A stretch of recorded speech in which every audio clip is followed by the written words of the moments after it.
The fuck? Oh my god.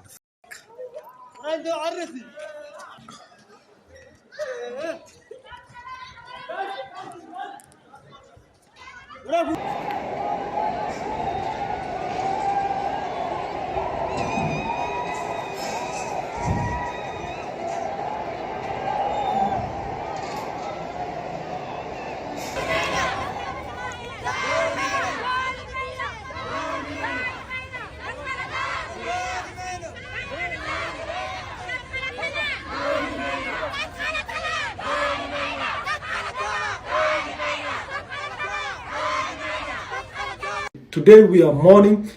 Tunasema Mungu apeleke hawa wasichana jana. There is nothing else we can say. We don't know the psychopath that enjoyed doing that. Imagine kuchukua mtu unaenjoy mpaka unakatakata. You take the time kuweka kwa meza unakatakata. Imagine. And then unachukua, you transport them to another place. That is very difficult for a normal person. No matter what tribe, no matter what ethnicity, no matter how they look like, no matter their color, and all of that. Try to be human. With that being said, please stay safe. Be your brothers and sisters keepers. Let's be respectful. And till next time. So Kenyans, my fellow Kenyans, my dear Kenyans, let us stop tribalism. Let us stop this self-hate that we have among ourselves. Let us come together as one people. We are all Africans. It doesn't matter which part of Africa you go to. Even you yourself, when you travel to other parts of Africa or different countries, you want the people there to treat you nice. You want the people there to respect you, right? So let us respect each other in our own country. Remember, these borders that are in Africa, those are borders that were set there and put there by the colonizers. Let us not have that colonial mindset, that slavery mindset. We are one people, one Kenya, one Africa, one nation. That is who we are. So let us advocate and speak the language of peace, love, and unity among our communities. Isili, man. Isili is just amazing, man. Like, I really love this place, man. It's amazing. Such a high. My brother, what's up, man? Welcome, man. Bro, it's been long, man. 3 years. Yeah, 3 years, man. Welcome, man. Man, like, I'm just walking around the city, like, it's just amazing, man. Yeah. This place is amazing. The people are amazing. Very friendly, man. Your heart is running away. But you guys like already silly right now. Just amazing, and I've met my brother right here. So guys, let us go to BBS Mall and see the biggest mall in East Africa in Esili, man.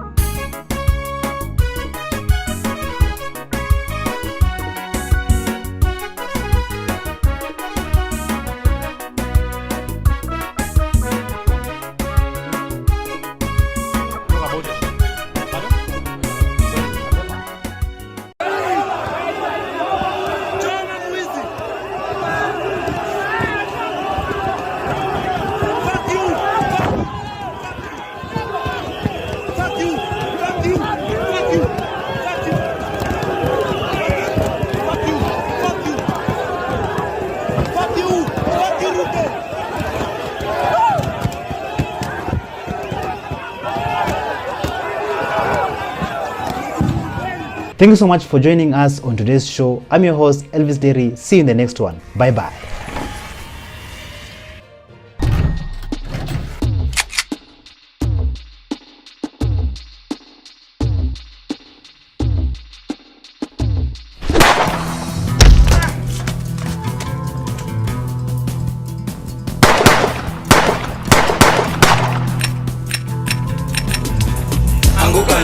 We are coming for you.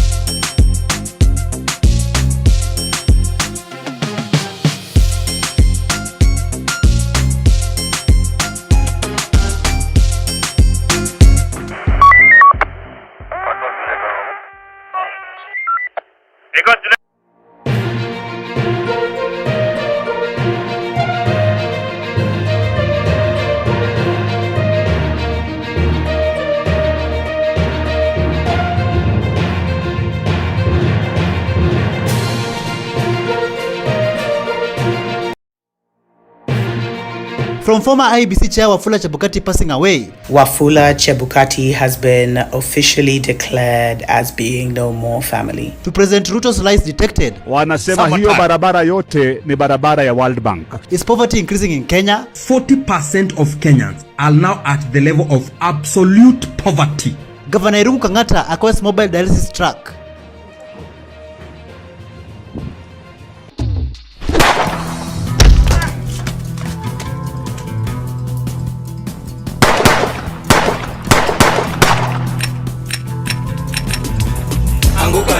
We are coming for you.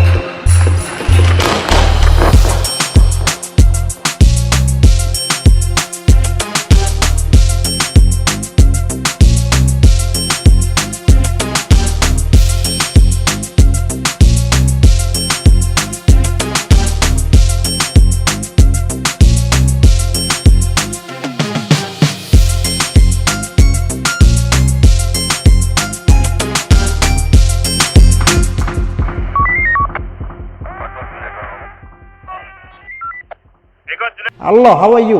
Welcome back to ShowNewTrend. I'm of the day and my name is Elvis Dairy. Kenya has had the same politicians since the 1990s. They keep on shifting camps, forming new parties and alliances to keep Kenyans hopeful for a better future.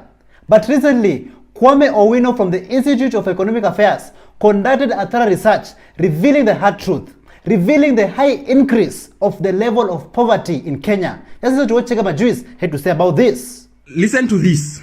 Ndio wewe unafikiria some other tribes are your enemy, ufungua akili. There is this guy called Kwame Owino of Institute of Economic Affairs. They have been doing some research and taking data. And they have discovered that 40% of Kenyans are now at the level of absolute poverty. Absolute poverty. Absolute poverty means that those Kenyans cannot be able to afford a meal. 40%, we are talking about almost 20 million Kenyans now, cannot afford a meal. Again, he said another 20% are in multidimension hapo poverty. Ile ni ile kubahatisha. Huyo sasa ni ule mtu anabahatisha, leo na kesho anaweza kula, leo na kesho ako job, hizo zingine hajui. So we are talking about 60% of Kenyans now, 60% of Kenyans now are at poverty. Yani wako kwa umaskini ya kupindukia. Wanasema kwamba that even watu wamekuwa maskini than they were in 2000, year 2000. That watu wamekuwa maskini zaidi than even walikuwa before COVID. Young people have become so poor. Kenyans have been voting for their enemies for years without even noticing. The same faces in government positions, the same faces on ballot boxes. But yet, Kenyans end up getting the same results. It is time to wake up. Just listen to what Senator Edwin Sifuna had to say. So if you look at the current state of the country, what is the greatest threat to Kenyans? The greatest threat to Kenyans is not external. We don't need him to wield that sword against anybody, because he himself is the greatest threat to Kenyans. If you look at the year that Kenyans have had in 2023, it is the worst year. If you speak to anyone, people did not even have proper celebrations for Christmas because they don't have money. As we speak right now, many people have been unable to take their kids to school. Schools have opened. There is basically no money. If you look at the level of taxation, we don't have anything that he can use that sword to protect. That is why he wants to use it against us. When the leader of a country stands up and he tells investors that in this country there are only three options. Either you follow what I am telling you, or I send you to heaven, or I jail you, or you go back to your country. That is somebody who has been corrupted and with power. So he feels that the only thing to do is to use that sword against his own countrymen. After announcing 2007 election results, Samuel Kivutu lived for only 2 years and 7 months. In the year 2022, after Wafula Chebukati announced the election results, he also lived for 2 years and 7 months as well. Kenyans, breaking news, IEBC chair Wafula Chebukati has passed away. So, to the next person who is going to replace Wafula Chebukati, taking the IEBC chair position, just know that the deadline is 2 years and 7 months. Wafula Chebukati has been officially declared as being no more family. And the sad thing is, Kenyans are actually celebrating because of the anguish and the pain that has been caused by the last 2 rigged elections, allegedly. But the interesting thing for me, family, is why now? Okay, I know he was sick. He was really sick for the last 2 years. He's been in and out of hospital. But why today? Why now, just after they declared that they were going to be reconstituting the IEBC and Nabi was bowing to pressure and they were now starting the process? I know you guys, you think everything I see is a sacrifice, but there are no coincidences. When our politicians work for the people diligently, we will keep on supporting and appreciating them. Governor Irungu Kangata, Murang'a County, has decided to do the Lord's work, acquiring a mobile dialysis truck to reach patients in remote and rural areas. Kenyans, check this out.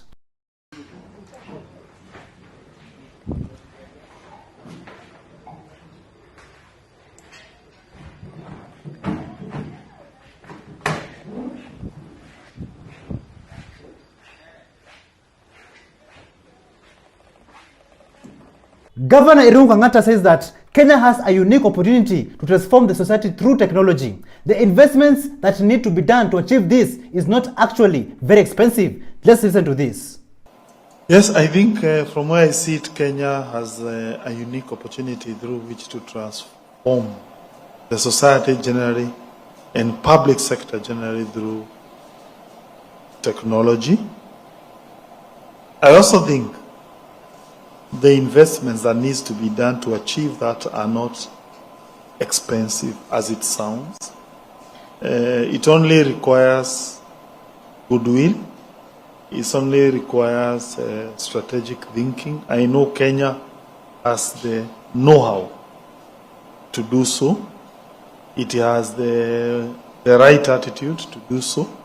And I pray in the next 10, 15 years, I think Kenya ought to be at that place where our technologies be able to make Kenya a better place for our children, for our future, and we prosper together holistically in a more logical and in a more tech-savvy society. Thank you. Another politician that deserves a round of applause is Member of Parliament Githunguri constituency, Gathoni wa Muchomba. Kenyans, let's take a look at this development. Mangetu Chita Chronicles. Hapa mahali niko munaona ni kitchen, si ati niko kwa hoteli. Niko mahali inaitwa Ikinu, hapa ni Githunguri constituency, Kiambu County. Hapa is a central kitchen ambayo nasikia ilijengwa na mjumbe hapa anaitwa Gathoni wa Muchomba. This place they built a central kitchen ambayo inapikia chakula all schools ambayo iko kwa hii constituency. I'm told they are feeding over 22,000 kids. They have a program inaitwa chakula moto moto na madhe. Lazima madhe ni huyo wa Muchomba. You see, they have mpaka hii saa nimeambiwa na Yesa nika top up. Hii ndio wasasi wana top up 20 bob. Inaitwa tap to eat. So mtoto mwenye ako shule anatembea na kitu kama iangalia maajabu. Una tap tu unapatiwa chakula. I arrived here 9 am. Malori ilikuwa inatoka distributing foods to all schools in this constituency. Unaona vile kitchen inakaa mpaka nimevalishwa kitu kwa kichwa because they are hygienic. Now let me tell you something. Maendeleo inawezekana. Do you think Kenya is going to have a one-term president? Do you think President William Ruto is going to lose the coming elections? Honorable Anthony Kebagendi decided to be a prophet. Kenyans, listen to this. Hivyo mimi naambia wale wajumbe tunatoka nao hapa Kisii County na Nyamira ambao wameungana na rais kugandamiza wananchi. Hawa wananchi ambao waliwapitisha wakawaweka bungeni watakutana na nyinyi tena hapo 2027. Na mimi nawaomba wananchi tusifanye makosa tena ya kuhadaiwa na Rais William Ruto. 2027 Kenya hapa itafanyika kama Marekani, itafanyika kama Nigeria. Hapa tutakuwa na a one-term president. Tuibwana nile.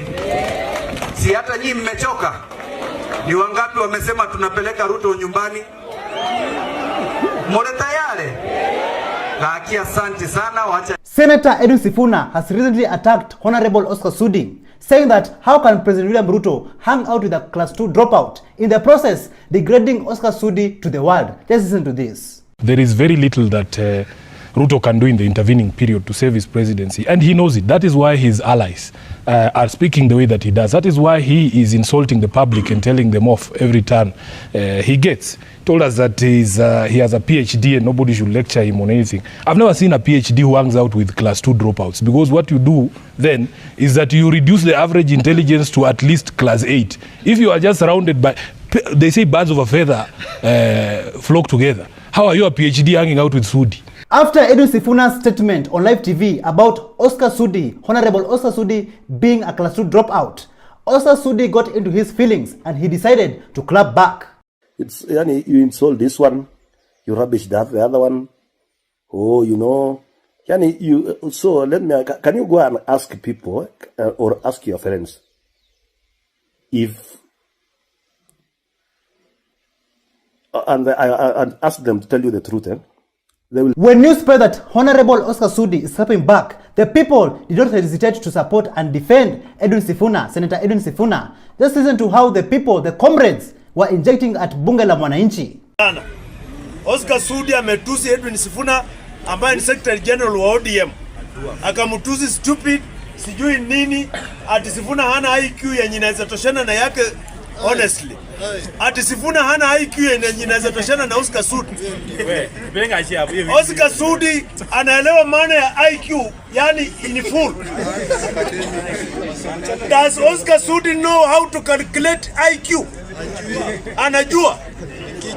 To calculate IQ, you take your mental age divided by chronological age times 100. Does Oscar Sudi know that? Oscar Sudi ni level ya Oscar Sudi ni level ya Edwin Sifuna. Anaweza toshana, can Oscar Sudi engage Edwin Sifuna in an intellectual discourse anywhere? Oscar Sudi aheshimu Edwin Sifuna. Edwin Sifuna sio klasi yake. Juja Member of Parliament George Koimburi dramatically escaped on a motorcycle outside Kiambu Law Courts. His lawyer Ndegwa Njiru described this incident as a brazen abduction attempt. Kenyans, just take a look at how things unfolded. Overcome, we shall overcome someday.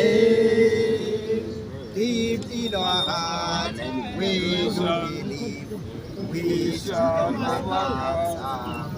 We shall overcome.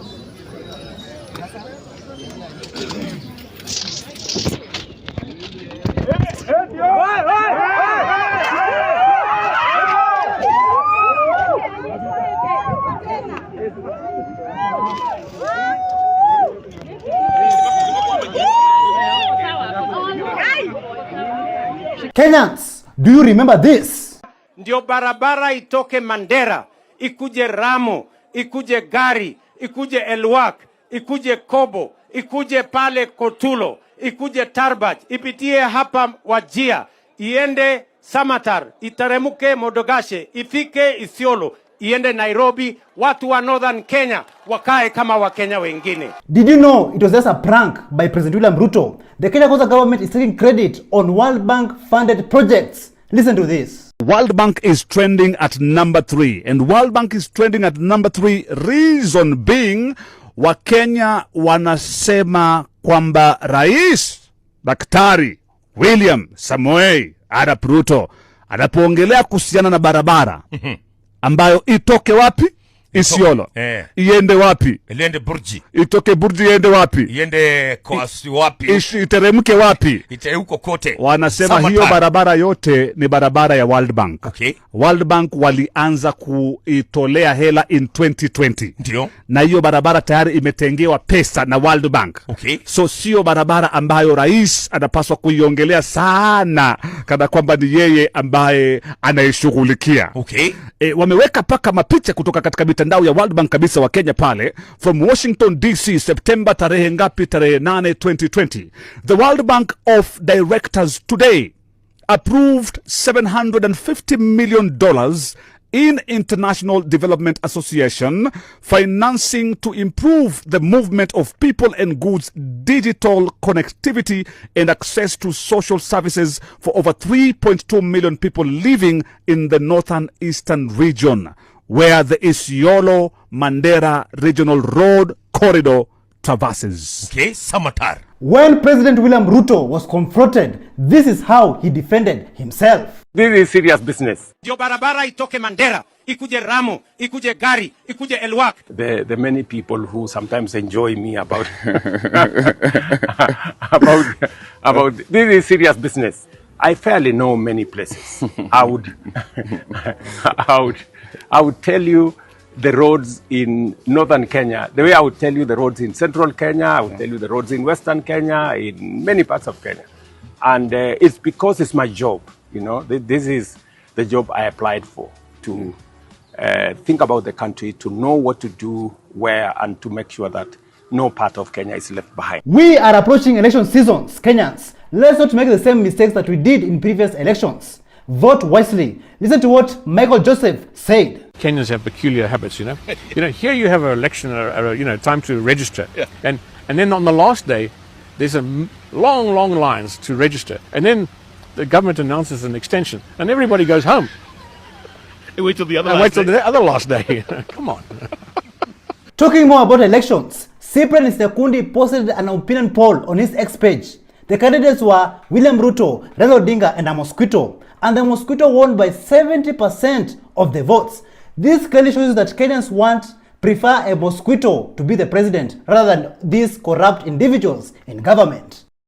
Lakini Kenyans nyinyi watu mnakuanga wa maajabu sana. Yani Kenyans mnakuanga tu watu wa maajabu. So pale X kuna msee unajua Cyprian Nyakundi aliweka poll katikati ya Ruto, katikati ya Raila na mosquito. You understand? Katikati ya Raila, Ruto na mosquito. Mwenye saa 2027 tunaweza pigia kura. And guess nani amewin? Mosquito imewin kura against Raila Odinga and William Ruto. Aki Kenyans nyinyi. What? No. Kenyans lazima mchunguze. Hii breed ya Kenyans ni ngumu kuelewa. Hii ID is more than just a card. It's the key to opportunity. Ni ufunguo to freedom, the change we have been waiting for. So bila ID yako msee, unajua nini itafanyika? You will be financially excluded. What do I mean by that? You will have no access to M-Pesa. You will have no access to M-Kopa phones. Like we the youths are very familiar with that. Hutaweza kufungua bank account yako, hutaweza kupata loan, hutaweza kununua shamba wala kuuza shamba. So, kwa nini hauna ID kama kijana? 2027, without your ID, you will not be able to vote. What are you doing without your ID? I will urge all of us to hold each other accountable. Uliza mzae, uliza madhe, uliza beshte yako kama kona ID. Identity yetu, Kenya ni yetu.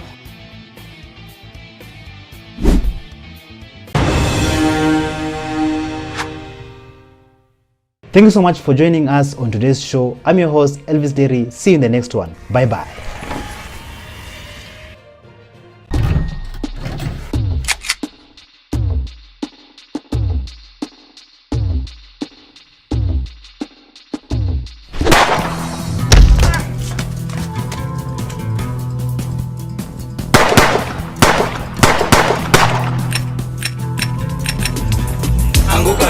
They're coming for you.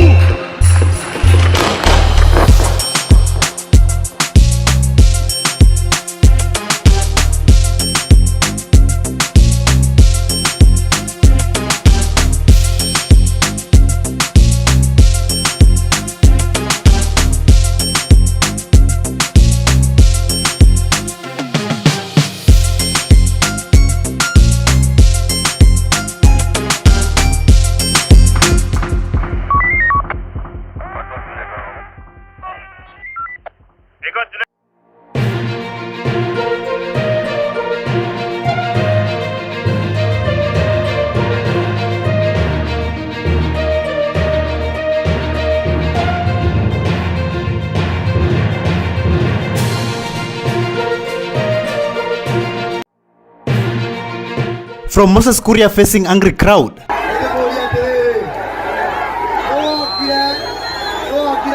Tumutuse chest away. Did Africa build the world? Has built the world throughout the ages. Rigathi Gachagua come back. Rigathi Gachagua will immediately begin undermining government policies. We are coming for you.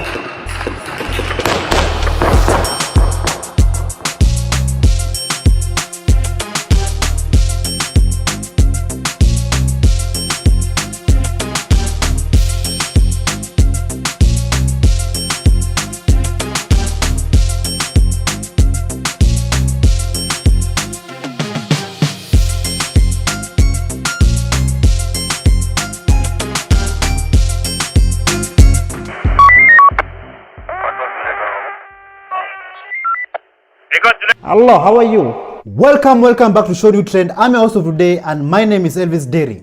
The struggle is real. It has always been real and it is still real. Julius Kamau, a patriotic comrade and a Kenyan citizen who has always been there since day one, fighting for a better governance of this country and a better future and the rights of the people. But yet, what does he get in return? He gets humiliated and treated as if he's the criminal. Take a look at this video of brave Julius Kamau. To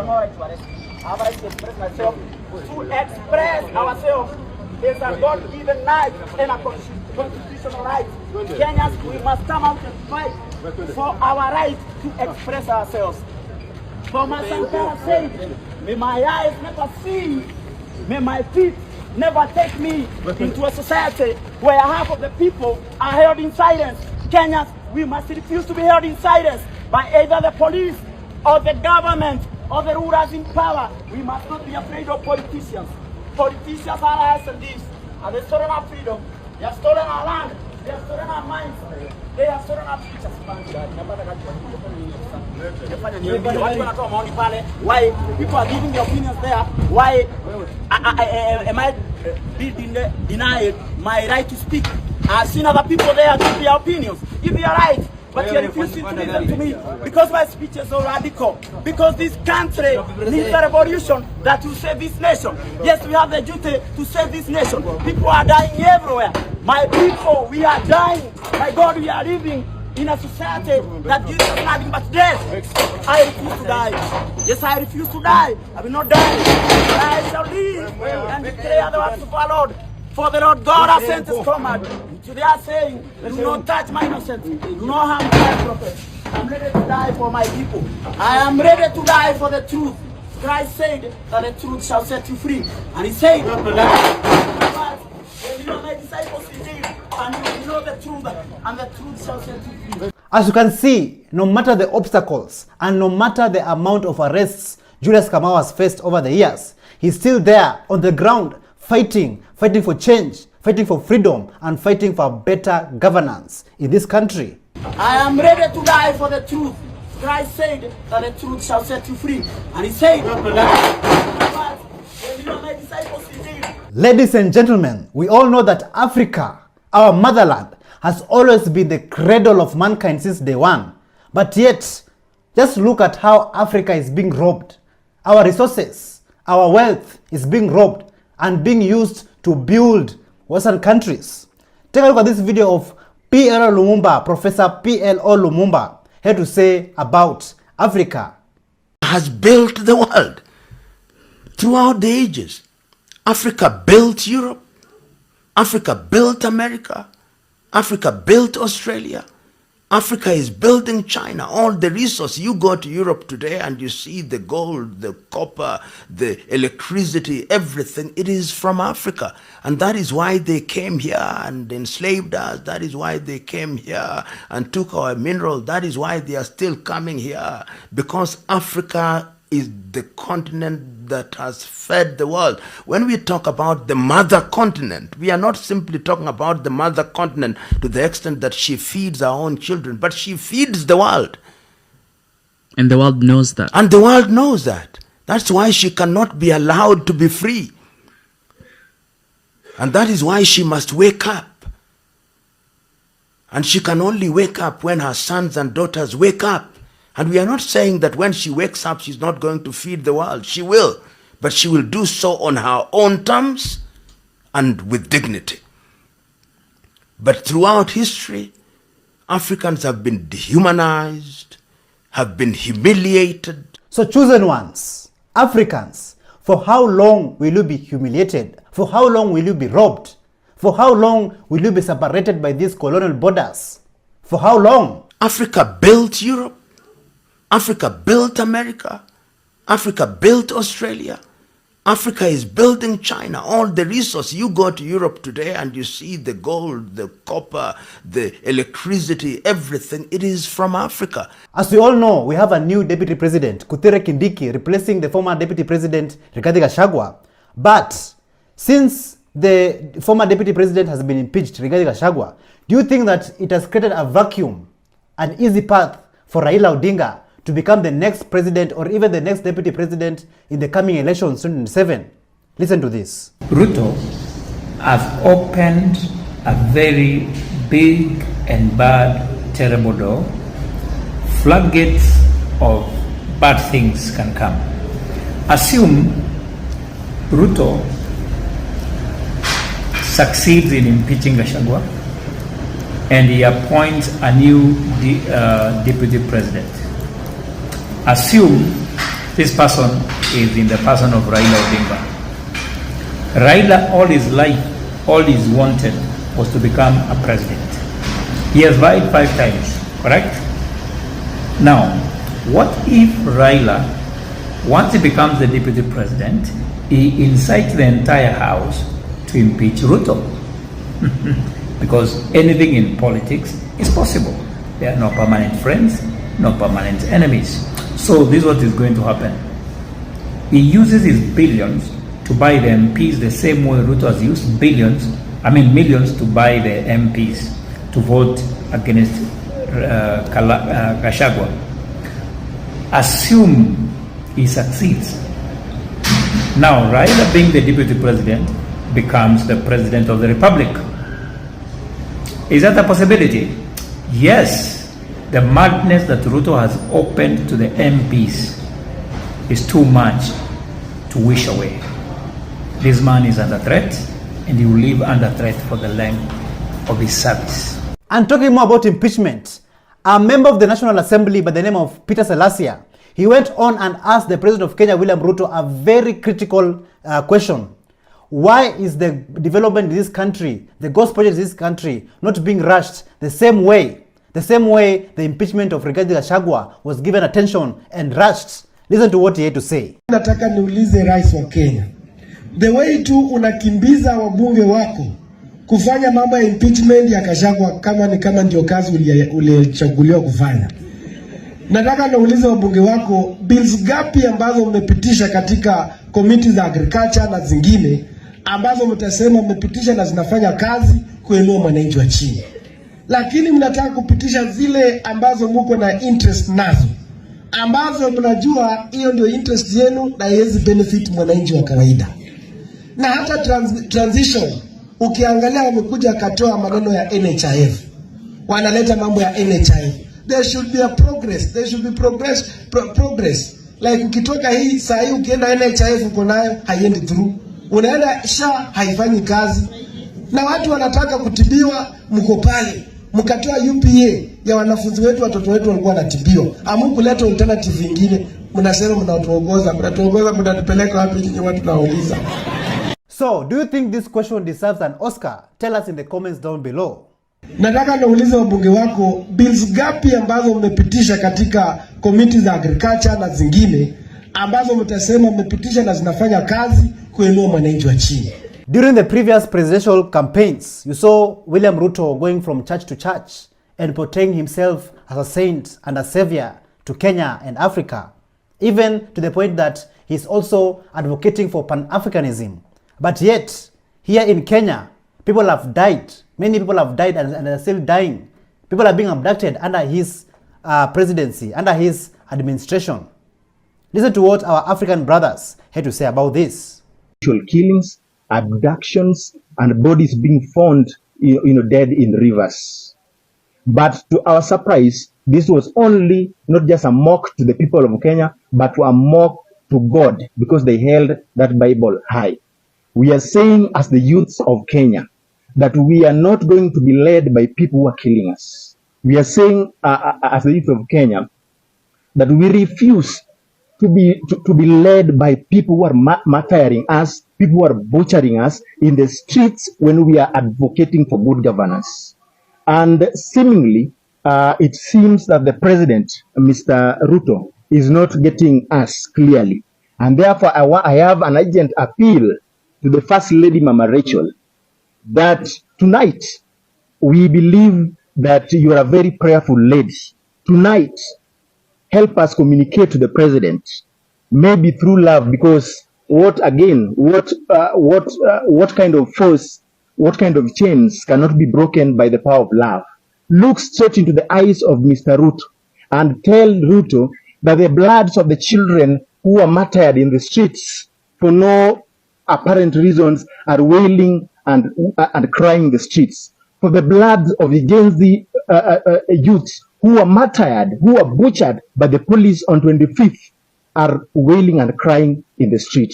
And I want to say, even to the youths of Africa, from the northern bonds of Algeria to the southern tips of Azania, South Africa, from the eastern horn of Somalia, Kenya, Ethiopia, across Central Africa to the western plain of Guinea-Bissau, that we must rise up. So Kenyans, are you aware that a member of parliament by the name of Mwengi Mutuse, he was just away at Kalembe Ndile's wife burial after he had a quarrel with an MCA?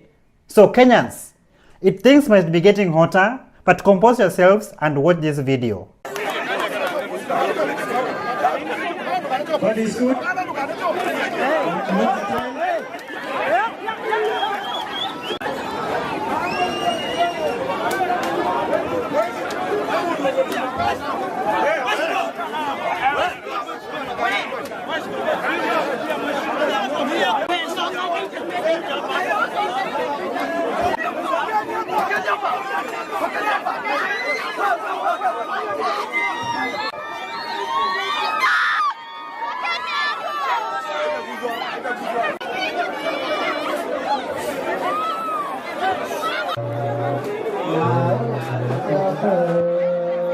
So in your view, do you think Mutuse has graduated from an MP to a quarreler?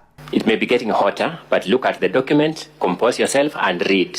The only thing I'm missing right now is a mustache. But how can you go and quarrel at someone's wife burial? No respect for the family.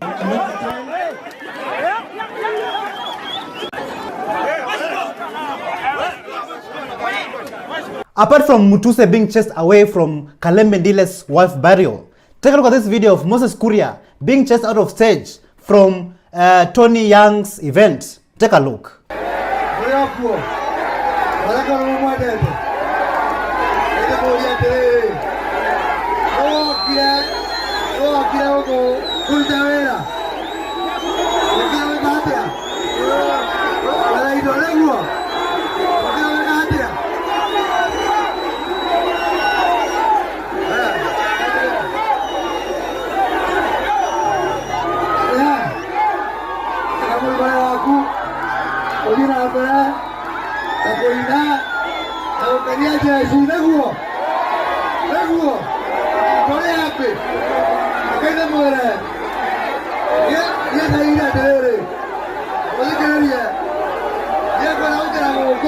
There have been many abductions that have occurred since day one, since the protest started, since people occupied the parliament and they finished Kumalod. But why are people being abducted by this corrupt regime? Tell us this video of somebody being abducted.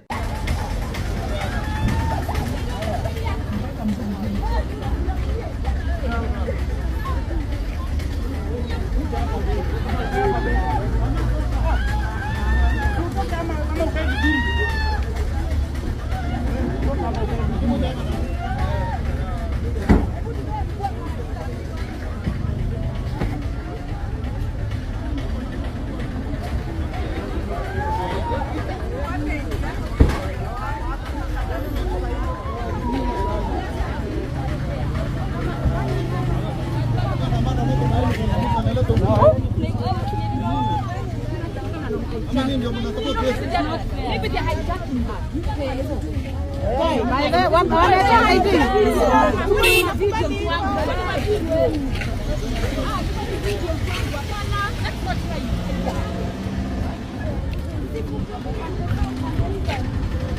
have watched this video in disbelief. Like, how can somebody be abducted, but yet people are there just standing and watching?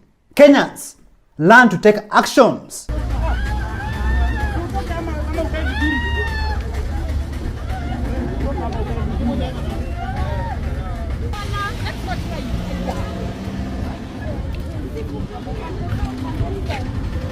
Since now the former deputy president of Kenya, Rigathi Gachagua, is no longer in power, do you think he will start going against the government in terms of exposing the corruption that is deep-rooted into the government? Listen to this. After being successfully removed from office, Rigathi Gachagua will immediately begin undermining government policies. When they bring SHIF, he will now be in a position to speak against it. He'll be in a position to speak against the Adani deals. He'll be in a position to speak against just about anything that does not sit well with the people, including abduction. I want to give a very big shout out and a very big thank you to all the Gen Zs out there, to all the people of Kenya who took to the streets to fight for better governance, for a better future in this country, and for good leadership.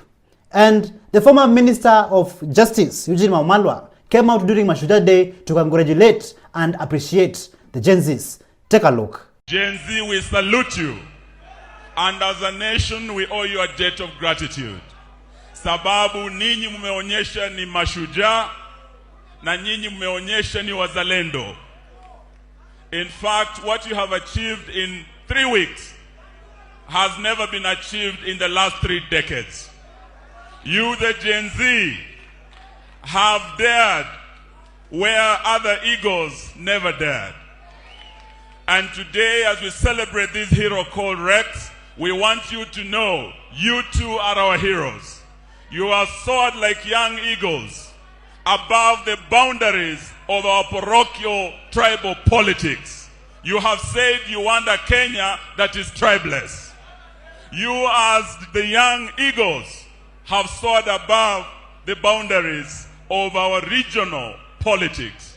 You have soared above the boundaries of our corrupt parochial politics. So we celebrate you here today. So this man deploys a military, watu wako na makombora, against people whose only weapon is a hashtag. A couple of people get killed, and then he goes on national television to say he has no blood on his hands.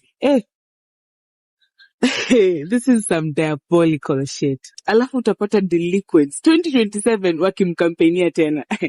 Yo. Thank you so much for joining us on today's show. I'm your host, Elvis Derry. See you in the next one. Bye-bye.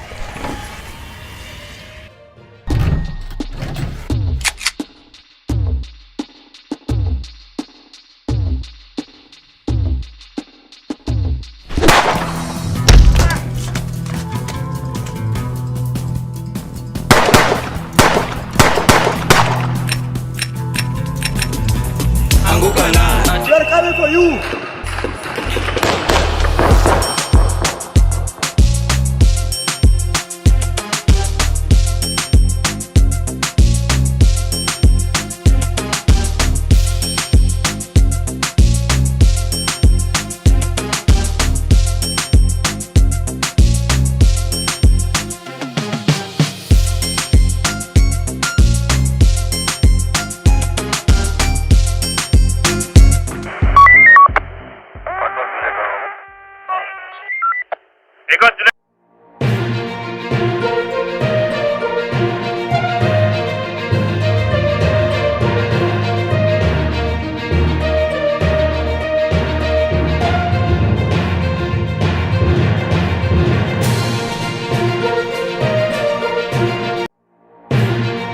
From Kenyans not being paid, Standard Group Media, pay my money, to Gen Zs being called names, tuliitwa hadi dangerous criminals, tukaitwa thugs. Are Kenyans tired?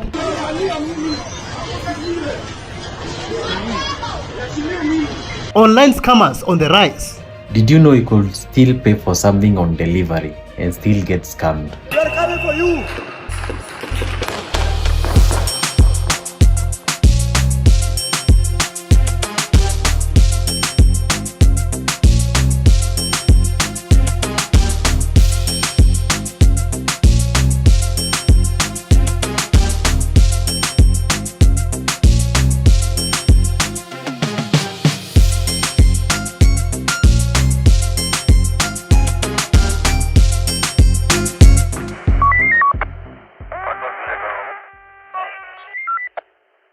Hello, how are you? Welcome back Gen Zs and Kenyans at large to ShowNewTrend, and I'm your host of today. My name is Elvis Derry. We all know that corruption has been normalized in our motherland, in our country, Kenya, under our supreme leader, not Kim Jong-un, no, but under President William Ruto. Take a look at this police officer who is bluntly and openly taking bribes without shame.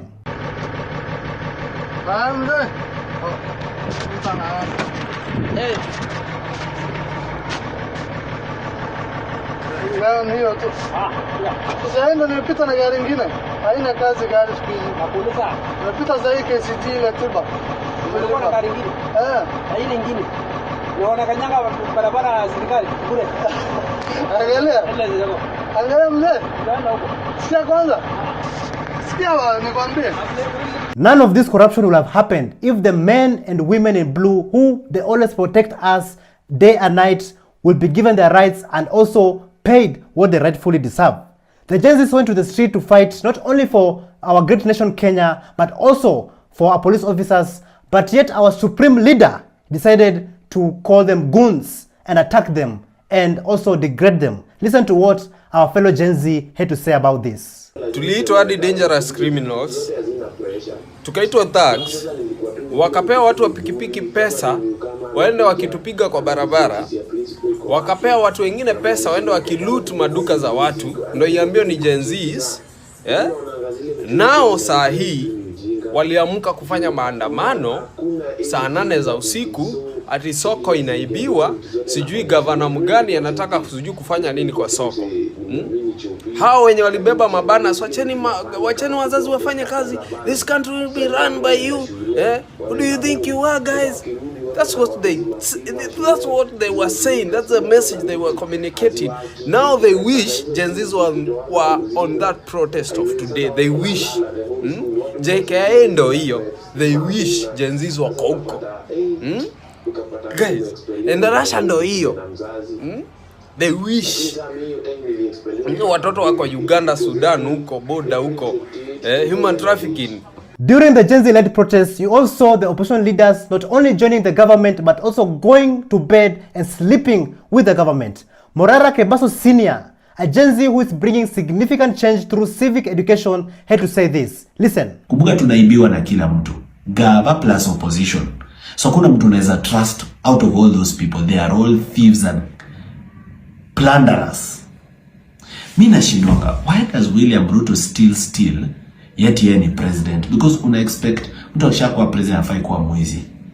But nikakuja kuelewa mission yao watu. Mission yao watu ni waibe pesa ya Kenya waipeleke abroad, waistore in dollars, wa make Kenya very poor, ndio warudishe ile do wanunue kila kitu, wa own the means of production na wa own economy. They own all the banks, they own all the ports, they own all the airports, they own all the railway lines, so that tukue slaves in our own country, tuwawakie wao wakwe kama kingdom, kama empire, ndio wakuende sasa hakuna haja elections. They hand it over to their sons to their sons, hivyo. That's their mission. Kitu imefanya wakashindwa kuiachieve ni juu ya mimi na wewe. Sasa kitu nafuu ujue, wewe mwenye unanisikiza hapo on social media, on Facebook, on TikTok, on Twitter. Sisi wenye tuko upstairs, tuko fiti, tushafunguka macho, tunajua mahali Kenya inaelekea na tunajaribu kuisave. We are the minority. Moving on to the next video. Kenyans, what happens if your leaders and your seniors are corrupt to the core? Even the people working under them, even in the lowest ranks, they will be corrupt and they will be no different from them and the people above. Take a look at this video of this man who had to protect himself from an armed man who is an alleged police officer, and just look at how things unfolded.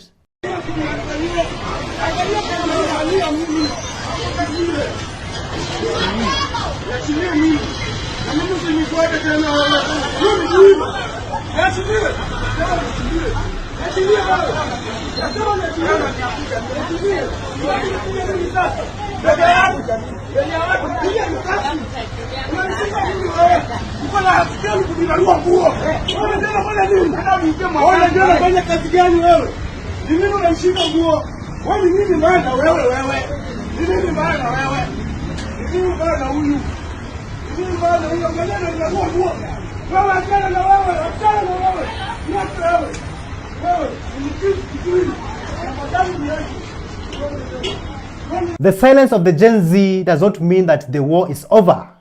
We are still here and we're here to stay humundu humundu. Listen to what the Village 254 had to say about the president giving the Gen Z, I don't know, the right information. Listen. President William Ruto, this is what he said yesterday. He said that the Gen Zs were in the streets because they did not have the right information. Once they got the right information, they stopped demonstrations. So, Gen Zs, the president believes that you went to street because you were stupid. But since he was so wise, he convinced you with his information. He gave you the raw information. Once you understood the information, because he's a very good communicator, you stopped going to the streets and you kept quiet. So what is keeping you quiet, Gen Z, is because now you understand the right information. And therefore, misinformation finished. You're now fine. And that's why you're so civil. No demonstrations. Congratulations, Gen Zs. And this thanks goes to the president for being so wise and very eloquent in communication. And that's why he's going around the country communicating what his government is doing and why raising taxes is good for you. So congratulations, Gen Z. Dear Mr. President, I, Elvis Derry, the Gen Z Minister of Information, I can proudly say that we are a generation who are well informed and highly educated, and we know exactly what is happening in this country. I want to give a big shout out to all the men and women who are on the ground amplifying civic education and teaching Kenyans on why we need good governance and why this country has to change. So, the Gen Z are never stupid and never will be stupid. Remember, these are the same people who forced you also to reject the Finance Bill 2024. So, congratulations, Gen Z. Let us take a short break. We're gonna be right back.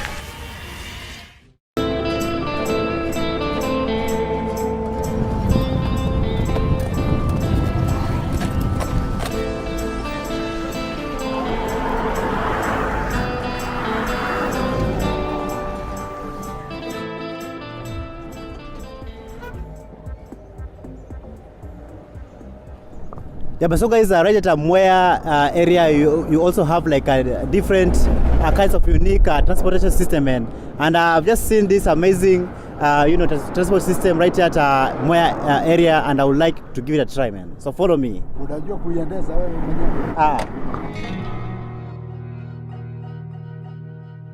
Hello, Mwea area, how are you?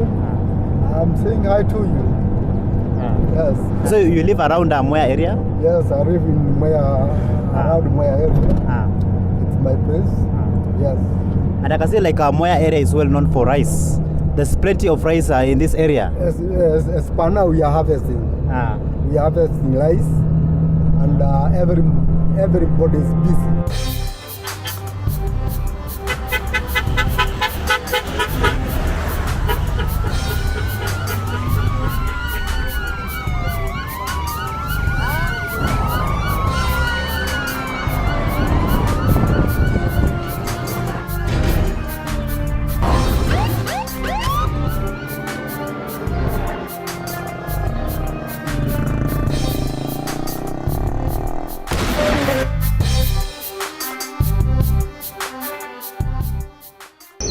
Okay, so what would you like to tell Kenyans this morning? Okay, this morning I'd like to tell you to work hard, pray more, and fight for Kenya, fight for a better Kenya. Kenya ni home. Kenya ni home. Kenya ni home. Kenya ni home. Kenya ni nyumbani. This man is awesome. Oh my god. Let's welcome Broski Elvis Derry. By now, I know many of you are familiar with these words. Tumepanga, tumetenga, tutafanya.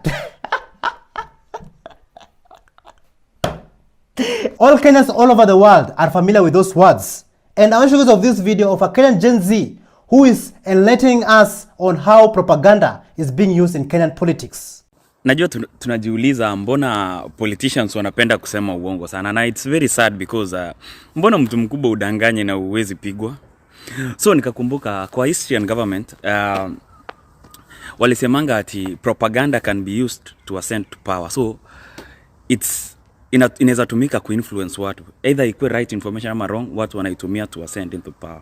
But saizi imeenda overboard, watu wanadanganya sana mpaka watu wamekasirika.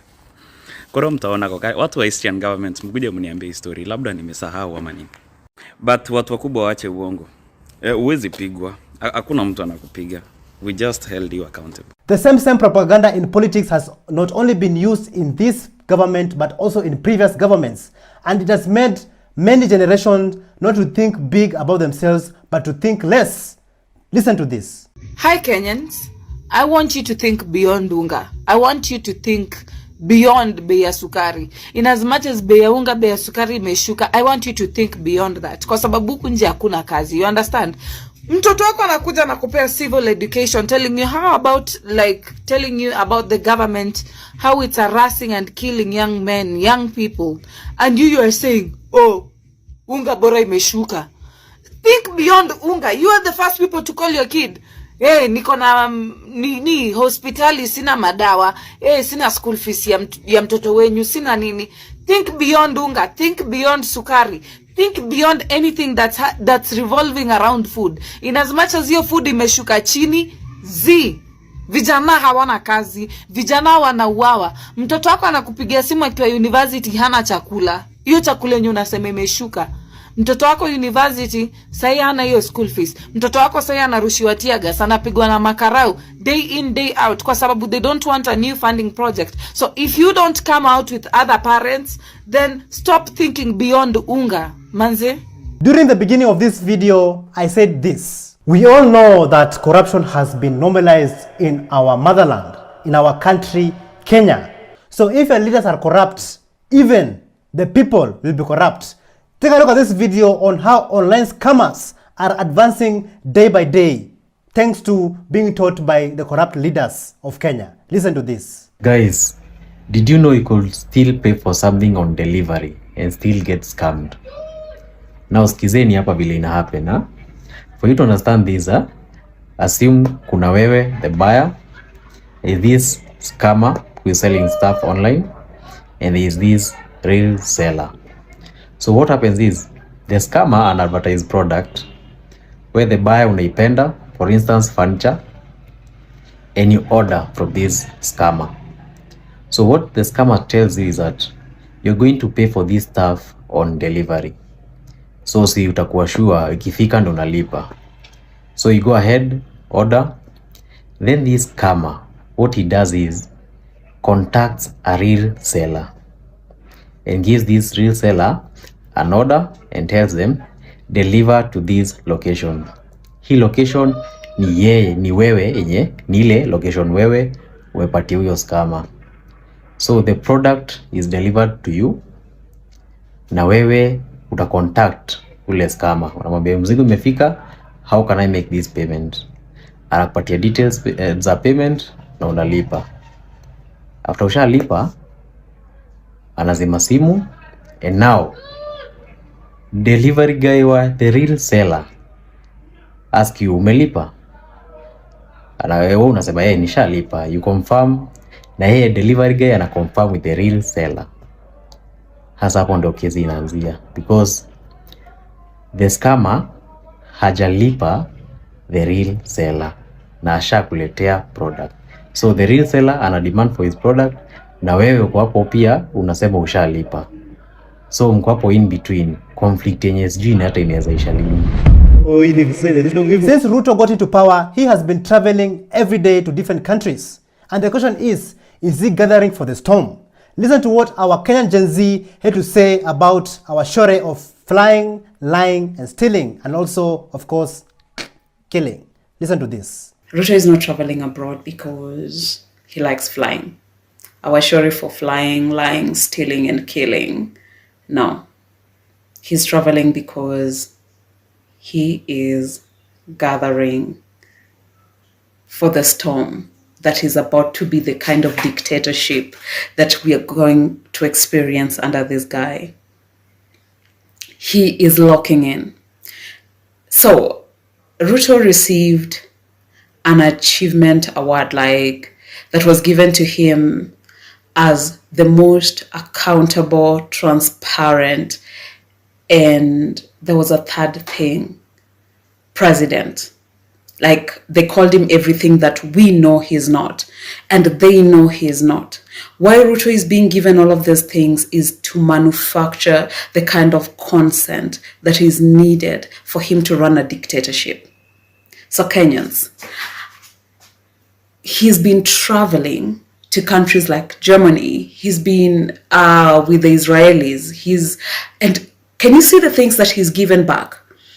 The other time that he traveled, when he came back and he told us the 15 things that he was given, do you know, almost 10 of those 15 things were arms?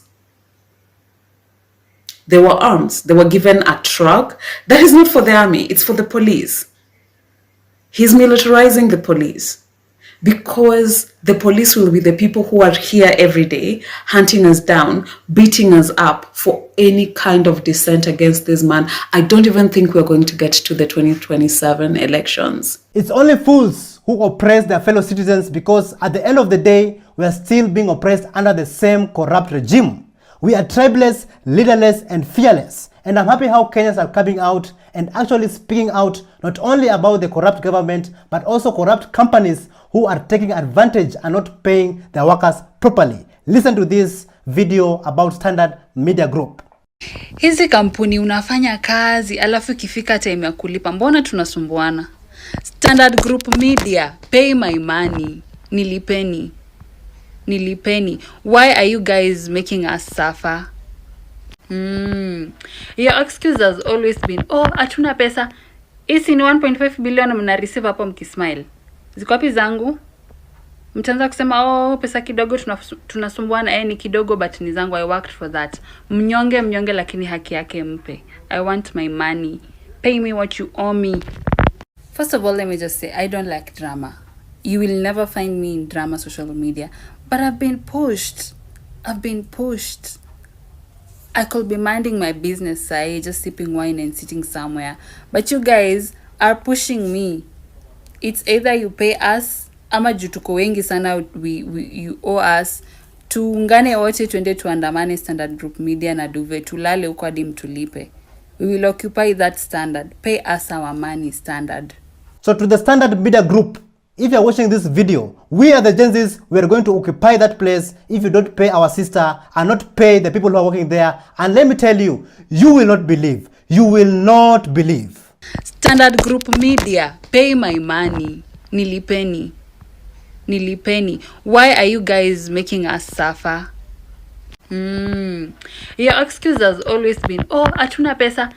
Isi ni 1.5 billion mna receive hapo mkismile. Ziko wapi zangu? We are not cooling down any soon. In fact, it might get hotter. I am telling you, and I'm not kidding you guys. I just feel Mandamano is calling me by my three names. Literally. Tell me why Mr. Must Go must keep on lying. You're even lying at utatupeleka Germany. And even Germany inajitoa kwa hiyo story. Come on. I just feel Mandamano is literally calling me and you by our third name. Things are boiling. Things are really boiling. I'm just so done with that guy. Thank you so much for joining us on today's show. I'm your host, Elvis Derry. See you in the next one. Bye-bye.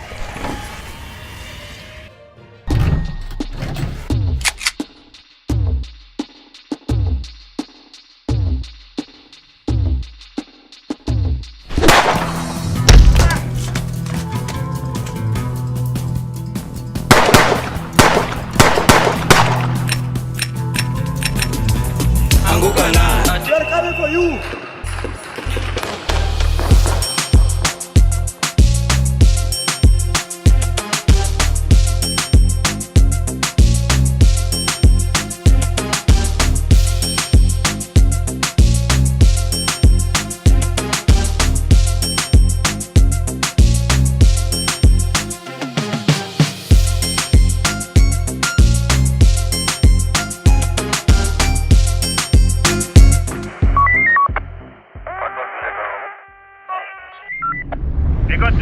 Oh, Elvis Dairy.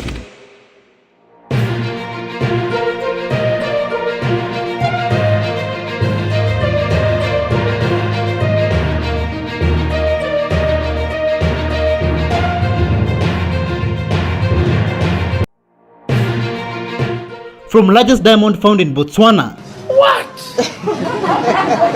To President Ruto clapping back. This road was promised, has not been built. That road is ongoing. Is the justice system broken? What's happening in Nairobi Lang'ata? Kwenda kujipendua hivi, napata dereva mkono yake iko kwa bagi yangu. Anguka na. We are coming for you.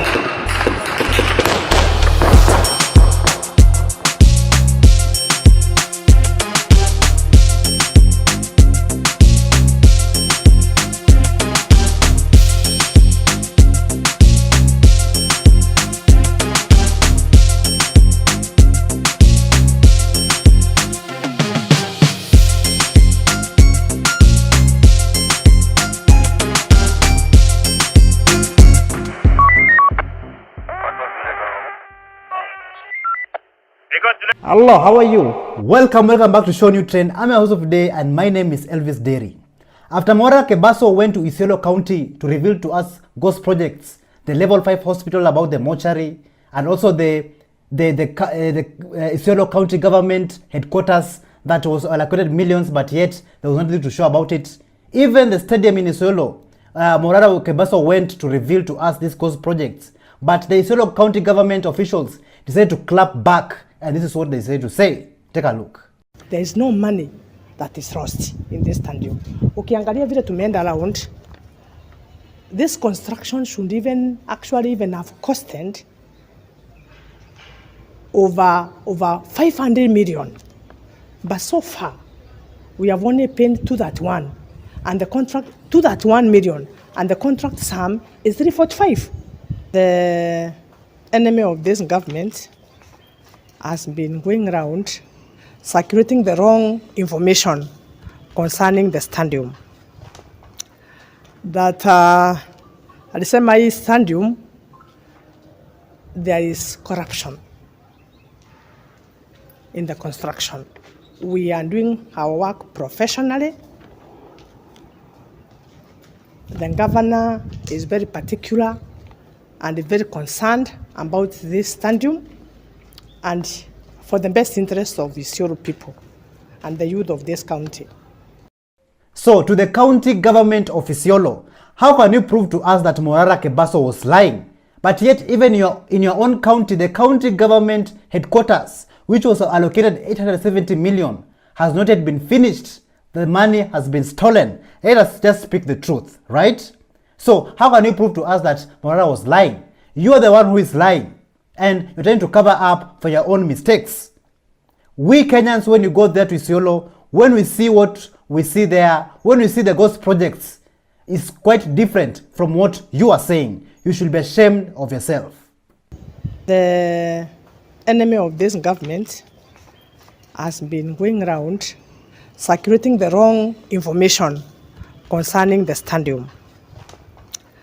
That at the same stadium, there is corruption.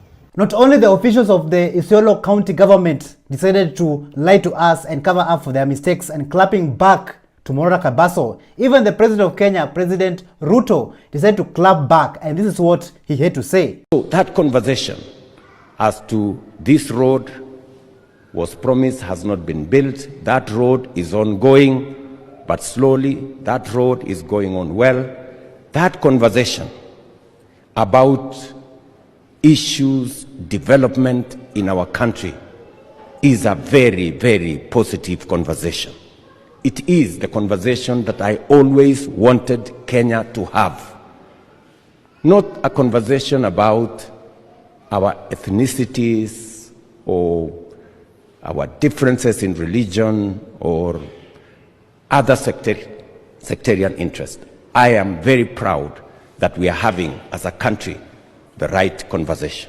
The Kenyan people are already frustrated by the level of corruption that is going on in this country, in all the counties in Kenya.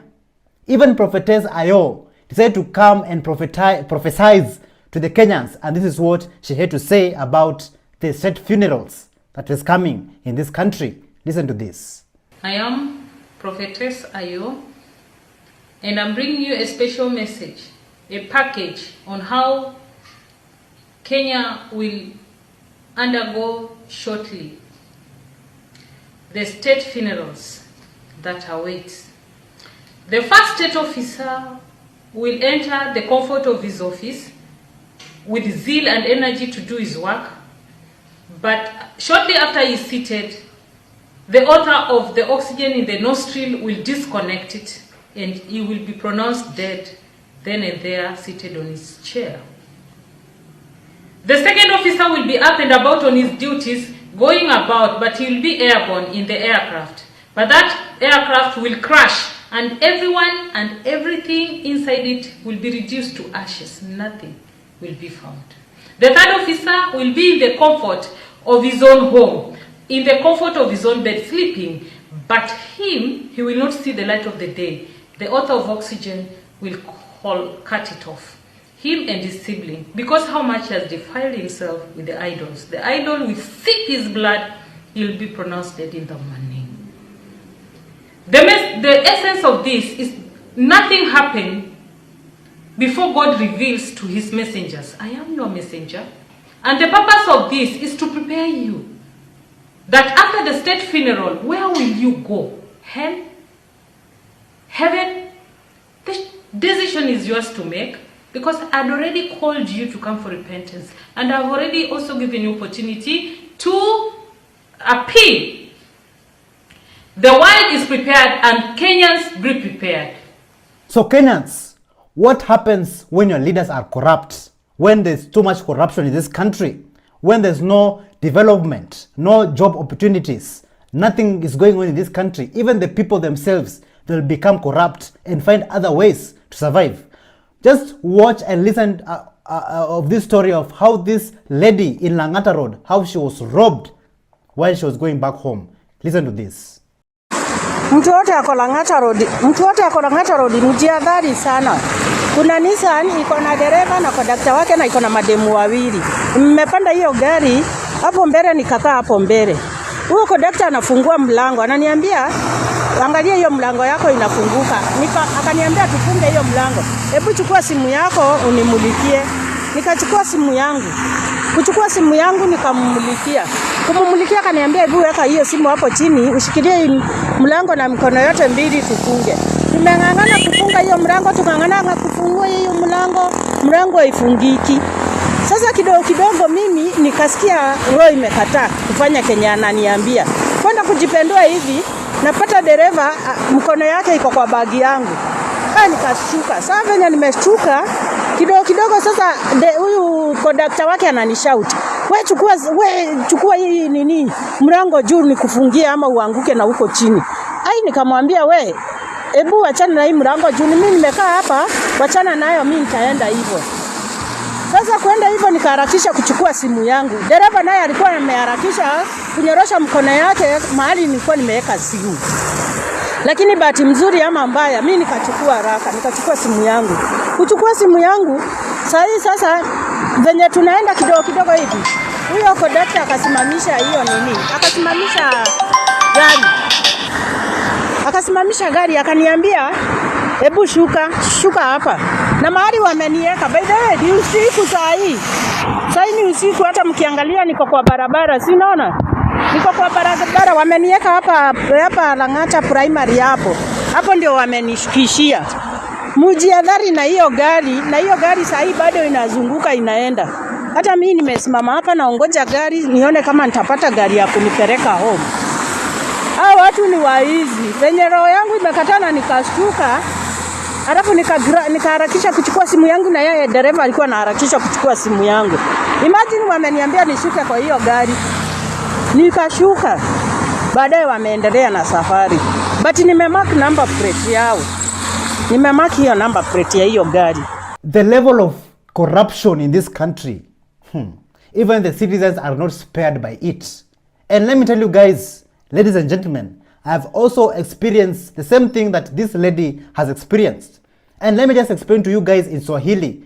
And let me just tell you what really happened that day. So hiyo time nakumbuka, ilikuwa hizo time za COVID-19, time ya curfew. So time nilikuwa nimeenda Migori County, nimeenda kufilm, nimepiga content yangu safi, manze laptop yangu imejaa content mingi sana. So kufika Nairobi, nimefika hapo kitu kama kutoka Migori, nitoka asubuhi, nikafika majioni ma late night. So hapo nikafika kitu kama 9 PM, 10 PM hapo Nairobi. Nikashukishwa hapo hivyo Kenyatta Hospital. And at that time nilikuwa na bahati sana nipata hapo matatu. Kumbe matatu sikuwa najua hiyo matatu ni ya wezi. So kama nisimamisha matatu nikamwambia, cheki, mimi nataka kuishia home. Mnabeba? Akasema na yeye anabeba. Hiyo makanga kaniambia ati kako mbele na nani, nikako mbele na dere. Sasa mimi nikaenda kakabo mbele na nani na dere. Afika matatu kulikuwa na watu ngapi? Watu 4 people.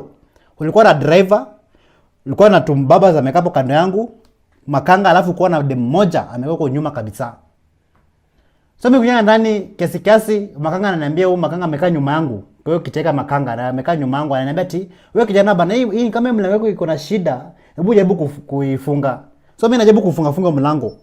Mind you vile yako gari sikutoa bag yangu ilikuwa nyuma ya mgongo yangu. So bag ilikuwa nimekaa kwa kiti, bag iko nyuma. So mimi najaribu kung'ang'ana na kufunga mlango.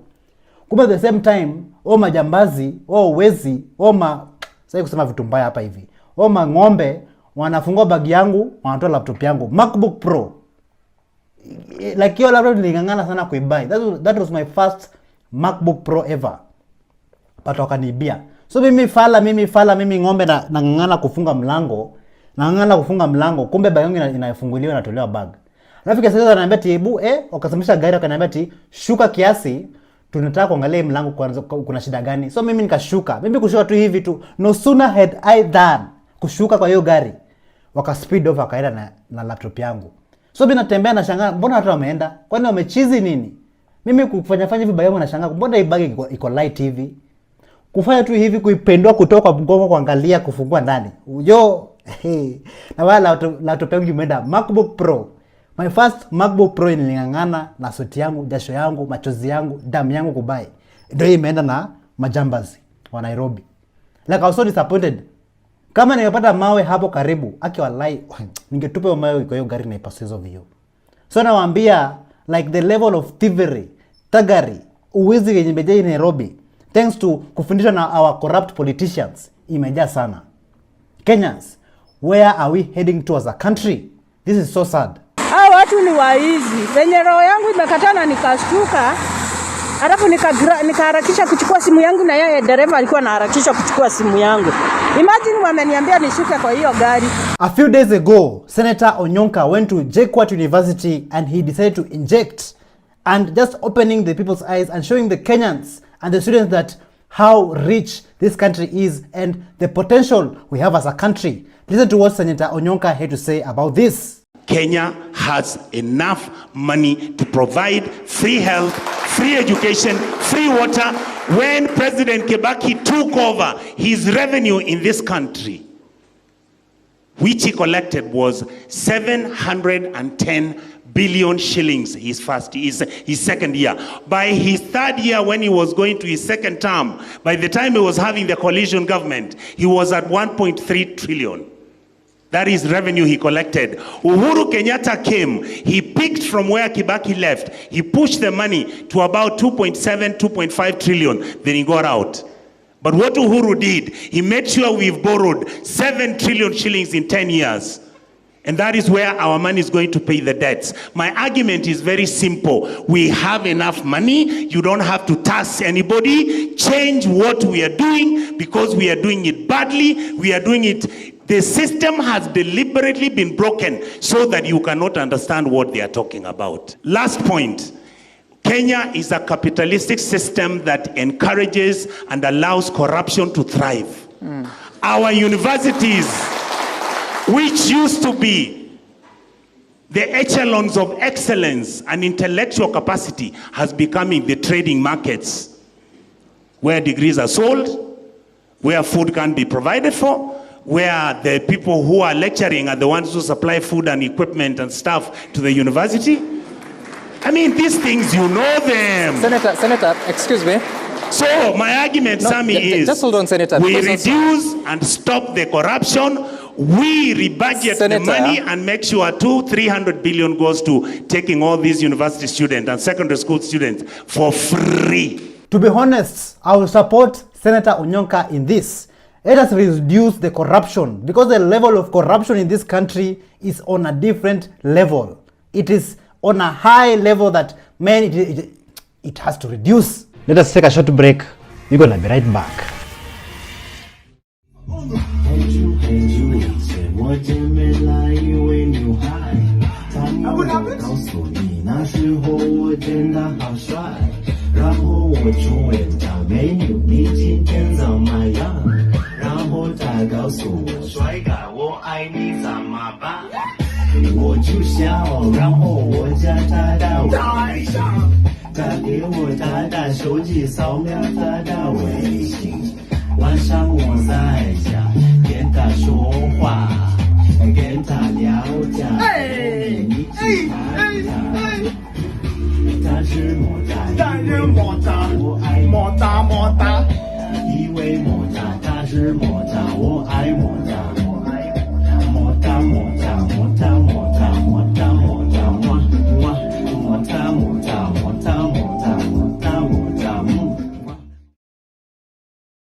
So imagine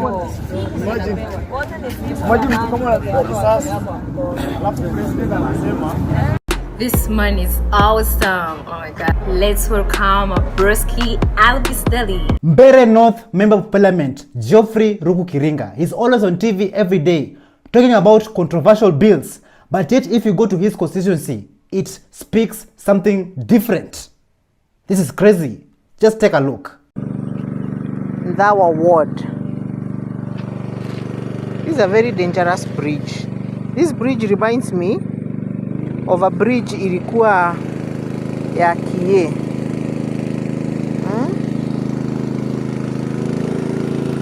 The bridge is so narrow na imekulika yote. Like if you look at, this is me who just passed through here. I have a small vehicle, but mguu ya gari yangu ilikuwa hapa. And then, I mean, we are just waiting for something to happen ndio tuchanuke. How rich is Kenya and how rich is Africa as a whole? Take a look at this video all the way from Botswana, where the president of Botswana, Mogwitsi Masisi, showing off the second largest diamond in the world. Take a look. What?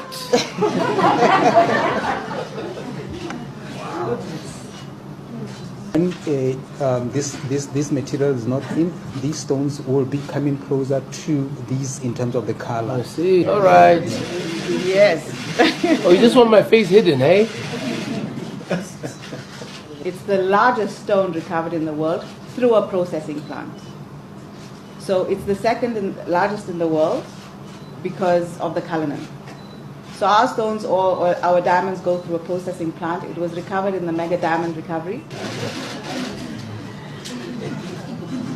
Hey! This shows you how rich and blessed we are as Africans. So, my fellow Africans, just for a second, just imagine if we were the United States of Africa. We were one nation, one people. We will be benefiting from our own resources if we never had these corrupt and pathetic leaders that we have in our continent. Muammar Gaddafi, who was assassinated and killed by the enemies of Africa, the enemies of prosperity. He had this vision of liberating Africa to be one. Look at how rich we are. Imagine if we were all benefiting from all these resources. Even you don't have to go to other countries to look for jobs. and get frustrated there. And some of us come back home in caskets, dead. This is exciting and also sad at the same time, because we are not the ones who are benefiting from this gold and these diamonds, these oils and all other resources, but it's the enemies of Africa. But I believe one day Muammar Gaddafi's dream will come to pass. We are all one people. It doesn't matter which country you're coming from in Africa.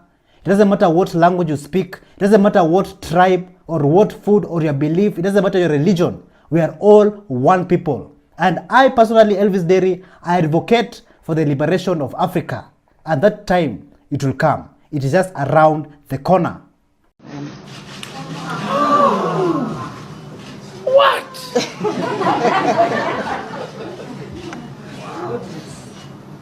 Kenyans have not only been occupying, but they have also been rejecting since day one.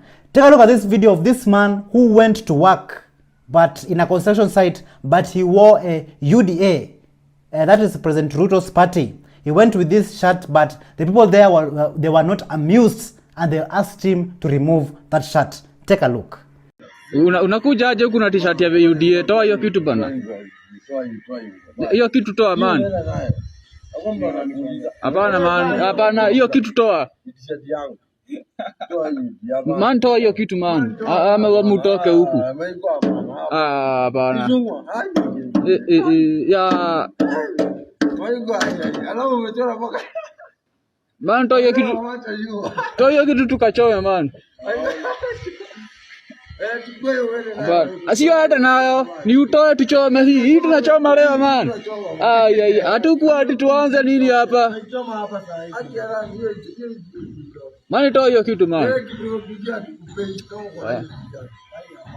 Hata tufai kuwa tunaongea ungekuwa meraba ile gate bio sana man.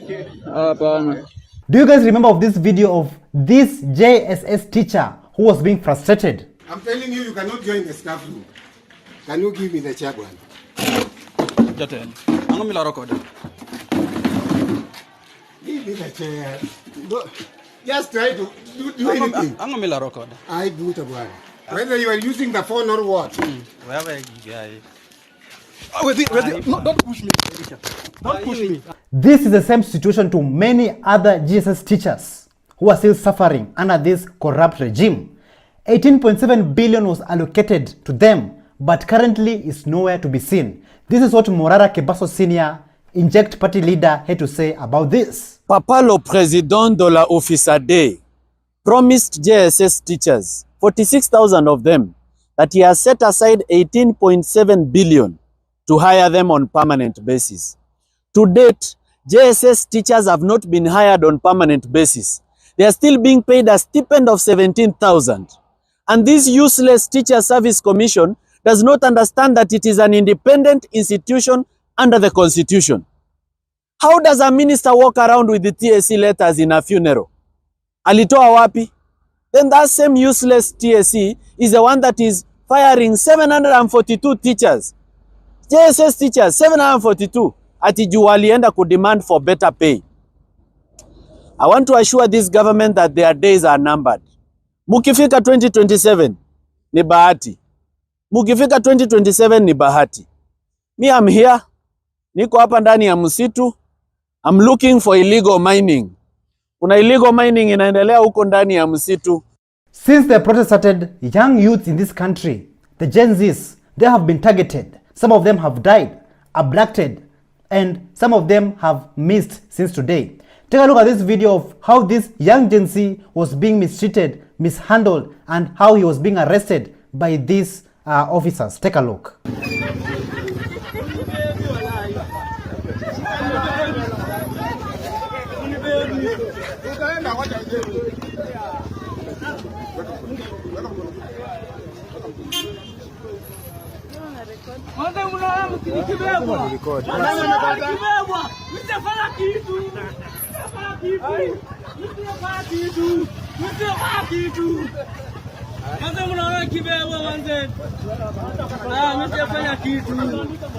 Tutakutetea kwa internet. Unapiga picha gani wewe? Chukua picha. Chukua picha. Tuna mimi. Wachana mimi wewe.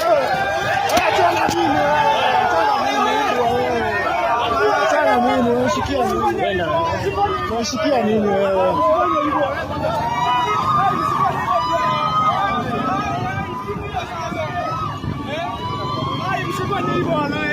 Unaona sasa watu kama hawa watu kama hawa wanafaa kutulinda. Nini sasa? Watu kama hawa wanafaa kutulinde. Watu kama nyinyi wanafaa mtulinde. Unanifanyia nini fani?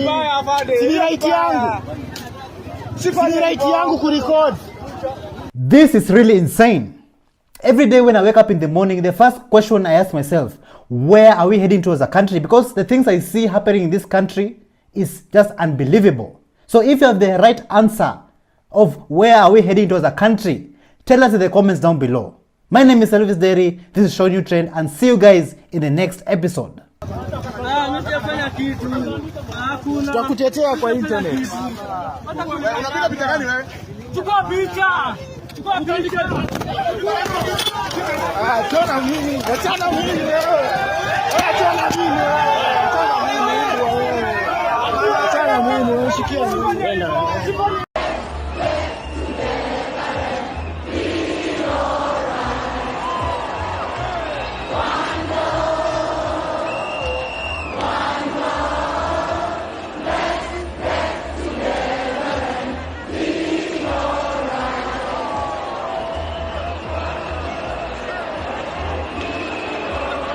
Thank you so much for joining us on today's show. I'm your host, Elvis Derry. See you in the next one. Bye-bye.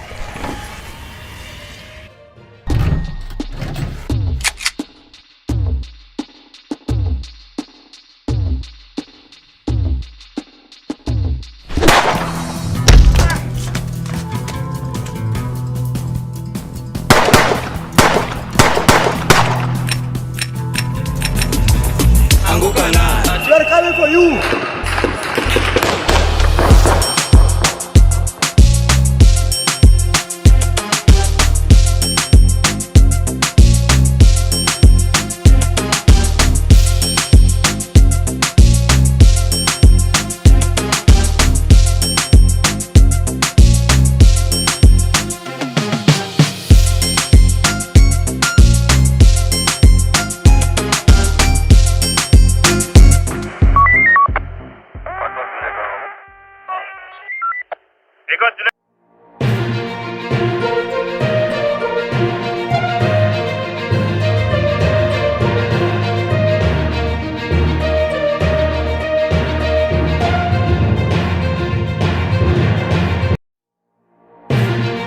From Geoffrey Mosiria cleaning the CBD.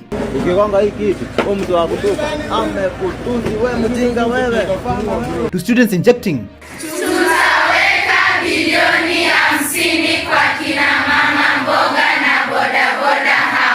Will it come to pass? I have promised the people of this city, munipatie tu mwaka huu. Jalango bills for police. This is the work. Construction for police houses.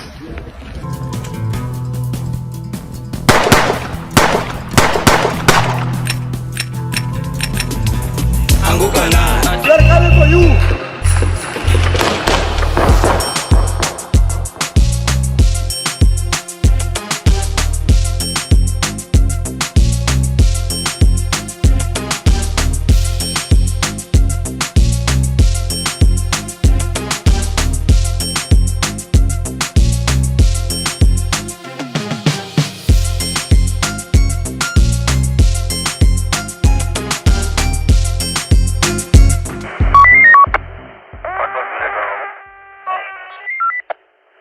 Hello, how are you? Welcome back to ShowNewTrend. I'm your today, and my name is Elvis Derry. Business owners in Nairobi, they've been left shocked beyond words after the Nairobi Chief Officer for Environment, Geoffrey Mosiria, he went around at night in Nairobi CBD dismantling business synergies. And I'm just wondering, who and how will these business owners be compensated? Listen to this. Wananchi wa Nairobi ya mjambo. Kwa majina naitwa Geoffrey Mosiria, katibu mkuu wa mazingira gatuzi la Nairobi. Kwanza ni washukuru kwa ile support umetupatia kwa kushirikiana nasi tusafishe jiji letu. CBD, we are going to continue cleaning it daily. Wale ambao wanafunga walkways, wale ambao wanachafua mazingira, ikiwa unafanya biashara Kama wewe ni hoka, ile masaa imetengwa, fanya, ukimaliza, safisha, okota uchafu yako, peleka mahali tumetenga. It's not going to be easy. Many of you are going to resist change, but I want to assure you, you all want a clean city, we must deliver it. Whatever it takes, we have to do it. It's not going to be an easy task. It's a tough one. We have to make some of the difficult decisions, but lazima iwork. Na ndio iwork. Kama walkway umeweka illegal structure, tutatoa. Kama umefunga mahali watu wanapitia, tutatoa. Tutasafisha jiji hadi ringare. Daily lazima tusafishe. It must work. Lazima iwork. So business owners, do you agree with Geoffrey Musiria or not? Take a look at some of these scenes of how your business signages were being dismantled in Nairobi CBD. Kata.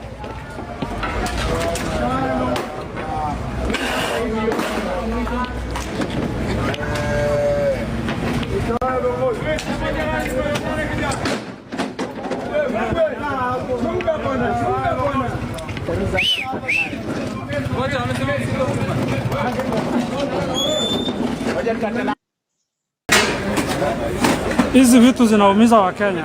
Hizi hauwezi pita. Inaonga mtu kichwa ukipita. Unapita mtu kama uko na kamzigo kako unaingia kwa duka. Unaingia kwa duka yako umebeba kamzigo kako umetoka ICB. Ukigonga hii kitu, huyo mtu wa kutuka amekutuzi wewe mjinga wewe. Hii kitu hata inaweza kuua. Hii kitu hata unaweza igonga na ikugonga na ikunyonga.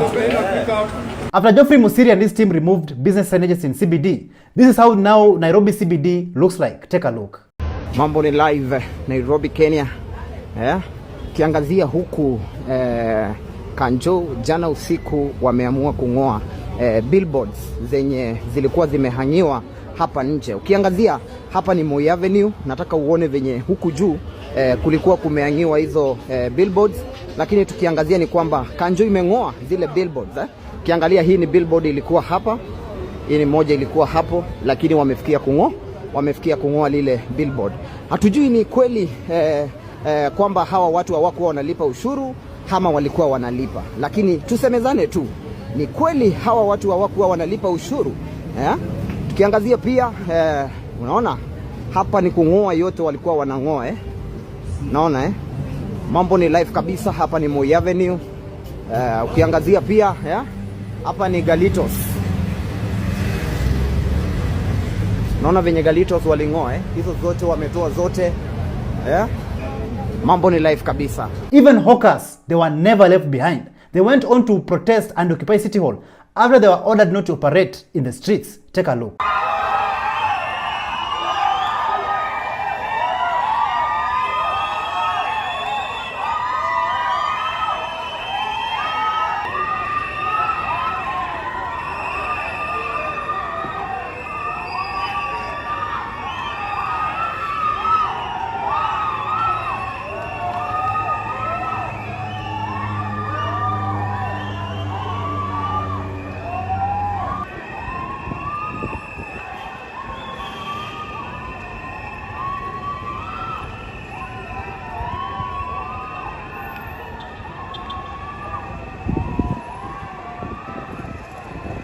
Gen Alphas have made Kenya proud.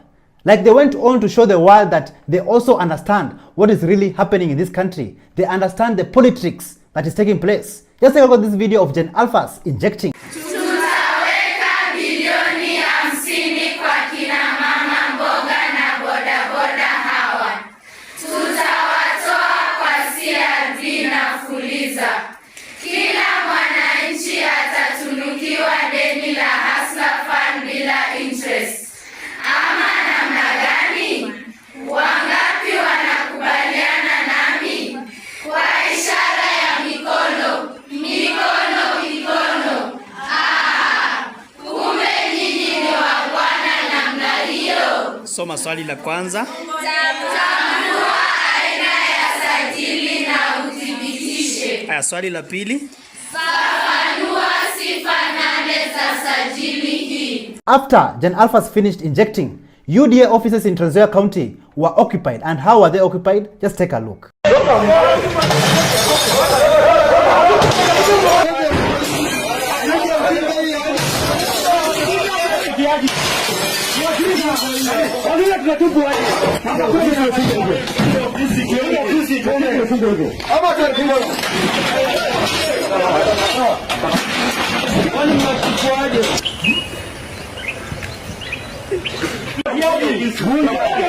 I believe our children, the students in Kenya, deserve to study in the best environment ever. But when you go to some schools, it's just a shame. Thanks to those politicians who have decided to be corrupt and chop the public's money. Take a look at this video of Professor comparing two different schools which are in Kenya. Mangetu Chita Chronicles. Hapa mahali niko ni Murang'a County. Mahali naitwa Mbiri Ward, Kiharu Constituency. Hii shule inaitwa Maragi ECD.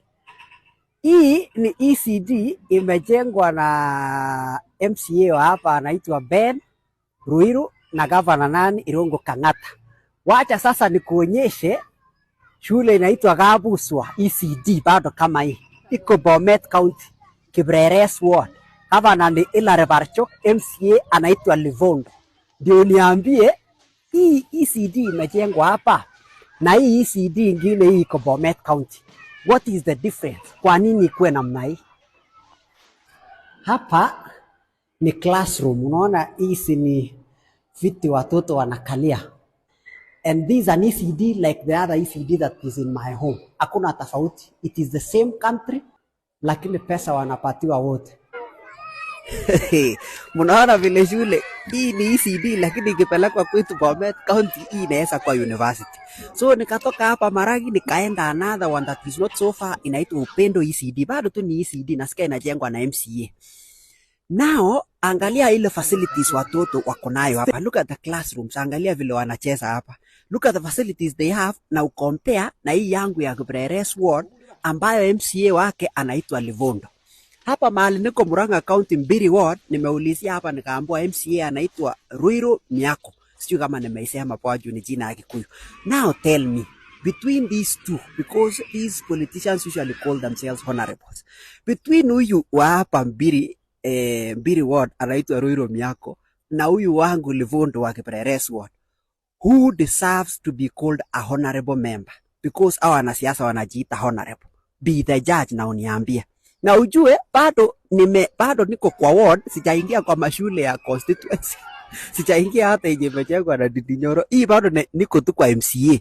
We all remember those days when the former Prime Minister of Kenya, Raila Amolo Odinga, used to criticize Ruto's government. But during the Gen Z protest, he changed his tune and decided to go and sleep and go to the bed with the government. But Kenyans, since he has joined the government, what has changed? Has anything changed good for Kenya? Let's listen to this. Ruto was corrupt.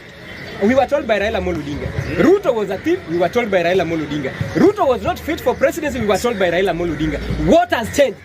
Wewe uliposikia kwamba he was not fit to be president, what has changed? Nataka mtu asimame hapa ni challenge. What has changed about Ruto for the ODM fraternity to support him?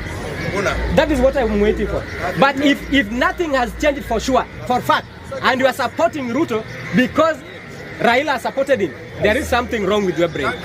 Tuko na wizara ya pesa. Wewe hapo mahali umesimama uko na pesa kwa mfuko wako. Pesa inalala kwa samaki nimesikia. Wanasifu.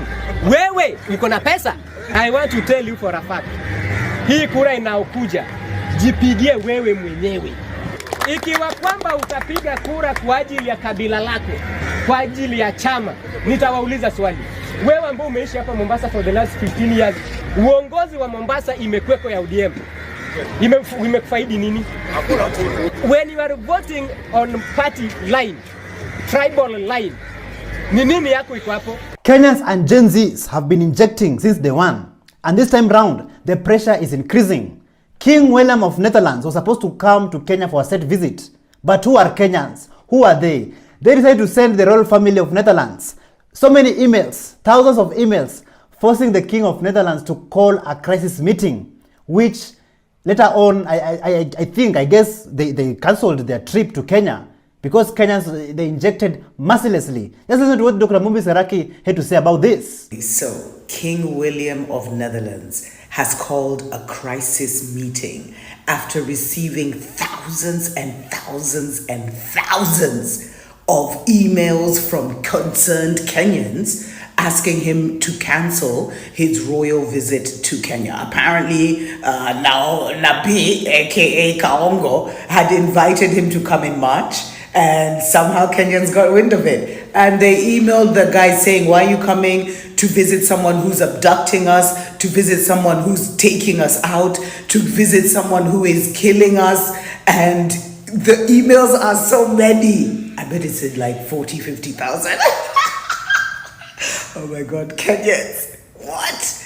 King William. And by the way, I need to tell you about these Williams. You see? William Gates, William Ruto, now William of Netherlands, William... Sometimes it's good to appreciate the men and women in blue, our police officers, who work hard day and night to protect the Kenyan people.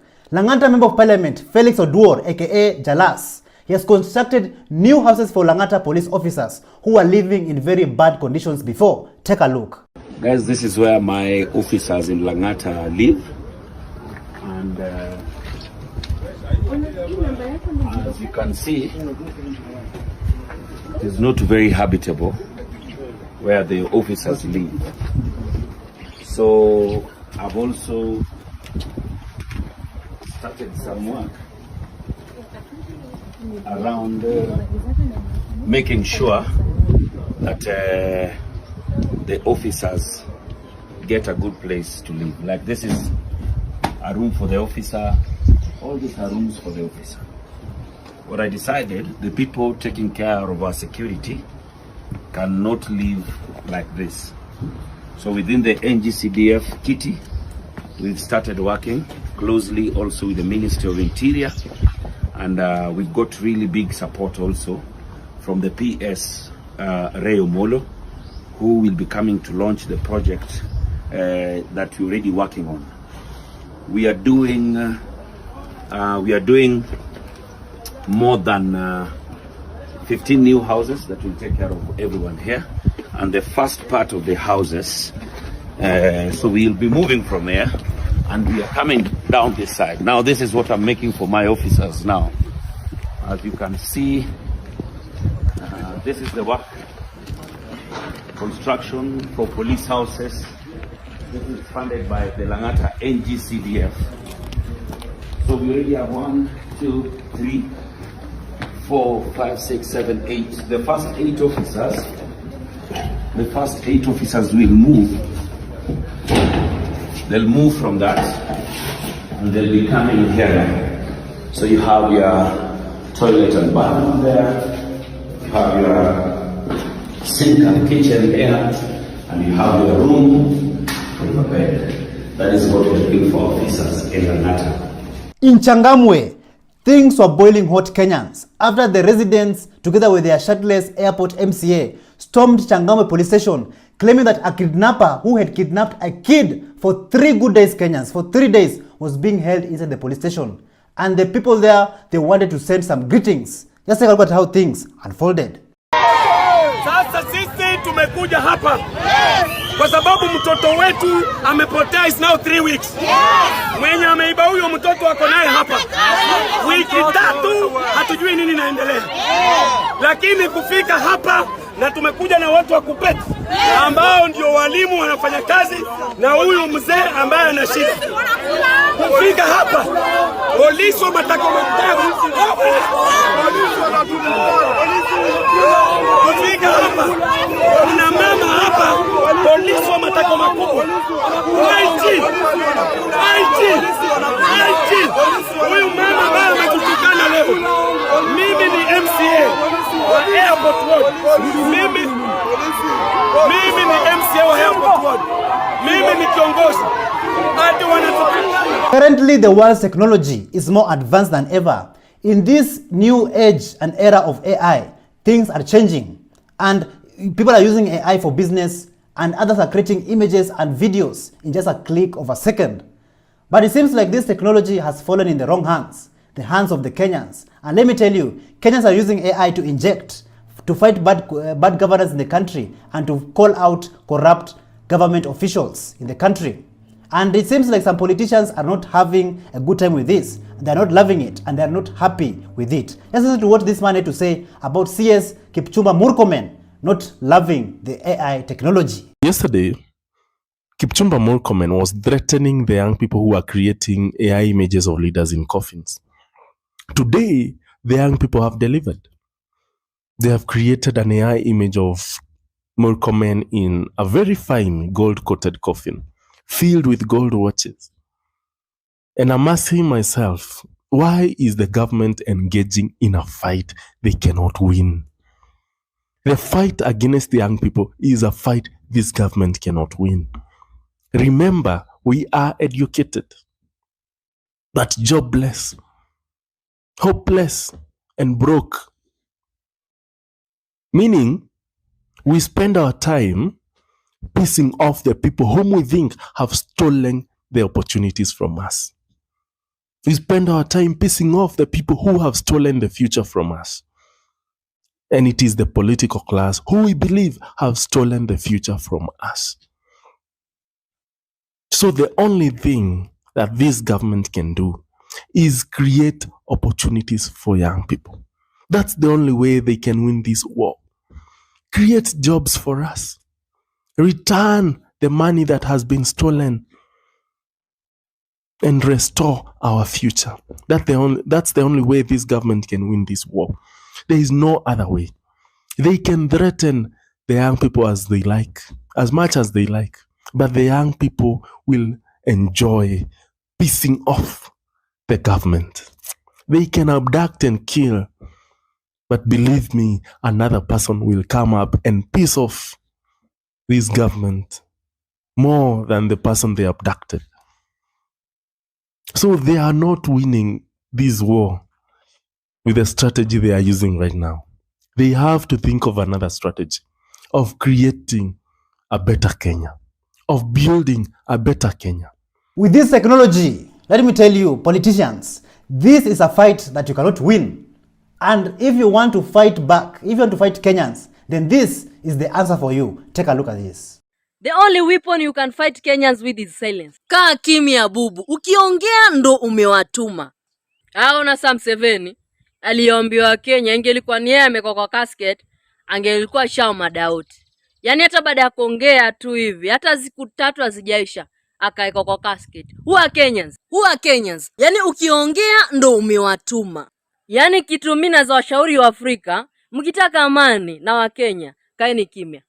If you want peace with Kenyans, stay silent. Even the president of Uganda, Yoweri Museveni, was not left behind and he was injected by Kenyans and the Gen Zs. Take a look. Guy, Museveni alisema ati akiweza ona mtu anafanya hiyo ujinga ya kumweka picha kama amekufa, anaweza jua hajui.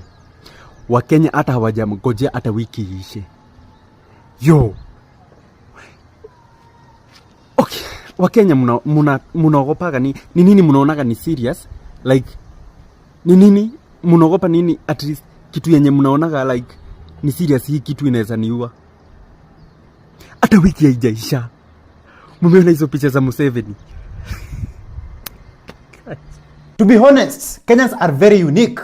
They are unshakable, unbreakable, unbogable. Like you cannot put fear into Kenyans and think that they just keep quiet. They will fight back. And it seems like these politicians, they already know that the gig is up. And they cannot do anything to salvage the situation. And currently, many of them are speaking in fear of Kenyans. Kenyans, you have won. Isn't what Edwin Sifuna had to say? Those comments are coming from a place of fear. Now they're afraid that time has run out. They know the government is extremely unpopular. They can't see anything in the horizon that they can do to reverse the fortunes of the government in 2027. They are speaking from a place of fear. It is only an animal that is afraid, that wants to attack people and threaten people, and it's showing its teeth, our claws. Oh, so we will do this, we will bring back 24 years. In which country? This is not 1980. This is not 1980. Ukianguka kura, unaanguka tu kura, unaenda nyumbani. Hakuna mahali utakatalia. Unakatalia wapi? This is not 2007, my friend. This is not 2007 where somebody can actually lose elections and impose themselves on the people. Ukianguka kura nyumbani. So mtu asitutishe hapa ati you will go and reinvent the 24-year presidency. There's nothing like that. The thing that guarantees re-election, as I have said, is you deliver on your promises, make the lives of Kenyans better. You will not have to fight with anybody. They will put you back in office. But for as long as you continue with the way in which you are continuing, talking to people the way you want, insulting the public, threatening the public, a public that is very well informed on its rights, threatening to violate the constitution, ignoring constitutional principles, this year, in fact, if I had spoken in Bungoma, I would advise the president, forget about roads, forget about railways. We need the software of this country to be reinstalled. That is the problem. It won't matter if you are telling us you are making us good roads so that our parents can zoom on those roads between police stations looking for their children and going to mortuaries. Then we don't need those roads. If the roads are for us to travel freely as we look amongst bodies in mortuaries to look for our young ones, our loved ones, we don't need those roads. What we need is, can you guarantee us the values in Article 10 will be respected by the government? Can you guarantee that the life of Kenyans will not be interfered with the way it is being interfered with? There are loved ones who spend Christmas without their kids. There are families that spend Christmas without their kids. So even if you tell that person that you have dualized Malaba to Mombasa, what are you telling that person? So that they can go and fetch their children from the quarries and the rivers. We don't want that. We want you to work on the software of the country. And speaking of fear, Oscar Sudi has been going around Kenya making reckless statements. Like anytime he opens his mouth, it just sounds like a kicks of a dying horse. Listen to what Nick Nico had to say about Oscar Sudi. I know you guys have seen what Sudi has said today about the presidency and the future of Kenya in terms of the presidency. Manenda kusema sijui must go, hakuna venye tunaenda na msikie vizuri. Na nataka nirudie hapa. Hii Kenya hakuna rais ameenda kwa miaka 5. Kwani huyu ndiye atakuwa wa kwanza? Kama tunafanya nini? Kama tumelala wapi? Kama nini imefanyika? Kwani Kenya ni yenu? We have lived in a time that we've seen the deputy president that has lived half of his term. So let no one lie to you that a president cannot be a one-term president. And please, politicians like Sudi are not the politicians of today. Politicians like Sudi are politicians of yesterday. The politicians of today are politicians that are focused, politicians that know policies. Please don't be mistaken, because it's only politicians like these that are going to be eliminated in the future 2027 election. So please, let this not scare you. These are just kicks of a dying horse.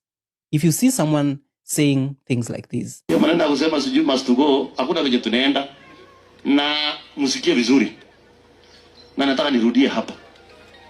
Hii Kenya hakuna rais ameenda kwa miaka 5. Kwani huyu ndiye atakuwa wa kwanza? Kama tunafanya nini? Kama tumelala wapi? Kama nini imefanyika? Kwani Kenya ni yenu? Mjue William Ruto aende mahali. Don't listen to people who have no future in Kenyan politics. These are people who currently are enjoying the power of the presidency, the power of friendship between him and the president. And now he thinks he can command the way Kenyans will vote tomorrow. Guys, these are just but kicks of a dying horse. All Kenyans from different walks of life, from different religions, different beliefs are fighting for better governance and a brighter future for Kenya. But it seems like not everybody understands this. Like British Elachi, she went on to say that Christians, you are shaming the Muslims because you people, you are insulting the leaders. Like it seems like she does not understand what is written in the constitution. She does not understand what it means by freedom of speech in this country. Let's listen to what this woman had to say. Lakini yetu hasa mimi mwaka huu ni wa kuheshimu viongozi. Kama wewe unaingianga kanisani unashika Biblia, basi usome hiyo Biblia vizuri. Wakristo tumefanya, Waislamu wanajua kuheshimu viongozi wao. Liwe liwalo, huwezi kutusi kiongozi Muislamu. Mbona sisi Wakristo tumekuwa mpaka kanisani hapa ndio tunatukanana tunafanya? Mwaka wa 2025 tunaambia Mungu hiyo hatufanyi.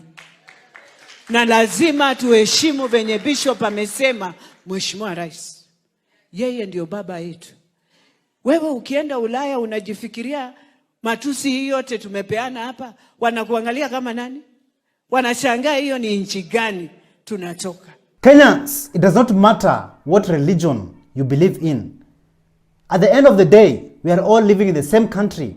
and we want a better future for this country and better lives for each and every one of us.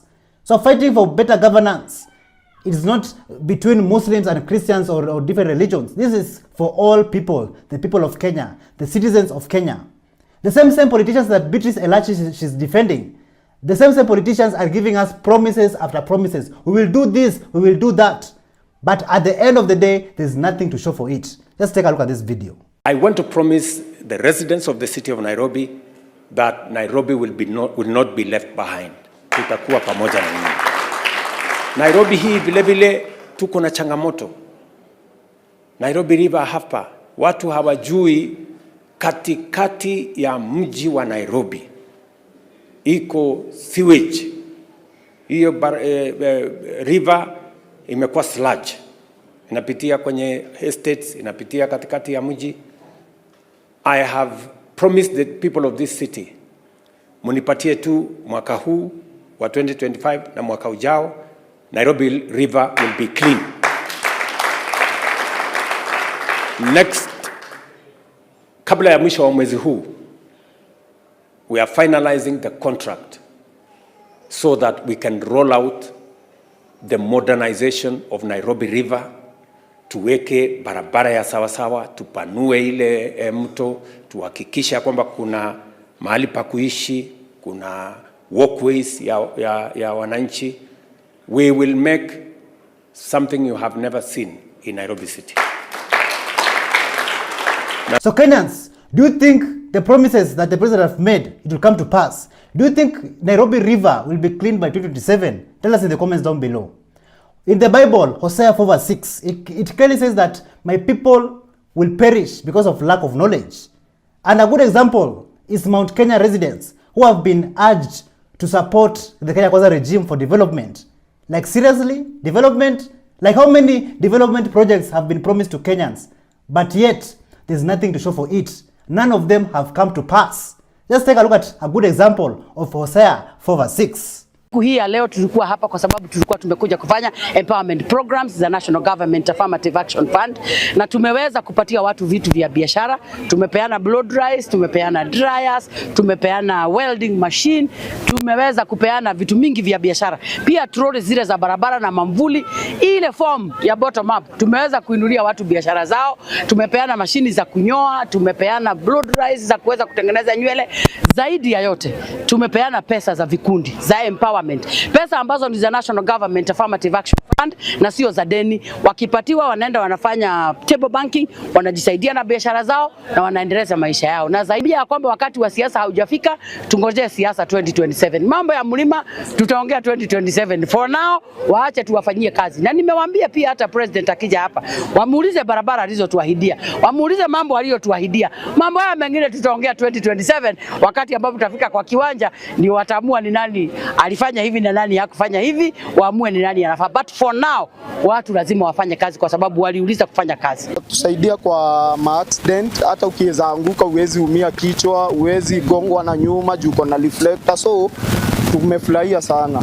Yes. Tunataka maendeleo juu sasa siasa mingi haiwezi tusaidia. Tunataka watusaidie na yenye walituambilia tu. Hiyo tu tutakuwa tumeshukuru. Ndio hata wao wa grab 2027, ndio hata wao wapate kura za 2027. Abductions have been taking place in Kenya for quite some time, and some people are still missing till date. Some people have been found, and some of them have died under unusual circumstances. Even asylum seekers who should be protected under the Kenyan law are still being abducted in Kenya. Foreigners are also being abducted in Kenya. Like Kenyans, do you think asylum seekers should continue seeking asylum in Kenya? Because, let me tell you, this is not a heaven for any asylum seeker out there. Let's take a look at this. Okay, so there's breaking news is that a Tanzanian critic of Suluhu's rogue Tanzanian regime called Maria has been abducted by 3 men in Kilimani. And this comes barely barely 3, is it even 3 weeks since Besigye was abducted pia. Okay, so GOK's script is very much predictable. That Wanka Sing'oei will go on that laundromat called JKL. He's gonna start saying the government of Kenya had nothing to do with it. They didn't even know she's in the country, but they are getting down to investigations and all the other chat GPT crap he'll have generated by then. I don't know how many times people should be told, do not seek political asylum in Kenya. Kindly. This is actually in East Africa, okay?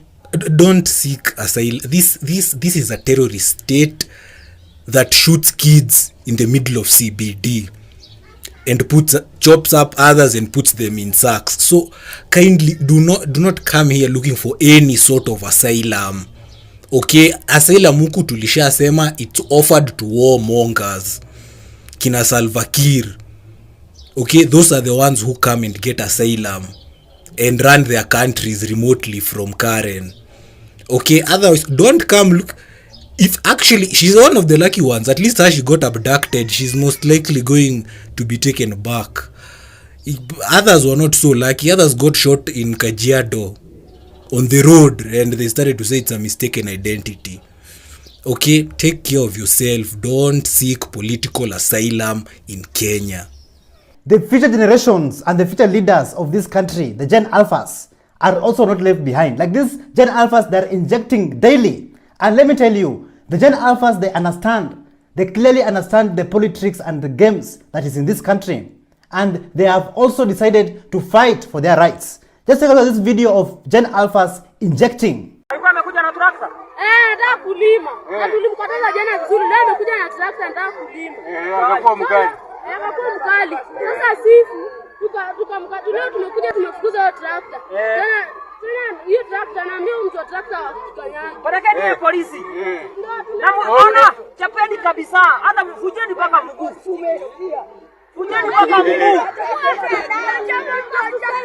Anapiga mwanafunzi anaiba shamba ya shule, arudi shule. Hapana, wewe fanyeni hivi. Fujeni mguu. Fuja mguu.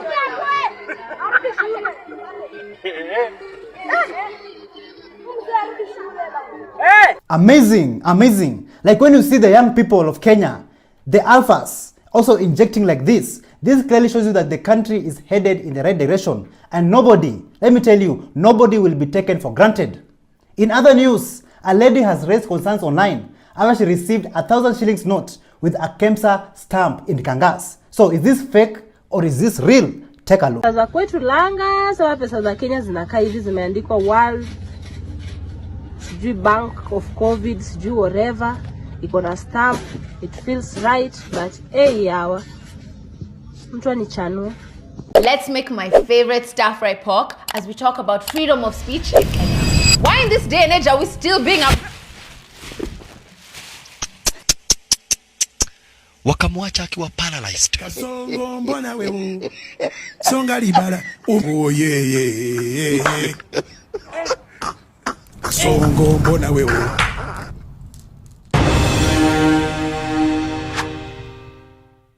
Thank you so much for joining us on today's show. I'm your host Elvis Derry. See you in the next one. Bye bye.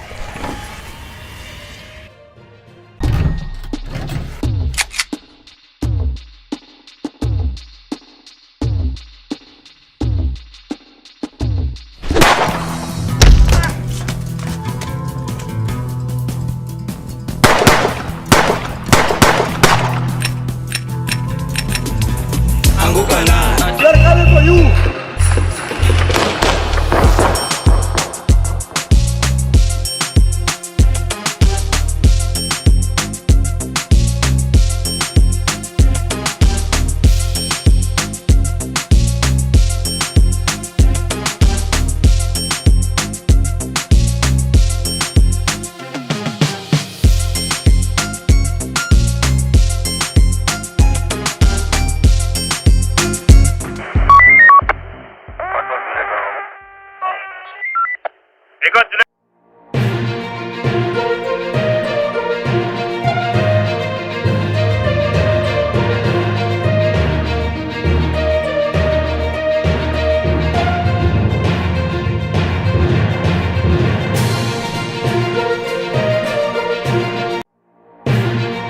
from minors illegally arrested. Tunanyamaza hazina ni watoto na mtoto ametumwa kwa duka. To South Sudan tenants rejected. And before I even proceed, he's like, but we don't want South Sudanese. Are artists under siege? Muona saa zingine jo rezo anatukanwa. Henry the whistleblower gets new teeth. Yeah, look on the moto. Look on the sun.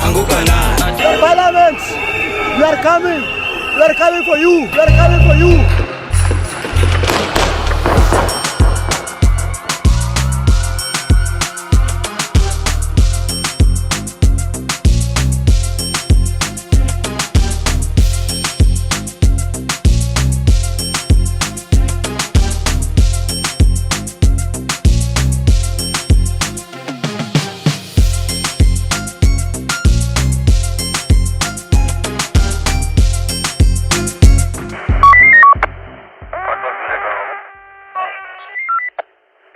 Hello, how are you? Welcome back to ShowNewTrend. I'm Yusuf today and my name is Elvis Dering. Police officers from Moulem Police Station from Embakasi West, they have been trending recently after they went on to arrest anybody they encountered on the streets. They even went on ahead to arrest underage children who were sent by their parents to go and buy supper at night. The parents later on decided to go to the police station to protest the unlawful arrest of the residents in that area and also the unlawful arrests of their children. Let's take a look at how things unfolded.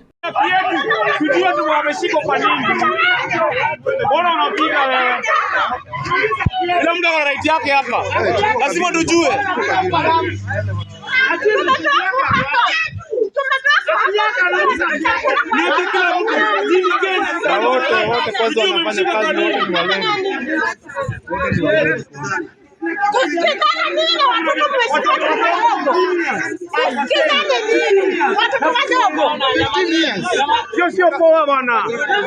Sio poa.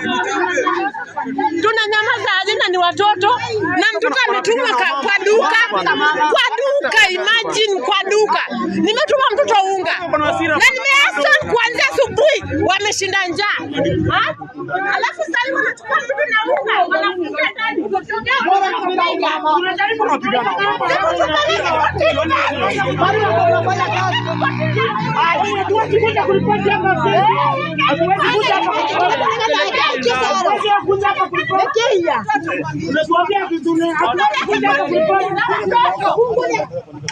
Mimi nakuja kuuliza mfungo wangu wako wapi? Mfungo wangu wako wapi? Ameipia nani? Hiyo ndio swali. Hiyo ndio swali. Ameipia nani? Hiyo ndio swali tunauliza, ameipia nani? Hamwezi sita hata kushika watu kiororera. Tulieni. Kiororera hapa mnashika watu kiororera. Tulieni. Tulia. Hapa nimechukua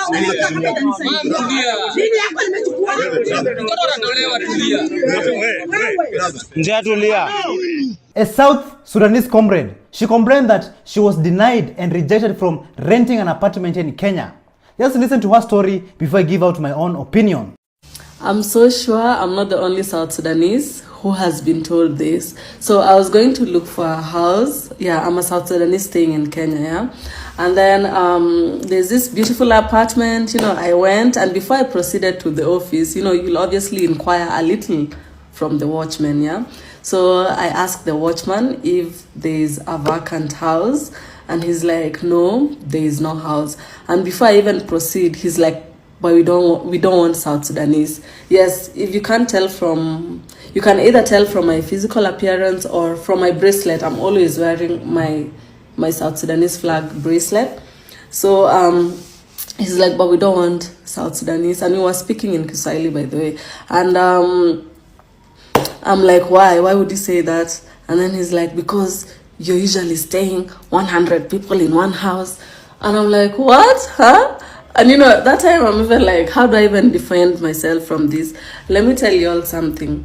When you compare the dependency ratio or the number of people that stay in a South Sudanese house compared to other nationalities, by the way, I was not so offended because a part of that is true, but this is beyond our control for some people. Because you might find, for example, let me use myself as an example. we are 8 siblings, yeah? And then my mother, and then my late father. Like, I'm just saying, if we were to stay together, because all my siblings are scattered by the way, but if we were to stay together as a full nuclear family, we would make like a family of 10. This is totally wrong, unacceptable, and very sad to hear. My heart goes out to this comrade and to all those South Sudanese men and women who have faced a similar discrimination in Kenya. We all know that South Sudan has faced complex set of challenges over the years, contributing to its economic struggles. So many Kenyans are working, studying, and living in different parts of Africa. And so many Africans also living here in Kenya, studying and working here. We are all Africans at the end of the day. These borders that you see here in Africa, they were set up by the colonizers, not us Africans. So let us learn to live, help one another, and to live together as one people, as one community. There should be nothing like you come from West Africa, you come from North Africa, Central or East Africa. Let us not have that discrimination mindset among ourselves towards our fellow Africans. Let us not practice xenophobia in our own country. And to this comrade out there, if you're watching this video, send us the name of the apartment. Even if you have the number of the owners of those apartments, send us those numbers and those names so that you can send them some good greetings, because I believe they deserve it. But South Sudanese stay 100 people in a... Oh my God, like, that was so embarrassing and painful. Anyway, life goes on. Our president, Kasongo himself, has done it again. He went on to lie about the Grammys being held in Kenya in the year 2025. But the Grammy organizers went on and they denied receiving $5 million from the Kenyan government. And also, they said that the Grammys will not be held in Nairobi, Kenya, but in Los Angeles. Take a look at what Dr. Mumbi Seraki had to say about this.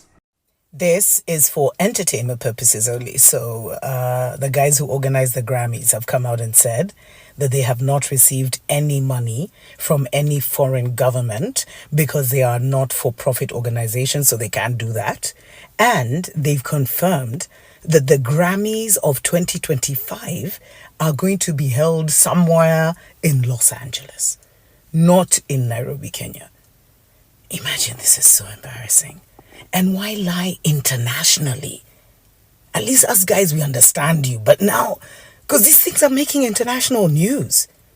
You tell Kenyans the Grammys are going to be held in LA, and Kenyans will go and ask the Grammys or the organizers, is this being held there? There's people lying to Nabi, which is making his situation worse, because it's just like, who is surrounding him? Who is advising him? I know he's a one-man show, like Gachagua said. Did you hear that? He was injected. An incident of assault has been reported at Ruiru Sub-County Hospital, where a man was going to visit his wife in labor. He was violently attacked by a security officer from State Security Services Limited, and he was denied entry to go and see his wife, despite the hospital being a public facility. Let's take a look at how things unfolded. Hivi ndio mnafanya kwa hospitali, si ndio? Acha vita na yeye. Hivyo ndio mnafanya? Ha? Ndio nakuuliza, hivyo ndio mnafanya, si ndio? Acha hiyo maneno. Ha? Hiyo maneno imeanza. Kwa hivyo mgonjwa atembee kutoka kwa ward mpaka hapa sababu umesimama kwa gate unataka kuzuia mtu kuingia. Si ndio? Ha? Wacha. Huyu mzee anafikiria aje? Wewe uko na familia wewe? Uko na watoto? Uko na watoto? Wacha. Sawa. Huyu mzee anafaa kuwa anafikiria. Namwambia niko na mgonjwa na hana mtu. Huh? Nimetoka mbali kufika hapa, unataka kunizuia kupeana bag peke yake na nitoka nje. We are always here every day fighting for good governance, and a better future and a better Kenya for all. But it seems like there's some celebrities, some artists who are not with us. Like Guardian Angel, he went on to stand up for the president, praising the president. And I'm just wondering, are they not seeing what we are seeing? Just listen to what Guardian Angel had to say about the president. Muona saa zingine jo rezo anatukanwa. Maka nasema we. Nasema mi unaweza nitukana hivyo. Juu mi ni boys bana. Maybe si ni age mates. Ama unanishinda rika. Kama mi washai nipasha sana washenzi. Lakini hiyo nishtui. Unajua life yangu iko mzuri. Unajua but mse bro, hata Biblia unajua inasema leaders. Sijui ni verse gani, I think unaweza utatupostia hiyo verse. Mali Biblia inasema kwamba kiongozi anachaguliwa na Mungu. Anapewa hiyo responsibility na Mungu. Na wale watu wanaongozwa na huyo kiongozi wamepewa wako mandated kuona huyo kiongozi. So hapo kwa hiyo verse nilitafuta kutry kuangalia mahali wanasema lazima huyu kiongozi akwe mwenye amefanya kile unataka ndio muona. Hiyo pata kuna the fact that yeye ni kiongozi, kuna ile heshima fulani anahitaji kupewa. This is just some PR. Just because the president shared one of your songs on his page, now you want to tell us that now the Kenyans are living the best lives ever? Get an angel? Seriously? Muona saa zingine jo rezo anatukanwa. Maka nasema we. We all know Henry Omondi, Henry the whistleblower, the young man who went to fight for JKIA until the Adani deal was dropped, was cancelled. Courtesy of Eric Omondi, he took his first flight. Just take a look.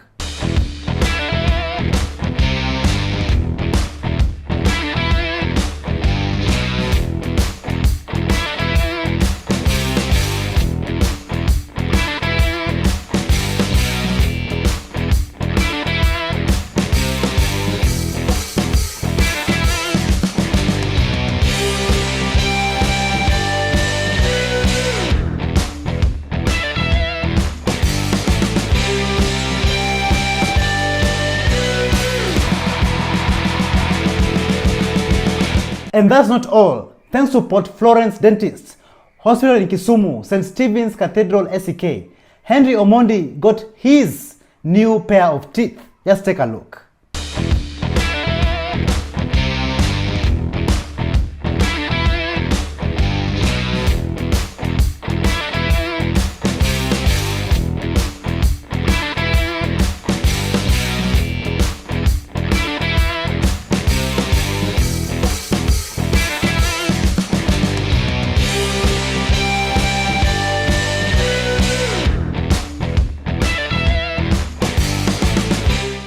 What's up guys, Eric Omondi, president of Comedy Africa. Niko hapa na ndugu yangu Henry Omondi mazee. Finally, ladies and gentlemen, Mungu halali. Finally, Henry akona onyeshe meno.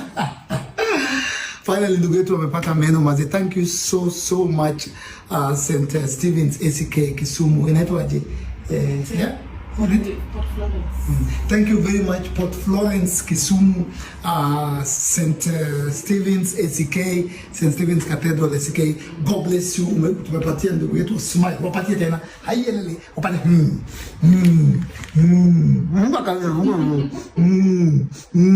He has all his teeth, man. A Kenyan comedian decided to go and inject and also imitate Mutahi Kagwe after he was elected as the new agriculture CS. Just take a look at this video. Good afternoon, fellow Kenyans. So in the last 24 hours, we have only registered 8 cases of cows and goats which has been vaccinated. This is not a surprising number, and it is very frustrating for us. And we want to ask our farmers to accept their animals to be vaccinated. We want to tell farmers, we are going to arrest all the cows which has not been vaccinated, and we are going to put them in a quarantine until they are vaccinated. We are also going to put a lockdown. We are not going to accept cows which has not been vaccinated to be transported from one county to the other. We also want to put curfews in cattle dips and in other places where cattle go. But if your cow is not vaccinated, we are going to put a curfew. It will not going to be allowed into a cattle dip. Because we have to take this thing seriously so that we can save our global, because of the global warming, and we can help these animals to stop fatting. We want us to ask you people to buy your cows masks, so that you can protect them from being attacked by diseases. And I want to tell you very easy things. That if you treat your cows normally, your cows are going to treat you abnormally. And that's not all Kenyans. Even Rapture the scientist, a comedian, decided to go and inject. And this is what he had to say. William Samoei Ruto. Ni nini nasumbua huyu jamaa? Sakayo.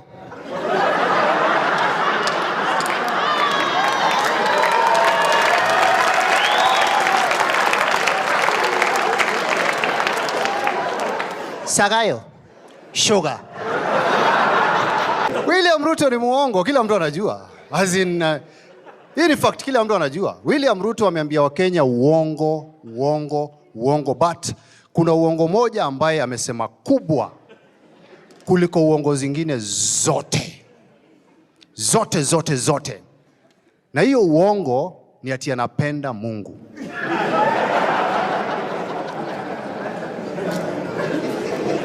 William Ruto hapendi Mungu. William Ruto anapenda mapasta.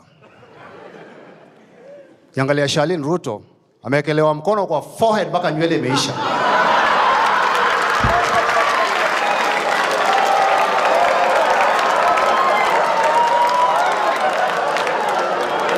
So, viewers, if you are given a chance to go and spend a day with Kasongo, would you do it? Will you take the challenge? Just take a look at this video showing you about spending a day with the president. Take a look.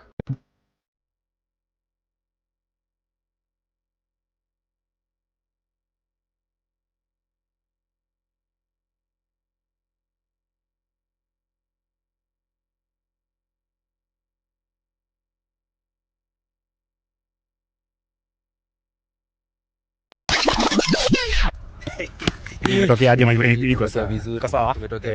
Sawa, lakini mmenipatia kitu transparent bwana. Tutaedit bwana, tumetenga bilioni 10 bwana. Usijali. Alafu watu hakukuwa na kitu bwana. Hii achana. Haya, chukua hii. Tutaedit. Tutaedit. Kuna ngoma nyingine nilikuwa nataka kuweka. Gani hiyo? Ya Samawoka. Yeah. Iko sawa mkubwa. Okay, sina shida lakini tunaweza tafuta ya Sama Flyer. Sama Flyer. Kasongo yeye. Chai. Continue. Mombari nanga. Kasongo. Pull up. Are you normal? Thank you so much for joining us on today's show. I'm your host, Elvis Derry. See you in the next one. Bye-bye.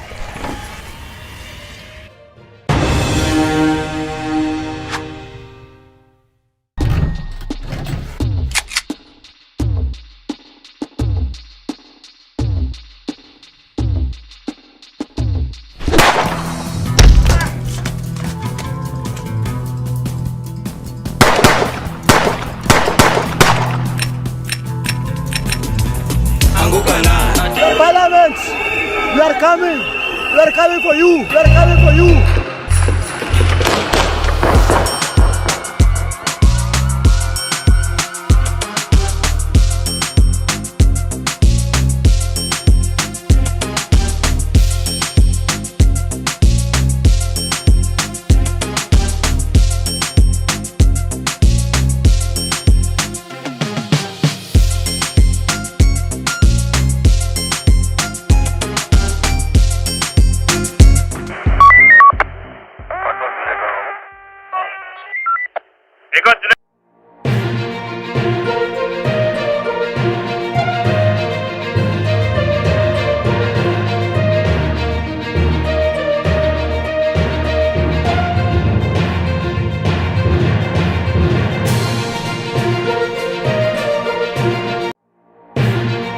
From GSS intern teachers harassed.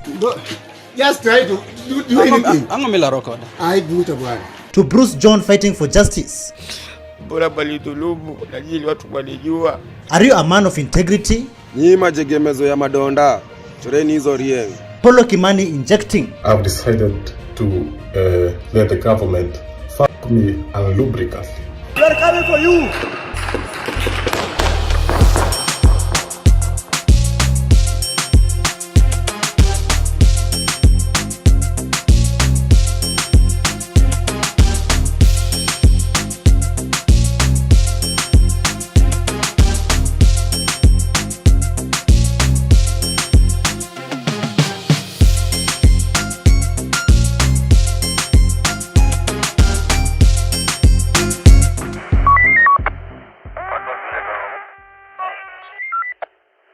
Allah, how are you? So many pastors have messed up this country once they decided to accept corrupt leaders to talk on God's altar. Even those pastors are also working in the government and also taking part in corruption. Where are we heading to as a country? Listen to this. Let me tell you how much pastors have messed up this country. This is a commission called the Ethics and Anti-Corruption Commission. And they're supposed to be handling corruption cases in this country. You've seen Morara going around the country exposing to us all the things that are going on. And you know about the JKA airport and the Adani deal and all these crazy things that are going on. The Ethics and Anti-Corruption Commission, which is supposed to be managing these things, they're supposed to be the whistleblowers, they're supposed to be doing this thing. Do you know who their chairperson is? Bishop David Oginde. Bishop David Oginde was the bishop for CITAM, Christ is the Answer Ministries. He was their bishop for 10 years until he retired. After he retired, he was personally appointed by Dr. Zakayo himself.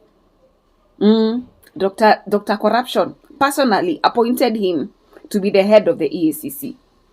So hizi scandals zote zikitokea, you know the EACC does? All they do is arrest police officers who are collecting 50 shillings on the road. They only go for small fish offenses to make it appear that there's something going on. But those scandals for billions?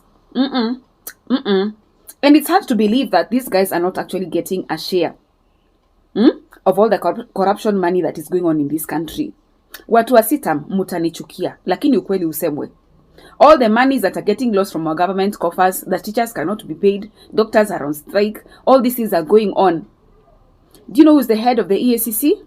Your former bishop. Na mnaringanga na hizo makosa zenu za leadership, sijui ethics and integrity, sijui what. Your poster child is this Bishop Oginde. And what is he doing in this country when this country is going up the way it is going? Mabonga 254, also known as KOT Sonko. He has recently joined Morara Kebaso Senior in going around the country and revealing to us ghost projects. Just take a look at this video of how KOT Sonko was addressing the nation. Listen to this. Sasa sisi tumekuja hapa leo ni kwa sababu tumekuwa tunapigana kule Nairobi na mmesema tufikishe civic education hapa kwa ground. Mimi naitwa Marvin Mabonga na wengi wenu pale kwa mtandao wa Twitter mnanijua kama KOT Sonko. Kijana mkakamavu ambaye aliuliza rais maswali ngumu sana akashindwa kujibu. Na tumekuja hapa kusema kwamba hatutaki ukabila kwa sababu ukabila ndio kitu imekuwa ikitunyanyasa sisi hapa nchini kama vijana. Tunataka kusema pia mambo na corruption tukiweza kuitupilia mbali. Na kwa sababu sisi vijana tunataka kuona nchi yetu ikisonga mbele, inamaanisha kwamba kijana yote ambaye amehitimu miaka 18, kama umetimisha miaka 18, uende ukachukue kitambulisho. Ukishachukua kitambulisho, tukiweza kuchukua kura. Na pia tumekuwa na viongozi wafisadi sana katika nchi yetu.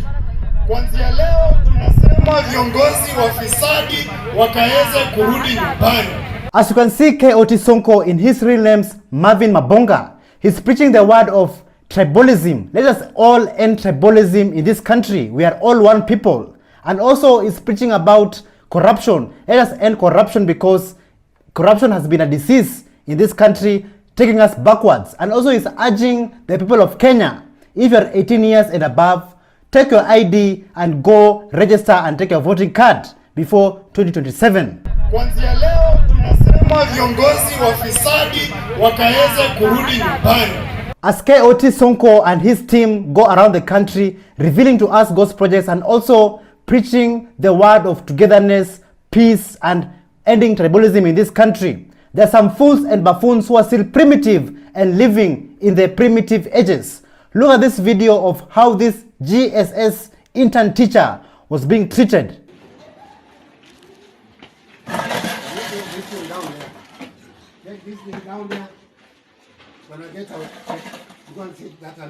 I cannot get out of the school compound. You cannot dictate where I'm supposed to be sitting. We have a staff room for the members of all the members of staff. We have a staff room. It is me locating you where to say. No, you cannot locate me under a tree. Who are you? You cannot locate me under a tree, Who Mr. are you? When I head teacher, you cannot locate me under a tree. You will go there. I'll not sit there. There is a staff room for all members of staff. You will not. You cannot join the staff room. I'm telling you, you cannot join the staff room. Can you give me the chair, one? Jotel. I'm going to record. Give me the chair. No, just try to do anything. I'm going to record. I do it, one. What? I'm going to record issues. Can you leave this chair?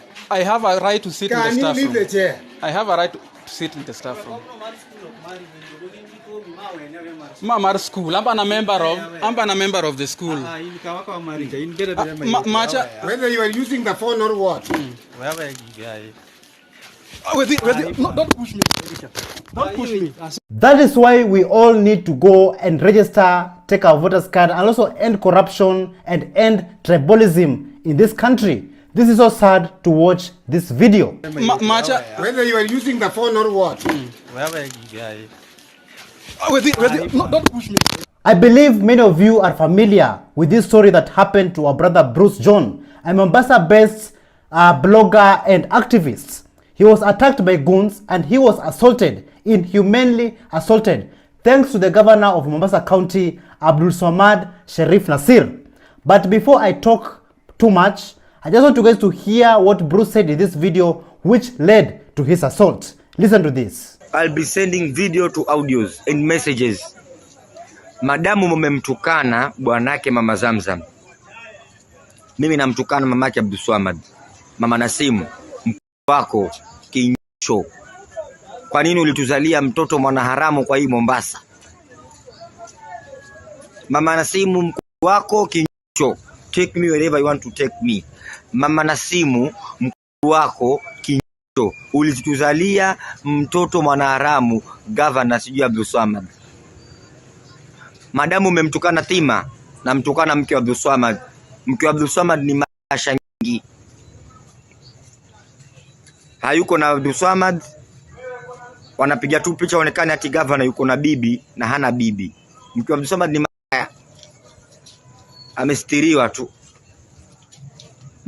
Masecurity wajio washamla mke wa Abdul Swamad. Muje muyaseme hapa hayo. Nyisi mumeanza, twendeni nalo. While I was watching this video, I'm not just only listening to the insults, but I'm seeing a frustrated Kenyan who is seeking justice, who is fighting for good governance in this country. I'm seeing a frustrated Kenyan who is suffering, but yet our politicians are enjoying life and posting them on social media accounts. After this video, the governor of Mombasa, Abdul Swamad Sharif Nasir, decided to send goons who attacked our brother Bruce John, who assaulted him inhumanely. And after the assault, this is what our brother Bruce had to say about that event. Sisi leo tumekuja kufunza adabu. Tunakufanya kitu chenye ukitoka hapa ukiongea tu tunapost kwa mtandao. Sasa wale vijana walionichukua 20 wakawa wengine watatu wako huku wameziba, watatu wako huku na 5 wamenizuia pale, wana nguvu, wamenishika, nimefurukuta lakini wapi. Huku akinipiga. Ikawa pale kando kuna vijana wawili wamevaa mask.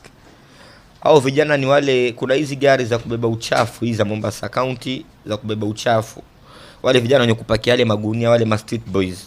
Wale ndio wakawa wamelipwa. Mmoja akavua nguo, akalivua nguo, akanilala mpaka kamaliza. Wa pili akalivua tena nguo, akalala mpaka kamaliza. Nikajikojolea, nasikia maumivu.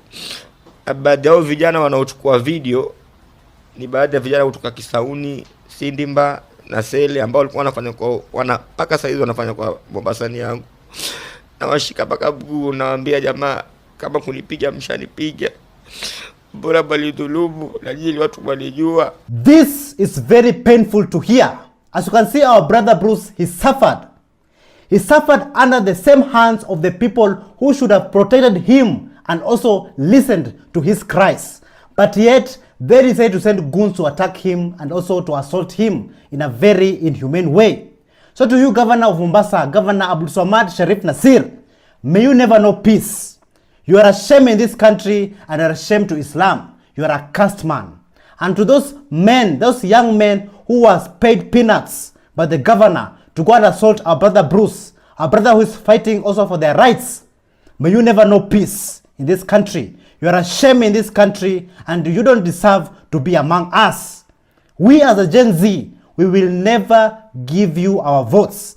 And to the people of Kenya, don't give your votes to such criminals, such terrorists who are assaulting our young men and women in this country.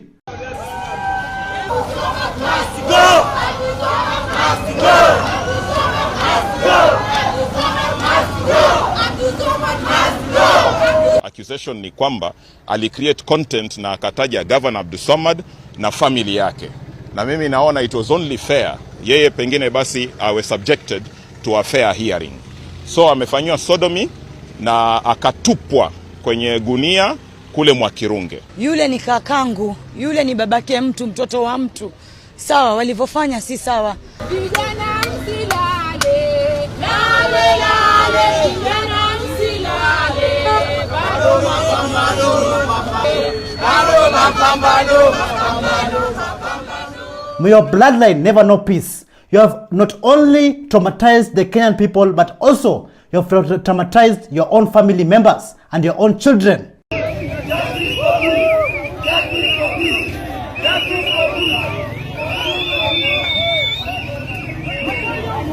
To the people of Mombasa, next time when you go to vote, vote wisely and don't vote in such people, such inhumane people, such evil people. Let us take a short break. We're gonna be right back. Welcome to a special journey today. We're talking about something super important, supporting local businesses. It's like being a superhero for your community. Join us in celebrating the heart and soul of our neighborhoods. Let's get started. 我是老板，我是你的老板，我是老板，老板的老板，我是老板。Embu. Yeah, so guys, if you're at Embu stage, you'll find like different people selling different kind of products, and we have our brother here right here selling his products. My brother, what do you sell? I do sell something like chains, earphones, rings, like specs, and also nail cutters, and also sprays that help me to earn a living. Yeah, so guys, remember it's all about supporting local business too, right at Embu County. And I've just bought this bling bling right at Embu stage, man. Amazing. Thank you so much.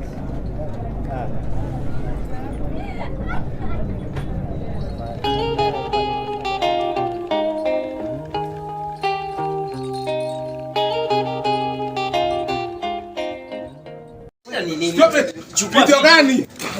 Unakuja kutuzukulia video hapa? Si video.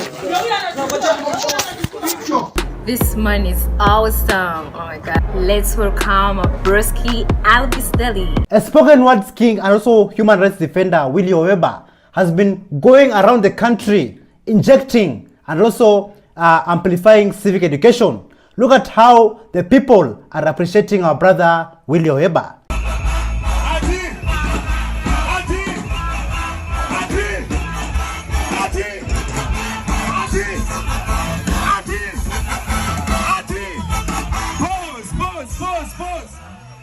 Weka mkono hapa. Tukisema Ruto must go, unasema Kihika must go. Twende, ati Ruto must go. Kihika must go. Ruto must go. Kihika must go. Ruto must go. Ruto must go. Ruto must go.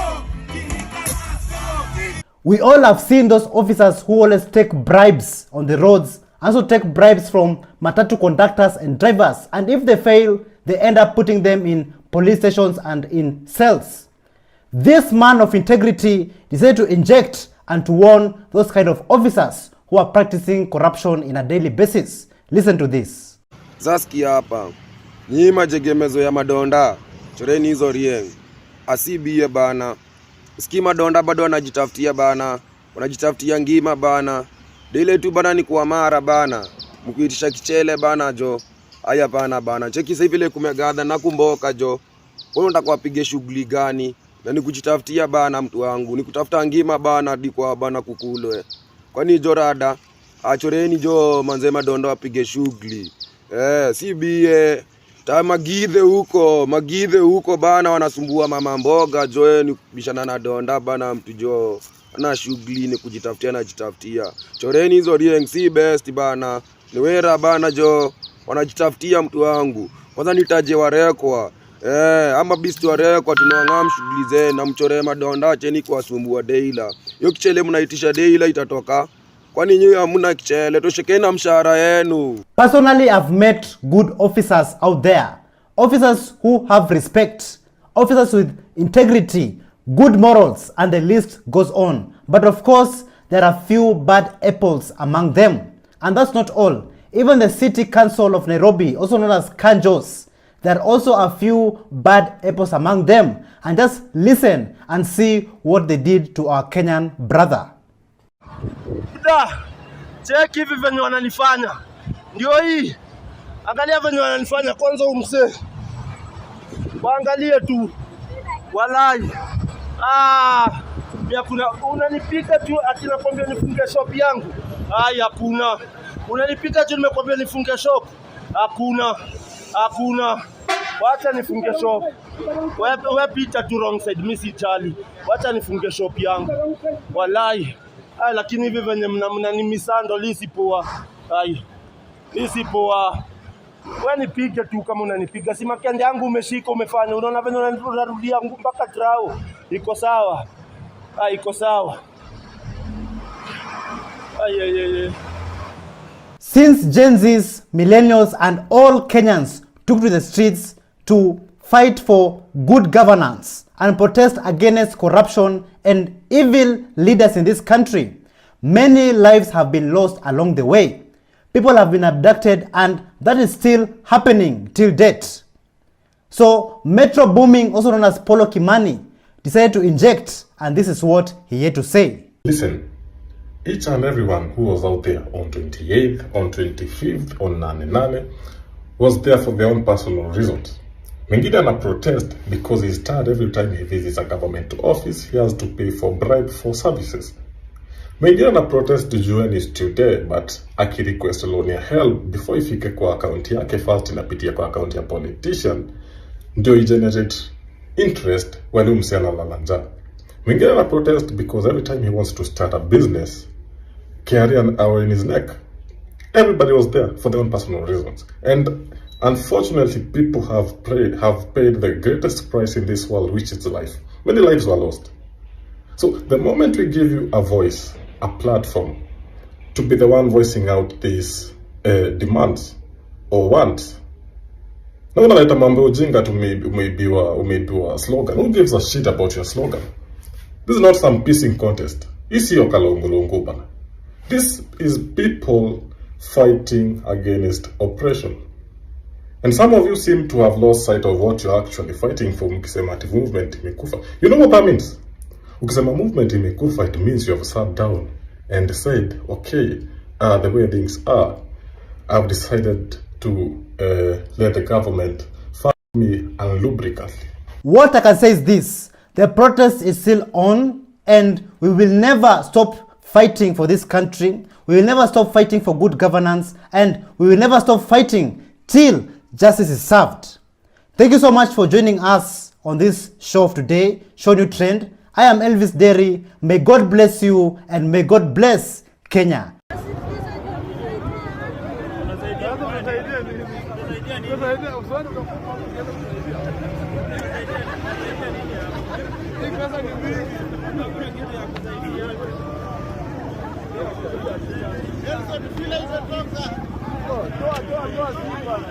Thank you so much for joining us on today's show. I'm your host, Elvis Derry. See you in the next one. Bye-bye.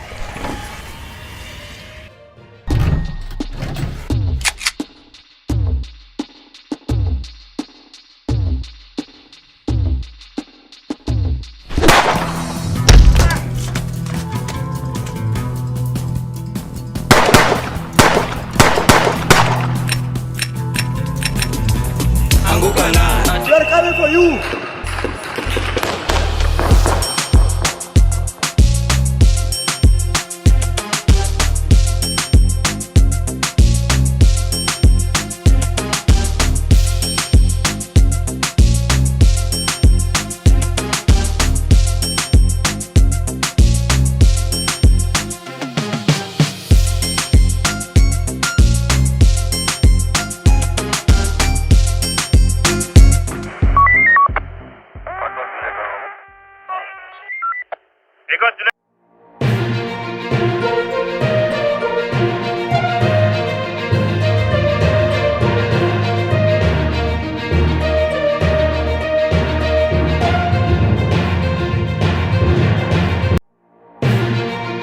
From launch to water projects in Migori,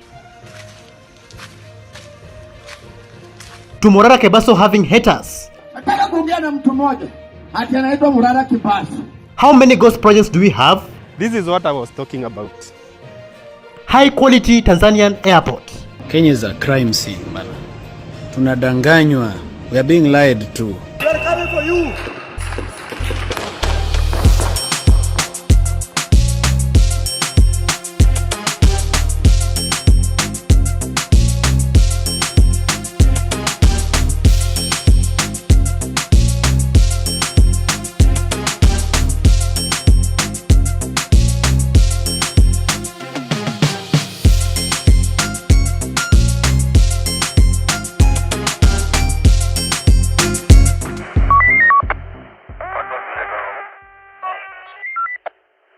Hello, how are you? My fellow Gen Zs and Kenyans at large. Welcome back to ShowNewTrend, and I'm your host of today. My name is Elvis Daly. We all know that Kenya is not only the giant of Africa, but also the giant of East Africa. Morara Kebaso Sr. recently went to Tanzania to show us how the airport of Tanzania has advanced, showing us dust here in Kenya. Take a look. Najua nimekuwa ziara ya kisiri kidogo kutafuta ushahidi. Guys, let me tell you, Kenya is a crime scene, bana. Tunadanganywa, we are being lied to. Tunaambiwa ati economy za nchi jirani ziko chini, economy yetu iko juu. Acha niwaonyeshe bana airport Tanzania. On airport. This is how an airport should look like. On airport. Ona. Hiyo roof inakaa kulika. Hiyo ni airport. Imejengwa venye inafaa. Alafu tunadanganywa huko watu wanakula billions hawajengi kitu. Bure kabisa. Ona hadi floor iko na water effect. Cheki, iko na effect ya kama beach. Hiyo ni floor. Cheki pale kwa mira. Angalia TZ bana. Tanzania looks like Europe. Cheki vile wazungu wamejaa huko. All our tourists. Wote wamekaa huko. Cheki.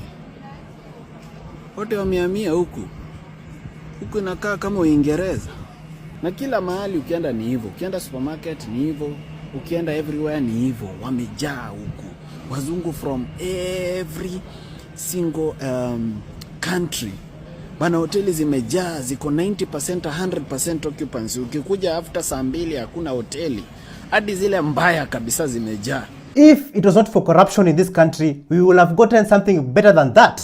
Because we have all the resources, we have all the manpower, and we have all the intelligence that we need. But due to corruption, things are still tough. And other countries have started to show us dust. Ona hadi floor iko na water effect. Cheki, iko na effect ya kama beach. Hiyo ni floor. Cheki pale kwa mira. Angalia TZ bana. Morara Kebaso Sr. has inspired so many Kenyans from different counties to stand up and educate Kenyans on the ghost projects that were launched for many years or many months but have never been complete and were abandoned.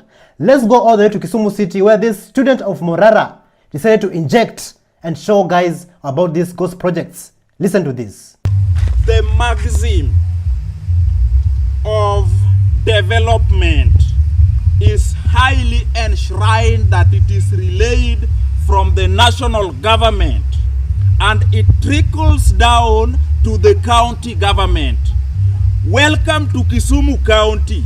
Kadianga sub-location, Kajimbo Rachir sub-location, where we have such a barbaric, pathetic, archaic, weird interconnector.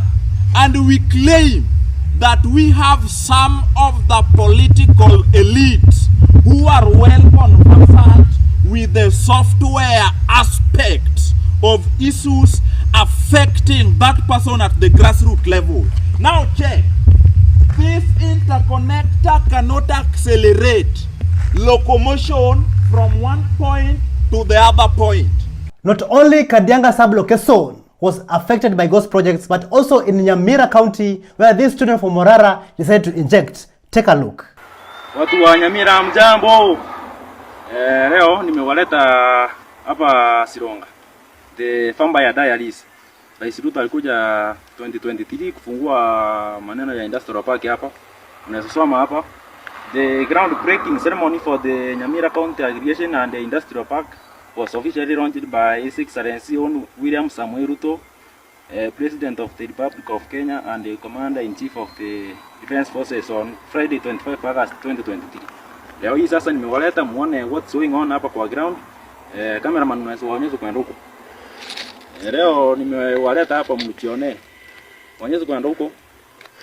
Kazi inaendelea. Kazi ya rais inaendelea, trakta ziko huku. Naweza kuonyesha hivyo kwenda huko, trakta ziko huko. Ng'ombe ziko huko zinajenga huko.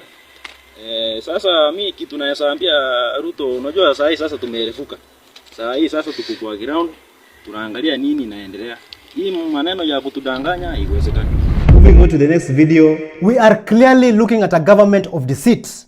Lawyer Ndegwa Njiru decided to inject by saying this and revealing this to Kenyans. Take a look. Utasema hata sisi tumefika hapa, barabara ya kwenda Dongo Kundu. Inaonekana Zakaya alikuja hapa pia yeye. Akapata barabara imejengwa na His Excellency Uhuru Kenyatta. Akakuja akaweka posta yake hapa, flag yake hapa kusema ndiye amejenga barabara. Alafu kwa sababu ameshika tunamwangalia sana ameitoa. Sasa hapa hata hakuna industrial park pia walikuwa wameanza. We are just following on Morara Chronicles. Na ametoa, nimesikia ameenda mpaka Haiti kulaunch huko. Mwambie kuja ajenge hii kwanza kabla ajenda Haiti kulaunch. We are looking at a government of deceit, serikali ya uongo. We are fighting unaccountability, transparency and bad governance in this country. Look, deceit, pure deceit. Mbona anakuja anaweka majiwe hapa na kila kitu anaandika. Kenyans, we messed up. There's no point of us having this guy as a president. We complete messed up. We have to reform this country. We have to work and remove William Ruto, Wanatama. And Rigathi is not a solution. Rigathi is not an alternative. Some lifestyles in this country should be things of the past. But yet, even our Gen Alphas are not spared under this corrupt regime. Let us go all the way to Kagutio Primary School in Busia County, where our children are learning under inhumane conditions, but yet striving for the best in this country. Take a look.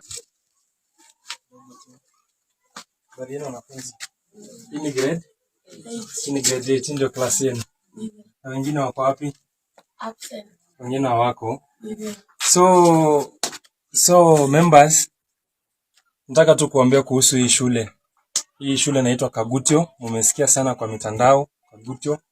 So mnavyoona hii ndio grade 8. This is grade 8 na hapa ndo wanafunzi wanasomea. Wa grade 8 wanasomea hapa. Hii ndio class yao complete. Hii class nasikia wanafunzi wenyewe ndio walijenga. Walisaidiana na wazazi kukanyaga matope, then wakajenga hii structure. So ndio saizi nawasaidia wanasomea hapa. Hawa ni grade 8. Hii ndio grade 8 sasa. This is grade 8.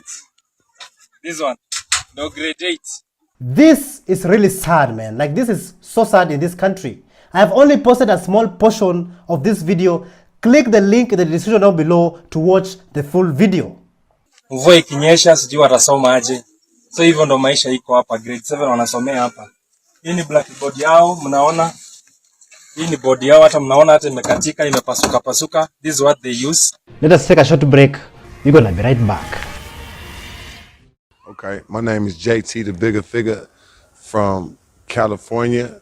I'm also known as Fig Panamera out of Atlanta, Georgia, West Side.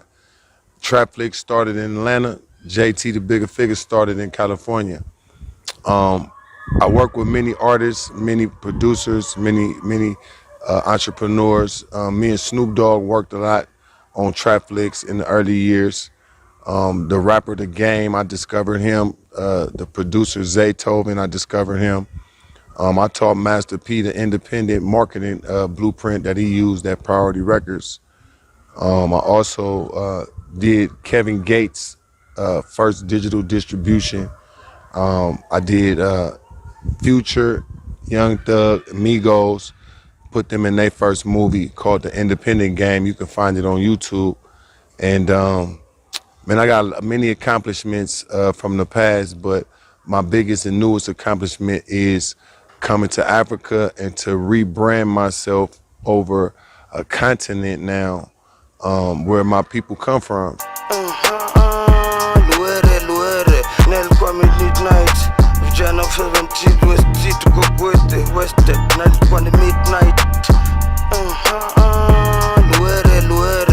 I was the first young nigga out my crew to have 100,000. First time I hit the block, my hood had me going wild. Feel mode. Everywhere I go, I had to rep that, put it on.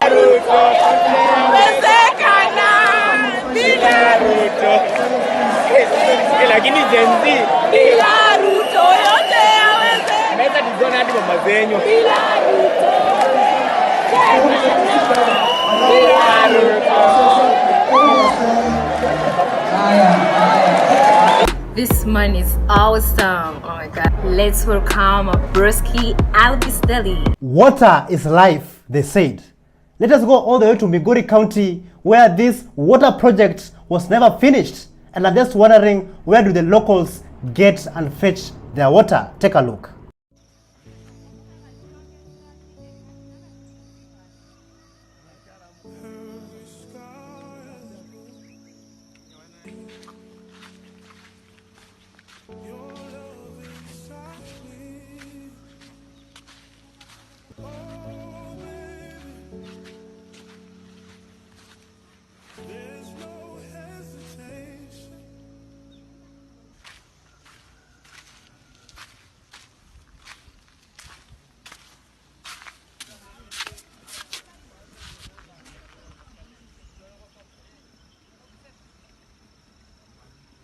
Even the same police officers who are being used to oppress the people of Kenya, the same police officers are also being oppressed.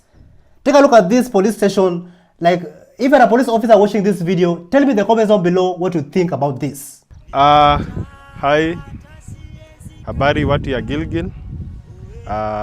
In the morning, I wrote about this police station. This police station, hii ni kazi imefanyiwa hapa na ni kazi ambayo imekuwa substandard. We complained about it in the morning, na saa hii tumekuja kuangalia progress. Tunakuta huyo mkora ambaye alijenga hii asha tuma fundi hapa kwa ground. This is what I was talking about.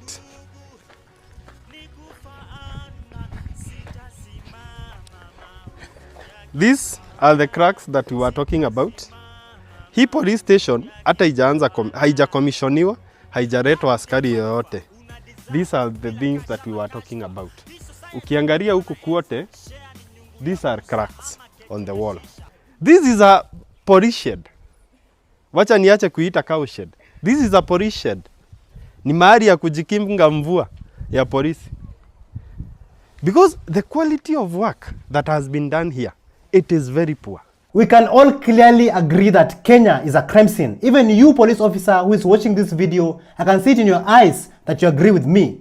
A senior citizen decided to inject after being inspired by Morara Kebaso Senior, and this is what he had to say. Take a look. Yede muhujia wa redemption thini wa kihejo no nitumakite ni barabara eno yekeirwo kana ile ihigariri ni Honorable William Samuel Ruto no kiagitumakiti ni atiriri bara eno kuma Kagwe wokinya Kimende dira kukinya githungu irathika ni marima maria meko andu kuria mareka magera njira ndaihu muno macokage kuria gugwitwo Mau Road matigite barabara ku ena marima nginya ngari ikigutha iragutha igatuika koguo ri barabara eno turenda tuthondekerwo ni His Excellency Honorable William Samuel Ruto no wekerie nyamu ino agithondeka igituika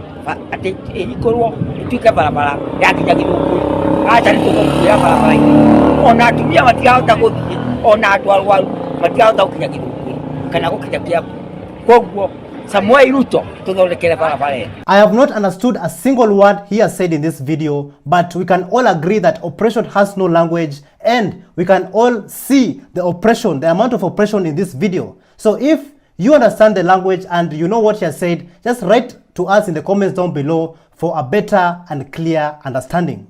Honorable William Samuel Ruto no wekerie nyamu ino agithondeka igituika ati ikorwo ituike barabara ya kinya githuku. While our children are suffering in Kagutio Primary School in Busia County,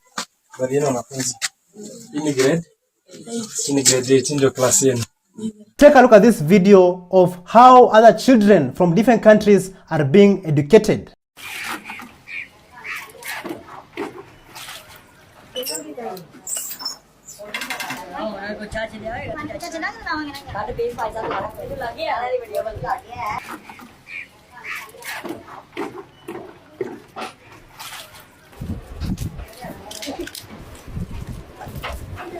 As you can see, our children are striving for the best, but yet they are still studying under inhumane conditions, while other children are being taught meaningful things, advanced technology, and many more.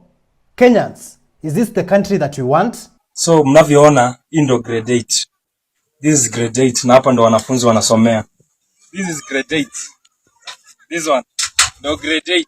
Since Morara Kabeso Senior started injecting and revealing to us ghost projects in this country, he has gotten haters from all directions. And one of them is Nuru Okanga, and this is what Nuru Okanga had to say.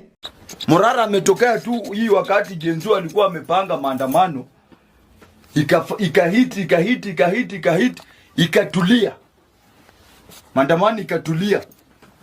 Baba akaingia ndani. Morara katokea. Unajua aje kama hii ni project, Morara ni project ya William Samoei Ruto na yule mbunge wa Kisii anaitwa Osoro. Wanataka wacheze na akili yetu. Wakenya wawache kufocus kwa ile kitu inasumbua. Wanafocus na Morara. Sasa kidogo Morara amepost ana mafuta. Kidogo amepost sijui ana nini. Kidogo na mimi nikipost wanasema ati tunaomba. Umoja akiposti ameshindwa kulipa nyumba, ati Umoja anaomba. Nuru Okanga akipost ana chakula kwa nyumba, ati Okanga anaomba. Kwani Morara ombi? So to Nuru Okanga will live for you Jacaranda grounds in peace. And not only him, but also, do you guys remember this fool? Ati anaitwa Marara ama ni Morara ama sijui nini. My friend, we were waiting for you here. Hapa Embu hatutaki hiyo ujinga. Tunaona kazi yako ni kuchangisha pesa ukitumia mpinu ambazo sisi tunaona hiyo ni fraud. Let me tell you guys, this fool received his greetings in Embu County after he told Morara Kabeso Senior not to go to Embu County and continue doing his work. But not only him, there are more fools. This fool also decided to talk ill of Morara Kabeso Senior, and take a look at this.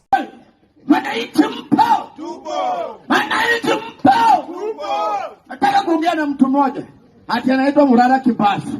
Morara Kibasu, my friend, leo nimekuja na gari yangu, sijasanyiwa pesa. Nimekuja na speaker yangu, sijasanyiwa pesa. Wewe mnaiba wa Kenya, ati unanganya watu, unafanya oversight. Oversight, my friend, enda ufanye kwako. Oversight, enda ufanye kwako. Wakati wa Uhuru Kenyatta ulikuwa wapi? Mbona kufanya hiyo oversight yako? Tunataka kuambia, nataka niwajulisha wa Kenya ya kwamba kitu yenye unafanya ni wizi, unalipwa, unanyang'anya wa Kenya, na Jimmy Wanjiga anakupatia pesa, Uhuru Kenyatta anakupatia pesa, unadanganya wa Kenya. My friend, hii Kenya ni kidogo kwa sababu hata mahali niko saa hii ni miradi ya serikali ama si miradi ya serikali. Hii ni ya serikali ama si ya serikali? We will continue revealing to you guys all these fools who are taking our country backwards and trying to bring politics, but yet for us, we just want a better country, good governance and change, and a better living for our people. Thank you so much. God bless you and God bless Kenya.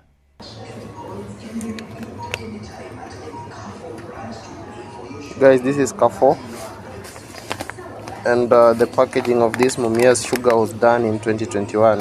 Is it even logical? Is this really Mumias sugar? We need to reject this nonsense. Thank you so much for joining us on today's show. I'm your host, Elvis Derry. See you in the next one. Bye-bye.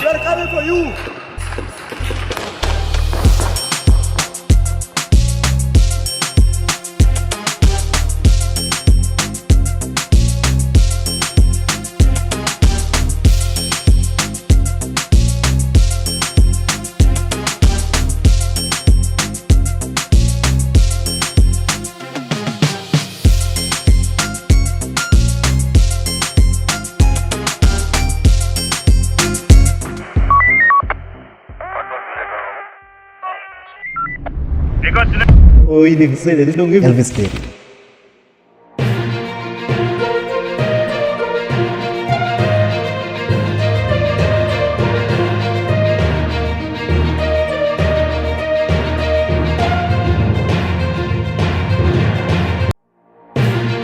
From Kelly exposing the government, when it comes to taxation, it seems like the joke is on us. To Gen Z's called names, and they must go where? Who works for the government? Siko ubaya, mtu yote hadi sahi ana trust Morara, wewe ni mpumbavu. Piolo Lumumba honest opinion. The Kenyan government may support him, but I believe that he is not my candidate. He's not your candidate. He's not my candidate.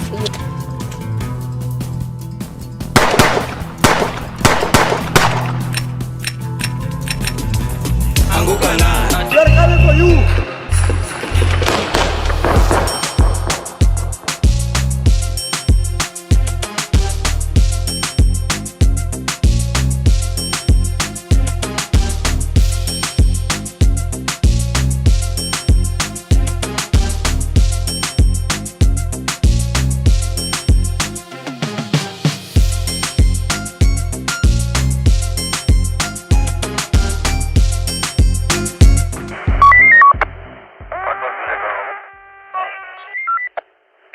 Hello, how are you?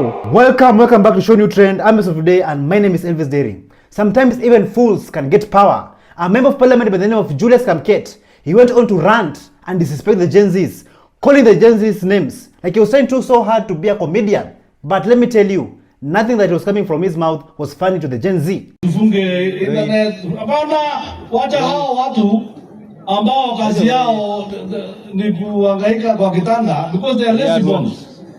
Hakuna kitu wanafanya ni kuhangaika tu kwa kitanda kuchokoza watu. There is nothing they will do. Nchi ya Kenya, Mheshimiwa Rais, agenda yako utadeliver. You deliver your agenda. We will ensure you get your second term. Na wakicheza watu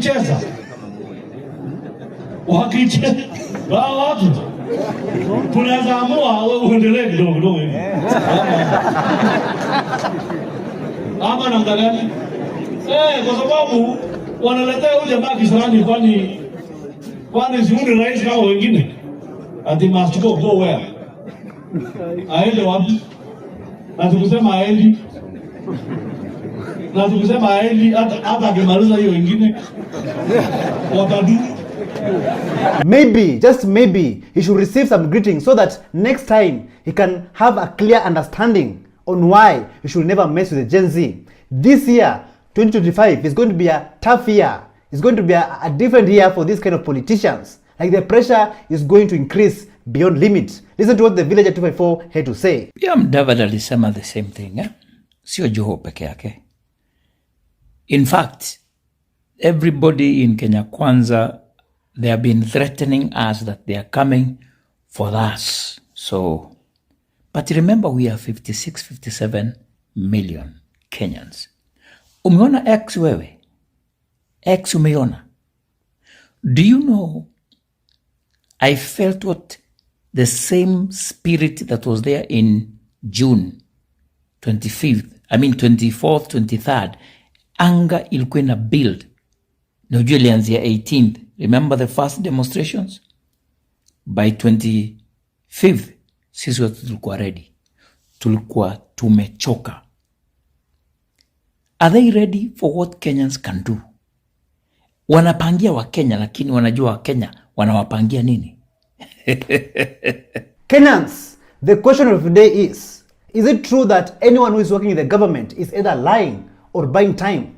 Take a look at this video of CS Kipchumba Murkomen being lectured. Bwana Waziri, I just want you to know that anyone who is working in this government and comes here, gives us promises, and deep down their hearts, they know they are lying or buying time.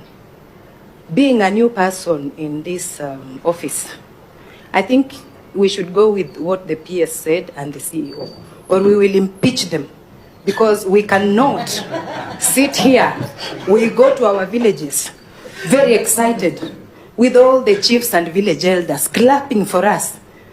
Me being a new member of parliament, how do I go back to the people and say, the new CS came in with the new terms? Because that is what I'm seeing. It is very unfortunate that we are still discussing about this. I thought we were going to be told from this date and this date, things are rolling out. Not cancellations, postponement, new discussions. It's sitting bad. Even as you sit there, I was telling my colleague, the CS is talking too much. Because already I'm seeing it is not progressive. We are now on pause. And yet we had kid play. We were so excited, all of us here.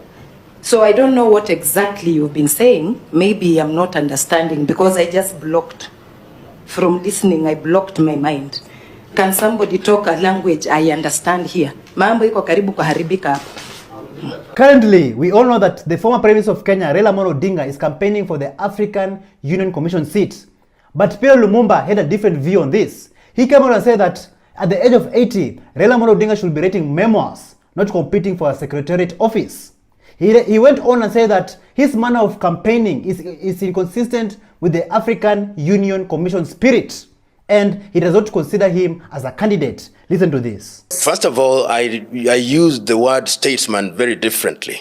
I don't support Mr. Odinga's bid for a number of reasons, and I've already stated that in different fora. Number one, because his bid is an attempt to use the AU position to exile him from local politics so that this administration may get the support of his constituency. That is not a reason why you give somebody a seat that requires young and vibrant individuals.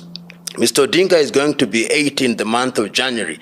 Really, at age 80, one should be writing his memoirs, not competing with younger people for holding an office, which is a secretariat's office. So, and even the manner and style in which she has campaigned is inconsistent with what the spirit of the AU is. There have been people who have held that office, they did not campaign in that manner. President Connery did not campaign in that manner. He was the first. Jean Ping of Gabon did not campaign in the manner that he is. Nkosazana and Lamini Zuma did not campaign in that manner. Mohamed Faki did not campaign in that manner. My own view is that Kenyans and other Kenyans, the Kenyan government may support him, but I believe that he is not my candidate. He's not your candidate. He's not my candidate. So Kenyans and fellow Gen Zs, do you think that Raila Amolo Odinga will get the African Union Commission seat? Listen to this. Raila will not get the AUC position. Why? But William Ruto will say, oh, you know, simuliona mimi nilijaribu. And let me tell you, I'm making a political prophecy, and I hope you can invite me when the election is done. It won't happen. Baba ataoshwa. In fact, as they say, as you say in the Luo, they will nango Baba. Okay, Bomet residents, they decided to inject after they walked out on President Ruto while he was addressing the nation. Like Kenyans, Gen Zs, is the pressure increasing or decreasing? Take a look. Na niko na Davis Chirchir ambaye ni waziri wangu wa mambo ya barabara. Na huyu waziri mumenipatia ni mtu ako na mpango mzuri sana. Ananisaidia kupanga hiyo kazi. Kwa hivyo mimi nataka niseme watu wako noin. Mbebe pole anatoka mbio.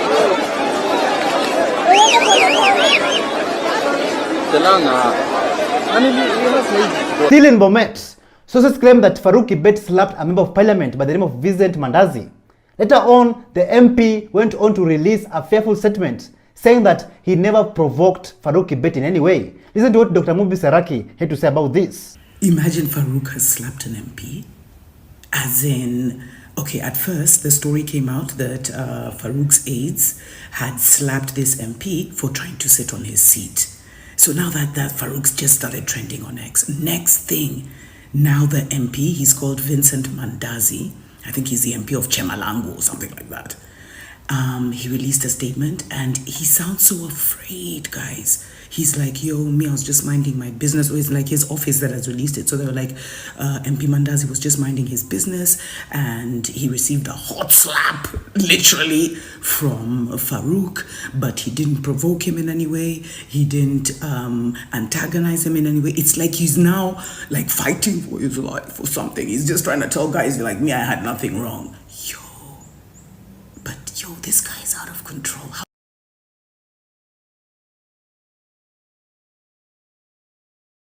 The former Laikipia governor, Ndiritu Muridhi, has been sworn in as the chairperson of the Kenya Revenue Authority Board. My question is this: will he take charge in fighting the corruption that is taking place in the KRA? Take a look at this video of him being sworn in.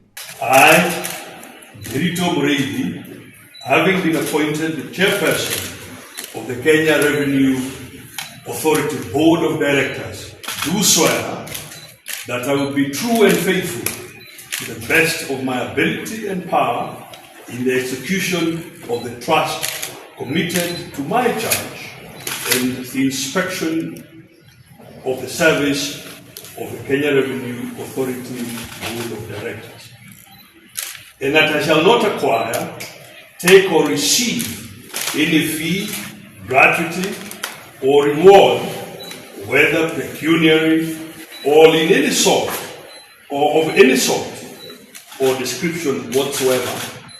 From Musiguze Murima to former Deputy President Rigathi Gachagua, claiming that President William Ruto is targeting the mountain, and how is the mountain being targeted? Listen to what he had to say. Na baada ya sisi kufunga hizo factories na kukaza machiefs na police, pombe ikapungua. Vijana wakaanza kurudi nyumbani, wakaanza kuoga, hata wasichana wetu wakaanza kupata watoto.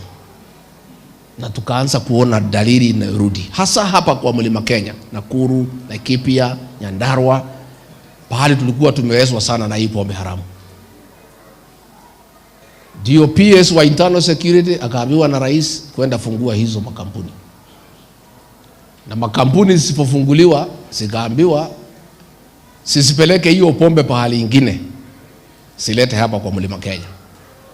Na ndio mimi nikakuwa na shida sana na rais, na nikamwambia tukiwa Nyandarua, nikamwambia unakosea watu wa Kenya, hawa watoto wetu kufungulia hao pombe iwaue ni makosa.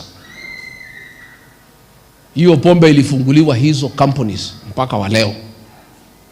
Haiuzwi Rift Valley, haiuzwi anywhere else. Pombe ile yote sumu inaletwa katika mlima. Jana pale Bahati hapa Nakuru kumekufa watu 3. Simuliona kwa TV jana? Tangu wanitoe kwa kiti, ile pombe yote mbaya ya kuua watu, rais aliagiza iletwe hapa kwa mlima, ndio imalize vijana wetu. As we have heard the former Deputy President Rigathi Gachagua, in Bahati constituency, in the home of one of the victims who passed away after consuming methanol from a small-scale industry, grief filled the air in that home because this tragedy has claimed the lives of 3 young men. And let me tell you, Kenyans, those who survived after consuming this illicit nonsense, some of them are still intoxicated. Just take a look. Wanya, tafadhali mrembo.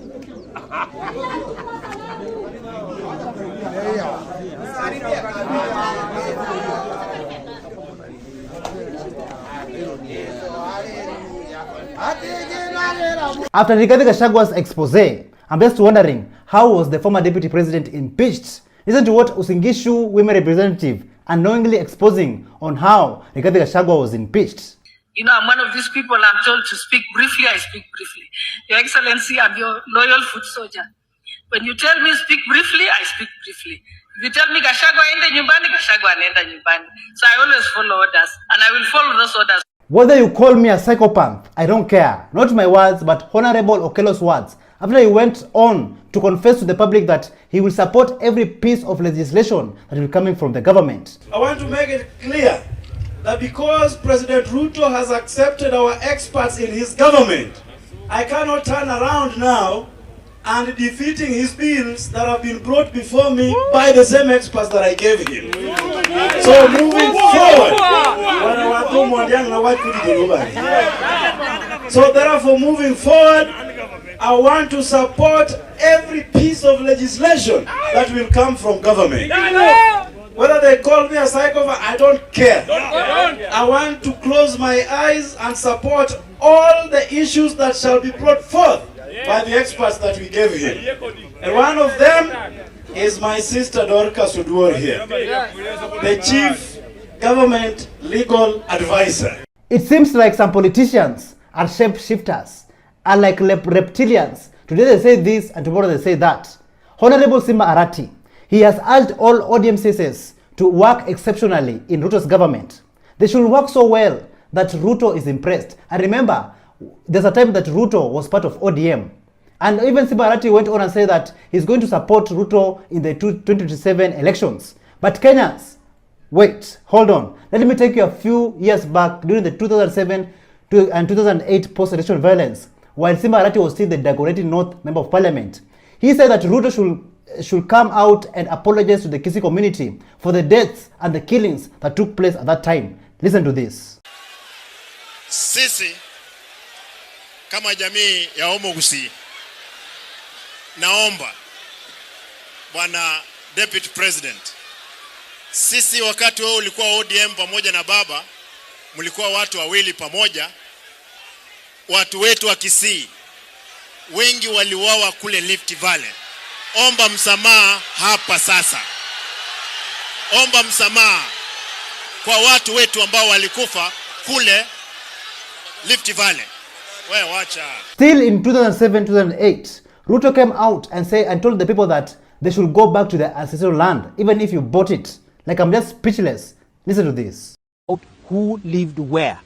Whose land is ancestrally whose? For example, the whole of Kitale. The Luyas, the Kisiis, many of the Kalenjin subtribes who are there today will have to move out because that land ancestrally belonged to the Pokot, the Cherangani, the Sengwer, and the Sabaot. Oh, but that's a little extreme, Mheshimiwa. It is not extreme, it is in the Constitution. I will challenge you to go and read it. That's it. I believe that as a Kenyan, you are free to live, work, and even marry in any part of Kenya you wish to. You are free to move around in this country because this is our home. This is your home. Kenya ni home. So why all this tribalism? Let us stop tribalism. Just listen to what President Ruto had to say. Kama muko na shida na Wakikuyu, hamuko na shida na Wakikuyu kuliko sisi wa Kalenjin. Tuko na shida kubwa zaidi. Sawa sawa?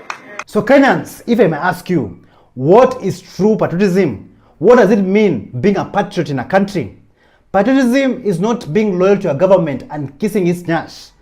True patriotism is being loyal to your own country. Siding with an oppressive regime, a corrupt government which abducts the young people of Kenya, Kenyans who are fighting for better governance, that is not true patriotism. A true patriotism is holding the government to an account so that the country can move forward in the right direction. Listen to what activist Hussein Khalid had to say about this. Patriotism is loyalty to your country. Patriotism is not loyalty to your government. Actually, a true patriot must hold the government to account.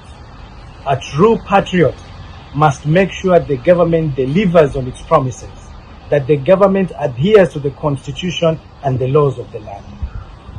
Siding with the government when young people are abducted left, right, and center, that is not patriotism. Yes.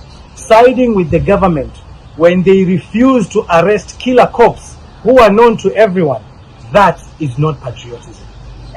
If you are a true patriot, you must stand firm in the defense of the country, in the defense of the constitution, and in the defense of rule of law and human rights. So we are asking Kenyans all over to stand firm and say no to government excesses. We must stand firm as true patriots and defend our country, not defend the government. And talking of patriotism, being a patriot in a country, currently many Kenyans are baffled and confused if Morara Kebaso Senior, the injured party leader, is a true patriot in this country. Take a look. Si kwa ubaya, mtu yote hadi sahi ana trust Morara, wewe ni mpumbavu. Unaona pumbavu zake vile wanasemanga. Watu wanatuona pumbavu zake, ndio hiyo.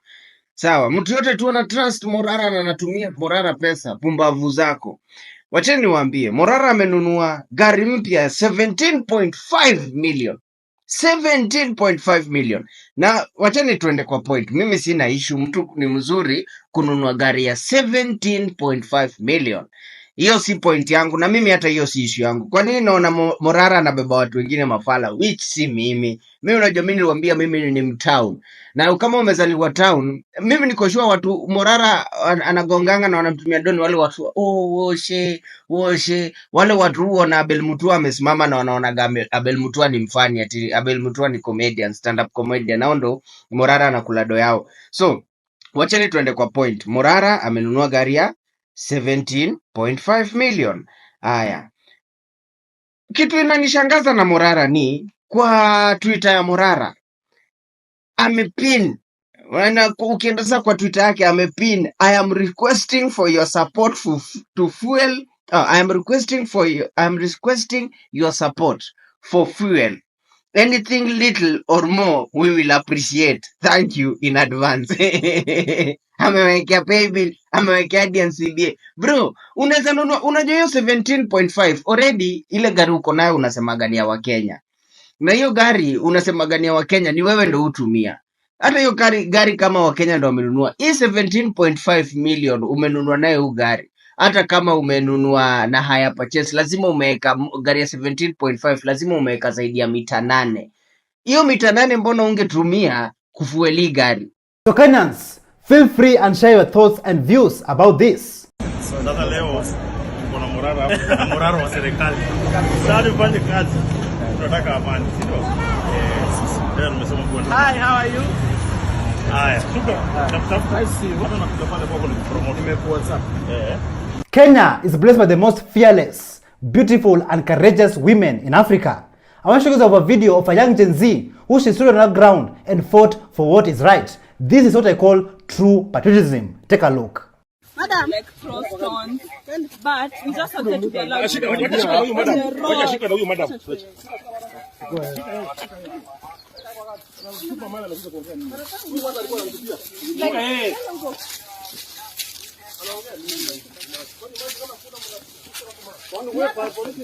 Recently, we saw that new CSS have been appointed. Apostle Michael, he came out and warned the new Kenya Kwanza CSS, saying that they will be used as perfume in a house full of carcasses. Listen to this. I saw Ruto shuffling his cabinet again. I've said though, and I'll continue to say, all of it useless. Kuna kitu hapo. I want to talk to the people that were appointed. William Kabogo, Lee Kinyanjui, Mutai Kagwe, and Muridhiga, and Kempi Gutura.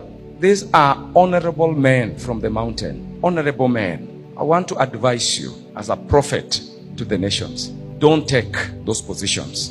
Ruto wants to use you as a perfume in a house which is full of rotten carcasses. No amount of perfume can cleanse a house which is full with rotten carcasses. Very soon you'll be rendered irrelevant and he's going to look for more others to use. But as it goes, politics is a game of lies and dead meat. Where there is dead meat, flies will fly there. Don't be flies. If you like, you can fly. But Apostle Michael have spoken. Dear Kenyans, jokes on you. Jokes on you when it comes to taxation. The Gen Z went to protest against the Finance Bill 2024, which later on it got rejected. The President of Kenya complied with the Gen Z's demands. But today I want to show you guys a video of Kelly exposing the government reintroducing the taxes that were rejected on June 26th. Because look at this conmanship. The taxes we rejected under the Finance Bill 2024 have quietly been reintroduced through the Tax Laws and Procedure Act of 11th December 2024. Imagine, and here's the story. On June 26th, after weeks of peaceful protests, President Ruto surrendered to our demands and withdrew the Finance Bill 2024 in totality. But fast forward to 27th December. Today, what do we see? The same tax proposals that took us to the streets have been repackaged and are now in effect. Here's what to expect, to mention but a few by the way. 1. An increase in the price of sanitary pads as imported raw materials are now taxed. 2. Increased prices for consumer goods thanks to the increase in the railway development levy. And finally, an increase in the cost of internet access services thanks to the introduction of the significant economic presence tax. and the increase in digital service excise duty. Remember how alisema utapata free bundles? By the way, it's clear that this government is operating on the principle of kinimacho, saying one thing and doing the total opposite. But if they think we're not paying attention, they're very wrong. Because we can at any moment from today remind them that the voice of the people shall never be ignored. Because manze, this government lacks honesty, lacks accountability, and lacks transparency. So if this does not increase your pressure to take action, then I don't know what can increase your pressure. Kenyans, should the pressure increase or decrease? Take a look. Kama kuna nchi inaweza sikia kuchukua William Ruto, wanaweza mchukua kwa sababu sisi wananchi, we don't need him. Ametuchosha. Ama nyinyi mjachoka? Mjachoka na Ruto? Ule mtu anataka kuchukua William Ruto, you can take him for free, take Wetangula for free, take Mudavadi for free. Tunawapea hizo takataka zote waende waongoze if they are good to you. So hustlers, how are you day? Many of you I know right now are enjoying luxurious and lavish lives. Like right now, many of you are just chopping money. You dey chop money. Currently, if you ask a hustler, like how is the economy? This is how they will reply. I want to assure you people and assure the country, the economy is now on. Amazing, amazing. Like I just want to take this opportunity to congratulate all the hustlers out there. Like people are doing great. I know the economy is booming, right? Listen to what Gathonio Muchomba, a member of parliament, had to say about hustlers. Hi guys. Leo nimebadilisha kakofia, nimevalia haka kameandiko wa Muchomba Hustler Queen. Kwa sababu ma hustlers wamecelebrate sana, hata hatujalala. Wamecelebrate sana kwa sababu mahasla wenzao walipewa nafsi ya kuingia katika serikali wawe mawaziri. Na unajua imekuwa mtindo, hii serikali ni ya hustlers. Na ilivotiwa na mahasla na narrative ilikuwa hustler aingie kwa serikali. Na imekuwa serikali ya kusikiza mahasla kabisa, inasikiza kabisa. Hustler akisema mama boga ameachwa nje, mama boga anaappointiwa, anawekwa kama minister. Tulikataa finance bill, tukasema ilikuwa inatufinyiria sisi mahustlers. Mahustlers tukachukuliwa wengi, tukawekwa kwa serikali, tukakuwa ministers. Tumeteta juzi, tumesema chief na SHA haifanyi kazi vizuri, mahustlers ndio hao wameappointiwa, sasa wameingia kwa serikali. Hata tukiendelea kuteta hivyo, tunateta maneno ya vaccination ya ng'ombe. Imagine mahasla watapewa serikali, watakuwa ni mawaziri, ma-PS. Kwa hivyo tuendelee tu kuteta, tuendelee tu kufinya, kwa sababu mahaslas sasa wameingia kwa serikali, na hii serikali ya Kenya Kwanza ni serikali ya mahasla kweli. Hasra tawara! Hasra tawara! Hasra! Pack your bags and let us go all the way to Kisumu County, where an incoming Kisumu County Governor by the name of Ruth Odinga is giving Kenyans sleepless nights.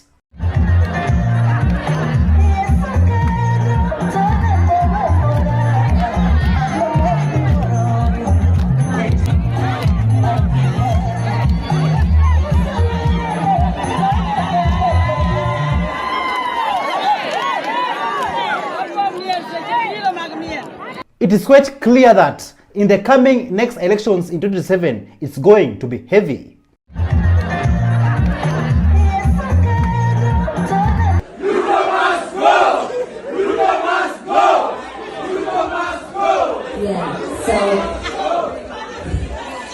So I want to dedicate a song to all the lives that we lost.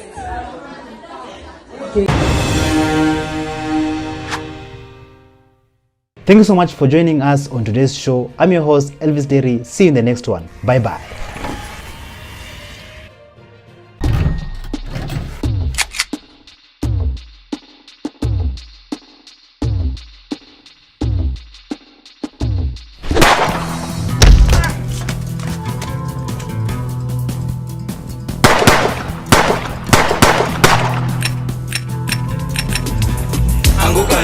They're coming for you.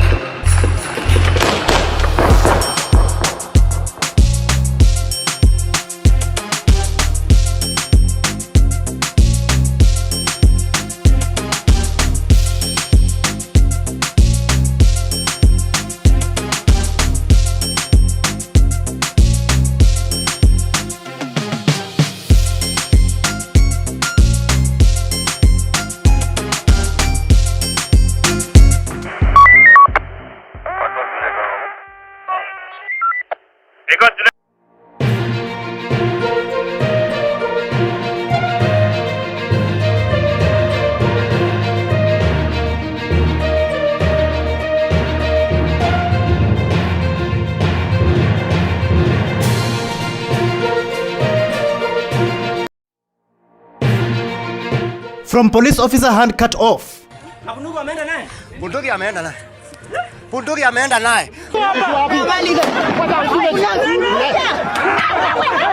To more abductions in Kenya.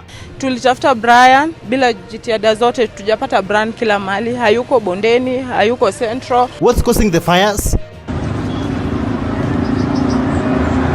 Kenyan soldier family speaks out. My name is Katra Abdullahi Isa, the daughter of Sergeant Abdullahi Isa Ibrahim. He was working in the Eldoret Barracks 9KR.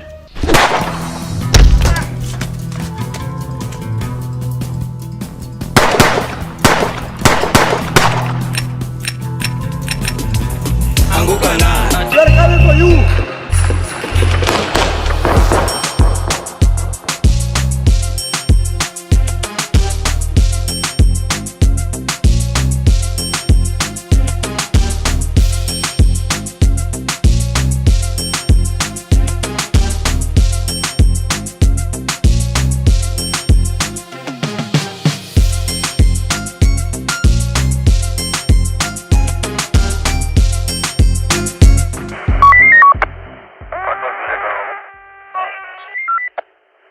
Hello, how are you? Welcome back to ShowNewTrend. I'm host of today and my name is Elvis Deri. Traffic along Mahimayu Narok Road came to a halt at Duka Moja after the herders blocked road in protests. The demonstration stemmed from an incident where the livestock, 40 sheep, they were killed by a speeding Toyota Prado, and the motorists were advised to seek alternative routes. Let's take a look. But it's not worth the risk. You can't go risky. Hata kama ni kulala afadhali ulale lakini usirisk maisha. Tunataka tumashukuru.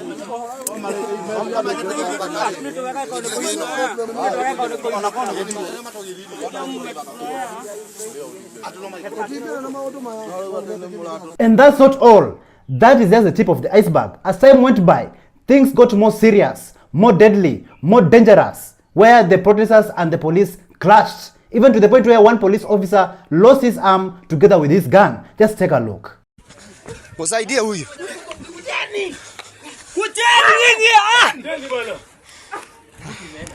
Bunduki imeenda. Nani niona tu? Bunduki ameenda naye? Bunduki ameenda naye. Bunduki ameenda naye. Huyu jamaa angetoka kwenda pande ile. Huyu angetoka. Kagile tulia. Wewe tulia wewe. Oi.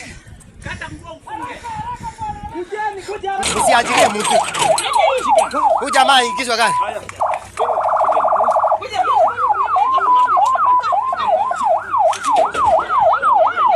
Ngoja, we, mwenye atakuja, usiende huko. We, asiende na nini? We, patiana. Sasa. Siri kwa nini? Siri kwa bunduki. Okay, siri kwa bunduki.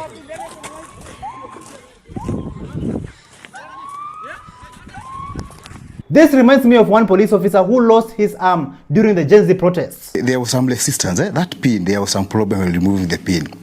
When it finally got off, and then I was just about to throw my stun grenade,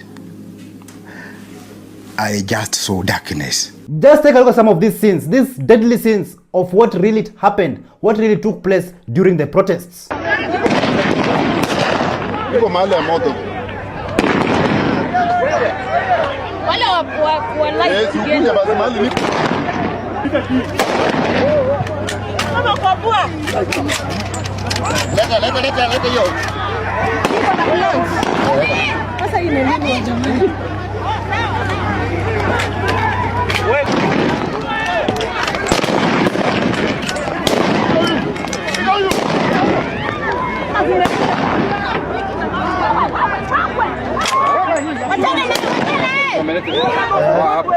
Chukua kondoo jana. Simchukue hiyo kitu.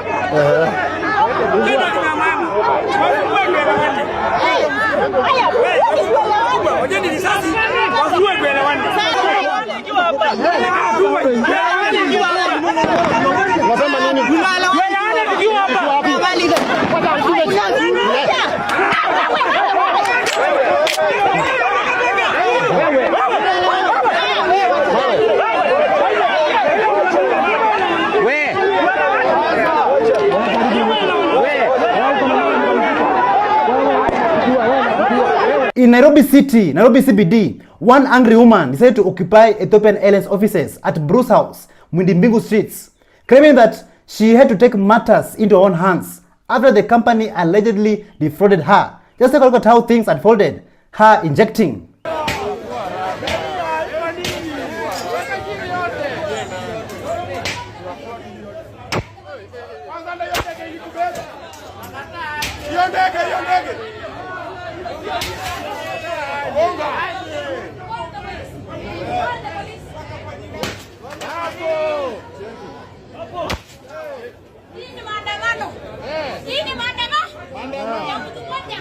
Mtu moja.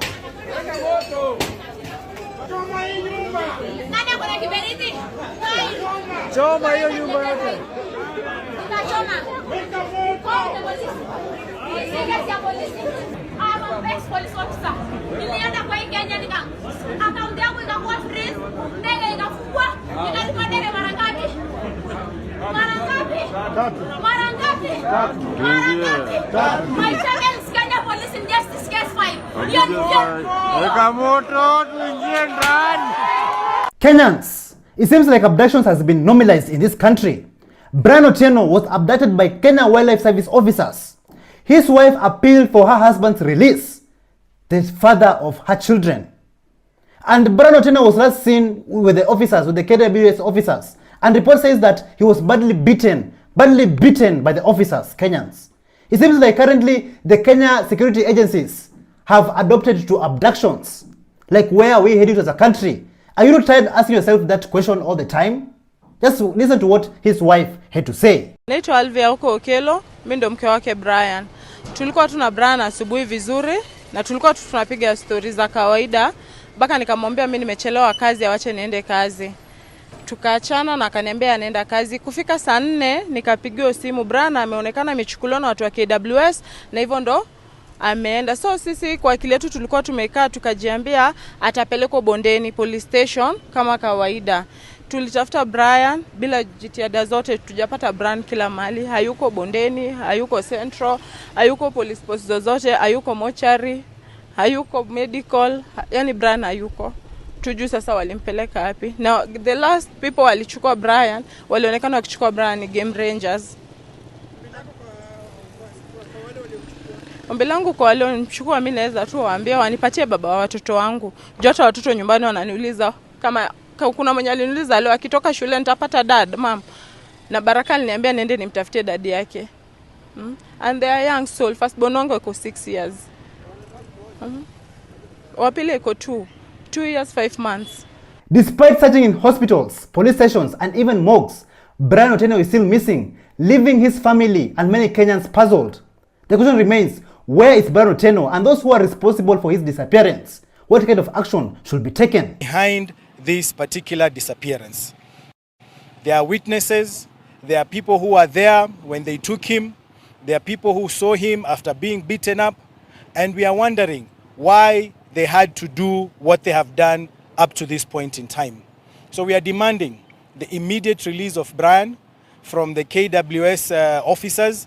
We know that they know where he is. It is very unfortunate when the family went to look for him first at the KWS office. The information we have is that they were told to wait for 48 hours, the body will rise up in the lake. This is a clear indication that they have done something bad, and possibly they've dumped the body in the lake. We hope that this is just a mere rumor, that this is just speculation, and that we will find Brian. We are also demanding that the KWS Rangers involved be arrested forthwith. They are known, people saw who they were. The authorities at KWS have all the information on who they are, so we don't understand why they are walking scot-free up to this moment. Currently, it seems like Kenyans are tired, Kenyans are frustrated, and Kenyans are desperate to seek for justice and a better future for the country, for the motherland. One female activist, she staged a lone protest, a silent protest against the judiciary and the injustices in our system. Just take a look at this video of how she occupied and injected. Mambo ni live kabisa Nairobi, Kenya. Hapa ni Kenya National Archives. na tuko na mrembo hapa ambaye anajiita Lady Justice. Lady Justice. Ukiangalia ni kwamba she is demonstrating something. Ukiangalia upande ule tuko na pesa na hapa tuko na naitwaje? So inamaanisha for you to get justice lazima ukuwe na nini? Lazima ukuwe na pesa, au sio? Mambo ni live kabisa, tupo live Nairobi, Kenya. But ile message gani wanajaribu kupitishia manzee wananchi hapa, sijui inapitishwa kwa serikali au inapitishwa wapi, but a Kenyan soldier who joined the Kenyan military in 1986 by the name of Abdullahi Isha Ibrahim. He went to Somalia in 2016 to fight against the Al-Shabaab terrorist group, but unfortunately he was captured by the militant group Al-Shabaab and he was held hostage for 8 good years, Kenyans, for 8 good years. But before we continue, just listen to his side of the story. Mimi kwa majina naitwa Abdullahi Isha Ibrahim kutoka Kenya. Nimesaliwa katika kaunti ya Wajir 1963. Niko na miaka 61 ya kusaliwa. Mimi ni mfungo wa kivita. Niko mkononi mwa Al-Shabaab kwa zaidi ya miaka 8 sasa. Mimi ni mwanajeshi wa Kenya. Nilijiunga na jeshi ya Kenya 1986 na nimetoka kikosi cha 9. Nimeingia Somalia tarehe 1 Januari 2016 na nikakamatwa na Al-Shabaab tarehe 15 Januari 2016. Kwa ufamishi ile ilifanywa na Al-Shabaab kambi ya KDF huko Elade. Baada ya hayo kutendeka, tulikuwa tunatarajia kwamba serikali ya Kenya na wananchi wa Kenya watajitokeza kutushughulikia ili kuturudisha nyumbani tuungane na jamii zetu. Lakini kwa bahati mbaya hiyo haikufanyika. Ni miaka 8 sasa ambayo hatujakutana na watu yetu na serikali na nchi yetu ambayo tunaipenda. Lakini wale wametuweka ambaye ni Al-Shabaab ndio wanatushughulikia katika jela kulinda maisha yetu na kutupatia matibabu. Ni miaka 8 sasa hatujakutana na wazazi wetu. Ni miaka 8 sasa hatujakutana na wake zetu. Na ni miaka 8 sasa hatujakutana na watoto wetu. Our Kenyan soldier who has been living in captivity for 8 good years, Kenyans, for 8 good years, captured by the terrorist group Al-Shabaab, should be brought back home. And I'm just wondering, what kind of action will the Kenyan government take to rescue our Kenyan soldier? After his videos trended on the internet, his family came and spoke out. Just listen to this. Fellow Kenyans, my name is Katra Abdullahi Isa, the daughter of Sergeant Abdullahi Isa Ibrahim. He was working in the Eldoret Barracks 9KR. On 2016, January 15th, he was in Somalia with the Kenyan military camp. There was an attack in their camp. Unfortunately, we lost a lot of his colleagues, but we were not able to find his body. We were taken to the Nairobi hospitals to take DNAs, but they were all not matching. After 5 years, we sat down with the military. We were given a presumed death certificate of my father. From all that, yesterday midnight, we received a video of my father being in the hands of Al-Shabaab, saying he's a prisoner and he's captive for the last 8 years and more. He's been requesting the government to help him out. We received a call before that video a while ago, like a month ago. He called me at night at 10 p.m. I couldn't believe it was him because we were still in shock. Apart from abductions, fire incidents have also become a daily occurrence in our country. Not long ago, University of Nairobi was on fire.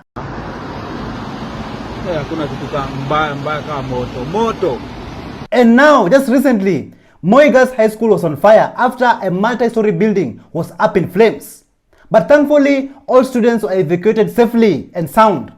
The Kenya Red Cross confirmed that the fire started late in the evening, and rescue teams arrived quickly at the scene to contain the inferno. Just take a look.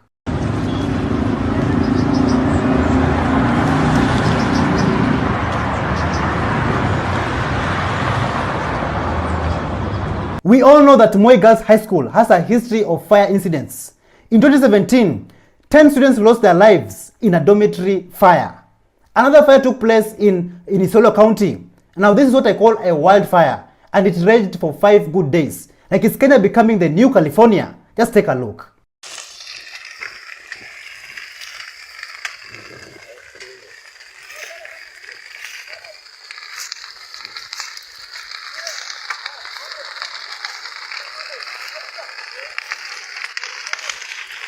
And that's not all Kenyans. Another fire incident took place at the Mumias Sugar Farm, just moments after President Ruto's visit and his speech. The president promised the people of Kenya that he will not only revive Mumias Sugar, but also empower the people. And I'm just wondering, was the fire part of empowerment? Mr. President, please tell us in the comments down below. So, hii president amekuwa tu hapa a few hours ago. Prezo amekuwa hapa Mumias Sugar. Na ni kama amepigia wakulima stories za jaba juu hakuna mkulima anaweza ataka achome miwa yake. Unaona miwa ndio inaungua. Na Preza amekuwa tu hata hajaenda mbali. Amekuwa tu hapa saa hii mamako.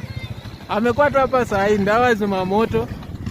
Sasa hapa ni 8 feet penye president ametoka tu saa hii. Ya hata hajafika mbali, hata ndege hajatua chini. Maji ndio hata hakuna mtu akona haraka nayo. Watu wa maji, watu wa kuzima maji walikuja, pipe zao zika hapo, hata wana haraka, wanasema hizo vitu ziungwe tu kabisa. Governor George Natembeya decided to do the Lord's work after he cleared 2.8 million shillings school fees arrears for Mungano secondary school students in Kiminini sub-county. This school had the highest number of grade E in the county, but Governor George Natembeya has promised to mentor them to score better grades in the coming future exams. Let's listen to what the governor had to say. Sasa mimi what I'm going to do is this. Niambia mwalimu mambo kuongeza fees ile 10 na ngapi yote hakutaki. Maana ile pesa ambayo wazazi wanalipa majorly goes just to for lunch. Pekee sio mambo mengi, lunch tu. Mimi wakati nilikuwa primary lunch yangu haikuwa ilikuwa tu shilingi moja ya kukula miwa. Nataka lunch ya kula, nataka kula. Hata mwalimu sisi tunakubaliana. Hiyo weka shilingi 5,000. Ndio? Hata I'm going to pay fees ya watoto wote wa shule.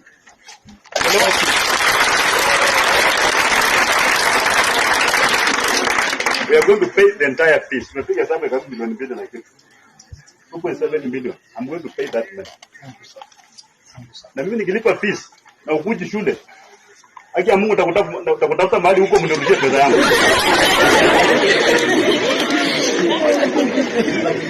Umeelewana? Sitaambia mwalimu and nitakuja tu kwako. Kama unakaa na nyanya yako mtanipatia pesa yangu. Basi kulipa pesa hapa alafu ukose kukuja. Si ndio? Ili sasa mwaka ukikwisha mimi nataka nikuja hapa nione matokeo na kana namna gani. Hapa nini nasikia? Si ndio? Tuondoe mambo ya hiyo tutoke. Comrades, do you remember that day where patients, together with their infants, they stormed Afya House when CS Deborah Baraza was having a media briefing, and the patients were protesting against the shift system glitches? We are outside there waiting the gate. We are at the gate waiting. 20 patients. We have walked all the way from Kenyatta Hospital, coming here for treatment. From last week, Wednesday, the systems are not working. Hundreds of patients were stranded at Kenyatta National Hospital, even some of them having a mental breakdown because the systems are not working and they cannot access medical care. Like, what a sad state of affair. I want to die! I want to die because of this hospital! I hate this hospital! Another commotion broke out at Kenyatta National Hospital, where relatives attempted to forcibly remove a patient from the hospital. This prompted the security personnel to briefly close the hospital gates, initiating a temporary lockdown. Like Kenyans, just take a look at how things unfolded. Yay!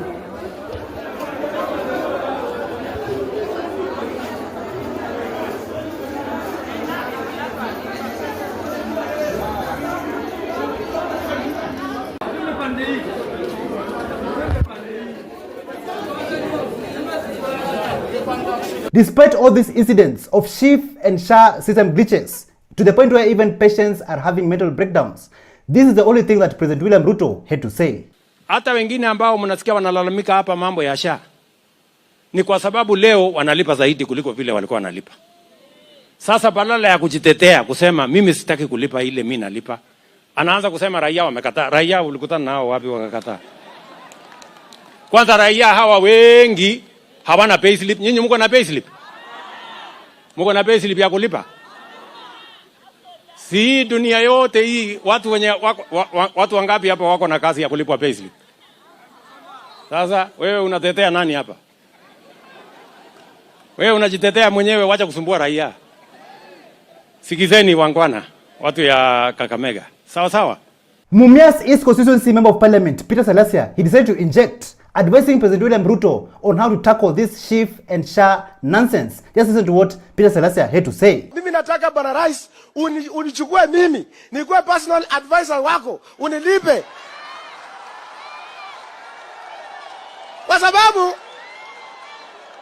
Kwa sababu Bwana Rais, hao watu wako wakwambiangi ukweli. Wanakuambia SHA inafanya kazi na haifanyi kazi. Wanakuambia new model inafanya kazi na haifanyi kazi.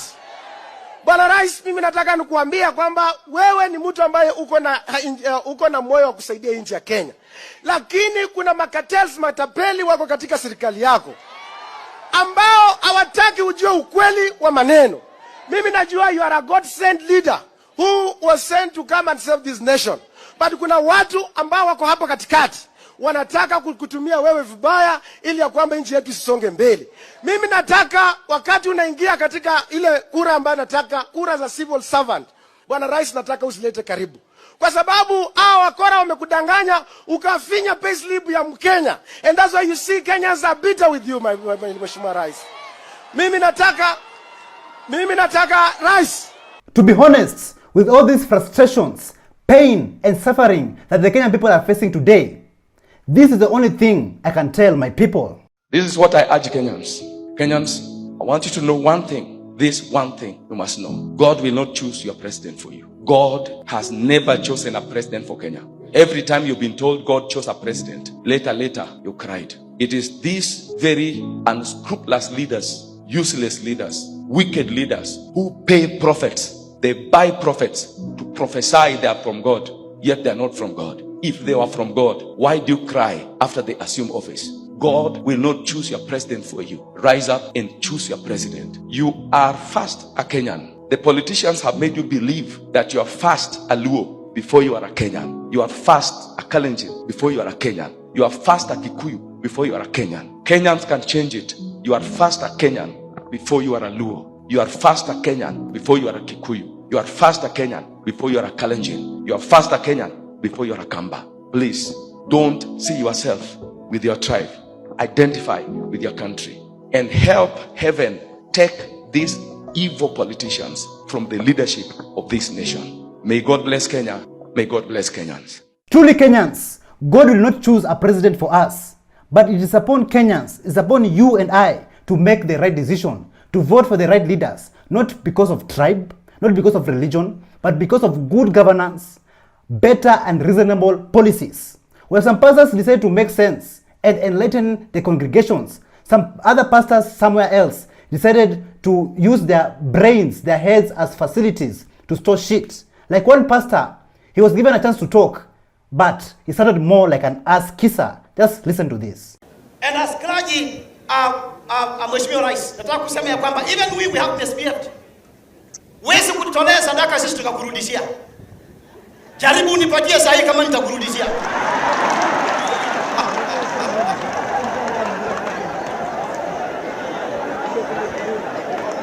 It is bad manners. Ni tabia mbaya kuaibisha kiongozi wa nchi. Na mimi nikiwa hapa kama askofu, afadhali mkubwa wangu anidunishe, lakini siwezi kuaibisha serikali yangu kwa sababu hii serikali imechaguliwa na Mungu.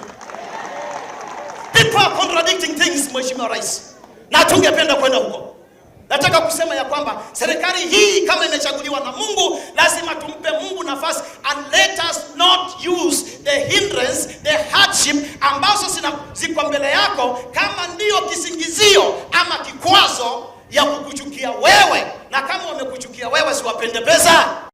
kitu inaendelea. Alafu washenzi wengine wanasema ati Kasongo Ruto must go. Nina zenu hao ambao wanasema hivyo. Mbona ukatuita kumina? Mbona ukatuita kumina? Sisi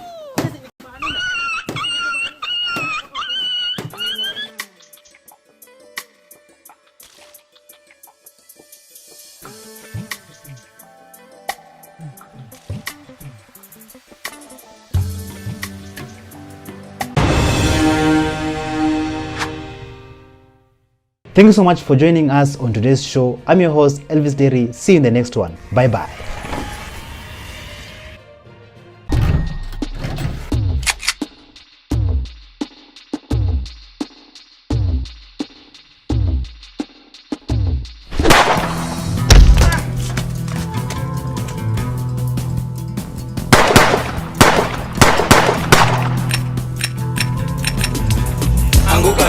They're coming for you.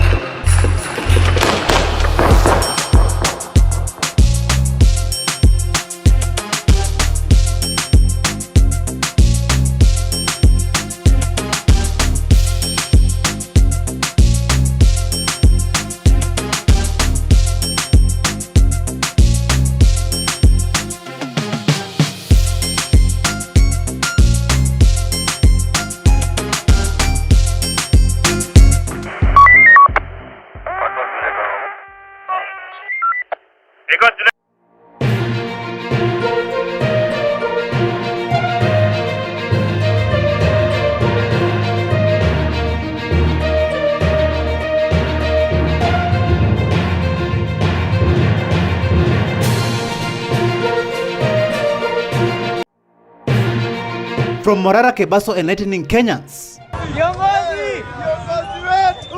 to Crazy Kanar exposing the political class. The first artificial intelligence road that will be completed in less than 1 year. Are you a spoken word artist? Mambo inazidi kuchacha na nyinyi mmeshuhudia. Mnyonge ana haki, sauti yake nani ataisikia? Billions stolen under Ruto's government. And the amount is 70 million. Angi, kap koti moja. Ni koti tu ulikuwa nayo. They're coming for you.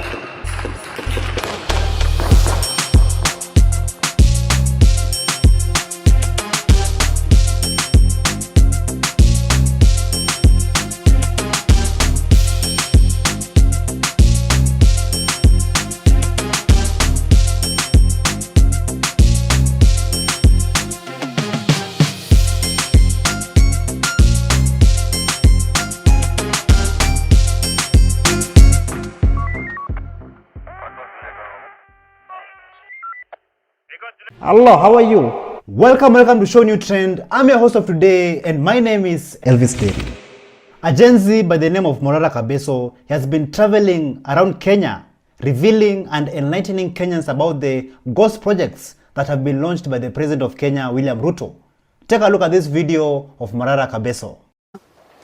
Mheshimiwa Rais, nataka nikukumbushe kwamba hii mradi ambayo umezindua leo, kama kidogo ulikuwa umesahau, hii mradi uliizindua tena ukiwa naibu wa rais.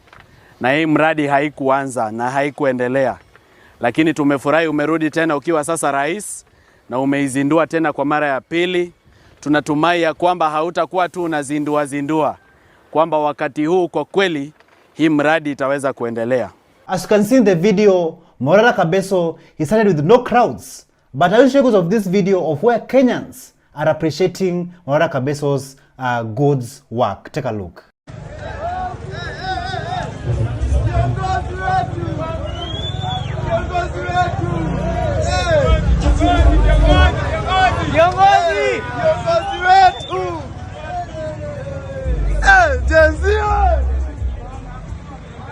Kenya boma yake ambayo anaiba mali ya umma.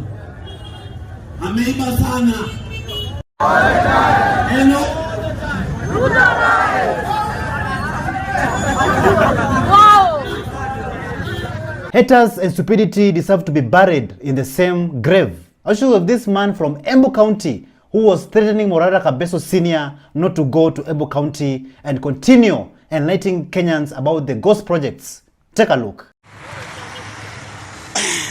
Hivi leo tumeshinda hapa tunangojea jamaa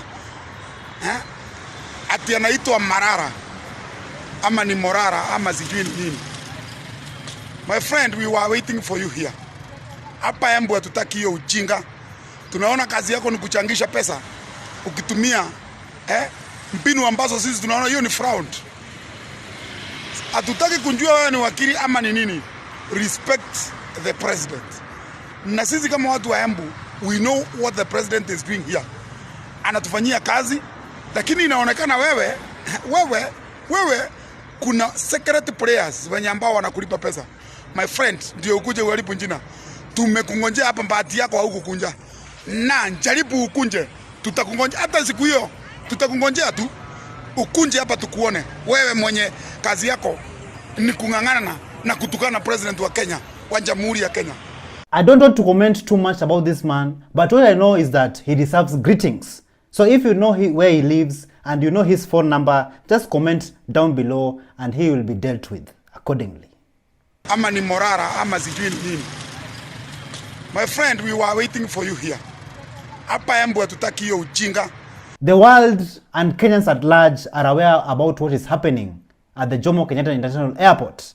I'll show you of this video of Senator Onyonka blasting Deputy President Rigathi Gachagua live. Take a look. Your Excellency, how can we sell our airports?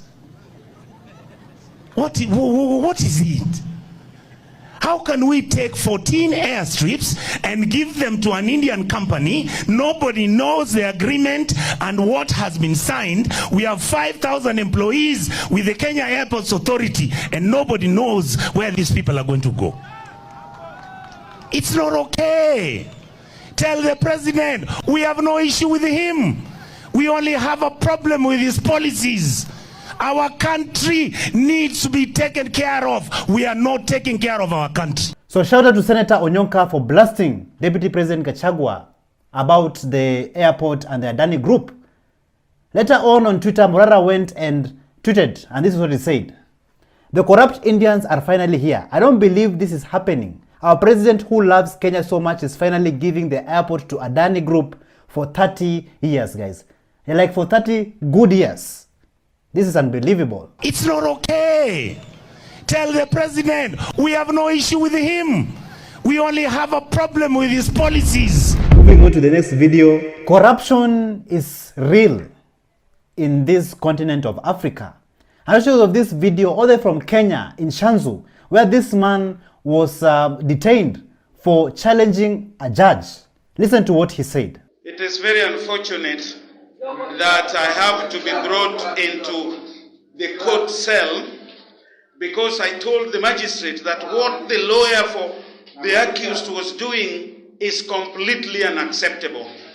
At this stage of the case, the lawyer cannot stand there and start arguing a case, bringing unsubstantiated issues.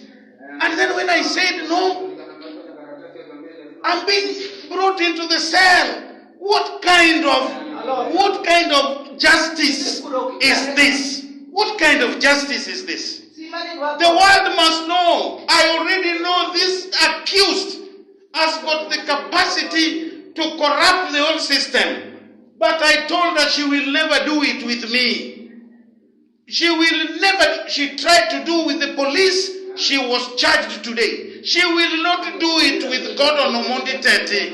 Thank you and the best of luck, my friend. I'm in the police cell at Shanzu Law Courts. For what reason? Let this magistrate explain the reason why she decided to put me in the cell. For what reason?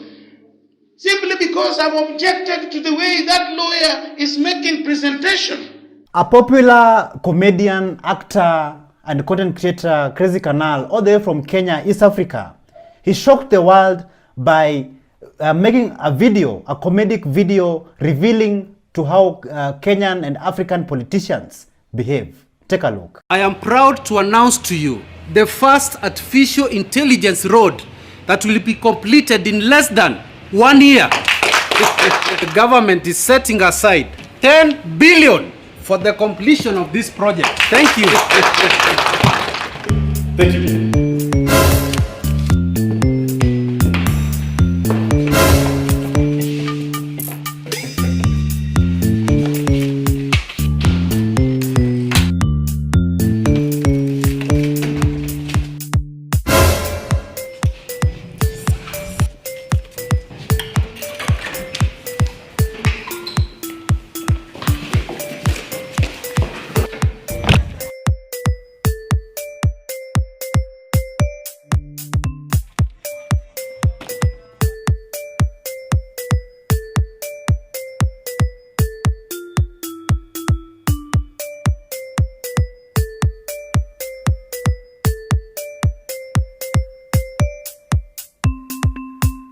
So tell me in the comments down below, how accurate do you think Crazy Kenar is in this video?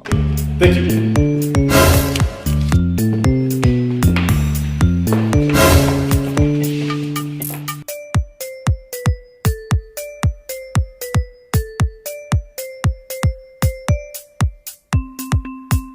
Let us take a short break.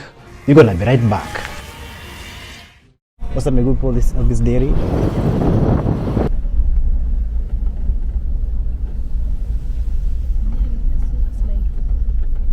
Ruto.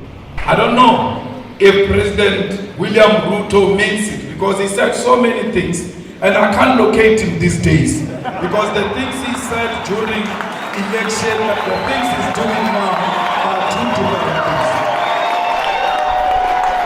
I don't know. Because I heard him saying we need to do away with the dollar and build our own currency. But his actions are not speaking to anything of doing away with the dollar. The latest being putting a red carpet for a murderer. Tell President Ruto that the people of Palestine are what Mau Mau was. Tell President Ruto that the people of South Africa are what Palestinian people are today. It can't be correct that President Ruto, knowing the history of this country and the history of South Africa, comes and tells us that he's with Israelites. Let there be peace in DRC. Without peace in DRC, Kenya will never know peace. There are some people here are saying that Ruto must go, man. Watu si wajinga bwana, wajinga waliisha Kenya. Watu si wajinga. Watu si wajinga. And so guys, they are saying that Ruto must go. Ruto is the president, current president of Kenya, but they are saying that he should resign from government.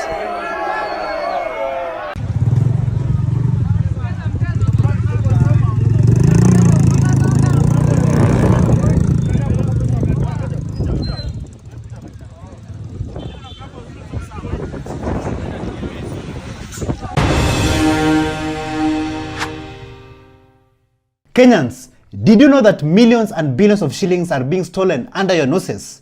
I want to take you guys all the way to Uasin Gishu County, where a Gen Z explains to us on how their politicians in that area are robbing them in broad daylight. Listen to this. Uasin Gishu County, Honorable Jonathan B., there is a project entry at the audit report that has the title Governor's Residence. And the amount is 70 million. Angi, kap koti moja, ni koti tu ulikuwa nayo. Nyumba, milioni 70. Bwana. Hey. Deputy Governor's Residence, 65 million. Okay. Umepita ile njia ya Kapseret, uko chini kidogo. La. So, do you see what happens if you elect people because of stupid reasons? Governor Jonathan B. of Uasin Gishu County, he was only elected because he already had one court. Can you imagine that? Nonsense. Honorable Jonathan B., there is a project entry at the audit report that has the title Governor's Residence. And the amount is 70 million. Kenyans have raised a huge amount of money for activist Hanifa after she published a report of how 31 million shillings was spent during the Reject Finance Bill protests 2024. Later on, she was asked, what does Kenya mean to her? And this is what Hanifa had to say. Listen to this. So I just have two questions. What does Kenya mean to you? Kenya is my country. I love Kenya. And as you can see, everyone here too. And that's why we're fighting for this, because of the love we have for our country. It means everything for us. Our allegiance is to our country and not the government. So we are going to protect our country from the government. Yes. Kenya. What is your dream for Kenya? My dream is a corruption-free country, a country free from nepotism, a country that has, equal opportunity for everyone, a country that doesn't bully the poor, yes, a country that, works for everyone. Yeah. Kenya ni wapi? Kenya ni home. Home ni wapi? Home ni Kenya. Thank you so much. So shout out to activist Hanifa for the great work she has been doing since day one. And also tell me in the comments down below, what does Kenya mean to you? Kenya ni wapi? Kenya ni home. Home ni wapi? Home ni Kenya. Thank you so much. A spoken word king by the name of Willie Oweba, he has been educating Kenyans since day one on why the country has to change and why the country needs good governance. I'll to show you guys of this video of Willie Oweba's spoken word. Listen to this. Viva Comrades, viva! Viva Defenders Coalition, viva! My name is Willie Oweba. I am an urban spoken word artist. Ni combination ya failure na success. Vitu most ilikosa meaning, squeeze music impress, don't smile ama na smile kujimpress. Ilianzia nax tunai saiko hewani. Main motive kujiexpress. Akili sio syllable sana, usistress. Usidigress, mkuwe wa diverse. Wape hata chorus wakidivers.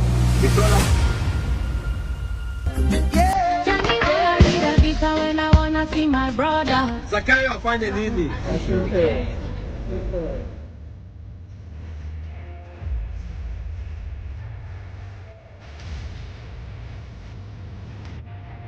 Dear Mr. President, do you know the leaders of tomorrow are dying today?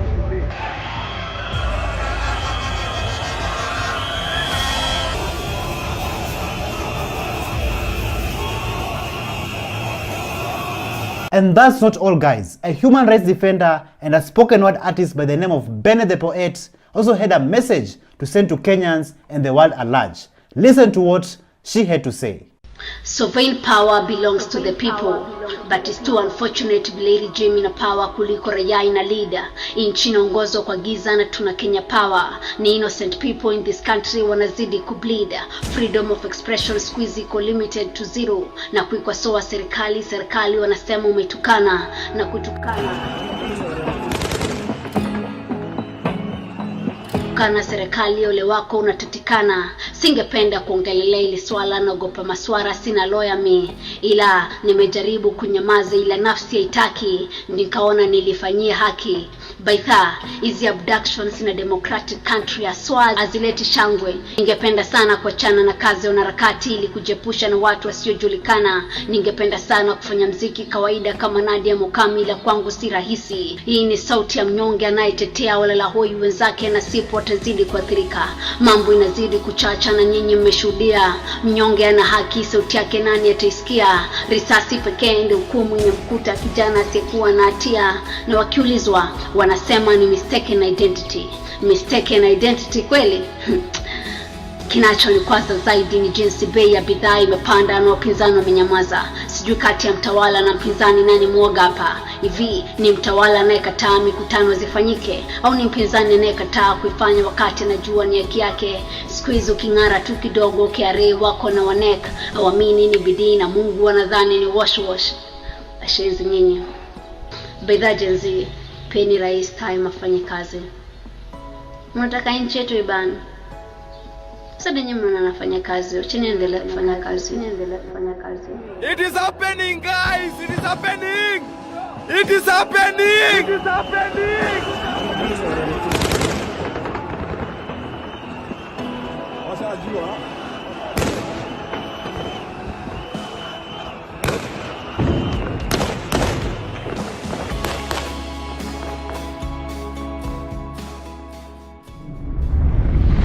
A man staged a lone protest in Nairobi CBD after he was attacked by this gorilla, which it broke his arm on July 16th.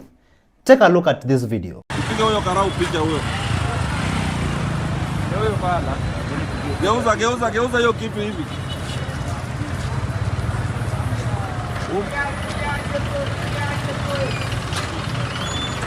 Our brother by the name of Japheth Olima, he seriously needs some medical attention, and so he deserves justice. So if you love to help him, his number is on the video. Geuza hiyo kitu hivi.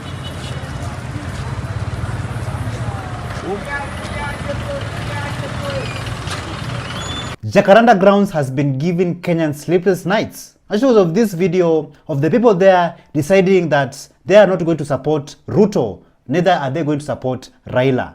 Listen to this. Ukiona mtu anasifu William Someru inafaa peleka mapare apime kama akili mzuri.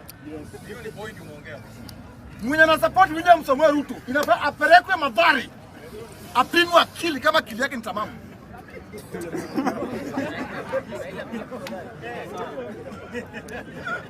Yaani mnachukua sisi ni wajinga aje? Sasa hiyo wameendea pesa wameingia Kenya. 40 bilioni. Unapiga mdomo na wewe utalipa. Bado atumekaa chini. Unabudu na Raila Amolo Odinga. Baba amemaliza yake. Angalia maisha yako ya kesho. Raila Amolo Odinga amefanya venye anaweza. Na I think wenye nakuja kuongea, I think wengi wao hakupiga kura. Ndio wanaweza ongea kitu kama hiyo. Mimi nakumbuka nilipiga kura 2017.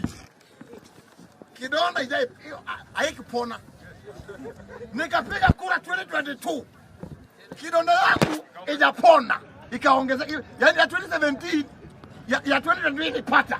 Kama ijapona. So tell me in the comments down below what you think about Raila Odinga, of him being in previous governments and also in the current government. Do you think he's there to improve the life of Kenya and good governance? Or do you think he's there just to eat and satisfy his own personal needs? Mimi nakumbuka nilipiga kura 2017. Kidonda ijai haikupona. Nikapiga kura 2022. Kidonda yangu ijapona. Ikaongeza yani ya 2017 ya 2022 ipata. Kama ijapona. Ongea na usiongea hapo.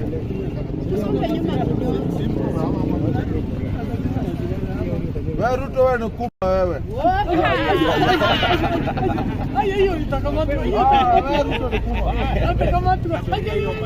Thank you so much for joining us on today's show. I'm your host Elvis Derry. See you in the next one. Bye bye. We're coming for you.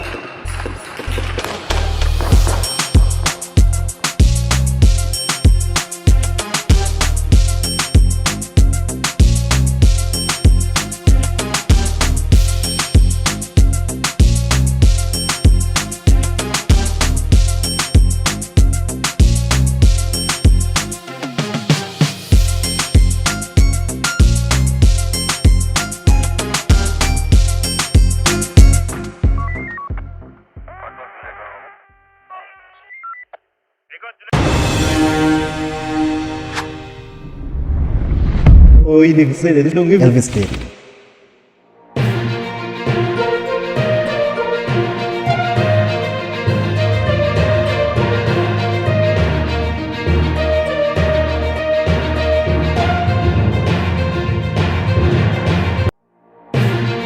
From Tanzanian activist abduction in Kenya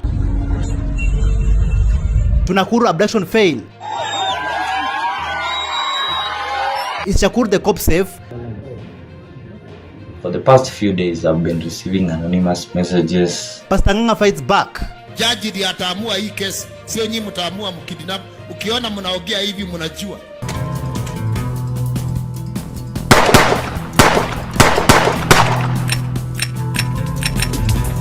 Anguka na. We're coming for you.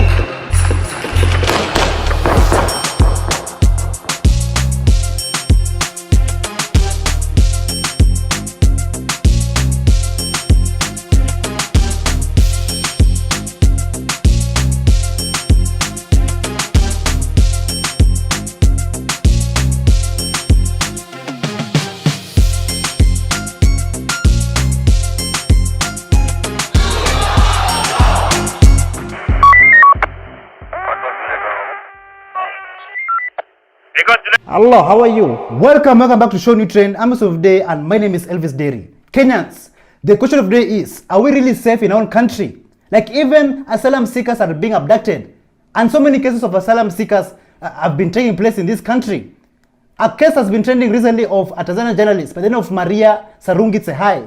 She was abducted in broad daylight, and even some Kenyans tried to help her. Just before we continue, just take a look at how things unfolded.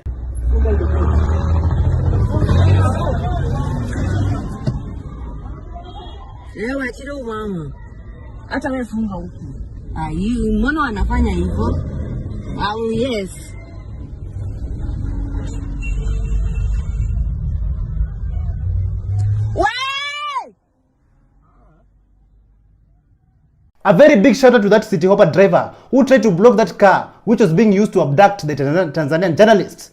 After the abduction, she was later on released, and this is what she said. Asanteni sana, nipo salama, Mungu ni mwema, na kesho nitachukua muda niwashukuru vizuri. Naomba niwashukuru watu wa Kenya, watu wa Tanzania, and all the international people.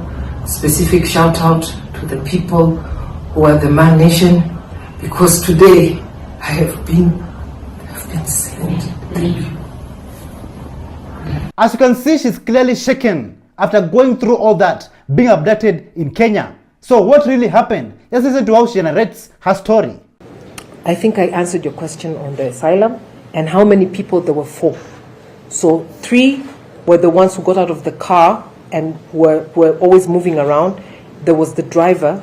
At the last time we stopped before they released me, the driver also got out, and I was left only with the person on my right who was holding me and choking me most of the time, and he kept holding me all the time. So he never got out of the car. He was the one, I think, who was assigned to basically keep me there. And the driver, when he got out, that was the longest time they were gone, and I believe they were doing some consultations. The passenger in front is the one who I suspect, because was speaking to me in Swahili and my name and always wanted to get my reaction. I suspect he's the one who was actually giving or taking instructions. And sometimes I could hear and I could feel movement, so I think they were doing sign language or something over my head, so I wouldn't understand. But those were more like maybe saying, let's go or watch or something. But if they needed to do any bigger thing, they would leave. What a sad state of affair. Just because she called out the Tanzanian government, run by the president of Tanzania, Samia Suluhu Hassan, for her wrongdoings, now she's being abducted in Kenya. And remember, Kenyans, this is an asylum seeker in Kenya. That means that she should be protected under the Kenyan law. But yet, the same government that should be protecting her is the one that is being used to abduct her. Like seriously, why do you abduct asylum seekers in Kenya? Why do you abduct visitors and investors? This does not make sense. Like, just listen to what the Villager 254 had to say about this. Wadau, things are getting very thick for our country. Imagine mwanaharakati, a critic of the government of Tanzania, has just been abducted just 4 kilometers from where I am, in my neighborhood. In my neighborhood, a foreigner who is a critic of the government of Tanzania has been abducted on Kenyan soil. Oh, wow, we have lost it. Kenya is not safe for anybody. Despite all this crap coming from the rogue regime, Tanzanians have stood with us. They have stood with us like a family, like brothers and sisters. Let's take a look at this video all the way from Tanzania, Zanzibar, supporting Kenya. Nilipokuwa kwenye matembezi ya mji mkongwe, niliona kundi za vijana wa kiume wadogo wakiwa wanazamia ndani ya maji ya bahari ya mji huo. Watu wengi kutoka nchi mbalimbali na hata wakaaji walikuwa wakiwazongea kutazama tukio hilo. Nilidhania ingelikuwa vizuri kama ningekwenda kutazama. Nilipofika do salale, hichi ndo nilichokiona. Mimi ni wenyu Elvis Deri. Welcome Zanzibar, karibu hakuna matata. Kasongo! No. Kenya, welcome to Zanzibar. In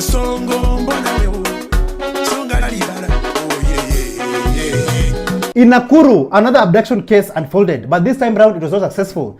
The residents there occupied, saving a patriot who was being abducted, and those abductors, they narrowly escaped death. Let's take a look at how things unfolded.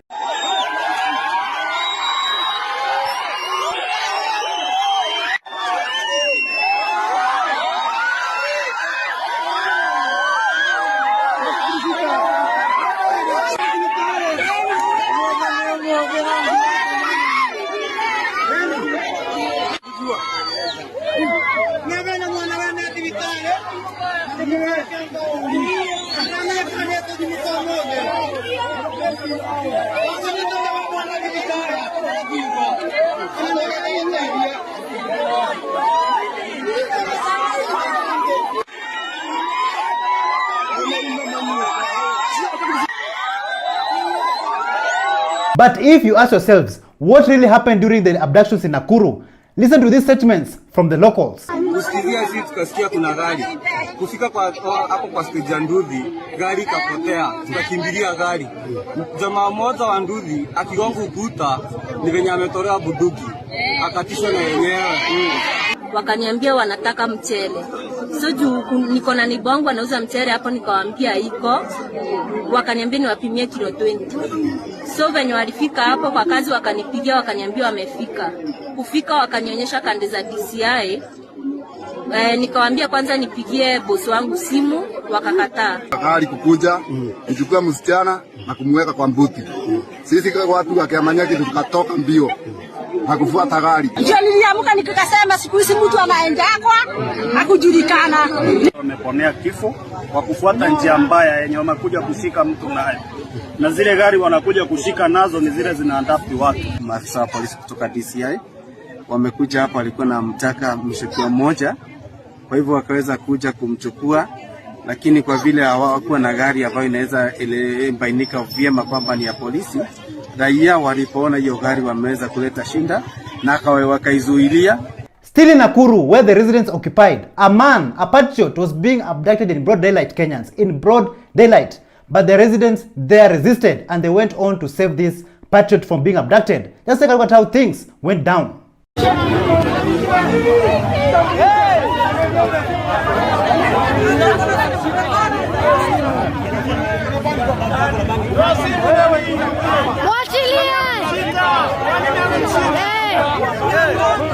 Ajitambulishe. Ipo ndo anadaktu watu, ipo ndo mnadaktu watu. Ajitambulishe.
Another patriot who has always been there since day one, Shakur the cop. He was being detained and forced to eat the inmates' food. Like, I'm just wondering, this regime, what do they have against freedom of expression? Just take a look.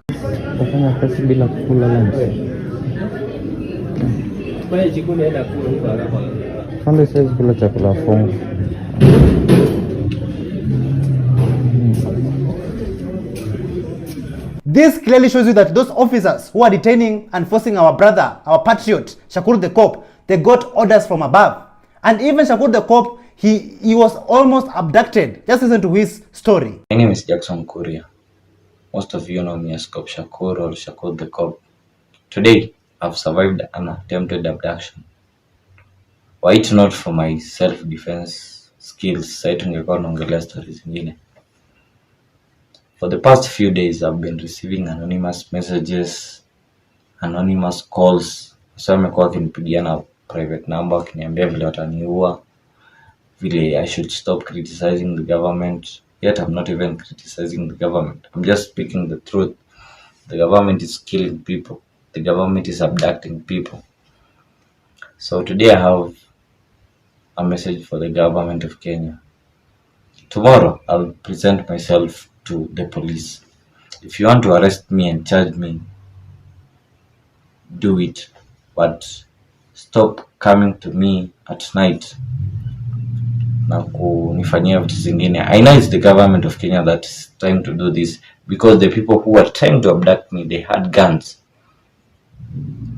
Tomorrow I'll present myself to the authorities. If you want to charge me in the Kenyan court of law.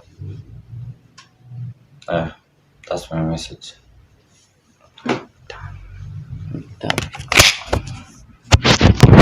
During the past election, Shakur the Cop voted for President William Ruto, and currently he is regretting his actions. And why is that? Let's listen to what he had to say. Yeah, I personally went and voted for the current president. Tulikuwa tunasimamia election in Kiambu. I took an Uber to go and vote for him. I paid an Uber for 1,200 shillings. I think to and from it was around 1,200 shillings. And the allowance that we got was around 900 bob for that whole period.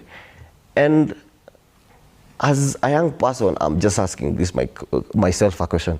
Is this the country that I want my daughter and my son to live in? Is this the country that we want to have in future? And if we continue having this tribe thing, and these people are saying, we are going to be a complete mess as a country. Abductions. Like for how long? For how long, Kenyans, will you keep on hearing about abductions in Kenya? Paul Kalani Mwema, who was among the 4 abductees in Mlolongo, who are still missing, who remained missing since 16 December. His aunt, by the name of Margaret Munyoto, she addressed the media with pain and sadness in her heart, and also urging Kenyans to pray for the families' victims. Just take a look at this. Utafanya nini? Sasa mtoto atatoka hapo. Pia mama yake, hata ndugu yake. Kwa ufupi mimi nasikia shida. Mimi naomba serikali hata kama ndivyo na kuomba wewe ni msafi. Hata kama ulifanywa nini na watoto na kuomba uchukue kama mtoto yako. Na kuomba.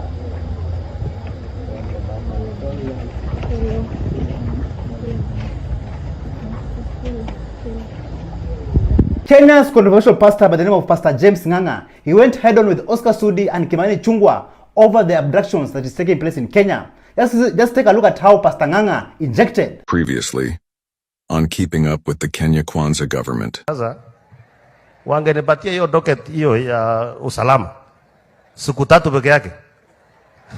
Hiyo watoto na ujinga hiyo ya kuchora vitu kwa manini itaisha. It's about to go down. Nimeona Sudi akisema ati kama ni yeye angeandikwa angeua watoto, siue mama yako, umbwa wewe, takataka, you are killers. You are, sipeleke mtoto kotini, sipeleke mtu kotini. Naona jana anashambulia ati mpaka na mapasa. There is nowhere. Kotini kuna mada, kuna life. Jaji ndiye ataamua hii kesi, sio nyinyi mtaamua mkidinap. Ukiona mnaongea hivi mnajua. Ukiona mnaongea hivi mnajua kule watoto wanaenda. Don't bring nonsense. Na hii mwaka na nyinyi mtaona mtakufiwa na special zenyu. Shame on you. Shame on you. And I say again, shame on you, Governor. You cannot claim abductions when you are the key abductor and murderer of Kenyans under the previous regime. Mnachochea, wewe unaenda Rift Valley, wewe ni mtu wa Kiambu, kaa kwa mama yako, stupid. Utaendaje Rift Valley kwenda kuchochea? Natembea kwake. Unaenda kwa natembea kwake. Si wachana watu wa kwake wapigane wenyewe. Lakini utapigana na mtu. If you want my battle, wewe Joe. Driver yako ataigisha gari yako kwa lori nyuma. Huyo bodyguard yako ndio atakushoot. sababu tutapigana na nyinyi kiroho. Nyinyi mtumie polisi na mimi nitumie spirit. Hata hao polisi wenyewe wanakulana. Spiritual controller. Kuna siku nilikuwa nataka kuua watu. Hao watu walikuwa wananigiria. Bwana kaniambia goja. Sijakupatia hiyo lakini wakikuattack. Sasa nagojeaga mtu aniattack. Nagojeaga tu mtu aniattack. Hata kama ni nani, I swear before God, I will show you. Mungu si wa kutukano, kibarangoto. Salimia mtu mwambie achana mimi. Utaja. Kenyans, if you are asked to make a wish today, what kind of wish would you make? And what kind of positive change do you think Kenya needs right now? Listen to this. The positive change is Kasongo must go. That's what we look forward to in the year. Huh? So you know, when we went to pray over Christmas, we asked God to lift this cup off our shoulders, take this burden away from us. So if it is going to be a new year that Kenyans are going to celebrate or feel a positive trajectory, then Kasongo has to resign or to get out of office. Because look at it this way. His economic policies of last year made us have a very somber Christmas. Now you want to again wait for another 1 year? 2 more. The question of the day is the DCI boss, Mohamed Amin, a wanted fugitive? And Kenyans, who do you think should be arrested first when it comes to all these abductions that is taking place in Kenya? Just take a look. Okay, so the second day in a row, DCI detectives are almost getting lynched by crowds. Okay, right now it literally just happened in Nakuru. And you guys, you should be very wary, okay? Because you're going outside saying you're following orders. If you end up being lynched or killed, are those orders going to feed your family? Okay? This is not making sense. If you want to start arresting criminals, start with your boss, Mohamed Amin, who's a wanted criminal right now as we speak. Okay? Stop going and risking your life for nothing. For nothing. Okay?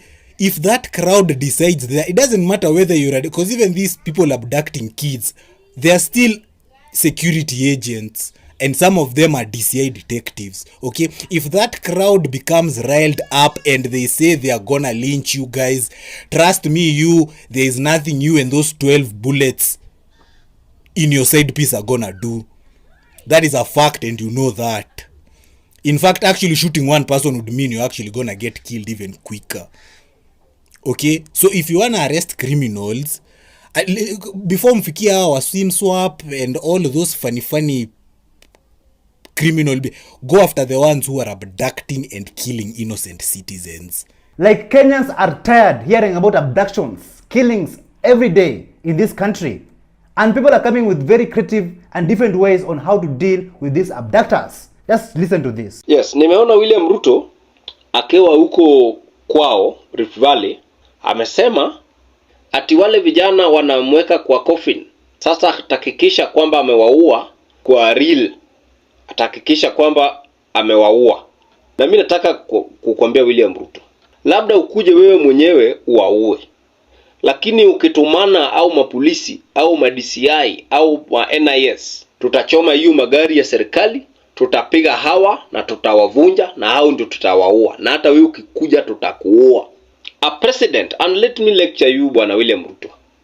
A president should be a symbol of hope, a symbol of unity, a symbol of transparency, a symbol of integrity. But William Ruto, you've become a symbol of crimes against humanity. You've become a symbol of lies. You've become a symbol of hopelessness.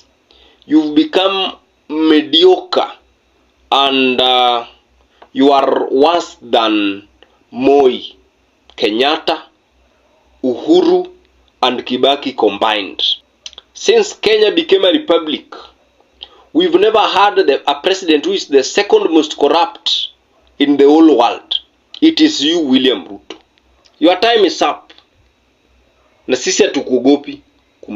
Even the former deputy president, Rigathi Gachagua, he came out and warned the president of Kenya, William Ruto, that he's going to be taken back to The Hague following the atrocities that took place in 2007-2008 post-election violence. Listen to what the former deputy president had to say. And I want to ask the president to remember that he was in Hague, charged with the crimes against humanity. The route huyu waziri wako amechukua pale Lamu, na huyo ni waziri wako rais, ya kutisha jamii wale wamekaa pale Lamu by right because they are Kenyans, na kusema watafurushwa, na waziri ndio ameconvene hiyo mkutano. You must remember that journey to the Hague. Na vile mimi naona rais na watu wako mkiendelea, mtaenda hiyo barabara. Na mimi nataka kuambia watu ya Lamu wasitishwe na mtu yeyote. Every citizen has a right as per constitution to settle anywhere within the Republic of Kenya. Lamu County is part of Kenya, and the people who stay there are Kenyans, and they are there by right, and nobody should threaten citizens of this country that they can displace them from one county to wherever. And we want our team that is working on ICC matters to document that meeting properly, so that we again put ICC in the know as to what is being planned in that county of Lamu. It seems like some people, they really don't understand why the Kenyan people, the Gen Zs, are fighting for better governance and holding the political class accountable. Some people don't really get it. Some people think that the Gen Zs, the Kenyan people, hate the president. No, we don't hate the president. The Gen Zs don't hate the president. What we don't like is the president's policies, lies, corruptions, abductions, and so many more. Kimani Mbugua, he decided to choose the wrong side, and just listen to what he had to say. Hello all, young people, Gen Z, millennial, and everyone who's under 35. Let me be very open with you. You know, when I was looking at you guys protest last year, I was very sad. That day in June was a very sad day for me. Because, let me just be honest with you guys.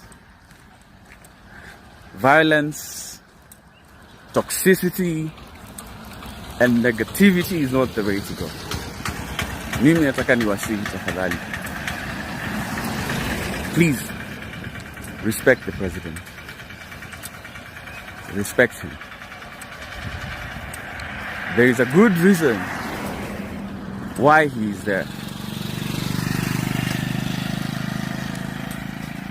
You know, it is only God who appoints leaders. And some leaders come for transitioning people from a tough time to a prosperous time.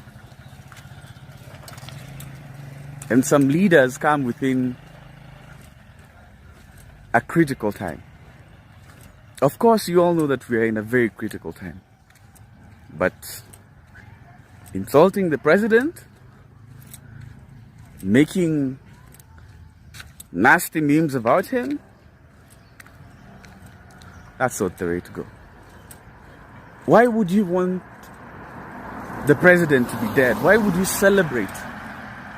Do you not understand how high that office is? You see, this just shows your naivety. You may think that you're doing something good. Okay, so so he's dead. So what? Are you going to take over? Are you going to solve our problems? So he's gone. Okay, so what? And of course, there's always light in every end of the tunnel. Kenyans are being praised everywhere around the world. Like Kenyans, let me tell you, we are not only injecting in Kenya, but also injecting in neighboring countries. Like Uganda, Pastor Semper decided to praise Kenyans, and this is what he said about the Kenyan people who are in Uganda. I mean, even now in the city of Kampala, people would rather employ Kenyans, especially in higher level management jobs. You go to any hotel now, you go to banks, who do you find there? Kenyans. Mostly. Why? they are producing them with the capacity of self-confidence. The old school of Sempers, us, Mao, Nobat, Kulaije, okay, the late Jacob Oulanya. That is the last of the giants. Start with breaking news out of Nairobi, Kenya, where ongoing protests have now inflamed further. Hello and welcome to the programme. I'm Elizabeth Puranam. Fierce protests across Kenya, violent crackdown by police, and the worst unrest since President William Ruto came to power less than 2 years ago. We begin with breaking news from Kenya, where thousands of protesters have stormed Parliament. Several people have been shot dead after police opened fire. TV footage showed the governor's office and City Hall were also burning. So why has this bill brought so much anger, and what are the wider implications? Thank you so much for joining us on today's show. I'm your host, Elvis Derry. See you in the next one. Bye-bye.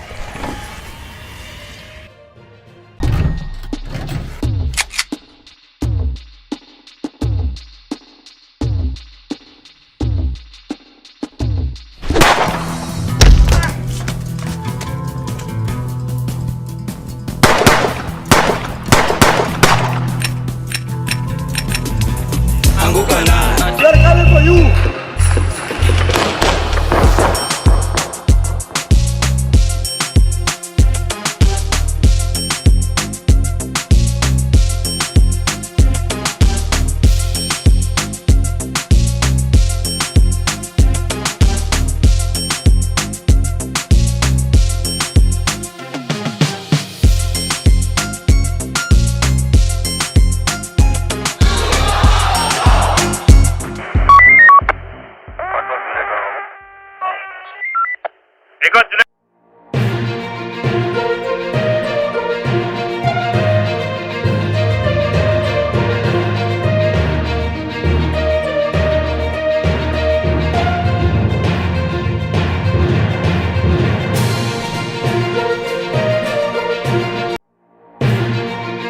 From Okia Mtata addressing CPK. What have you given us? Is it a monarchy or a republic?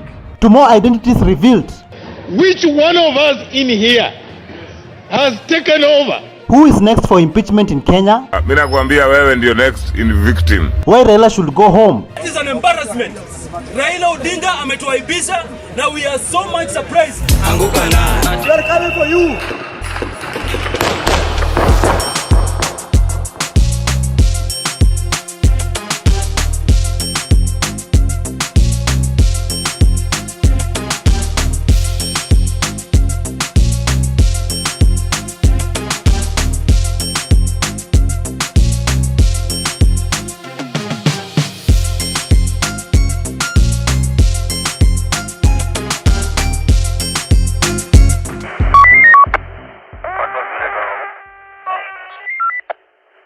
Hello, how are you? Welcome back to ShowNewTrend. I'm your host of today and my name is Elvis Derry.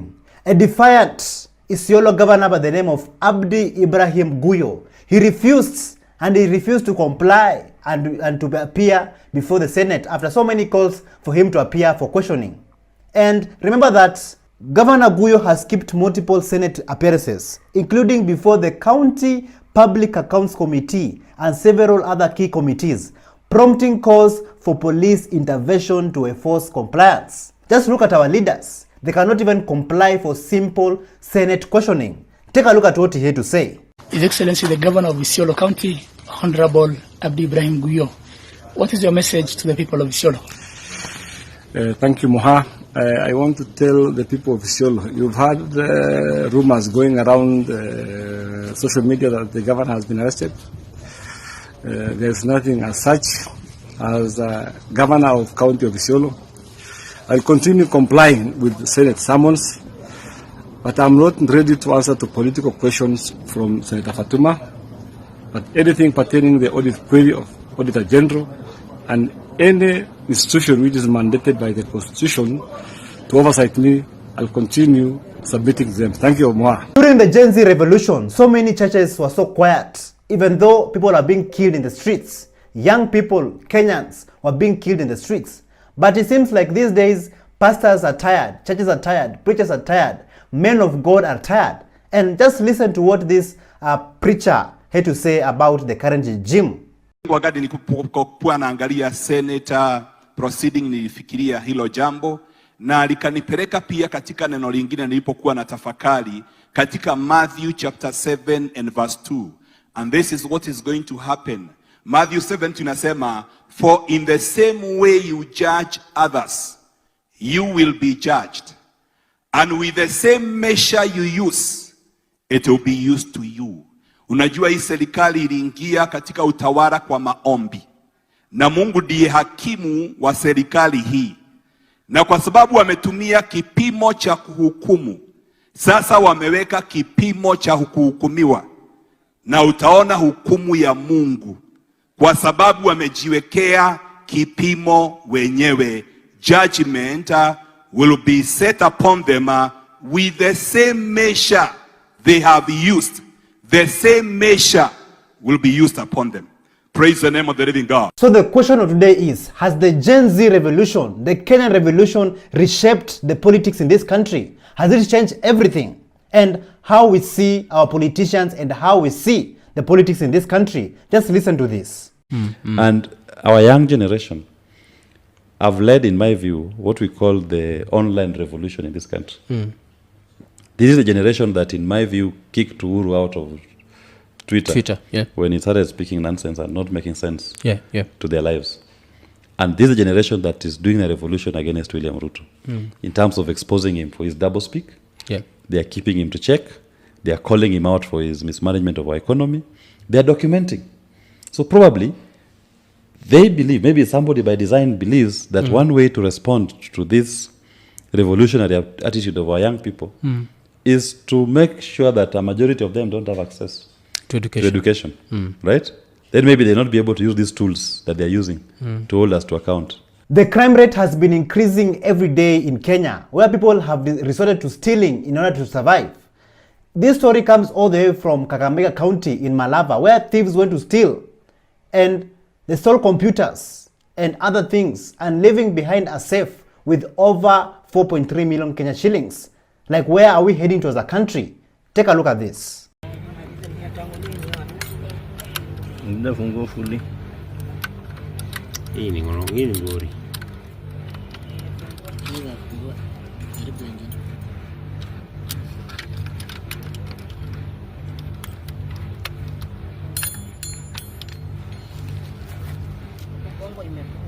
Hapa imegonga ikarudi ndani.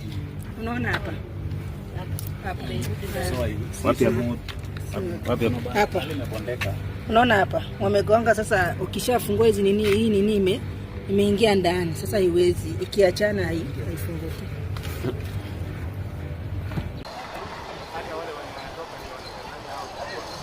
Gani? Wewe ngoja. Register majina.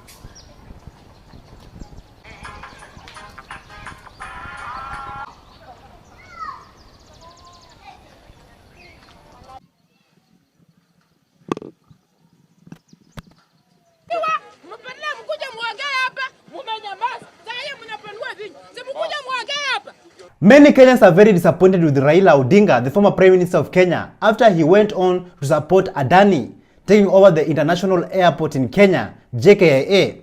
And the ground is hostile, man. Like, people are very, very disappointed. And just listen to what people in the streets said about this. Wanajua pahali Kenya inaendelea.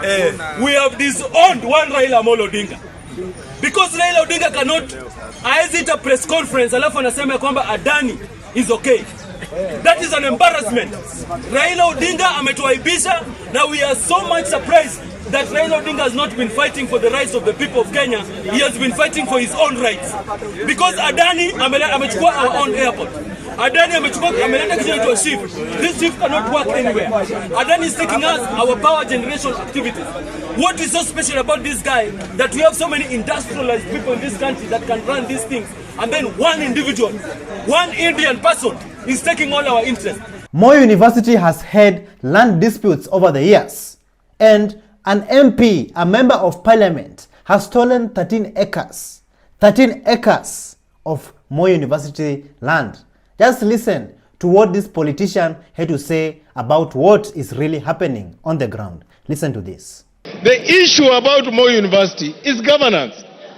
Number two, Mr. Speaker, it is very disheartening that Moi University, with more than 3,000 hectares of land, which one of us in here has taken over and is stealing that land without paying Moi University.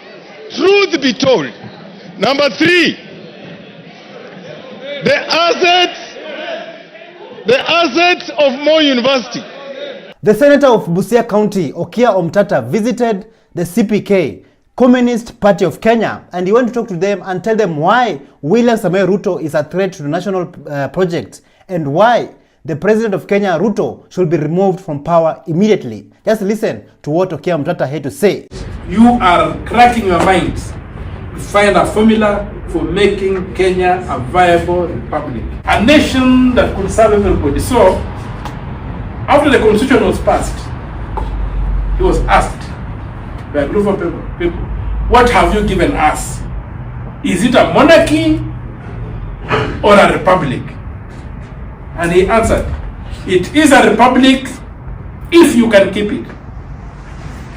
At independence, Kenya was declared a republic. Even today in its name, we call it the Republic of Kenya. A republic is a government of law. A republic is a government where a public office is used to serve the people, not to enrich the office holder. The debate should be about how do we get rid of Ruto before he gets rid of this country. That's what we have. It's an existential threat we are dealing with. And so, that's why we must not lose focus, that the focus is to get rid of Ruto, like yesterday. An urban spoken word artist and also a human rights defender by the name of Brian Silways, he went to inject to party goers and just see and hear and watch how things unfolded.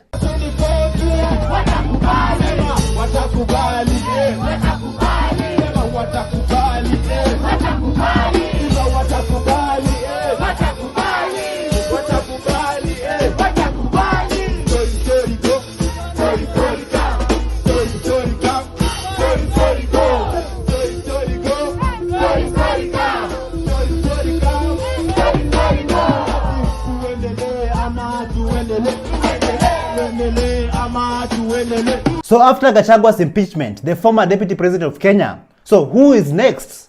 Who is next to be impeached in Kenya? Just listen to what this comrade had to say about this. Wewe Tangula, mimi nakwambia wewe ndio next in victim. Wewe ndio next victim. Wallahi bila wewe ndio next victim.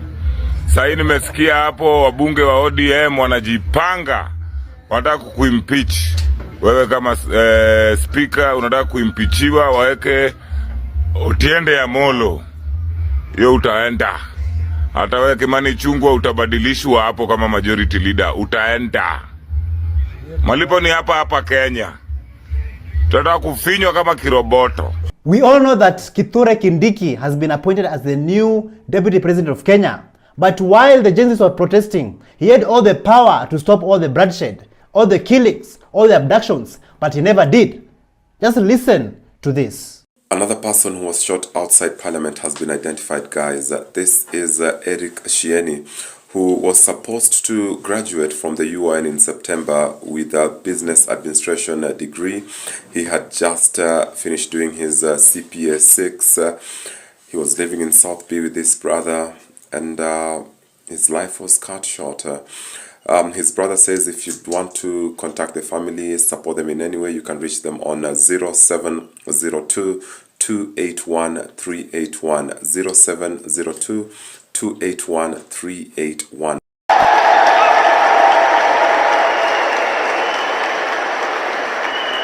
Reject the finance bill. Reject the finance bill. Reject the finance bill. Reject the finance bill. Reject the finance bill. Reject the finance bill. Woo!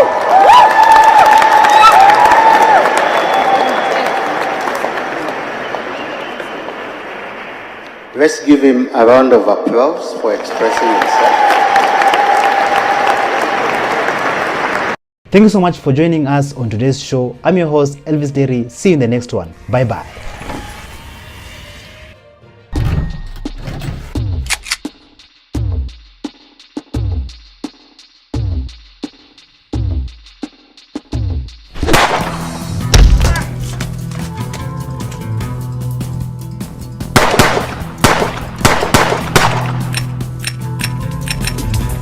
We are coming for you.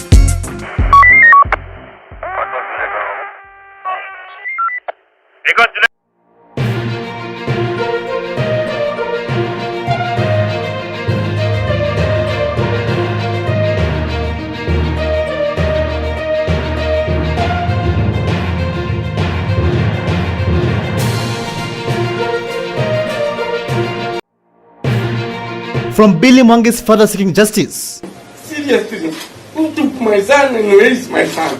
to unseen CCTV footage. Will abduction stop? Zakayo, kama umetahiriwa, kujo ni abduct.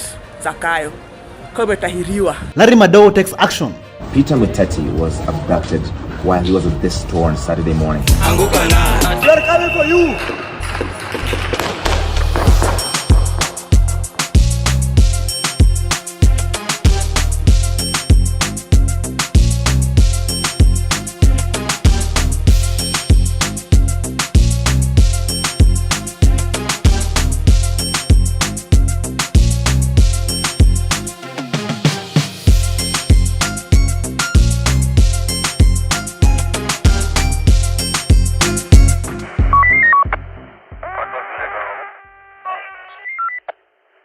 Hello, how are you?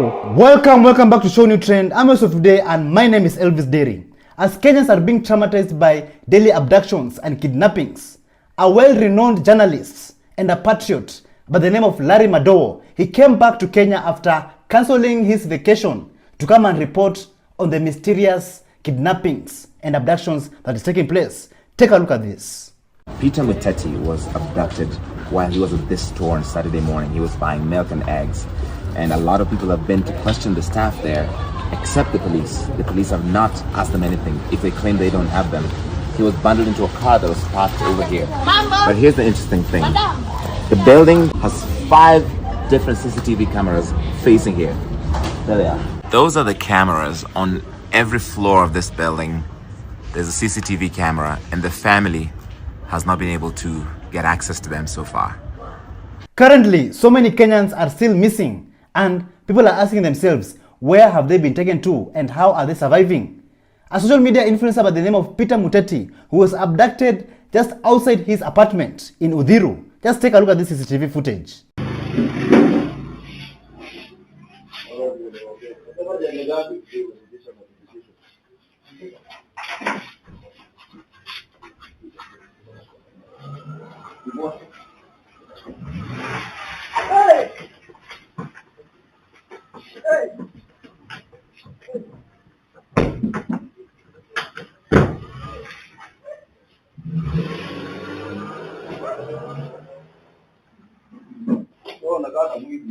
Later on, the relatives of Peter Muteti were interviewed by Citizen TV, and this is what his family had to say. It is outside this apartment in Udhiru, Nairobi, where 22-year-old Peter Muteti, a social media influencer with a considerable following on X, was abducted by 4 armed men on Saturday at around 9 a.m. According to family members, 2 armed men jumped out of a moving vehicle, registration number KCF 035M, and bundled him in. 2 other people, including a man in a police uniform, were inside the car, which sped off. His mobile phone was switched off and he became inaccessible. Jana aliendea breakfast around 9 and hakurudi, so I went downstairs to check on him. Nikaambiwa na some witnesses amekuwa abducted. Wambui says Muteti was living in fear after receiving threatening messages from unknown persons on the X platform. The threats followed a post he made on Thursday afternoon with a picture of the head of state that some would find in bad taste. She says he was concerned about the threats and he deleted the post. And that's not all Kenyans. In Ngong Town, a digital content creator by the name of Bernard Kavuli, he was forcibly bundled into a probox by unidentified men.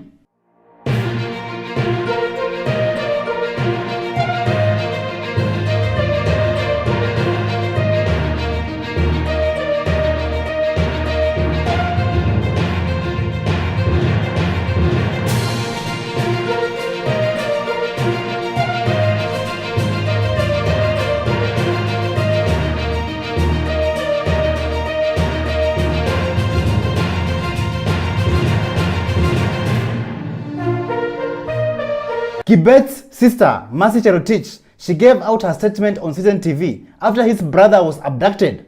And this is what she said after having a phone call. Just listen to this. Familia nyingine kaunti ya Nandi imejitokeza na kudai haki baada ya ndugu wawili kutoweka kwa njia tata. Gideon Kibet, almaarufu kama Kibet Bull mtandaoni, ambaye hutumia vibonzo kwenye mtandao wa X kushtumu serikali, alitoweka Jumanne. Wakakommunicate akasema ashapanda gari anarudi Kikuyu na hakufika. Since then akajaribu by 9 PM yesterday anajaribu kumpigia, tunajaribu pia hadi saa hii tunajaribu kupiga masimu offline, hapatikani, no communication, hatupati any communication. Cherotich anasema kabla ya Kibet kutoweka, nduguye Roni Kiplangat, ambaye si mtumizi wa mitandao ya kijamii, alitoweka kwa njia tata Jumamosi iliyopita eneo la Kikuyu na hadi sasa hajulikani aliko. We think it's related because I think Kibet hakuwa anakuja Nairobi sana. Alikuwa anasema he save on the other side because alikuwa anaona because anapost some things online yenye criticizing government inaweza mfanya maybe akuwa arrested or abducted. Familia inasema simu za wawili hao zilizimwa na hadi kufikia sasa hawajui waliko. A group of bodaboda riders, they decided to inject and they conducted a civilian arrest and they occupied one of the cars that was being used to abduct Kenyans. Take a look. Leo tumeshika moja yenye na abducting watu, ndio hiyo wase. Leo tumeshika. By the way, tunazaiweka tu moto. Tunazaiweka moto na tuacha aende. Tumeshika moja zenye na abduct watu hapa, hii hapa.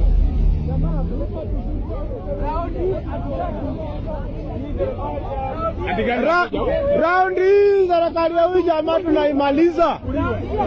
Wamezoea. Mumetuzoea. Lakini wamemalizana na huyo jamaa.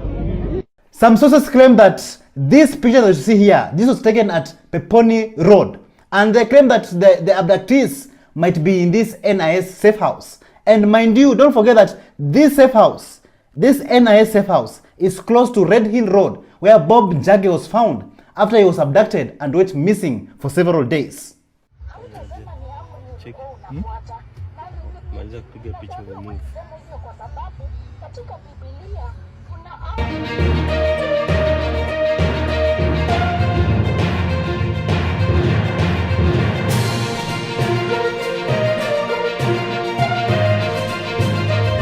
Due to all these abductions, currently Kenya is getting the international spotlight after Larry Madowo cancelled his vacation to come and speak out and document about the current happenings in Kenya. Just listen to what Dr. Mumbi Seraki had to say. So the police coming out and saying they're not the ones behind the abductions and Kenyans should stop spoiling their name. You know why they did that?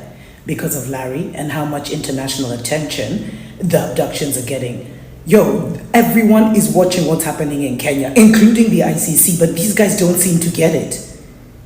7 days ago, Nabi tells parents to tell their children or to teach their children how to talk. Now within 7 days, we've had 7 abductions. Then now the police have come out and said that they're not the ones behind it. It's so dangerous what I'm seeing, man, on these TikTok and X streets. Guys now are arming themselves because they're saying, yo, What's going to happen? Like, who are these people? So, either these are our guys, ama this rumor of guys being brought in from Burundi, Uganda, Sijui where to be part of an squad. This December has not been very great to so many families out there. Many people are still grieving and many people are still looking for their loved ones. Billy Mwangi's father was in court and he broke down and pleaded with the court to help him find his son. Like, this is just so heartbreaking. Take a look. Adabu Kebi Pika, which was behind that Bill Dakar. Yes. When they came to where my son was, the Bill Dakar was ahead. The Bill Dakar immediately left, but 4 guys, very strong guys, from the double cabin car, popped out of the car when mishandled my son and threw him inside. Yes. And he asked them, who are you? Where are you taking me? Wakasema utajulia pele. Yes. Simu ikazimika wakaenda naye. Mpaka saa hii yaona, I have no idea where my son is. I read these orders that he would be produced in court today. I was coming for him, and I've come from Embu. My wife has collapsed. She has collapsed so many times.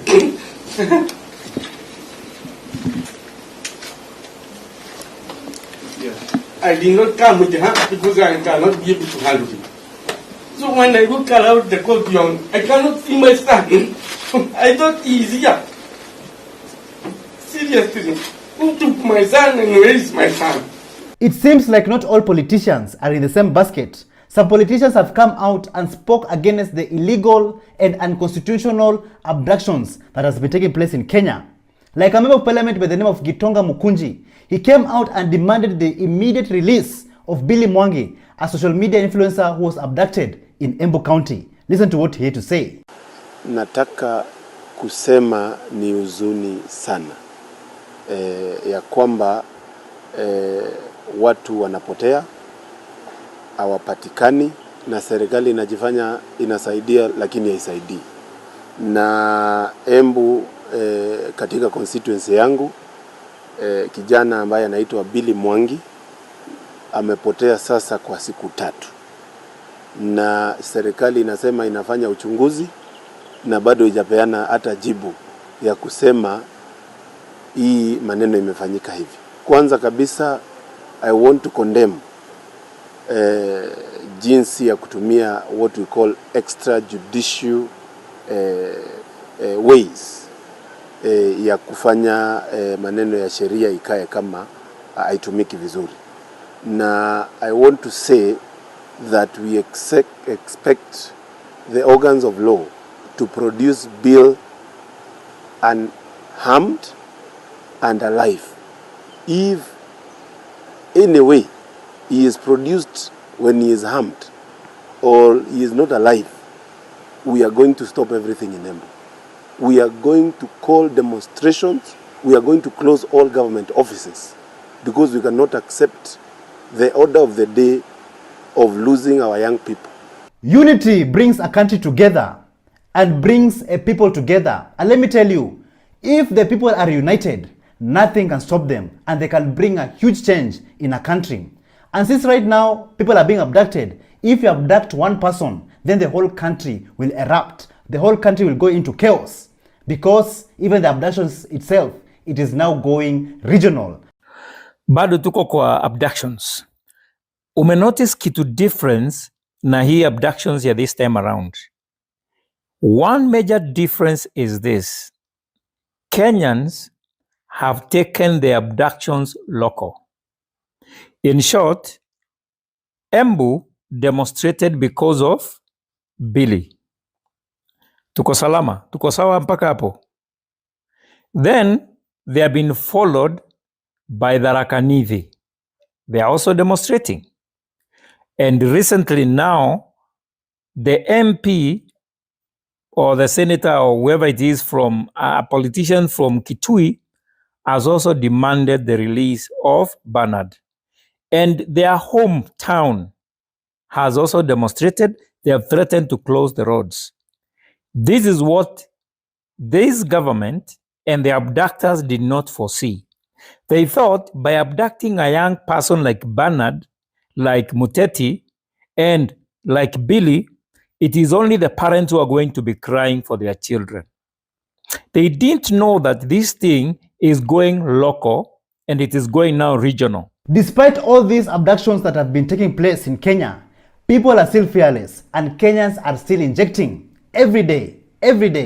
And just listen to Longton brothers ordeal in captivity. And let me tell you, their story is very heartbreaking. Au ni nani anawasupport kifinancial kufanya maandamano? Nikamwambia mimi kuogopa Mungu, hakuna mtu yote amenipea pesa wala kunisupport kwa hii nchi kwenda kufanya haki ya mimi kama mzalendo wa Kenya. Nimeenda kama mwananchi kusaidiana na wale wananchi kulilia uchumi na hali ya maisha irudi chini. So mimi nikashift, nikapelekwa kwa ile room. Wakati nilipelekwa kwa ile room, mimi nadhani nilikuwa ananitoa ili ndugu yangu asione chenye nilikuwa nafanyiwa. Nadhani ndio ilikuwa lengo lao kunitoa pale. Na kila siku ule jamaa alikuwa akifungua mlango akiniletea chakula. Lazima nipigwe. Hiyo number 1. Number 2, ataniuliza hiyo maswali ananiuliza kila siku, pesa ya maandamano na nani ni boss wenyu. Nitaulizwa, ndio nipewe chakula na maji. Na maji ni chupa ndogo hii, hata ifiki nusu lita. Macho kibuyu ya 5 lita ndio imekatwa, so ile kibuyu ndio naitumia kama choo, haja kubwa na haja ndogo. Baada kama siku 5 ndio unapeleka ikiwa imejaa kwa choo, uoshe na uisafishe na urudi ufungiwe. So mimi 32 days kimimi nilikuwa najua maisha yangu imeenda. Sioni kama nilikuwa na hope. Juu ile tocha nilikuwa napitia, nilikuwa najiona ni kama nafanywa kama mnyama, si kama mwananchi. Those abductors out there, they don't know that the more they abduct the people, the more the people become more stronger and more fearless. And even our sister here had a message, a very special message to the President of Kenya. Listen to what she had to say. Zakayo the abductor. Zakayo the abductor. Until you are saying you have decided you'll stop the abduction. Come and abduct me. No go no. Ushude. Zakayo abductor. Where is Zakayo abductor? Na kuambia tunakutoa kwa kiti next year. Una adabu wewe Zakayo shadow. Kuja kama Zakayo, kama umetahiriwa, kuja ni abduct. Zakayo. Kama umetahiriwa, kuja ni abduct. Lade funda wewe. After the Inspector General of Police, Douglas Kanja, came out and said that the police and the government are not involved in the abductions, Kenyans have become more vocal about this issue. And one man came out and gave out a resolution on how to deal with the abductors. Listen to this. Umesema sio mapolisi. Sasa si tunataka kufanya hivi. Raia, ukisikia mtu amekuwa abducted, we piga binja, piga simu, tu block njia. Tukisha block hiyo njia, hiyo Subaru apite tuone. Si tunajua hiyo pistol ikibeba risasi mingi ni 5. Na 5 huo jamaa hezi piga yote. Atapiga 2 juu. Hizo 3 zitabaki za protection. Aji protect kama mbaya. Tukuje wengi. Hao jamaa wauliwe, Subaru ichomwe. Ndio tujue ni akina nani. Kanja akipiga kilele, maskari wake wameuliwa, tujue ni hao ni maskari. Apart from those abductors, those criminals, those goons who are abducting Kenyans for exercising their constitutional rights. What about the politicians in Kenya? How do we deal with them? Listen to this. This time maandamano atupeleki State House eti sijui bunge. Tunaenda kwa nyumba zao. Hawa jamaa wapelekangi pesa kwa bank. Wanapelekanga pesa kwa nyumba. Unaweza pata jamaa kona 1 billion ama 2 billion kwa nyumba kwa makaton tu. Bas, tutaanza kuwatokelezea siku tunaamua maandamano tunakuja kwenu. Tuone mnatukasirisha tu zaidi. After Kenyans have been pushed the wall, it was now time to take action.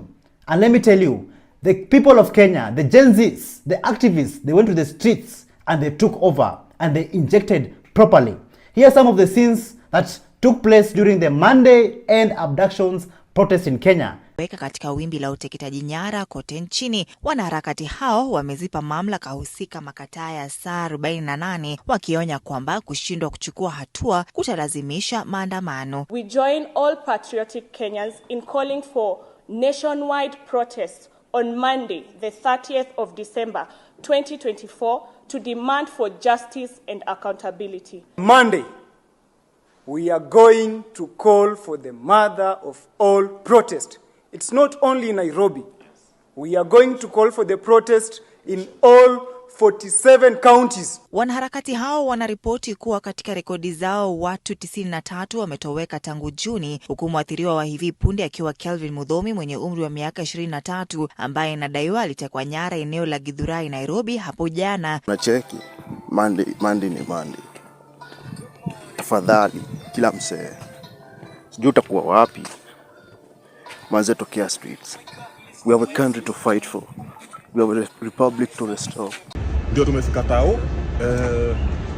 Cops are there, but there's not really something we cannot deal with. But itakuwa mbaya sana. Ninyi mko wale wasema na protest tu online. It's very stupid. Hakutakuwa na any difference.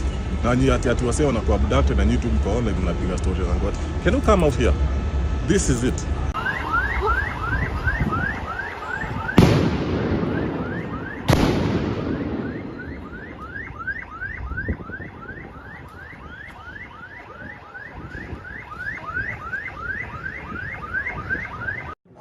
Wewe ulisema kwamba tusiende maandamano, sisi tumelipwa. Kwa hivyo hizo pesa zimefikia pia wewe. Na umekuja sasa kuchukua tu mileage. Umekuja kwa mileage. Anifa. No, I'm also asking you, why did you go live and tell people that they don't come to the street? Yes, today. Yes. Show me the evidence. And told people that wasije tumelipwa. Now, let me tell you guys something. For sure. It's either you're with us or you're not with us. Let me tell you something. We have one enemy and that enemy is me. And the people I have never had a live. Live on TikTok or where? Just TikTok, you know. I've never had a live for the last 3 months. Okay, but wait, the whole day. Let's sort one issue at a time. No. One issue at a time. You said, I said. No. Nilisema kwamba mmelipwa. You don't. I have never been live for 3 months. No, let's focus on. So when did this live happen? We are here to sort out issues of Mkia Omtata. You will not create chaos here. Nani alikupea habari? You will not create chaos here. We are here. From today we agree on one thing. We need to stay united as a movement. And side shows, lies, misconceptions, those things we will not accept. We have to stand together. We have to stand together. We are as a here movement. to follow up on the release and the status of Mkia Omtata. The rest of the matters will be handled by the individuals concerned at their most appropriate. Perfect.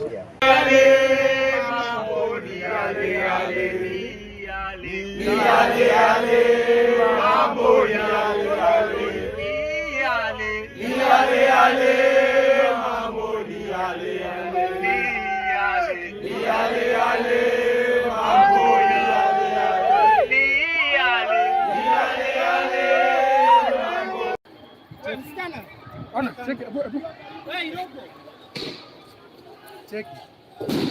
Hata wana create kitu hata haipo.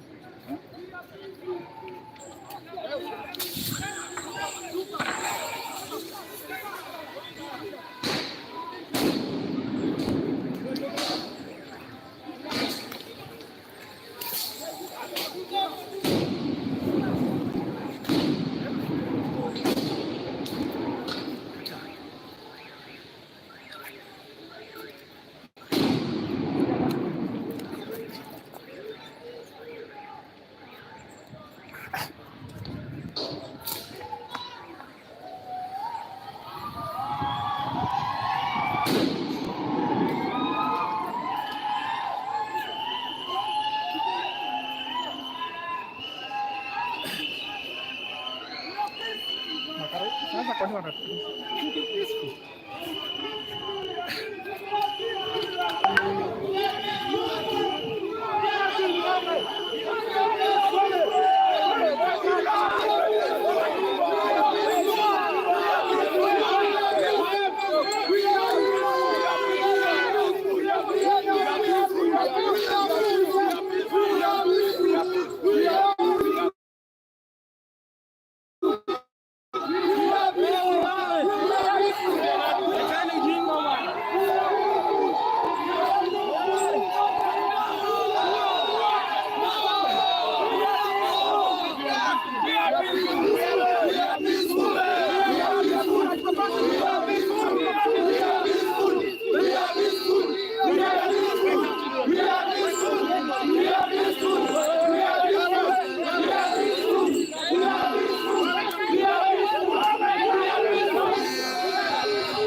Uzuri hapa tunasaidia na nini?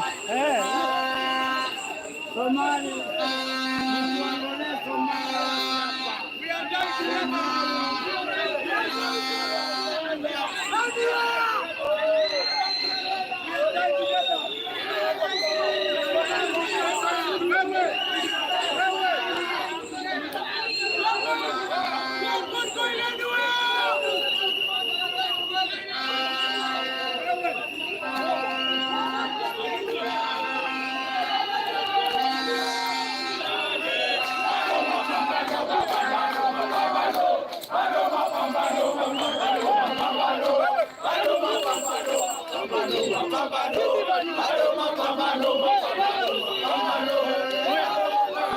Amazezo Pingu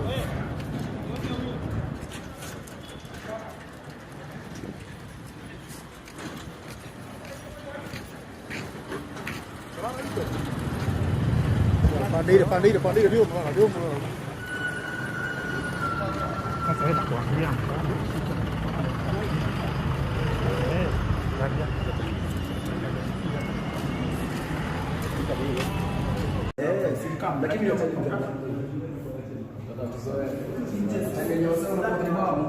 Lakini na mapolisi tutaonyesha pesa sisi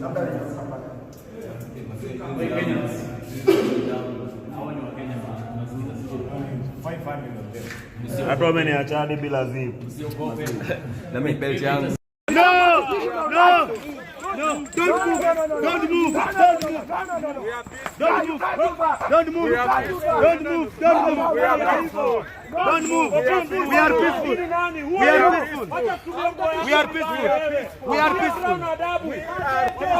are peaceful. ambayo inafanya outside police. Kwa Afrika zina uwezo wa kufanya. Sisi kulingana na kazi yetu.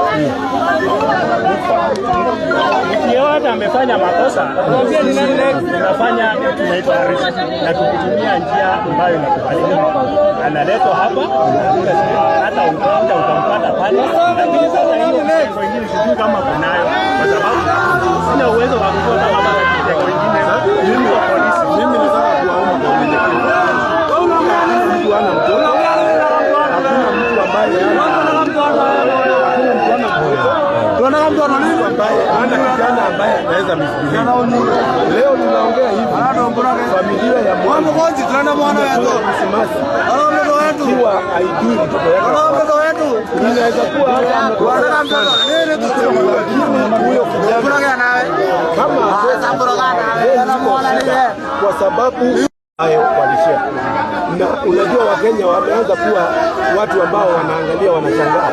Serikali yetu inataka tupeleke niue. Kuna sasa mimi nataka kusema hivi. Kwa sababu tumeongea. Situpatie sima bado. Hii ilikuwa ripoti ya kujua mnafanya nini. Umeniambia mnaendelea na investigation. Sawa sawa. So, okay.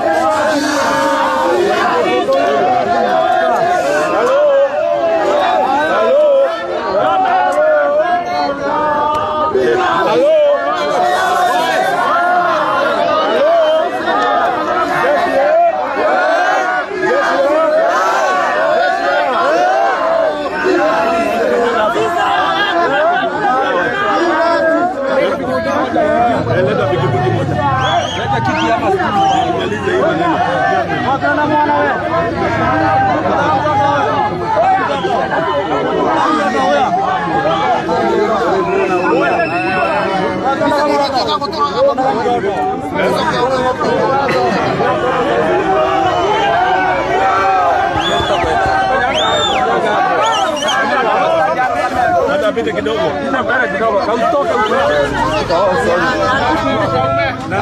Kanyanga hapo mheshimiwa.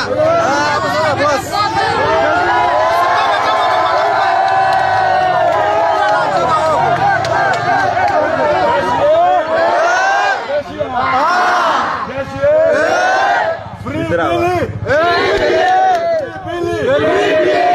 Sasa mimi nimeongea na nao sasa hapa.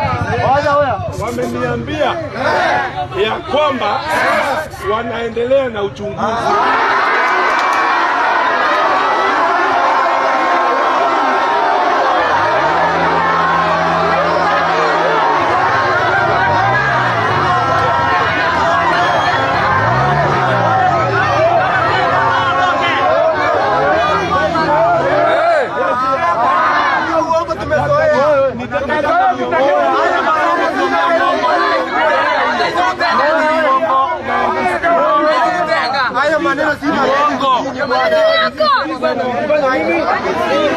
Mimi nasema hivi, tumewaongeza 24 hours.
Kuna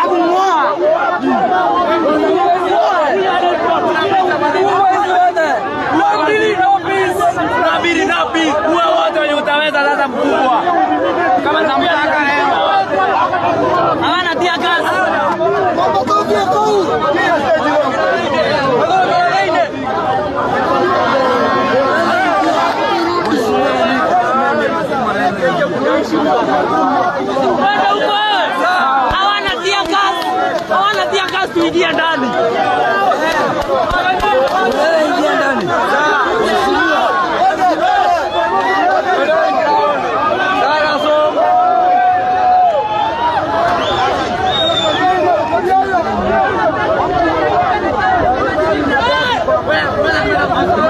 Mheshimiwa, waambie wao wasipite kwa klabu kuchukua pesa.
Pressure is mounting on Kenya's President William Ruto to end a surge in abductions and enforce disappearances. According to local reports, at least 8 new abductions were reported in the last 4 days. Human rights organizations have documented over 70 cases since June 2024. The Law Society of Kenya, LSK, has threatened legal action, expressing concern over the rising trend during the festive season. Kenya's police have denied involvement in the abductions, which have targeted government critics and protesters. International bodies, including Western embassies, have condemned the arbitrary arrests and disappearances, calling on President William Ruto's administration to ensure the rule of law prevails. Thank you so much for joining us on today's show. I'm your host, Elvis Derry. See you in the next one. Bye-bye.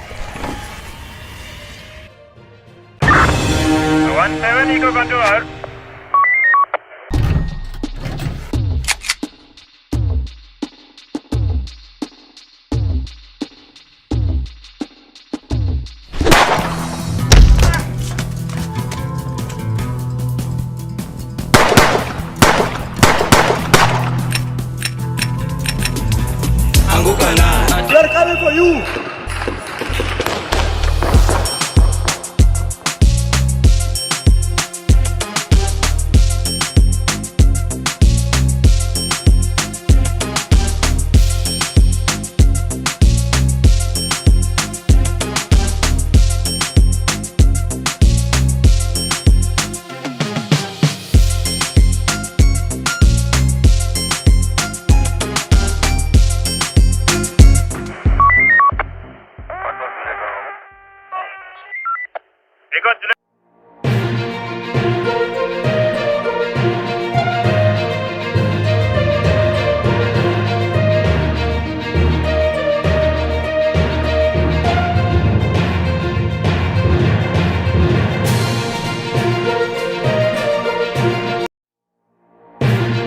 From Nairobi University on fire. Hakuna kitu mbaya kama moto.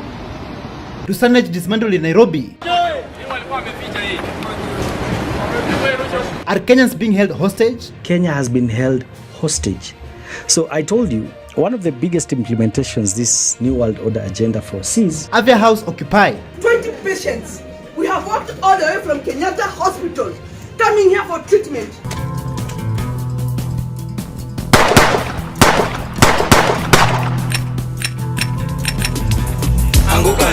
They're coming for you.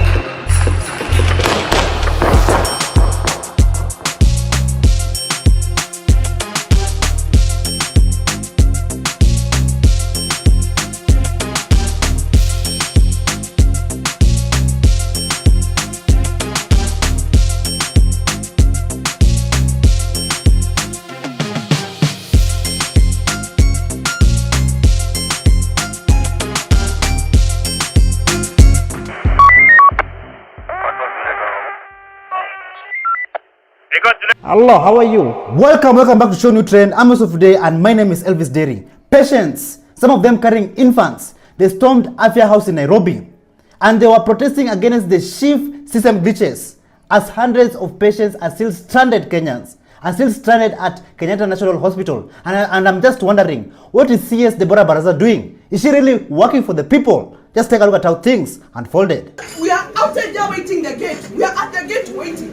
20 patients. We have walked all the way from Kenyatta Hospital, coming here for treatment. From last week, Wednesday, the systems are not working. And I have come here to protest, to say that they are not working. There are patients in the ward who have been discharged, and they have not been treated. This man has a child. Come sit here. He has come all the way from Kibwezi. Come and sit here. His child has swollen a coin. From yesterday, he has been waiting for the SHA to work. It is not working. We have, ladies, please, if you want, you can come and join us down there. We have patients who are sitting out there waiting for that SHA, and it is not working. They are not approving. We have walked all the way to NHIF. We have been told that they are unable to access the portal. We have been in Kenyatta waiting for that portal to open, and it is not opening, it is not working. Please be aware, it is not working. Tunazungushwa tu, can't just get answers surely. Tunaumia. You think coming here tunaumwa, we have to get the courage ufike mpaka hapa. Yani, Kenyans, you mean to tell me that we have been pushed the wall? The people of Kenya have been pushed the wall to the point where even patients have started activism so that they can access the system and hopefully get treatment. Like, where are we heading to as a country? System of a downgraded healthcare service pushed sick people to storm into Afya House during a press briefing. A woman who had undergone CS 2 weeks back and developed complications said she couldn't get treatment because of the inner refusal workings of SHA. I had CS done 2 weeks ago, and then there were some complications. Nothing is going to happen unless SHA approves. GOK is currently offering Schrodinger's healthcare coverage. Many of the patients who don't get pre-authorized end up paying out of pocket or abandoning treatment, and with push coming to CS, having to show up at a press briefing to be listened to. After patients and infants storming Afya House and protesting against the system glitch, the SHA system glitch, the SHA shift nonsense, CS Deborah Baraza, she came out and said this. Now, today we have come just to assess the situation following the incidents and the concerns as well as grievances by Kenyans regarding the system interruption. And we acknowledge, yes, there was a system interruption, which is common with any system, as we can see, not only in Kenya, but globally. And so, having identified the system interruption, we've been able to first visit the labor ward as well as the maternity area. We have also seen the billing and discharge area in this facility. And we are happy to report that the system is up and running following great work. There was tireless and endless work among the technical team.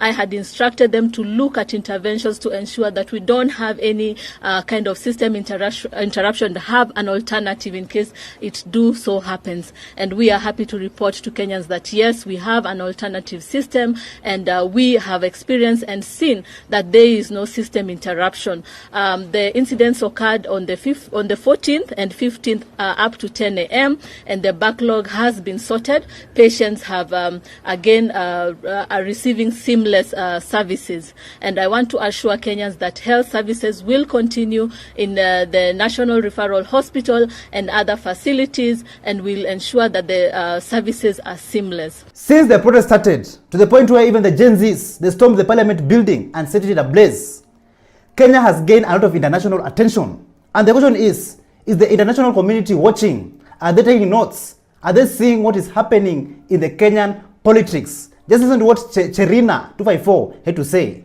So I did a bit of reading on the ICC case that was, on President Ruto, and I just discovered that he was never acquitted. The court actually refused to acquit him, but the case was dismissed for lack of evidence. If I was President Ruto, I wouldn't let Kenya go where it's going, and I wouldn't let uncivilized, uneducated people like Sudi be talking the way they are talking, because Kenya is being watched. I live in the Netherlands and people are talking. and the ICC is watching Kenya. And one thing about a prosecutor, if he didn't catch you the first time, if he has an opportunity to catch you the second time, he's not going to rest. So for President Ruto, people are digging a grave for you. Don't let your loose dogs like Sudi be talking rubbish like that and polarizing the country before 2027. It's going to be trouble for you. Nairobi City County Chief Officer for Environment, Geoffrey Mosiria, together with this team, they went around at night in Nairobi City removing business signages in the streets. But not so many business owners were happy with these actions. Some of them claiming that those business signages are paid for and who will compensate them. Take a look at some of these scenes of Geoffrey Mosiria and his team removing business signages in the streets. These are the signage zenye block watu kupita. Na sasa pembeleza watu. Hii ni Sabina Joy. Sabina Joy wameficha signboard zote. Wameziweka, wamezipanganisha hapa. Wewe, hebu toa hiyo kubwa.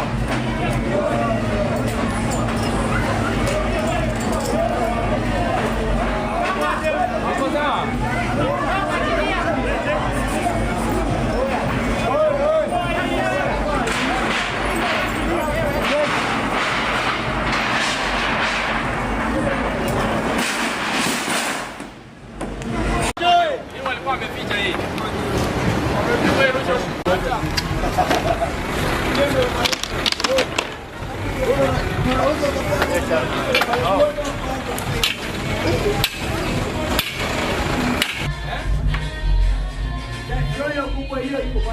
After many complaints from business owners, Geoffrey Mosiria, he came out and said this. Mlisema mnataka CBD kwe safi. Mkasema amtaki kuona uchafu town katikati. Amtaki kuona zile mikokoteni zinafungwa kwa walkway zinawazuia kupita. Amtaki kuona zile masanduku, my illegal structures ziko kwa walkways zimejaa uchafu kila mahali. Kama department ya mazingira chini ya uongozi wa Governor Sakaja tumeamua kusafisha jiji. Tunakuja, tunasafisha, tunatoa all illegal structures.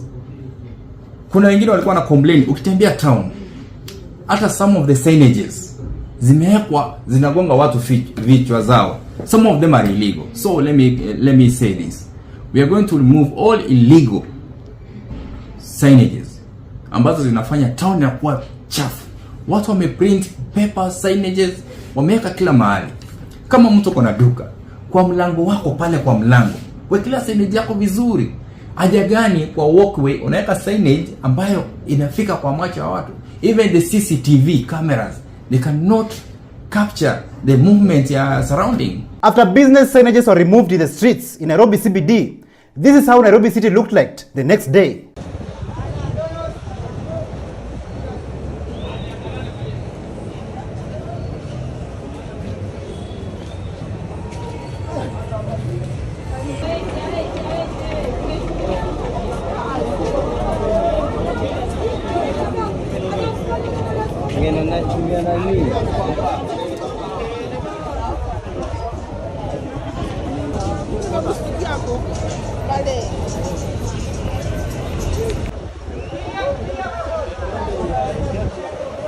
And in another shocking story, Nairobi University was on fire at night.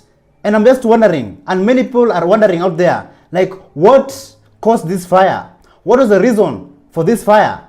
And many people have been left speechless. So if you're from Nairobi University, a student from this university, tell us in the comments down below what really happened, what really took place at the university. Tell us some of these scenes of Nairobi University on fire. Hakuna kitu mbaya kama moto.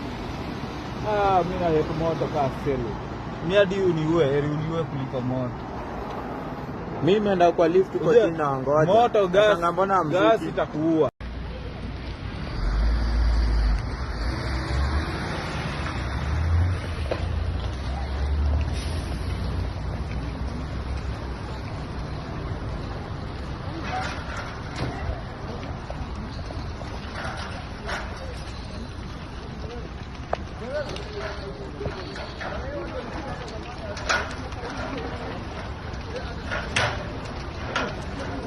Just take a look and listen to what Dr. Mumbi Seraki had to say about University of Nairobi on fire. Can you imagine, family? There's been a massive fire overnight.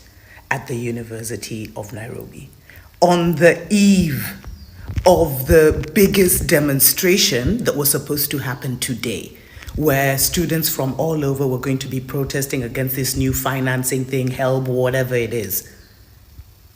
I swear, these guys think, do they think we're such idiots? Do they think we're such fools? Have you ever heard? Me personally, I've never heard of a fire at University of Nairobi, like where the main campus is, where all the files, all the books, all the knowledge is. And we already know now what's happening with DCI, with everything we've been told about Noordin Haji. So who do you think's behind this? So this is the fire at University of Nairobi. There was one fire truck that came. Guys are saying they hope it's not the finance department, because you know how these guys like to joke around. So Kenyans, after all this, do you think that there's a money problem in our universities? And do you think that the President of Kenya, William Ruto, was crafting the university funding model? Listen to what Chegema Juice had to say. I can see comrades all over the country saying that they will organize a mammoth strike if President Ruto does not tell the Minister of Education to release the money for the HELB. You know what these people, they don't understand is that when Ruto was crafting the band 1, band 2, band 3, he was cunningly crafting it because hakuna pesa kwa serikali. Are you together? So he was crafting it so that university comrades will not get the funding through the technicalities. Ungekuwa unajaza hiyo band 1, band 2, band 3, unaambiwa wewe hutapata hizi pesa because of A, B, C, D. That was the reason Ruto was crafting it. Awanyime pesa. That's why the band 1, band 2 was being crafted. Because he knew these things of help, as long as a student amefikisha cut-off points za university, anastahili apewe help.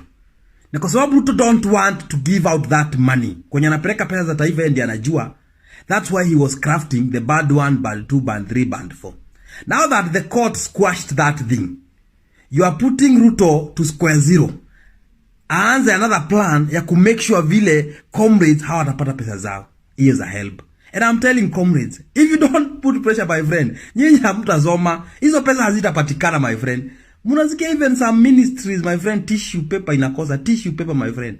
And still people are supporting Ruto. My friend, let me tell you, your country will collapse in your own eyes. Despite the challenges that our university students are facing each and every day, some of them are looking forward to graduate, and some of them are almost graduating. And the only message I can leave them with is this. PLO is one who says a good dancer knows when to leave the dance floor. So I want to leave the dance floor now. I want you, as you leave this afternoon, go out there with the confidence of a Luo man. Go out there with the loyalty of a Kamba man. Carry the name of this institution with the beauty of a Taita woman. Oh, go out there and be angry at poverty and failure with the anger of a Kisii man. I want you to also go out there and be as brave as a Maasai warrior. I know sometimes things will be highs and lows, mountain and valley. Have the staying power of a Kalenjin runner. But please, there is a lot that life has to offer to you. May you have the appetite of a Luya man. God bless you and thank you very much. Kenyans, since President William Ruto took office, since the day he was sworn in, what has really changed in Kenya and what has been working for Kenya and Kenyans? Listen to how Ruben Kigame outlines what has been working for Kenya. Like they will not believe. Listen to this. You want us to speak about what is working, and I'll tell you what is working. What is working is insults of the citizens. What is working is abductions. What is working is increase of taxes. What is working is many Kenyans failing to receive services from SHA. What is working is parents not knowing whether their children are in primary school or high school. What is working is extra borrowing. In fact, I have had a preview of what the 2025-2026 budget looks like. and we are completely increasing our expenditure and going on high, expecting that miracles will happen from somewhere. For this government, the miracles look like borrowing. And I see, fascination with talk and talk. Let's bring down the cost of government, then you raise it. Let's stop foreign trips, then you increase them. Let's make life easy for Kenyans, you make it harder. You see, the measure of whether something is working is not statistics. The measure of if your wife or husband is happy is not a press statement. So we don't want gaslighting. We do not want the bravado and the pomp out there. What we want to see is the promises that were made to citizens being fulfilled. And the tragedy of this Kenya Kwanza government is broken promises. It's better not to promise than to promise and not fulfill. Do you remember this video of President William Ruto saying that the Wi-Fi in Kenya across the country is free? When we delivered the Wi-Fi across Kenya and made it free, we intended it to be used for good purposes, for people to access e-commerce space, to work on that internet. But sometimes it is used to send us encouraging messages.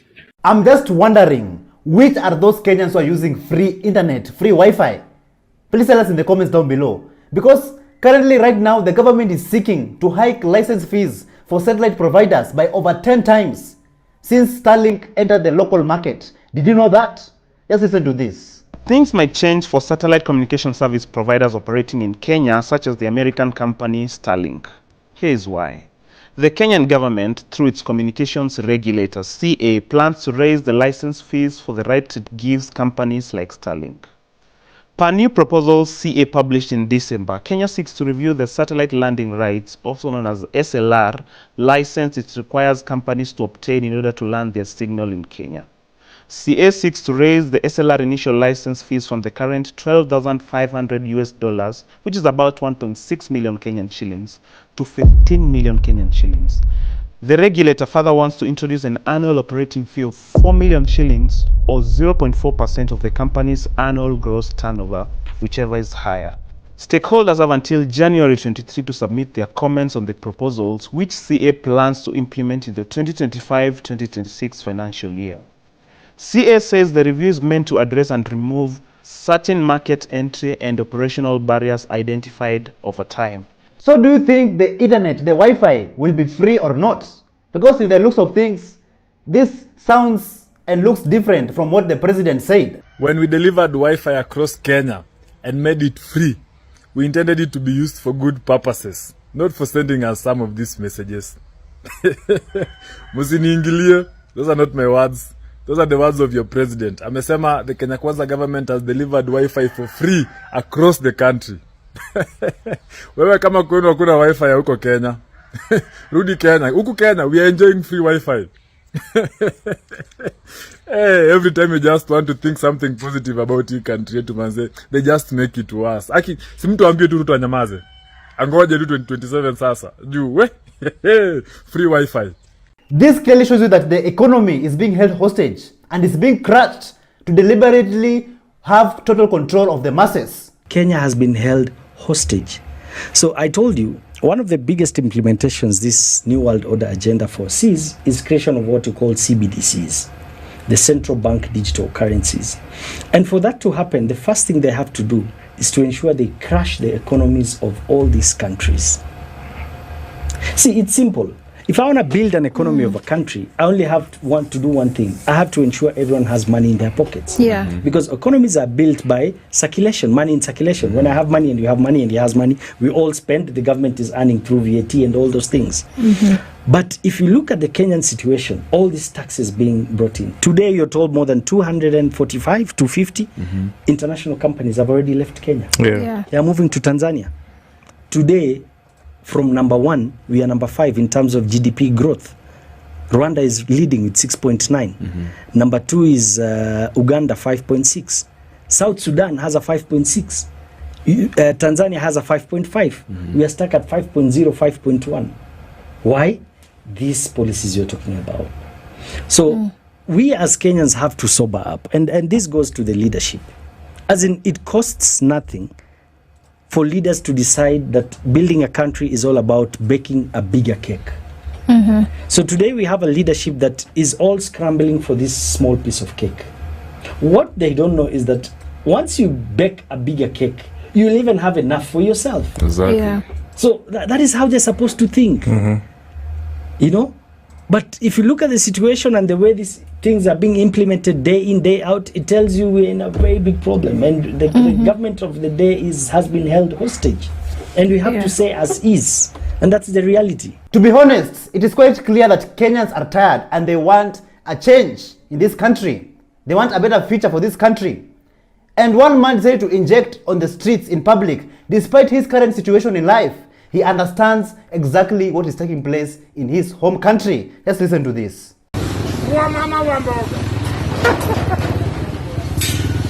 Vijana wa bodaboda, wale watu wanafanya biashara ndogo ndogo, na tumepanga. Acha kucheka, tutachukua video.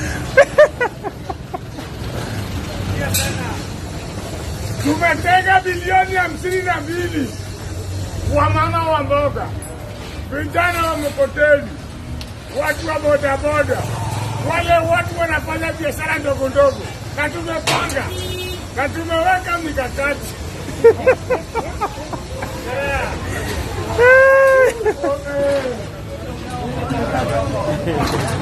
Na tumeweka mikakati. Safari hii hatutakubali mwananchi wa kawaida akose pesa mfukoni. Ama namna gani jamani? Wale that women will no longer use jembes to till their land. Government will import between 7,000 and 10,000 tractors into the country.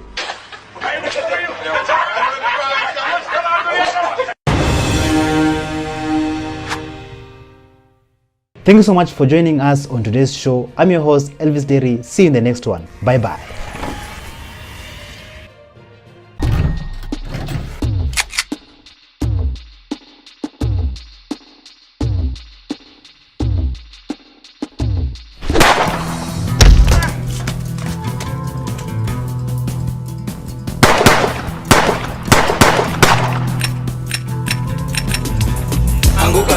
We are coming for you.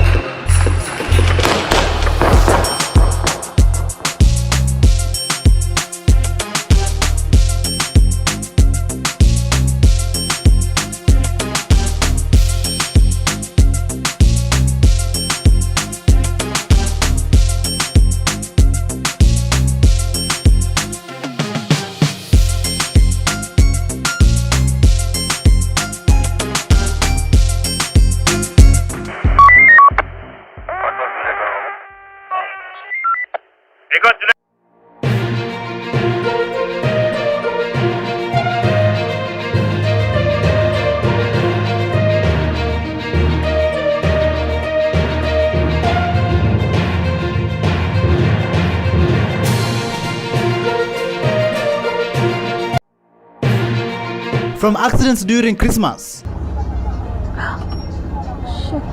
to Eric Omondi Women's Prison Surprise. Did your grandfather invest?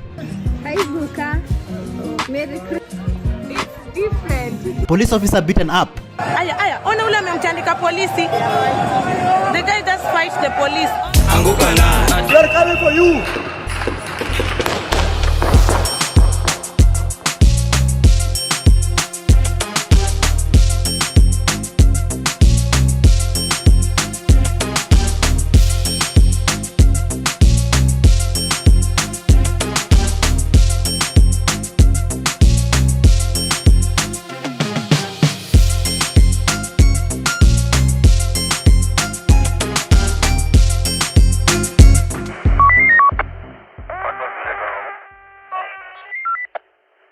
Hello, how are you? Welcome back to ShowNewTrend. I'm host of the day and my name is Elvis Derry. This Christmas season has been a season like no other. So much drama, so much things have been going on, and today I want to share with you guys of what has really been happening. An internet personality by the name of King Kalala, she came out to advise relatives and visitors. Listen to this. Long live the clan. Merry Christmas to the entire clan. Najua mko mahali saizi with your family having a good time. So please mazee enjoy. Lakini of course lazima niingie huko kwanza na vita na kukorofishana sawa sawa. Now to our relatives. Tuanze na wale wa majuu. Kwanza itabia kusema ati oh I don't know how to cook this. Baba hukuzaliwa majuu. Ingia pale unde modhokoi sawa sawa. Na pia kuingia kwa kitchen tupike vitu tunajua ati sijui chipotle sauce. Tupangi kuhara Christmas sawa sawa. Number 2 wageni wa Nairobi. Itabia kudhani ati oh soda imebaki ni wageni wa Nairobi alafu chai ya watu wa mtaani. Atijui soda cheka nget kama big up Nairobi big up kama mija wewe that one are not going to tolerate sawa sawa. These relatives was you wapi Christmas tree, where are we not under the mistletoe? Pereka yo jinga yako ya runda huko hapa maze tuko Ocharoria sawa sawa. Now last but not least, these relatives with kids, me because I'm your younger niece does not make me your personal babysitter. Atijui nishike atijui oh undie Lewis uji ati oh sijui enda cheza na mtoto bwana wewe carry your burden. Me I'm here to enjoy. Lakini you know what, Merry Christmas and a happy 2025. I'm prosperous.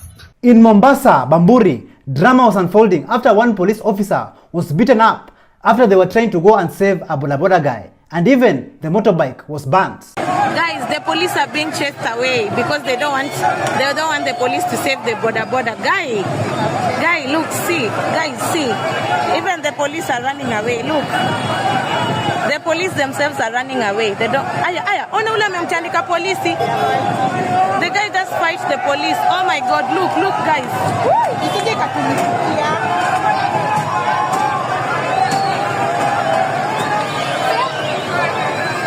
Guys, it's burning, Mazee. It's burning. Look. And people are passing. What are nowadays people are not scared at all. Watu hawaogopi kabisa. Yaani moto waka tairi la wenyewe ile pikipiki basi ni mpya mazee mwenyewe amepigwa akafukuzwa. Angalieni. Angalieni hapo kuna jamaa amempiga polisi na jiwe. Kuna jamaa amempiga polisi na jiwe akia nani? Angalieni guys, na hata watu hawaogopi. Many Kenyans are currently traveling back to the villages to spend time and celebrate Christmas with their families. One TikToker by the name of Winnie Masin, she came out and injected and educated Kenyans on how they should be dealing with their families and relatives who are back in the villages.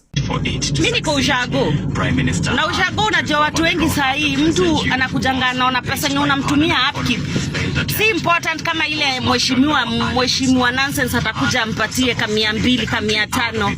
Hawa na value hiyo sana.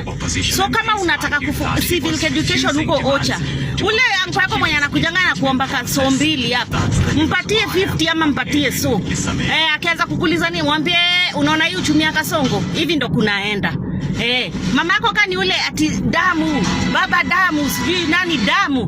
My friend, anza kukata upkeep. Kama ulikuwa unatumia mzazi wako 5k, tuma 25. Tuma 25. Akianza kuuliza maswali mwambie unaona hii serikali ya Kasongo.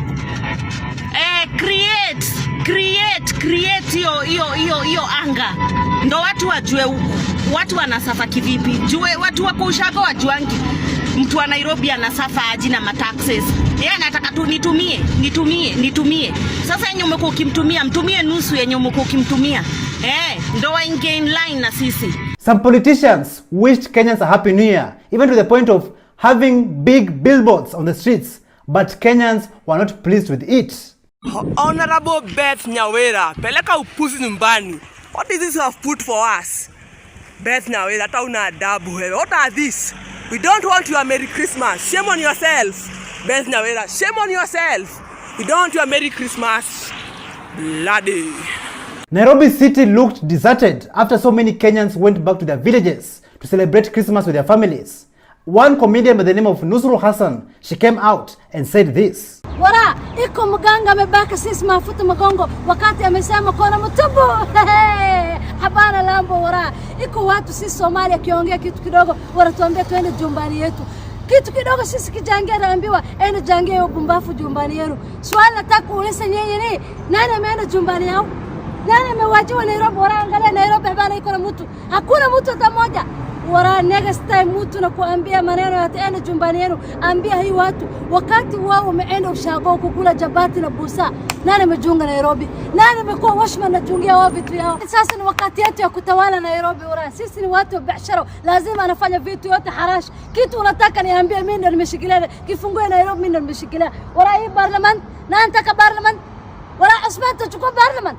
Takupatina 150 peke yake. Mahmud sisi waekelea wara 200 peke yake. Abana Supreme kada ameshachukua mimi. Bas Mahmud ameshachukua KICC. A 3-time Olympic champion winner, Faith Kipyegon, she was caught on camera cooking and preparing cooking ugali for her family.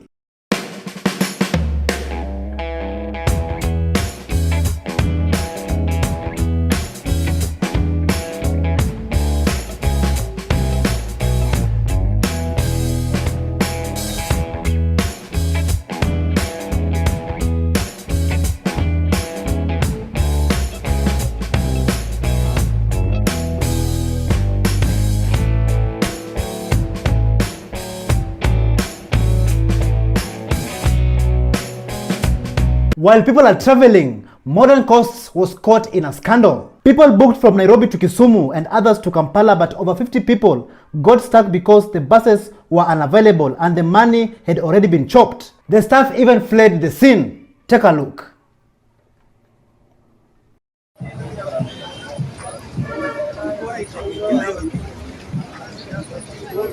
"2024 has been a tough year for so many Kenyans. Eric Omondi went to bail out some women who were wrongfully incarcerated. Some of them were arrested and imprisoned for simply trying to put food on the table. One was arrested for hawking without a license. But thanks to Eric Omondi, they got their freedom, they got a few shoppings, and thanks to him, they are going to celebrate Christmas with their families."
Kenyans, do you remember this guy? Viva comrades, viva! Viva! Viva comrades, viva! Viva! Viva the people of Kenya, viva! Viva! Kassaman Makore went all the way to Eldoret ahead of President William Ruto to attend the official opening of AIC Kipkogots, even meeting up with other politicians like Oscar Sudi. Hapa ni wapi? Hapa ni Kipkogot, Ainapkoi. Tumekuja kuona hekalu la Bwana likifunguliwa. Na tunashukuru na furahi sana kwa hapa. Ndio. Yes. Wapi baba? Baba amenituma. Ndio huyo mimi hapa. Asante. Asante sana tuko. Ndio sisi hapa bado.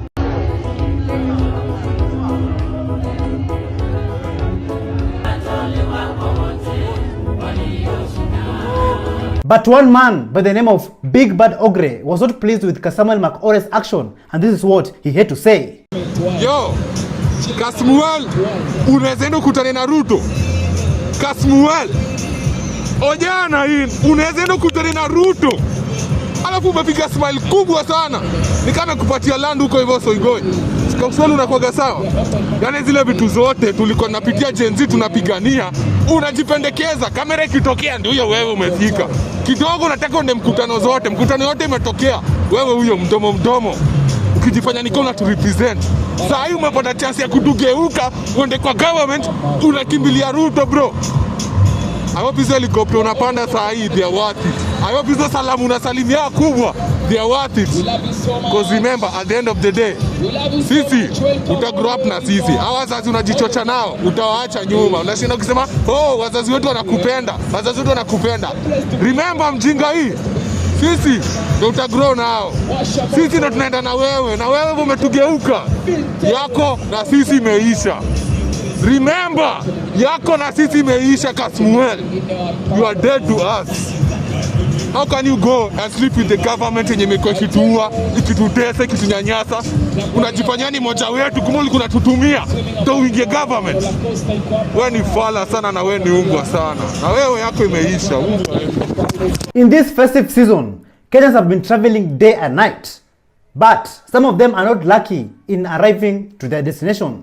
An accident occurred at Kimende Road where a bus fell off a bridge while trying to avoid head-on collision.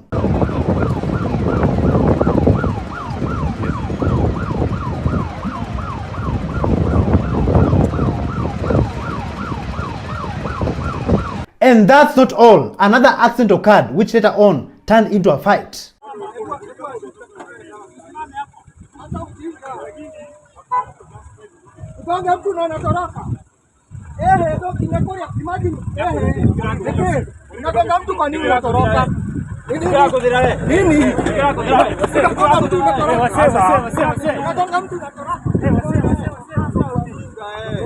Akona mawe na anaogopa.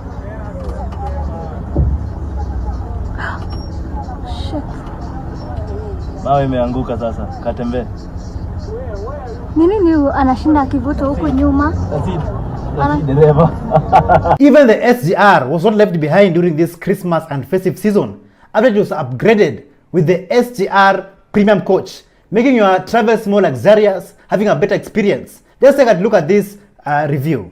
This is the Madaraka Express SGR Premium Coach, and I want to review the tech inside this place. Let's find out. First up, the internet. There is Wi-Fi on board, and these were the internet speeds. But put in mind, we were just 6 people out of the 28 people this couch can hold. And as we all know, the more people, the slower the internet. Before we go to the entertainment, let's talk about the seats. It's a recliner with 3 presets, and the bed can go fully flat. This is me trying it out. Each seat comes with a pull-out touchscreen display. The resolution is not 4K, but it is way better than what I've seen in some airlines. And there are few entertainment options to choose from. And trust me, hautamaliza zote. They give you headphones, which is quite nice, but the volume is terribly low. I wish they could switch this to some noise-cancelling headphones, considering that inside a train, there's a lot of ambient noise. At the back of your seat, you can charge your devices. There are 2 USB-A plug and 1 Type-G plug, the standard UK one. You also get a wireless charging pad for your wireless charging devices. I tried it on my phone,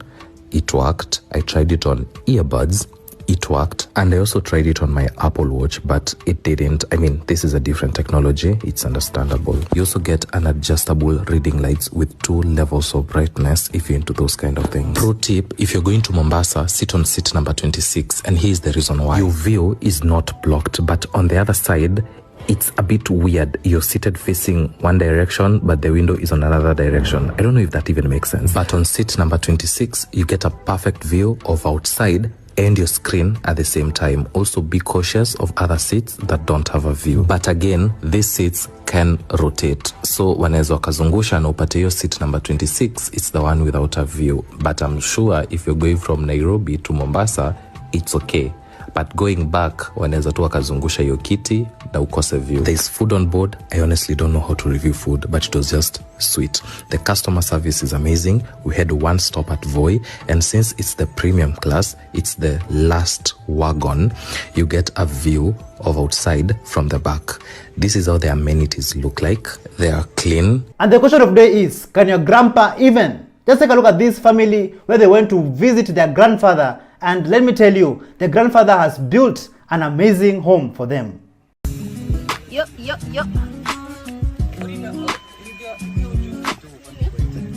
Hi, Guka.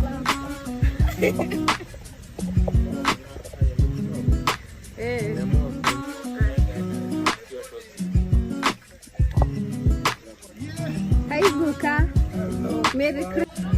It's different. It looks so nice.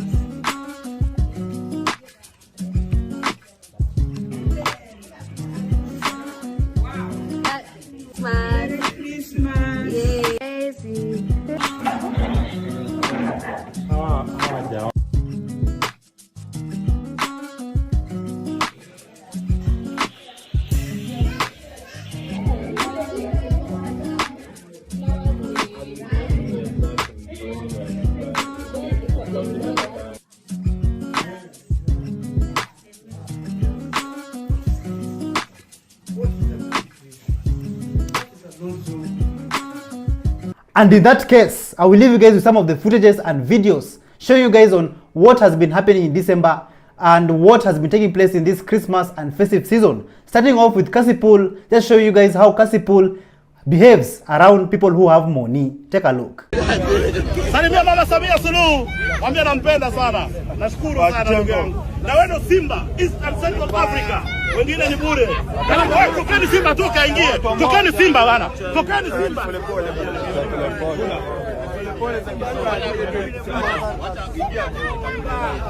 Simba Sarkaz. Wanangoja. Msogeni basi hapa. Dada msogeni hapo tutakuja kumia.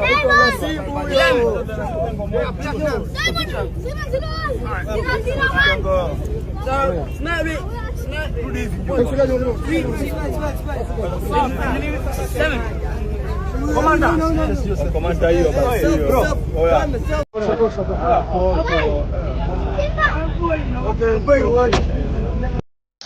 Sawa na nguvu spin.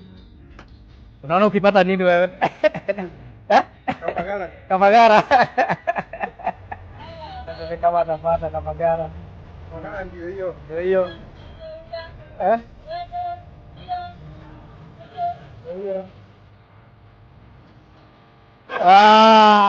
Amepata katishu. Ndio hiyo.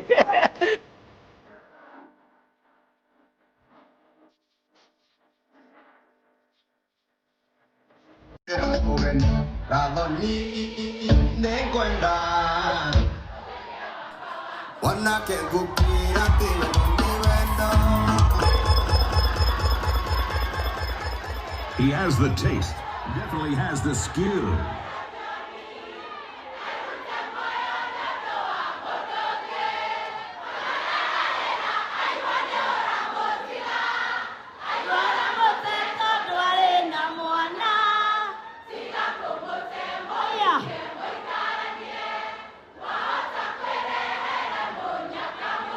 Ana vile anaanzia mbali. Kachukua pia.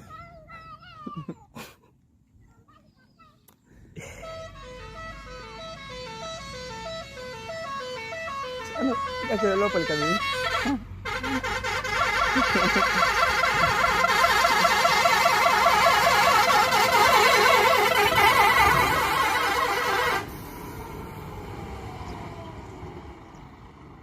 Sijawahi jua Kenya kuna unity bana.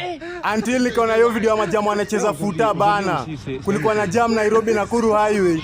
Imagine amjuani mtu anatoka kwa gari yake au muulizi hata anaitwa nani. Na the best you guys yenye mnaweza fanya ni mkaamua mchukue football mcheze bana. Walai wa Kenya nawapenda manze. Mimi napenda tu unity tuko nayo tu. Anyway guys, Merry Christmas and a Happy New Year manze.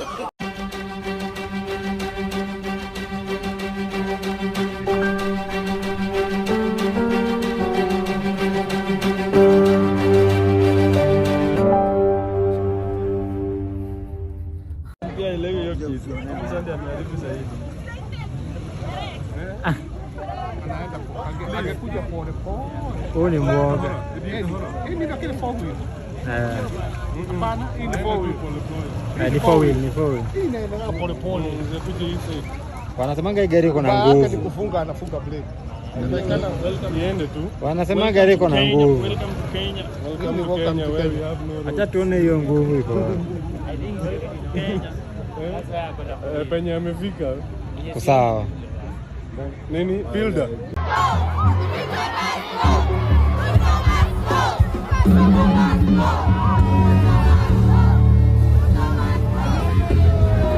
Kasongo Mombali na umeshinda mali ya kuekelea. Kasongo mbona wewe songa libala. Oh yeah. Kasongo mbona wewe Mombali na ngai. Hadi ameenda.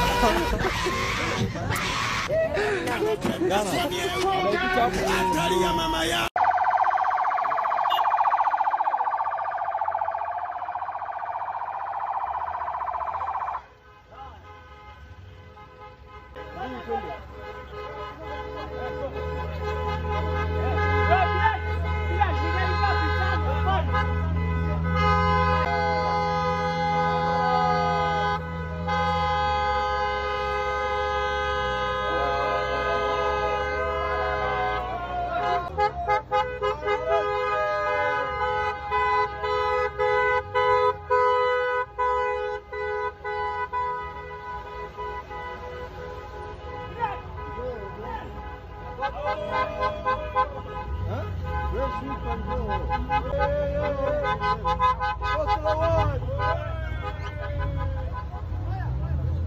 Karibu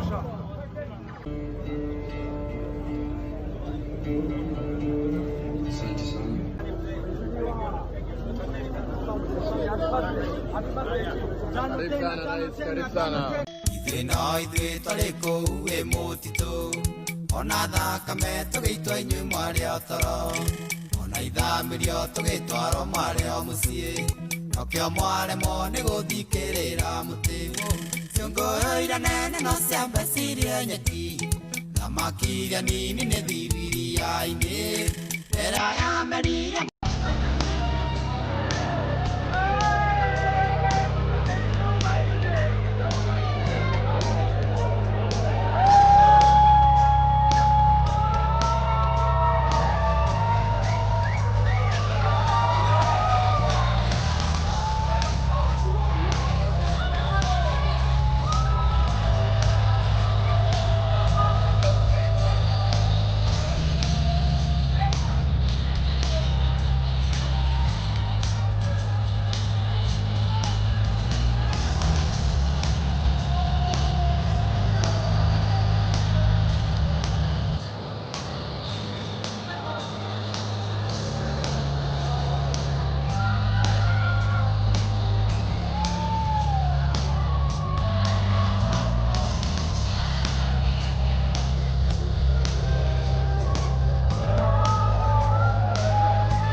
Thank you so much for joining us on today's show. I'm your host, Elvis Derry. See you in the next one. Bye-bye.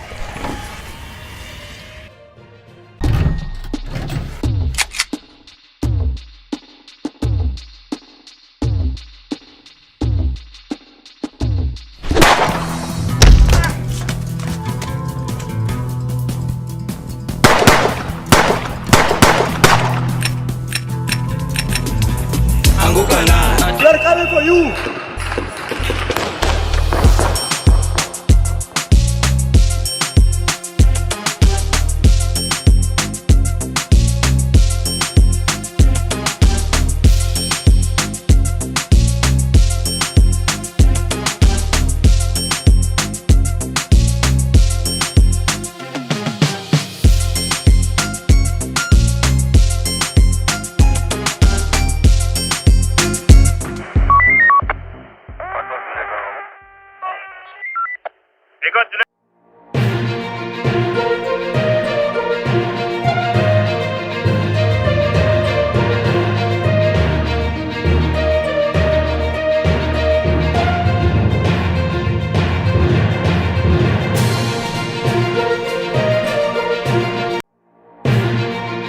From Kalenjin community complain. Hakuna mtu anataka kufanya biashara na wewe juu anaona wewe ni mwizi.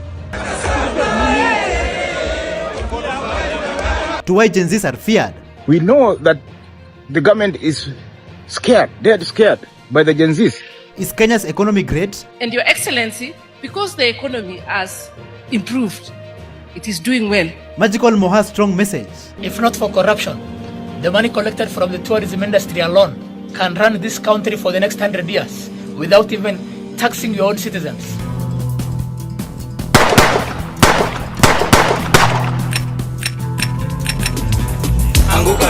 We are coming for you.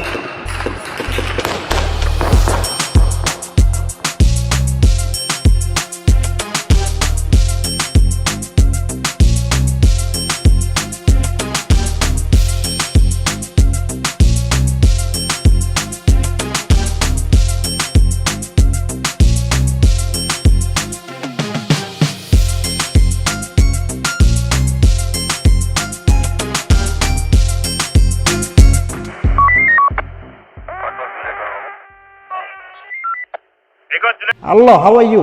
Welcome back to ShowNewTrend. I'm your host of the day and my name is Elvis Derry. Elections is around the corner and many Kenyans are anxiously waiting for 2027 elections. One Kenyan man came out and explained on why the Kenya Kwanza government is going to fail. Famously known for abductions, is going to lose the elections. Listen to this. Is that Ruto has a big problem. Very big. In 2027. You know, people have been saying that Ruto will rely on IBC, will rely on the judiciary. Lakini mimi, I beg to differ. Because it's the same narrative yenye akina Uhuru na Raila walitumia 2022. That wakona deep state. That is what now Ruto is bringing now.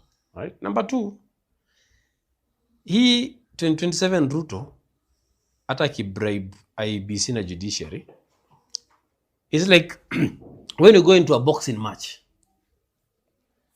So I'm fighting against you. You are the better boxer. But nimehonga referee, that is IBC. Nimehonga judges, that is Supreme Court. Then tukianza kupigana nayo unipige knockout. You know, once you give me the knockout, there's no way the referee will assist me. There's no way the judges, hata kama wangefanya nini, the best referee can do maybe a count pole aseme 1, to slowly. But if I don't wake up from the knockout, there's nothing that can do. As Kenyans are anxiously waiting for the elections, which will take place in the year 2027, the question still remains, will we even have an election? Listen to this. 2027 hakuna election. Hiyo kwanza ni jambo ambayo natakana wewe kuwe prepared. Ukiona yule Senator Cheregei akisema ati waongezewe term limit kwa 7 years na tukapiga kelele nini, alikuwa kuna sababu ambayo walikuwa wanamaanisha. Kitu ile ambayo inaweza kuongezea Ruto term limit yake ifikie hapo ni sheria na katiba. Kwa sababu gani? Katiba inasema IBC ikiundwa inatakana ikue at least 2 years ofisini ndio iweze kuconduct general election. Sasa kufikia sasa IBC hakuna. Hawa watu walivunja IBC tu wakijua IBC itakuwa hakuna pengine mpaka next year. Ikifikisha next year, kama IBC itaundwa, kikatiba haitaweza kuconduct general election kama haijakaa at least 2 years. Sasa hiyo ni kitu ambayo ukuwe prepared. Kwa sababu tayari hivi Ruto ameungana na Raila na Uhuru. Sasa hakuna mtu mwenye anaweza kaongea jambo hapo ama kamobilize kitu hapo ama akasema hapo serikali kasikia. Many Kenyans, activists and Gen Zs are out there fighting for better governance, fighting for a better future of this country called Kenya. But have you ever sat down and asked yourself, why do nations fail? Listen to what Gabriel Marquette had to say. For a change to come, you either have a visionary population, like in the situation of Kenya, or you have to have a very visionary leadership, as in the situation of Rwanda. So in absence of these two, progress is so difficult. You either have a visionary leadership or a visionary population. A visionary population. Situation of Kenya, even the transformation from the Moi rule to whereby Kibaki came in, and Kibaki was able to make a very quick progress. I can proudly say it. If Kenya would have transitioned directly to another kind of rule at the time when the election was held, Kenya would not be where it is today. But it took somebody like Kibaki to be able to break that. Dear Kenyans, today I have a very important and specific question to ask each and every one of you. Like, this is serious, Kenyans. This is very, very serious. Like, why is Kenyans' public debt stock not declining despite allocating a substantial proportion of government revenue to debt servicing? Why is that, Kenyans? Do you know the answer to this? If we say we are not going to pay this odious debt, Kenyans have it in their hands not to pay it. And they can say we are withholding our tax money if you are going to pay that odious debt. That is the difference. We want to come up with measures that deal with the problem, and it is in the people's hands. We are saying we are not paying it. We are saying we are not going to take domestic debt. If you see us trying to do the opposite, you stop us. Because we've given you a tangible promise of what you cannot do. Because we're saying it is this burden of debt that is killing this country. And William Ruto's time is over. He's borrowed beyond the capacity and the capability of this nation. So you're going to see a debt default. If not a debt default, you're going to see salary delays. If not a salary delays, you're going to see pensions not being paid, or salaries themselves not being paid at all. Or he defaults. Already as I'm talking to you, pensioners are not receiving their money from the month of June. We're in the end of month of August. For 2 months. 2 months. Capitation, their schools are not receiving their capitations on time. Why? That is a default. Even counties are not receiving, are borrowing. They are not receiving their monies. Truly, our beloved country Kenya is dying due to corruption. One thick-headed lady went on to praise, thank, and congratulate the President of Kenya, William Ruto, saying that the economy is doing well, insinuating that roads are just congested airports. And she concluded that the economy is on an upward trajectory. Just listen to this fool. And Your Excellency, because the economy has improved, it is doing well. Traveling has become a problem. Our flights from Nairobi to Eldoret are full. The roads are full. That is a sign that we are doing well. Your Excellency, we are requesting that we dual Nairobi-Malaba highway so that we can have a smooth movement. It seems like some politicians, they will never learn.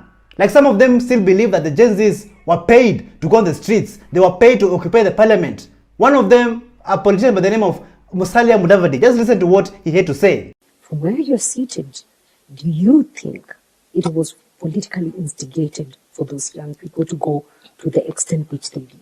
Yes. Yes. Do you think so? Because in all the times that we've had Maandamano, even talk about the Maandamano earlier, because this was around getting closer to June. But earlier there had been Maandamano. Did they invade Parliament? No. They never invaded Parliament. In all the years we have had demonstrations, has Parliament ever been invaded? Mm-hmm. Even at the peak of perhaps the worst crisis we ever had, that is after the 2007-2008 elections, before the formation of the Grand Coalition government, Parliament was never invaded. All right? Mm-hmm. So this was a different situation. Which, from where you're seated, you think someone or somebody was trying to propel the wrong thing. To be honest, this is what I can say to this government. Hatupangwingwi, umepangwa, Gen Z wamekupanga, Gen Z wamekupanga. Recently, we have been faced by abductions and killings of Gen Zs who are being vocal and trying to fight for better governance in this country. One man, a father, he came out to lecture the government and to lecture the President of Kenya, William Ruto, over the Gen Z deaths that have been taking place. Sasa ukiwaua hivyo, hawa watoto na mama zao wanalia kila saa katika television zote. Sasa we ni nani? We ni nani? Sasa umemshinda hata Idi Amin. Umemshinda Hitler. Fuha pia umemshinda. Stupid guy sana wewe. Wewe nikikupata kama nina something ile inajulikana, finish you. Not a joke. Even one mother who is already frustrated, she came out and she said this, and she said this without fear of contradiction. Narudia Bwana Ruto. Je, umeona watoto wa ndovu kidogo? Basi bado utaona makubwa. Na ukicheza hata hiyo miaka 5 haitaisha, utaenda. Ulitukosea sana sisi kina mama.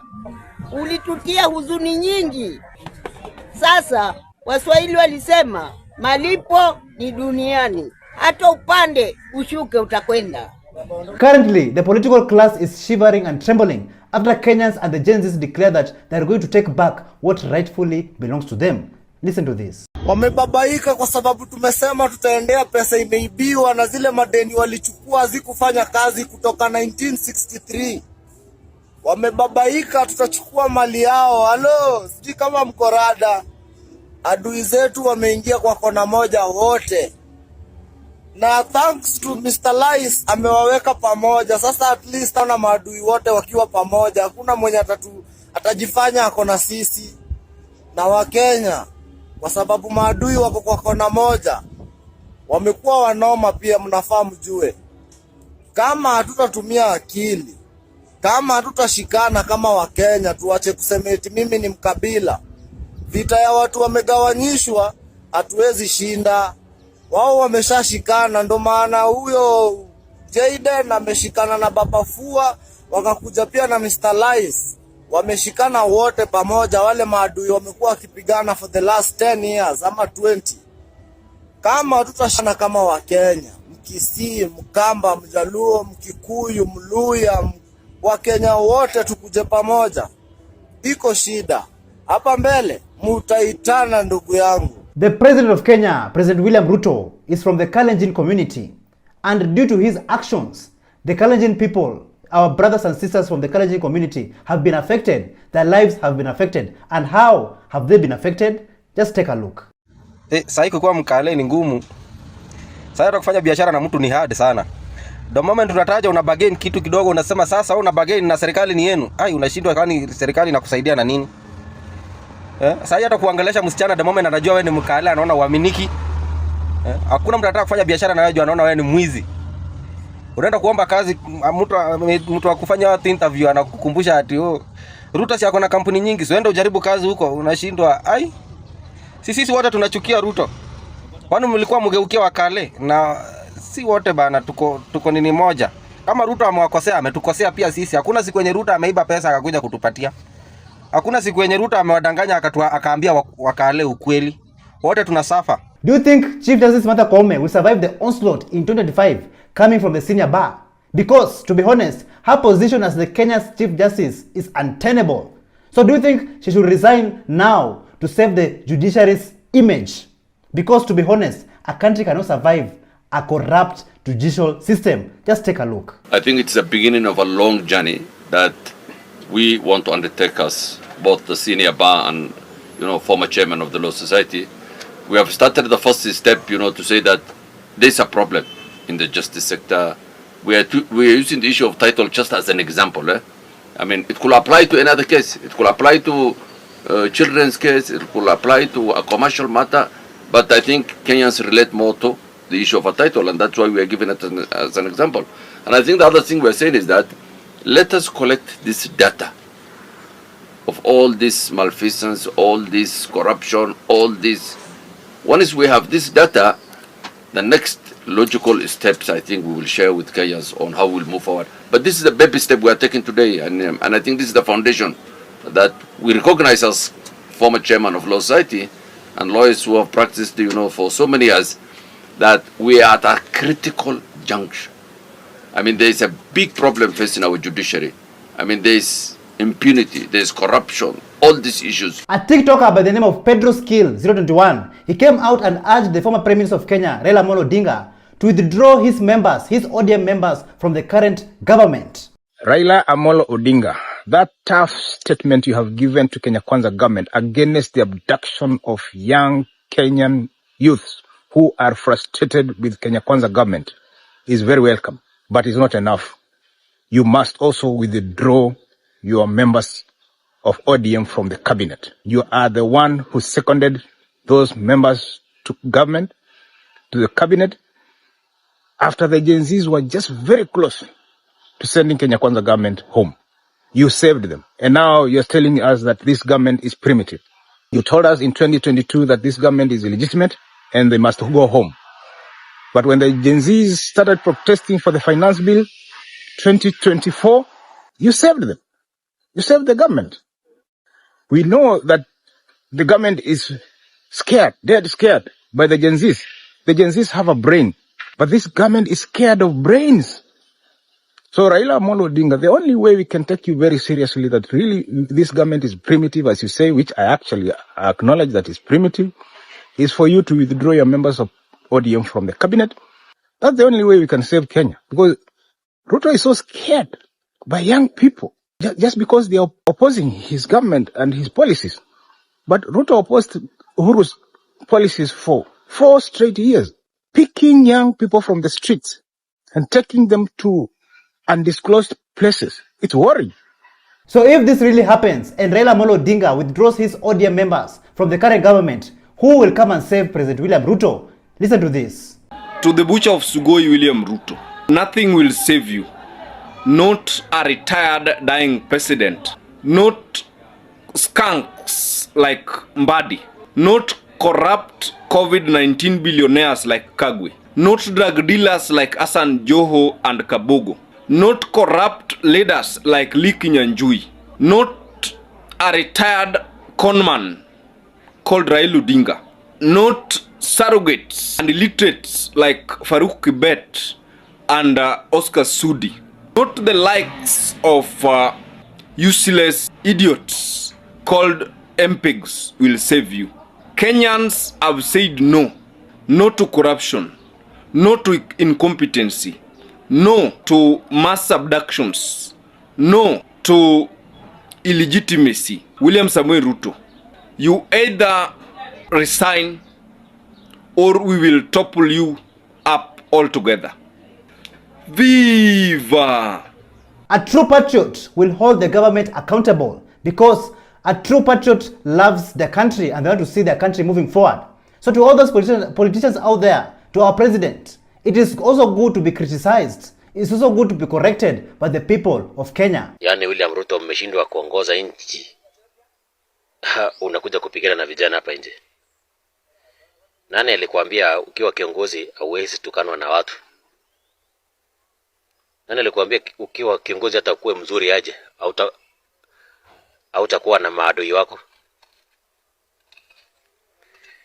Nani alikwambia ukiwa kiongozi hautaongoza mad people and good people? Nani alikwambia ukiwa kiongozi hautaongoza wenye wanavuta bangi na wenye hawavuti bangi? Kwani unafikiria unaongoza watu wa kanisa peke yake kwa nchi? Hii nchi kuna watu wengi my friend. Kuna vichaa, watu wameharibika kichwa, kuna watoto, kuna wamama, kuna wababa, na unajua hao lazima waongoze wote. Uliona wapi Kibaki akipishana na watoto, akikimbizana hapa na watoto na Subaru? Uliona wapi Uhuru akikimbizana na watoto na Subaru ati kwa sababu amechokozwa? Yani if you argue with a fool, you are the most fool. In that case, Magical Moha came out to lecture the political class, and this is what he had to say. How do you feel as a leader, sleeping in comfort in your luxurious home in Kileleshwa, Runda, Kilimani, Lavington, taking your kids and assets abroad, while people who voted for you are suffering back at home? Wengine wenu hata hamna huruma. You don't have humanity in you. Some of you are so arrogant, too greedy, walking in pride as if you own this world, forgetting that your final space, your final home is 8 feet long and 3 feet wide. Unajua mahali ambao mnaenda, lakini tamaa na maringo inawapeleka hadi mnajiona nyinyi ndio mko sawa kuliko wengine. You are not. Hata ile pesa ambayo imetengewa watoto mayatima mnakula. Sasa mtawacha nini? Mtawacha ya mwananchi wa kawaida? It's impossible. Ile pesa ambayo mnatenga tena mnarudisha kwa mfuko wenu. Sasa what is the need? We don't need your bursaries. Just make education free for all. There's no any tangible result. Hakuna development. Sisi ndo tuko mashinani na tunaona. Wewe umekaa hapo Runda na Lavington, ile vacations ambao unaenda ni Dubai na UK, utajua aje hasa kuhusu wale watu ambao wanaishi interior. If not for corruption, the money collected from the tourism industry alone can run this country for the next 100 years without even taxing your own citizens.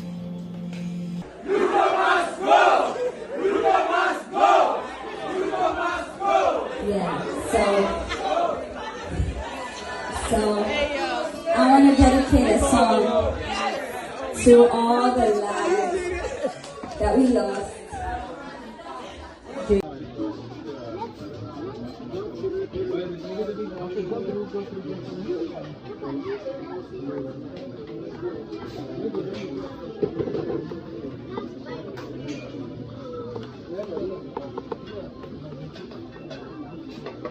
Thank you so much for joining us on today's show. I'm your host, Elvis Derry. See you in the next one. Bye-bye.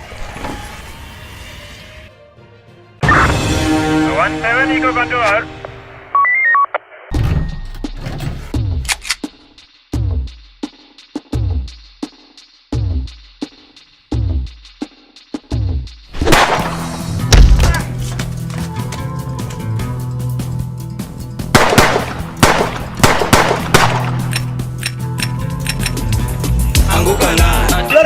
you.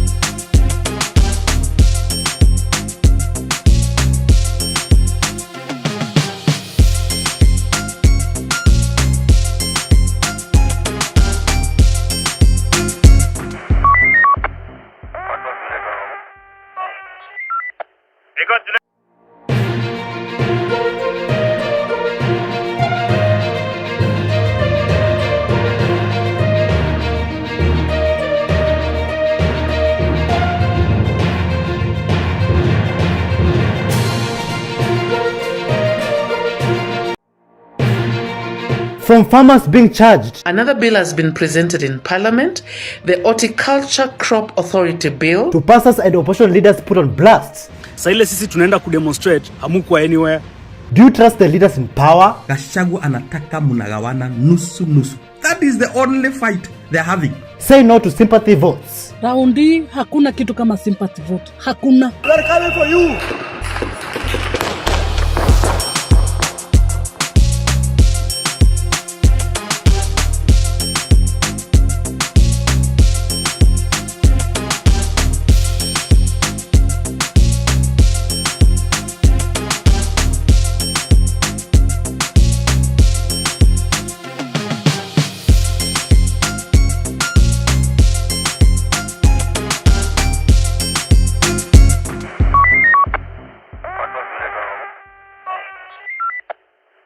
Hello, how are you? My fellow Gen Zs and Kenyans at large, welcome back to ShowNewTrend, and I'm your host of the day. My name is Elvis Derry. I know many of you are wondering, like, where did this guy go?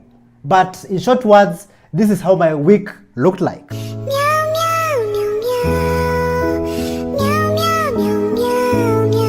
Back to business. Bills are being passed in Parliament left to right. And some of those bills, to be honest, are very, very evil. And the question of the day is, why are they legislating on all our food crops? Listen to this. My Kenyan people, focus. Okay, focus. Stop the sideshows. We are up for an auction. Wake up, guys, and see what is going on. Another bill has been presented in Parliament, the Horticulture Crop Authority Bill, that requires even a farmer to be registered to be able to plant crops, to plant vegetables, skuma, terere, cabbage. You must be registered. For you to be part of the chain process, the buying from the farm, supplying to the market, down to the consumer, you need to be registered to do that in a county, in a county government. Guys, they're coming for everything. Let me tell you, the day GMOs were legalized in this country, a floodgate of bills were going to follow. All these bills you're seeing that are happening, they're happening to take over food sovereignty and food security in this country. A billionaire like Bill Gates, he's using all his money not for good, but for evil. Our farmers, not only in Kenya, but in Africa, they're under attack. Listen to this and just open your eyes and open your minds and just listen to what this man had to say about this. He got a hold of the regulatory agencies in African countries and forced them to to change the nature of agriculture. You know, there's 20,000 generations of agriculture of people growing crops like sorghum and plantains and yucca and all these plants for subsistence. And he said, no, we're going to transfer them all to these, GMO monocultures of corn, and then we're going to bring in companies that he owns, Kraft, Coca-Cola, McDonald's, these big food companies, processing companies, to buy that, and that's going to be the deal. And then, of course, during COVID, all of that shut down, and you had, there's 30 million Africans now as a direct result of Gates' policy who are now on the edge of starvation. And if we don't be vocal about these things, like, things are getting worse day by day. Right now, like, people are supposed to pay, like the farmers are supposed to pay. Gone are those days where you can just wake up in the morning, go to your farm, take some fruits, some vegetables, go and cook in your house, or go and sell in the market. Just listen to how people are being extorted in this country. So, have you heard the latest? Farmers will be needing 5,000 shillings to get certified to practice farming in Kenya for fruits and vegetables. Now, the 5,000 shillings is not even the big deal. The big deal is they'll need to pay another 2,500 for soil tests. They'll need to pay another 4,700 for water tests. They'll need to pay 60,000 Kenyan shillings for pest control board. They will also need to, for them to get this 5,000 bob certification, they will also need to go through a 2-year training where they will pay 15,000. Now, where do you come in? If you buy from a farmer who is unlicensed, who has not gone through all those steps, you could get jailed. So they want to criminalize the fruits and vegetables enterprise, and that could affect about 3 to 4 million farmers in Kenya who are growing the fruits and vegetables, because it's not possible for them to pay all that, especially when it comes to the 2-year training where you're paying 15,000, 60,000 to the pest control. I mean, that is too much. And knowing how nepotism and tribalism in Kenya works, when you apply for these 5,000 Kenya shillings to get the license, what are the chances you'll be among the farmers? Will be amongst the farmers who will get the license in the first place. Now, we are going back to the days when colonialists were here, when they would determine which Africans were worthwhile to grow tea, coffee, any farming that was large scale that would bring income. The white people had, or the colonialists had put in a bureaucratic system that made sure that Africans were not licensed or were not allowed and did not meet the criteria to grow the cash crops. Now we are doing that with our food.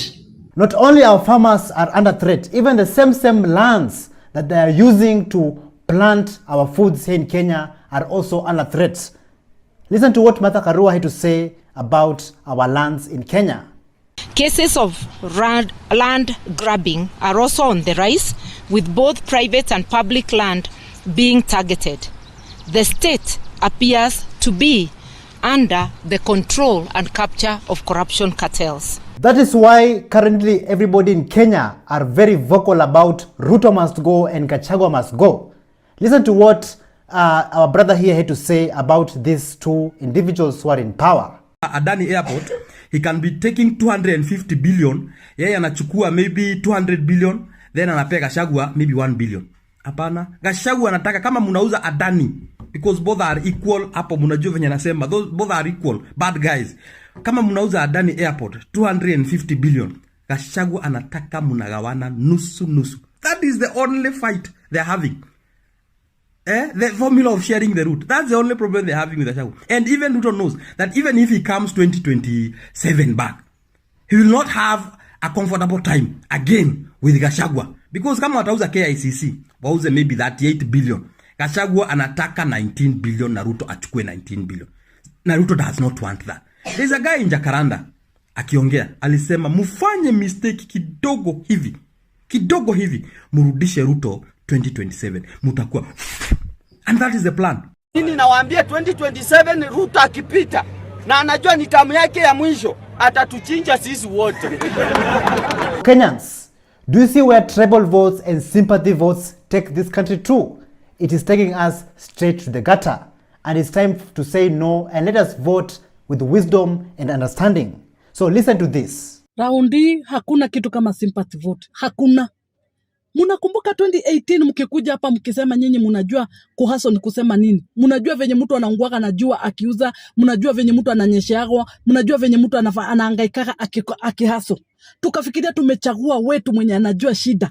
Lakini si mulienda huko juu mkatusahau sisi wenye tunahaso. Mukatutupa na mukatutenga na mukatusahau kabisa. Raundi hakuna kitu kama sympathy vote. Endeni mukapigania huko, mulikuja hapa mukasema mumetengwa, tukawahurumia venye mulikuwa munalia. Sasa tena mumekuja tena mumepigana. Piganeni hata mkitaka kuuana muane. Lakini hatuwahurumii. Hata ukuje kama umejipaka mafi useme wewe ndio unakuwa mwaga siweji zote Kenya. Ama unaoshaga mtaro, hatukupei kura zetu bure, hata ulie machozi ya aina gani. Raundi hakuna sympathy vote. Munaenda huko juu mnatusahau. Hebu ona venye tunateseka, hebu ona venye tunangangana na maisha. No. Let us take a short break. We're gonna be right back.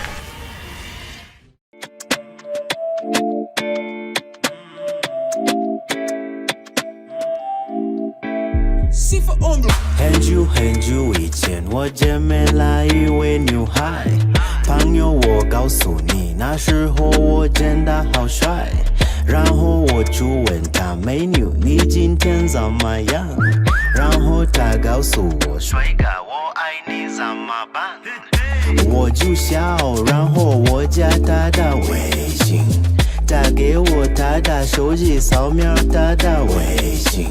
晚上我在家跟她说话，跟她聊天，我们一起谈谈。她是模特，以为模特，我爱模特，我爱模特，以为模特，她是模特，我爱模特，我爱模特，模特模特模特模特模特模特，模特模特模特模特模特模特。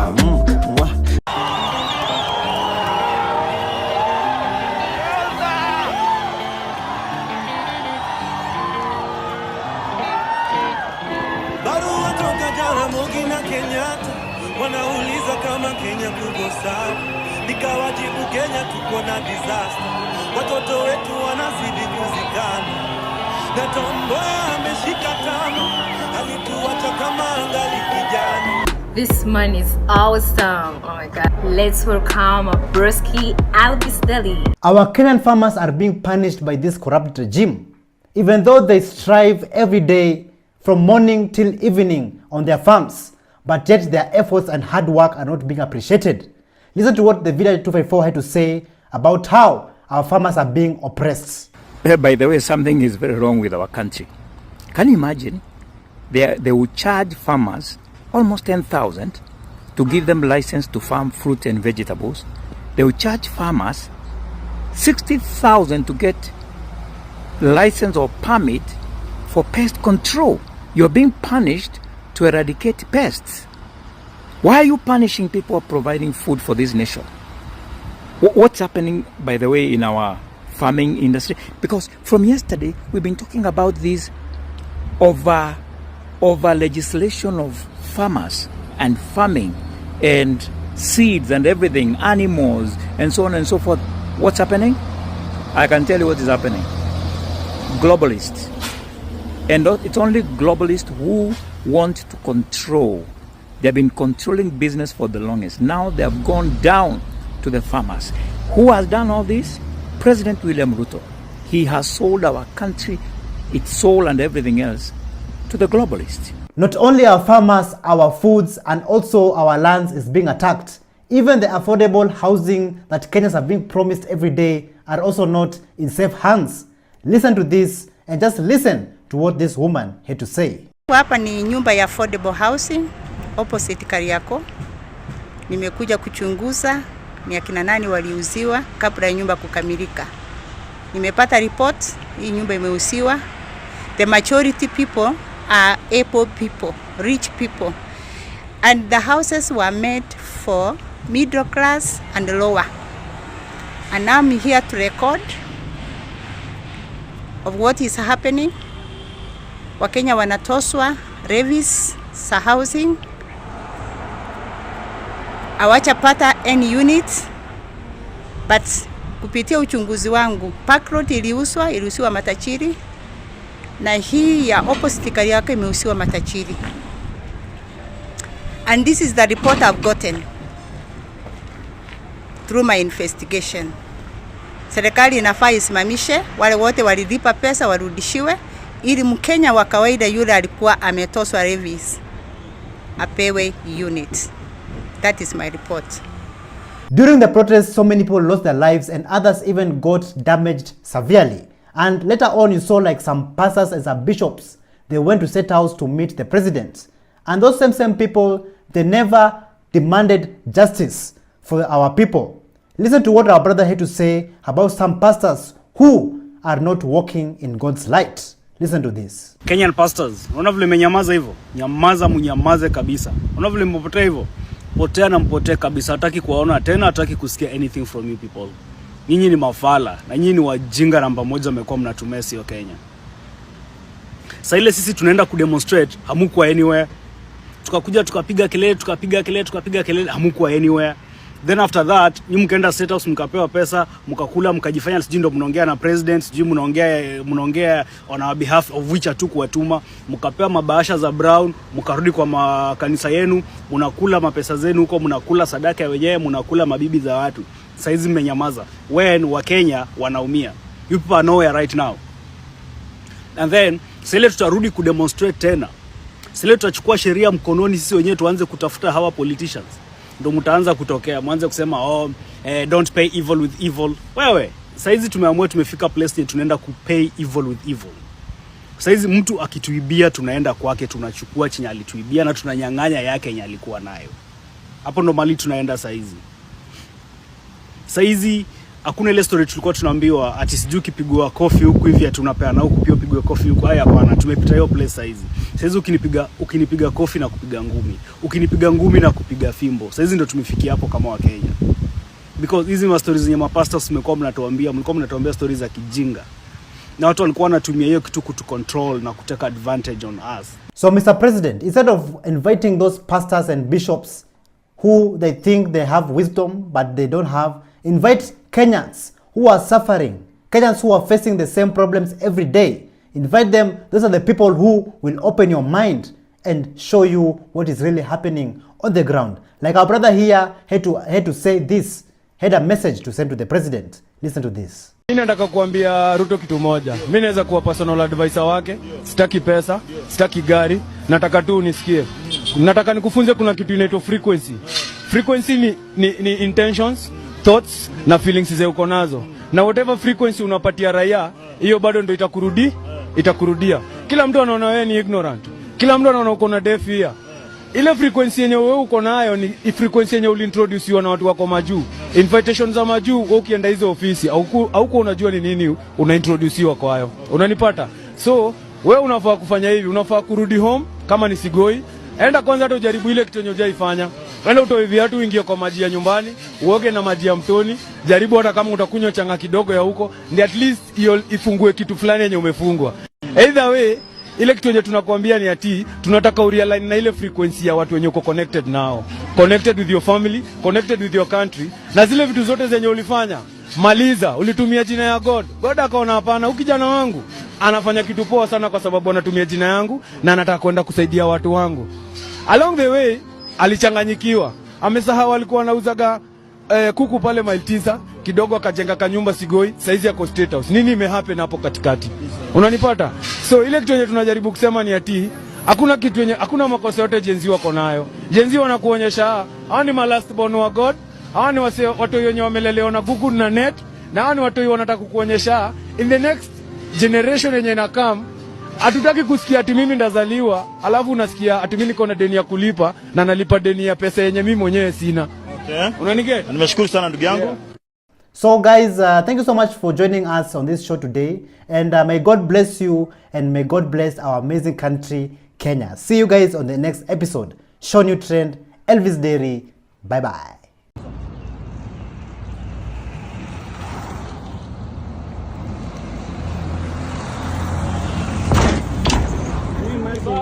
This is the middle of a city. Kando ya city katikati.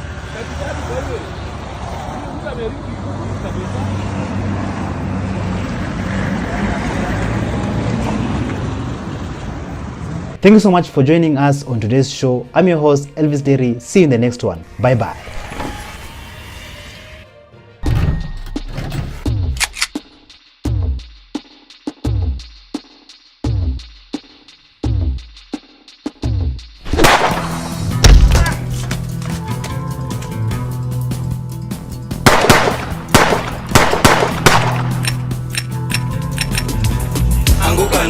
We are coming for you.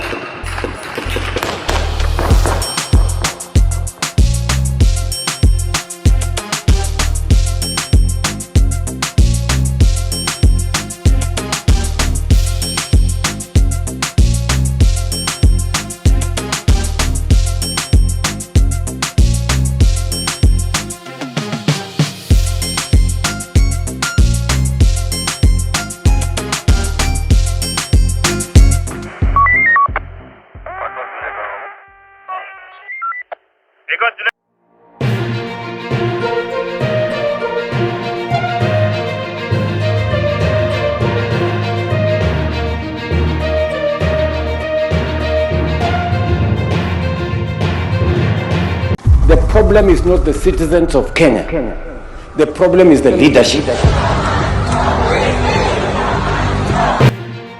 From Inspector General Kancha ashamed. I'm never happy. Every other time I hear that there is a traffic officer who has been arrested collecting bribes. To Brian Odhiambo's body discovered. Si watupee tu hiyo mwili, tuende tuzike, tukue na amani, hawatatuona kwa barabara. How do authoritarians shut down critics? Authoritarians begin by arresting and charging anybody that criticizes them. Corruption caught on camera. Day 20.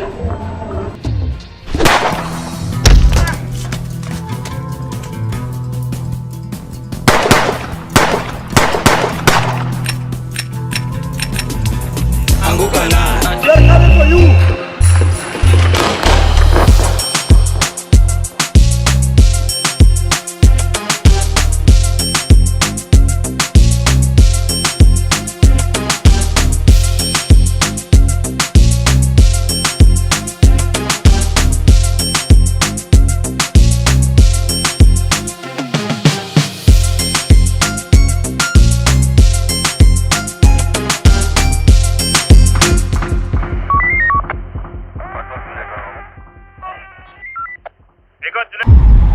We cannot continue to be rude like this. Being ruled by sick people, by mad people, by liars and thieves and criminals. Hello, how are you? Welcome back to ShowNewTrend. I'm your host of today and my name is Elvis Dairy. Since the Gen Zs decided to be vocal in the political arena, holding the government accountable and politicians accountable, fighting for a better future and a better governance for Kenya, many of them have gone missing. Many of them have been abducted, arrested, tortured, and even worse, get killed. But the fight still continues. The journey still continues. Authoritarians are using their full power to silence Kenyans, to silence the Gen Zs, and to shut down critics. Just listen to what journalist Larry Madowo had to say about this. Authoritarians begin by arresting and charging anybody that criticizes them in the hope that it instills fear in the people. When that does not work, they restrict social media. They ban certain social media companies. And when that does not work, they shut down the internet. Kenyans, Comrade Brian Odhiambo, who went missing in Nakuru last month, his body has been recently found floating on Lake Nakuru. But after this discovery, the game rangers went on again to disappear with his body. Listen to what Brian Odhiambo's mother had to say about this. Watu yenye tulipata, vijana walipata kijana wangu kwa maji on Monday. Wakitaka kumtoa, boti ya game park ilikuja na wakusugulika hata na wavuaji wa samaki. Wakati walisema huyo ni Brayo, walikoa bunduki wakitaka kushuta hao vijana. Hao vijana wakatoka na wakachukua tu hiyo mwili na wakaenda. Hawakusugulika hata na hao vijana. Ni hiyo mwili walisugulika nayo wakachukua na wakaenda nayo. Sasa naomba tu kwenye walichukua hiyo mwili wakapeleka. Vijana tulienda kwa Jack kuangalia kama kuna mwili yote imeingia hii wiki. Tukapata hakuna mwili yote imeingia kwa Jack hii wiki. Si watupee tu hiyo mwili, tuende tuzike, tukue na amani, hawatatuona kwa barabara. Why are you giving Brian Odhiambo's family a hard time? You have already inflicted enough pain to the family and to the Kenyan people.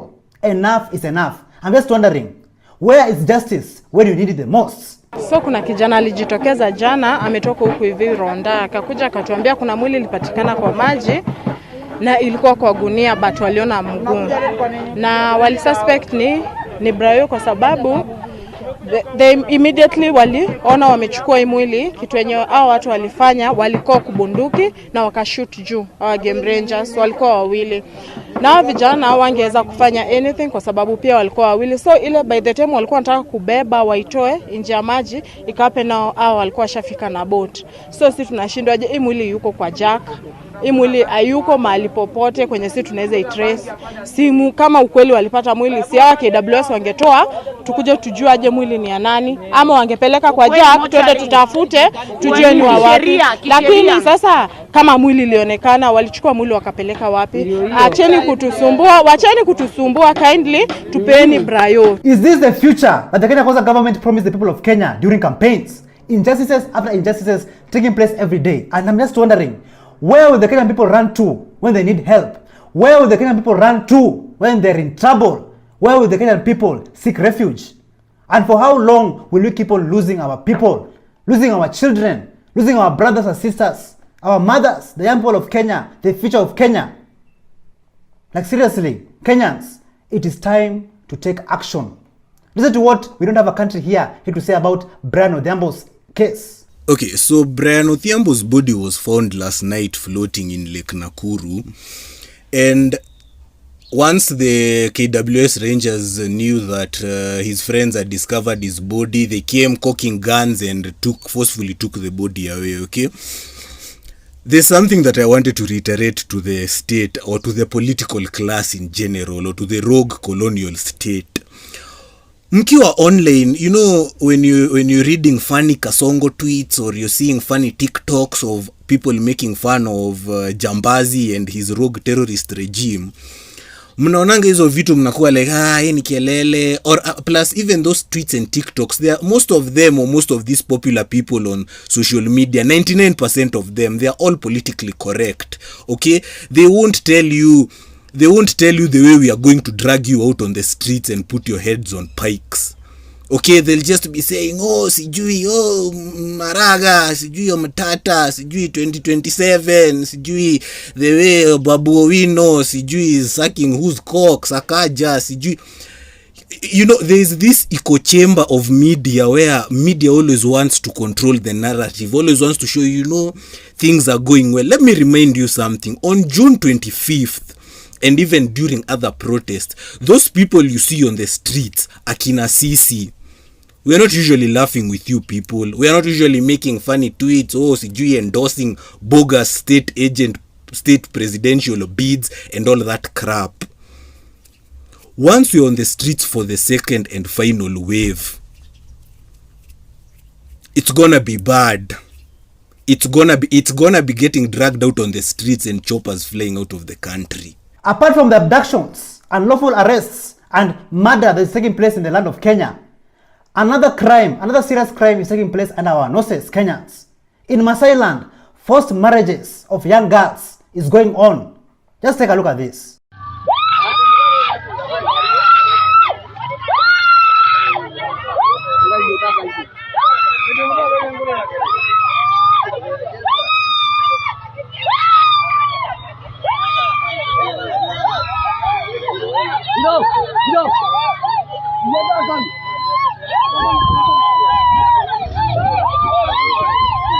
How is this possible, Kenyans? Forced marriages in these modern times in our country. Like, where are we heading towards a country, Kenyans? Northeastern and coastal leaders are also another problem. Pure jokers, just looting. And when it comes to corruption, they will put their religion aside and fill their stomachs and blame other regions for being underdeveloped. Just listen to this. Angalia kaunti zote ambaye wanaongozwa na viongozi wa Waislamu kimaendeleo wako nyuma. Kwa sababu gani? Wote wamekuwa leo wafisadi. Kila mmoja anataka kutengeneza nyumba Karen, kila mmoja anataka kununua Prado ya V8, kila mmoja anataka kuweka na kusave pesa nje ya nchi. Nani atasaidia hawa Waislamu maskini ambaye kwamba muliapa na Qur'an ya kuwa wallahi tutawasaidia, tutajenga barabara, tutawapatia maji, tutawapatia uhai na dawa na afya wapi? Lakini mjue yeyote katika Waislamu ambaye atakufa ati kwa ajili ya amekosa dawa, ama atakufa kwa ajili ya amekosa maji, ama atataabika kwa ajili ya amekosa barabara, na hiyo hali ikamtatiza mpaka akakufa, na wewe uko juu ya kiti na umeapa na Qur'an, wallahi kesho tayarisha maswali yako mbele ya Allah. Fama aljawabu idha suilna wa rabbuna Allahu shahidun bima fa'alna. Viongozi wamche Allah, waogope Allah. Uongozi unakuja leo na unaondoka. Hii dhulma ambayo mnafanya, hii pesa ya umma ambayo mnaiba, hii mambo ambayo kwamba mnafanya juu ya ardhi, wallahi kuna siku ambayo kwamba hesabu yake itakuwa ni kubwa mbele ya Allah, na hiyo siku muandae na mtayarishe majibu yake. Mandera County Secretary by the name of Bilo Isaac Hassan has hit the headlines by flaunting a luxurious car in Dubai.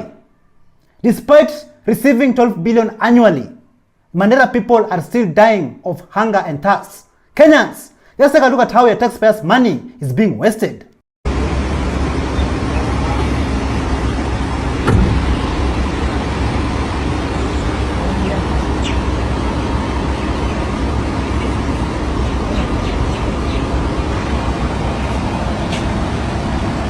It is quite clear that these politicians, these corrupt politicians, are not respecting the voters, are not respecting the Kenyan people. The people are your employers.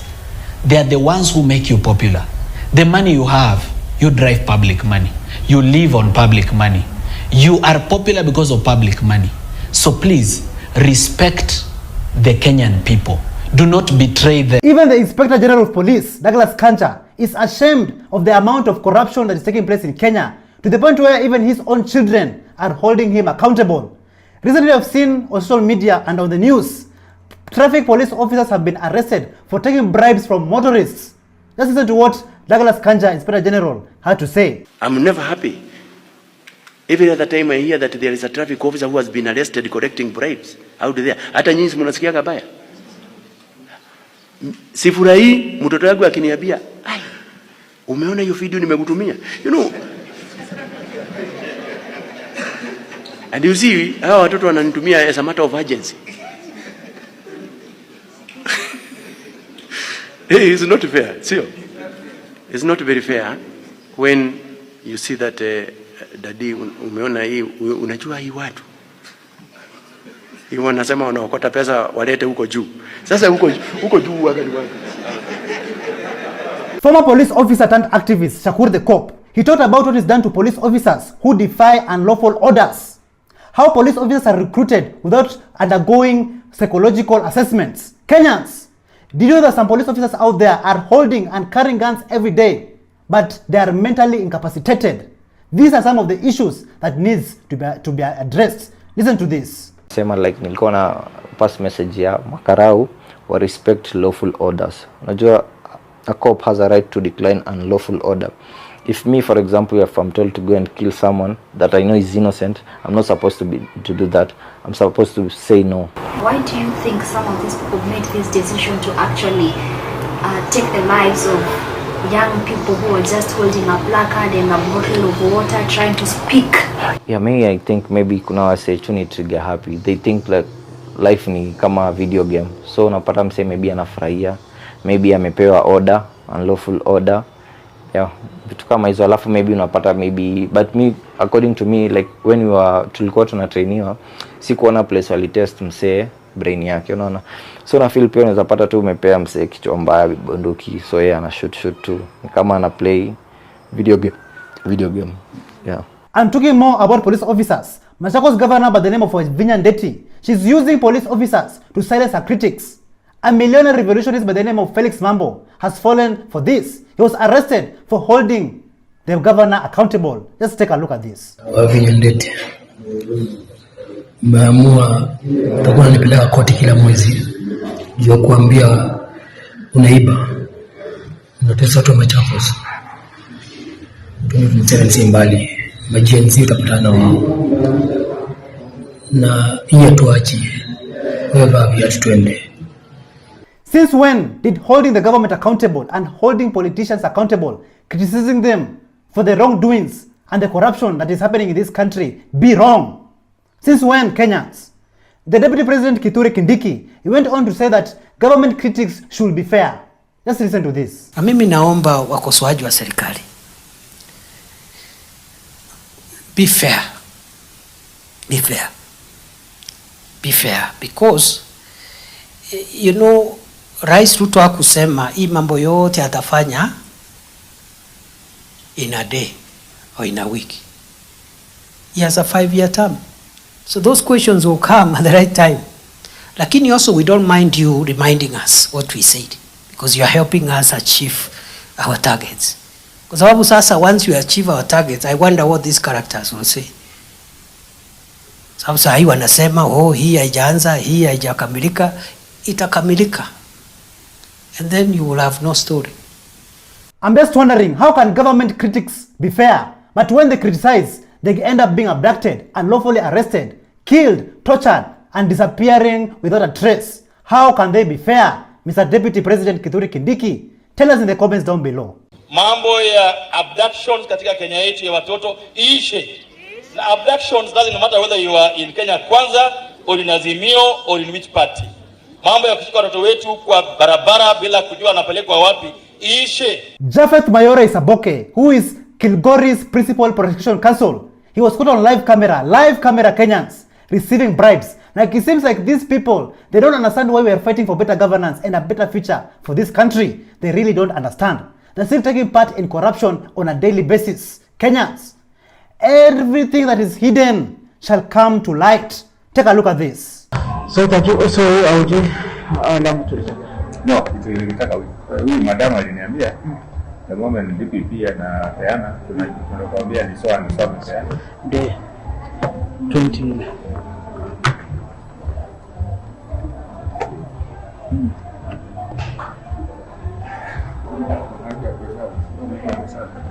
Sources have revealed that the former IEBC chair, Wafula Chebukati, has been declared clinically dead and most of his organs are no longer functioning.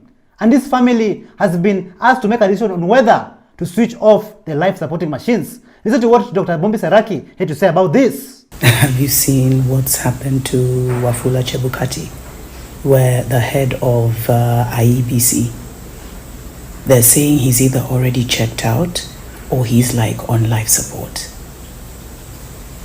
Barely 48 hours after Baba lost the African Union chair election. Isn't that just a little?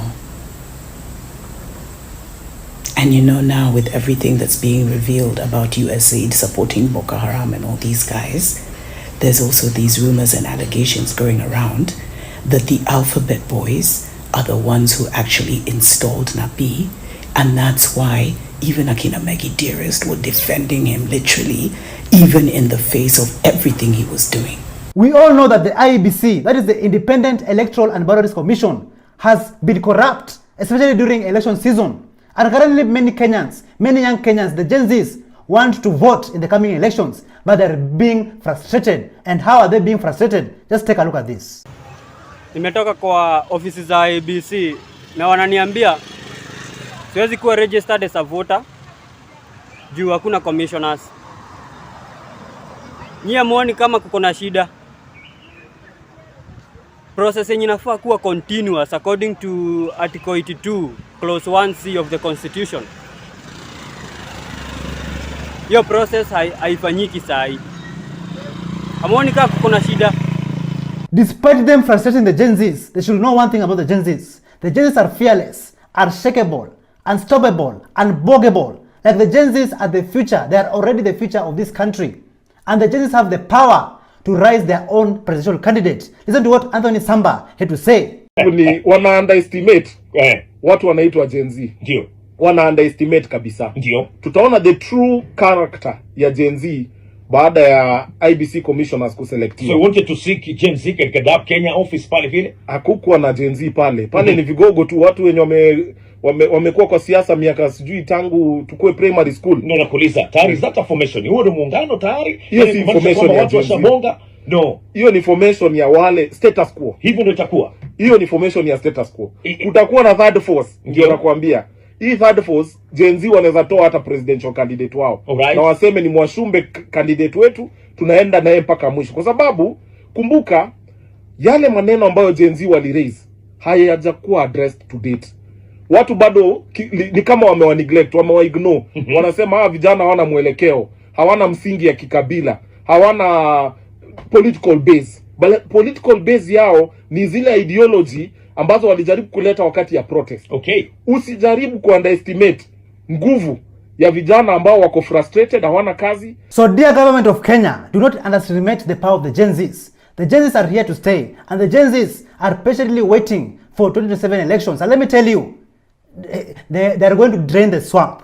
May I never hear another boomer talk about, oh, your generation, oh, Gen Zs, mnakuanga tu kichwa ngumu. Because when you're celebrating the finance bill being rejected, understand it's the Gen Zs that were on the streets and some of the reformed millennials who know better. But it was never the boomers, because the boomers were sitting at home waiting for fate to take over because they have no backbone or no spine. So never say that Gen Zs do not stand for anything or that we're just impatient people. We know our worth. Never forget that. And the question of the day is, are the voters sometimes wrong? Were the voters wrong for giving us William Ruto as the president? Listen to what a former Raila Odinga supporter, Fanya Mambo Kinuthia, had to say about this. If you think the voter is never wrong, they gave us William Ruto for president. Now you know that voters are wrong. We even had a pastor on that ballot called Mwaure. I wish they even voted for him. So all I'm saying, there was a time when Mother Karua... Or we even had Wajakoya. Even Wajakoya, afadhali hata tungekuwa tunauza hizo vitu za fisi. So Mother Karua had vied at some point, and I hear she's vying right now. Yeah, she said she won't deputize anyone. Yes, and she's had a good track record. She's one person I am yet to hear scandals. Will Kenyans vote for her? So that's why I tell you many times, Kenyans are wrong. So we stop, voters, please stop being emotional and get yourself to vote with the brain, not the heart, yeah? Because the heart is emotion. Kenyans, are you not tired with the daily corruption that is taking place in the Republic of Kenya? Are you not tired?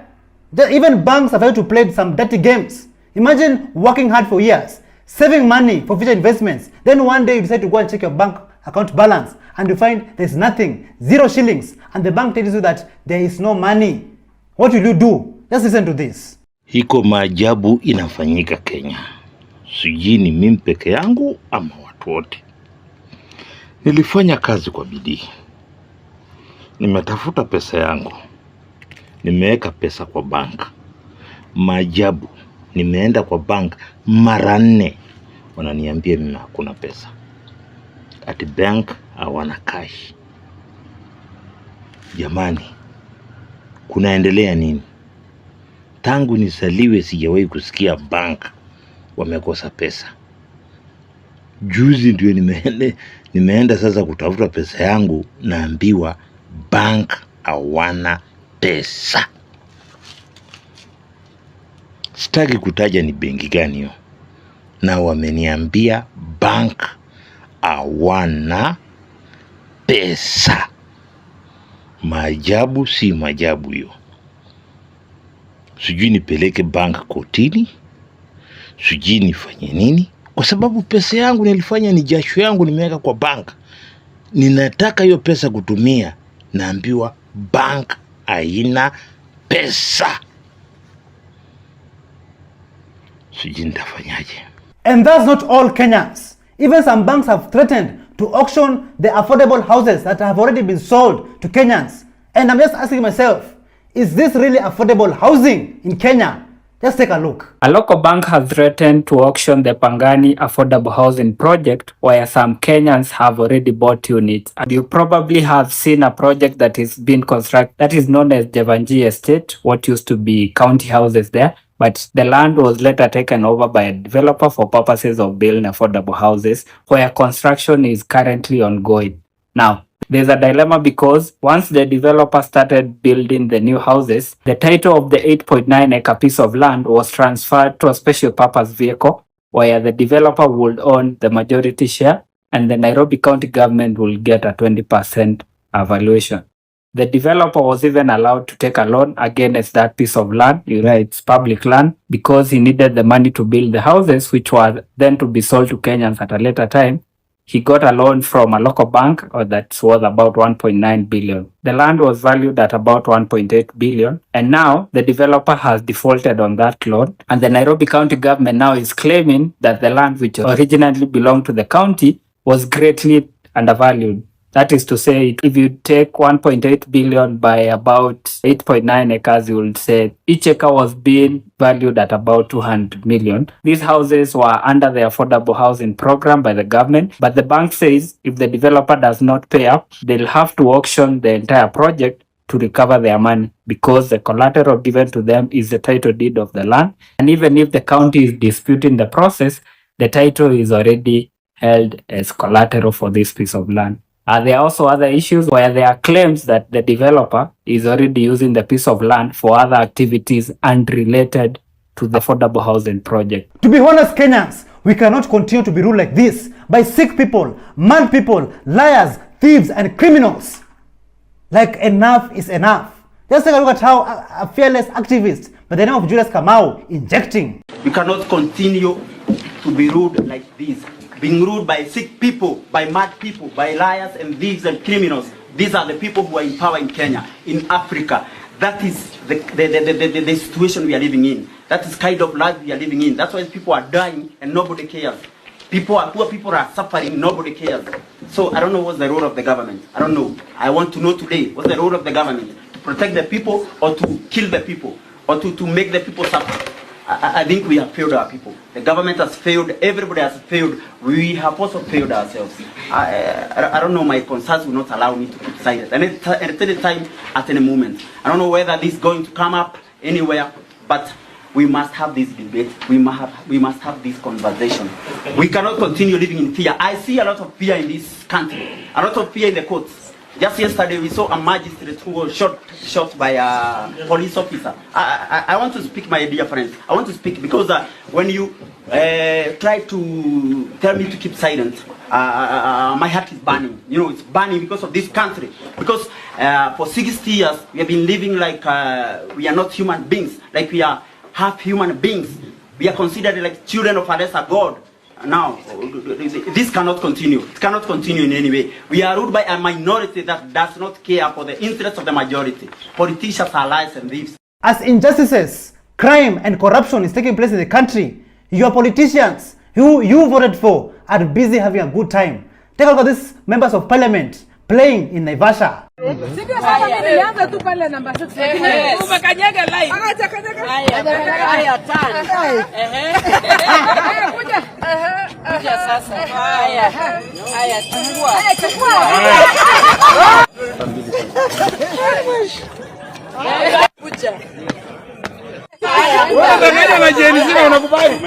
Umedanganywa na Gen Z.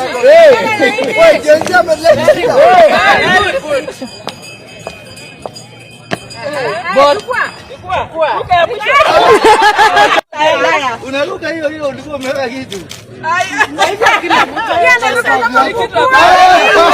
The Kenyan people are being frustrated each and every day, to the point even where comedians have also decided to use their platforms and their voices to speak out and be vocal. Just take a look. I'm actually very excited because Ruto got haircut in Isiolo.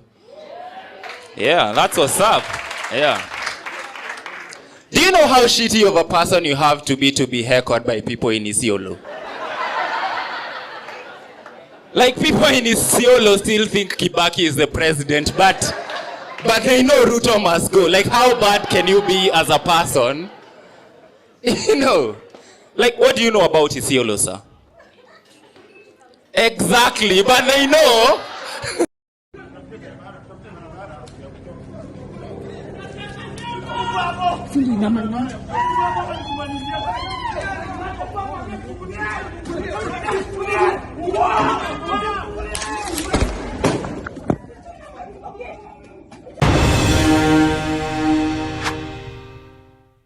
Thank you so much for joining us on today's show. I'm your host, Elvis Derry. See you in the next one. Bye-bye. You cannot continue to be ruled like this. Being ruled by sick people, by mad people, by liars and thieves and criminals.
from Kenyans reacting to Farah Maalim. You are an idiot of the highest order. You are a murderer. To joblessness in the city. People should not be sleeping at 10:30 a.m. in the garden. Will next elections get rigged? Kenya hakuna rais ameenda kwa miaka 5. Kwani huyu ndiye atakuwa wa kwanza? How indisciplined are the youths? Who exactly has the bar to say, or the standard to say, that we are being indisciplined?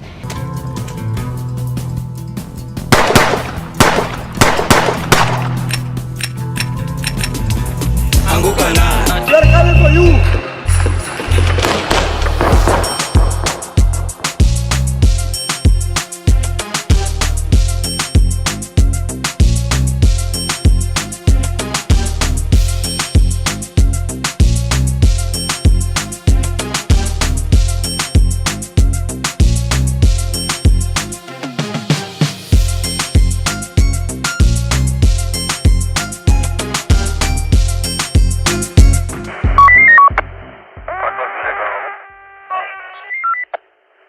Hello, how are you? Welcome back to ShowNewTrend. I'm Mr. Today and my name is Elvis Deri. Kenyans, do you remember this video of Farah Maalim abusing you? Alafu washenzi wengine wanasema ati Kasongo Ruto must go.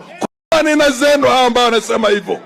Kwani amekaa kwa kiti ya mama yako ama baba yako? After this video of Farah Maalim abusing Kenyan people circulated on the internet, the people never kept quiet. The people were angry but never silent. Just listen to this. Yani nikikaa nikifikiria nikikumbuka tu Farah Maalim alitutukana tu kumanina zenu.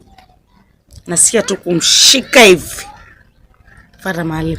Because you know what? The first 4 letters of that kumanina means vagina. And the second 4 letters of that word means mother. In our Swahili language. You get? So hata hajatutukana sisi. Hajatutukana sisi, ametutukania mama zetu.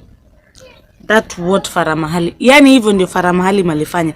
And then, yani mtu mzima na akili zake, kiongozi mzima wa Kenya amesimama mbele ya umati, mbele ya watu, mbele ya viongozi wengine kututukana tu kwa maneno zenu.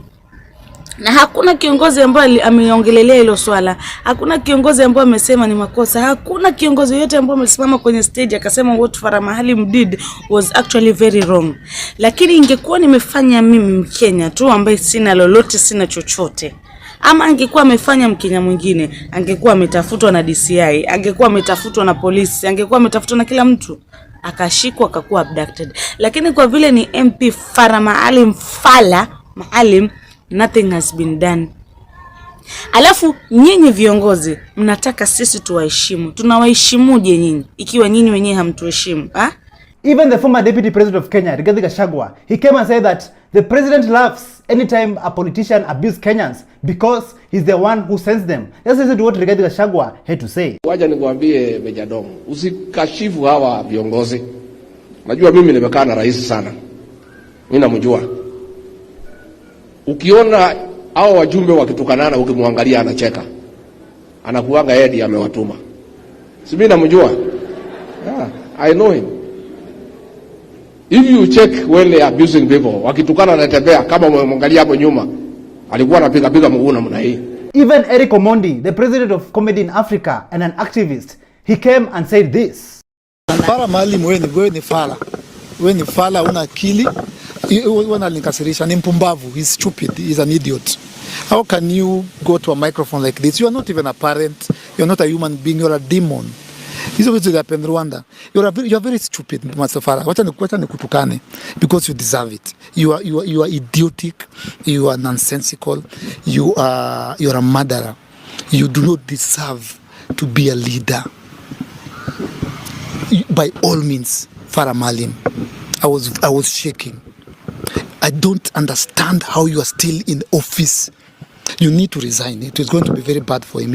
I genuinely, I just lost. You are a fool. If I meet you, I would go to jail. I would punch you so hard. I don't know if you have children.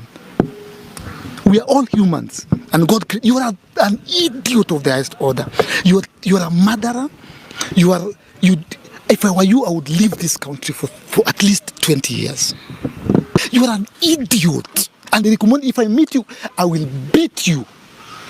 Sitakuua wewe, unataka kuua watu. You deserve a punch on the nose. Farah Maalim, please resign today. I'm advising you. Do not wait for us to come for you. It will be ugly. Cool our tempers by resigning. Farah Maalim, do not attempt to go back to the building that is the Parliament of the Republic of Kenya.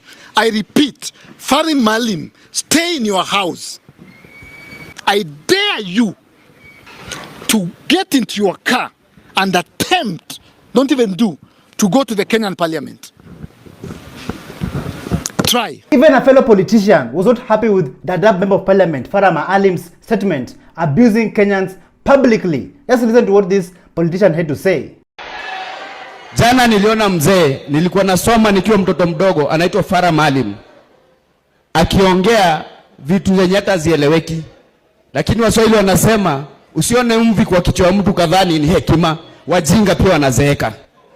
Na Farah tu ni Farah tu. Hawezi ongea hivyo wakati nchi yetu imefika hapa. But we shall teach you a lesson. Na watu wanasema mambo ya mulima. Kenya mzima vijana wote wamekasirika. Wamama wamekasirika, wazee wamekasirika. Wacha kusema mambo ya mulima. Wewe utaona moto 2027 ndio utajua hii Kenya ni ya mama zetu. Asanteni sana na gayomo ya mradhi. To be honest, instead of these politicians working for the people who voted for them, they are busy moving around Kenya in rallies, just talking nonsense and abusing the Kenyan people. Like Kenyans, must you go and listen to what they have to say? If you see them, just ignore them and continue minding your own business. Alafu washenzi wengine wanasema ati Kasongo Ruto must go. Kwa nini zenu hao ambao wanasema hivyo? Kwani amekaa kwa kiti ya mama yako ama baba yako? Truly, Farah Maalim is a shame. He's a shame to the political class. Like those people who voted for him, that people, like what are you thinking voting for Farah Maalim? Anyway, let's continue. In Lebanon, our people, our Kenyan people, are still stranded there since the war started in October 2024. Like the Ministry of Foreign and Diaspora Affairs, they went there to start the evacuation process, but they never finished what they started. And our people are still stranded there, still suffering there in these times of war. Just take a look at how our people are surviving.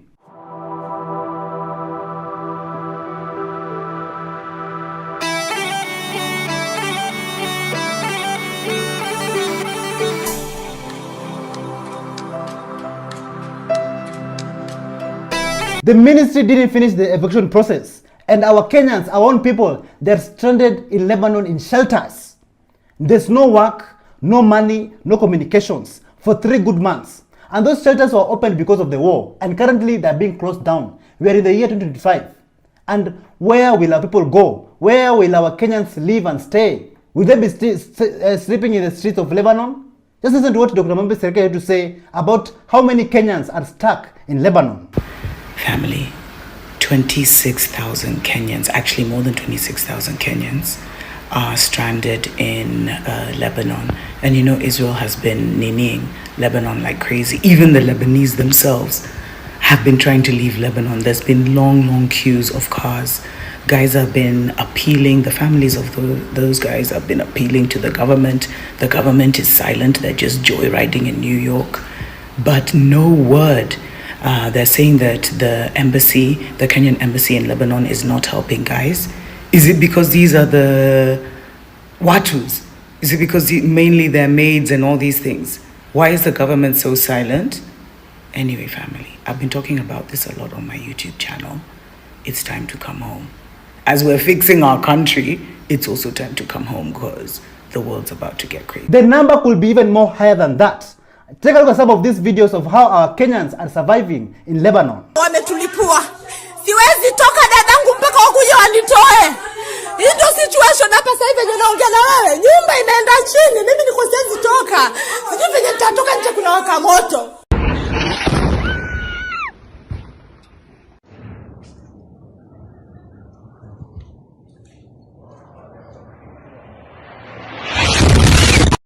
Akiwalimu siku za Lebanon, aki tunakufa hivi ndio tunakufa.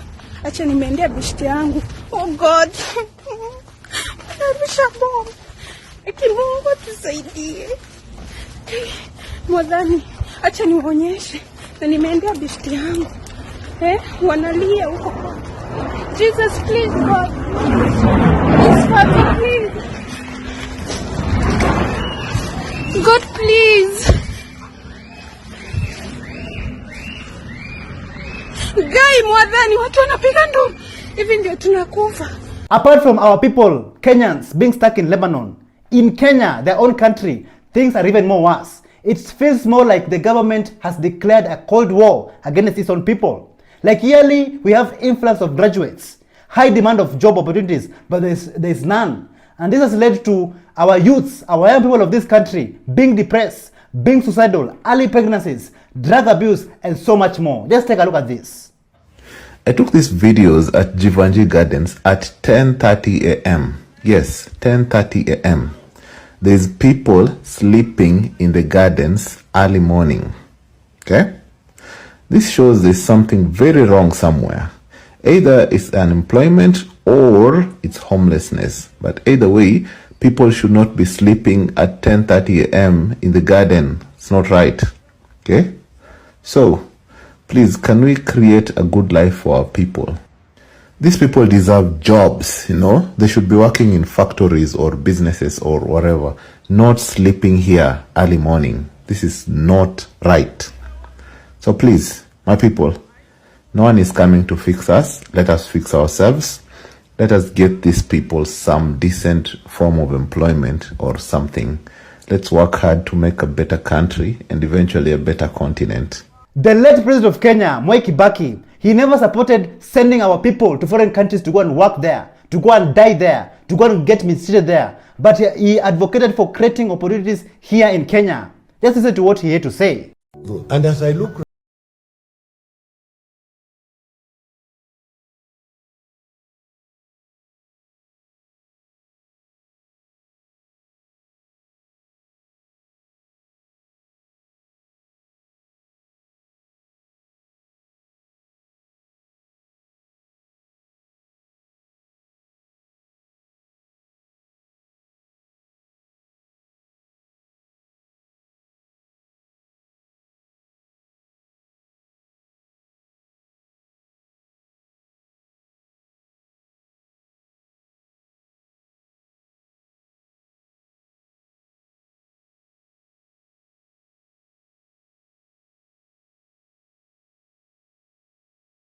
Politicians putting politics aside and serving the people of Kenya, working for the people who voted for them. They're busy playing politics, going around in rallies all the time. And even some of them are planning on how they're going to be rigging the 27 elections. Just listen to what Osa Sudi had to say about this.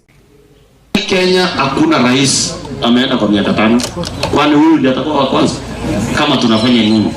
Kama tumelala wapi? Kama nini imefanyika? Kwani Kenya ni yenu? Mjue William Ruto aende mahali makawas.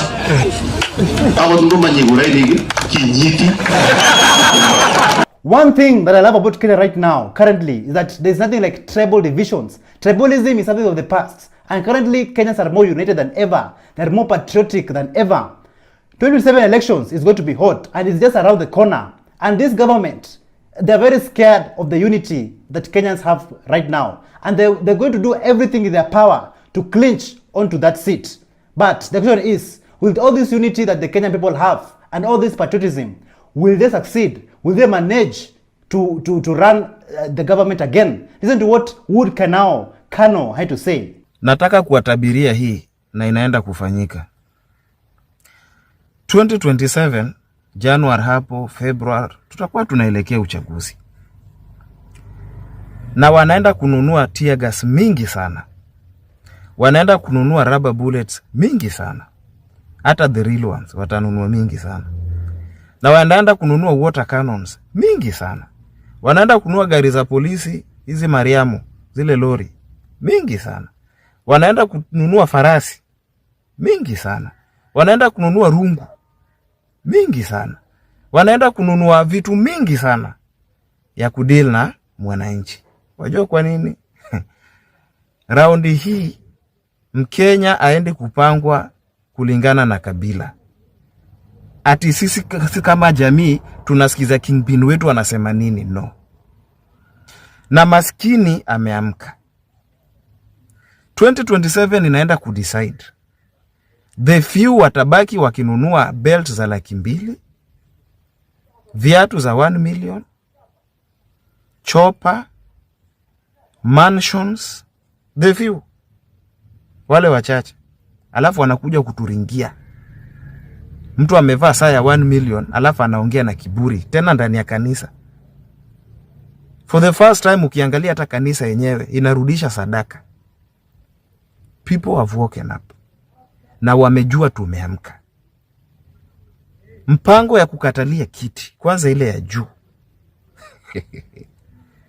Wacha nicheke kwa sababu mimi niko huku kwa ground na walala hoi na wasikia vile wanaongea.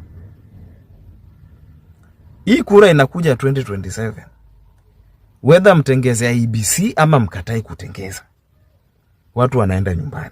Even Dini Nyoro asked these politicians to stop wasting and misusing public time. Just listen to this. You must stop misusing public time with nonsense.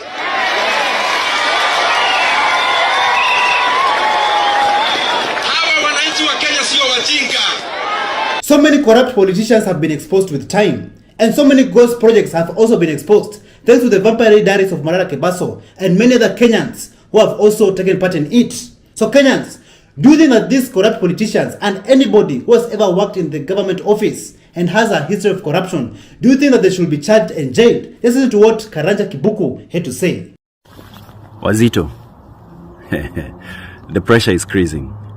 Ukiona watu wanabweka, watu kama Kemanongo, Faramalim, and all those crooks around Ruto, when you see them backing as harshly as they are, then you know we're getting somewhere.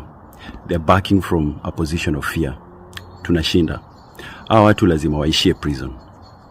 Hawa watu tunataka wote ikifika 2027 wakuwe wako Kamete prison. Na kama sio Kamete, ICC. On that note, by the way, kuna shughuli hapa inahitaji Mbogi. Email ndio hii. Nataka tuanze kutuma emails kwa hiyo address, highlighting all the ills, all the evils, all the wicked things these people are doing to our people, to our children, abductions, forced appearances, crimes against humanity. Let's do this. I got you. We've got Kenya. God bless us all. Cheers. When we talk about integrity, then Peter Mbaye is a man of integrity. He was the head of government delivery service, but he resigned, saying that you cannot achieve development in a toxic political environment, adding that toxicity cannot go hand in hand with service delivery. Just listen to what he had to say. One of the issues that came up, I was there, I've been appointed, and I went to my seniors, and I told them this is how we want to structure delivery in the Republic of Kenya. Because we discovered there are so many offices, so many centers doing the same thing. And they said it's not possible. Because not unless we want to do this so that every office can feel they're doing something to please the head of state. I said, can we help the president in a better way? Can we corrupt all these small things, like 5 or 6, into one? I have the people, we're able to work so that we can deliver. Now, a lot of what I proposed was not done. There is a lot of structural issues, many issues about, you're supposed to work. What happens?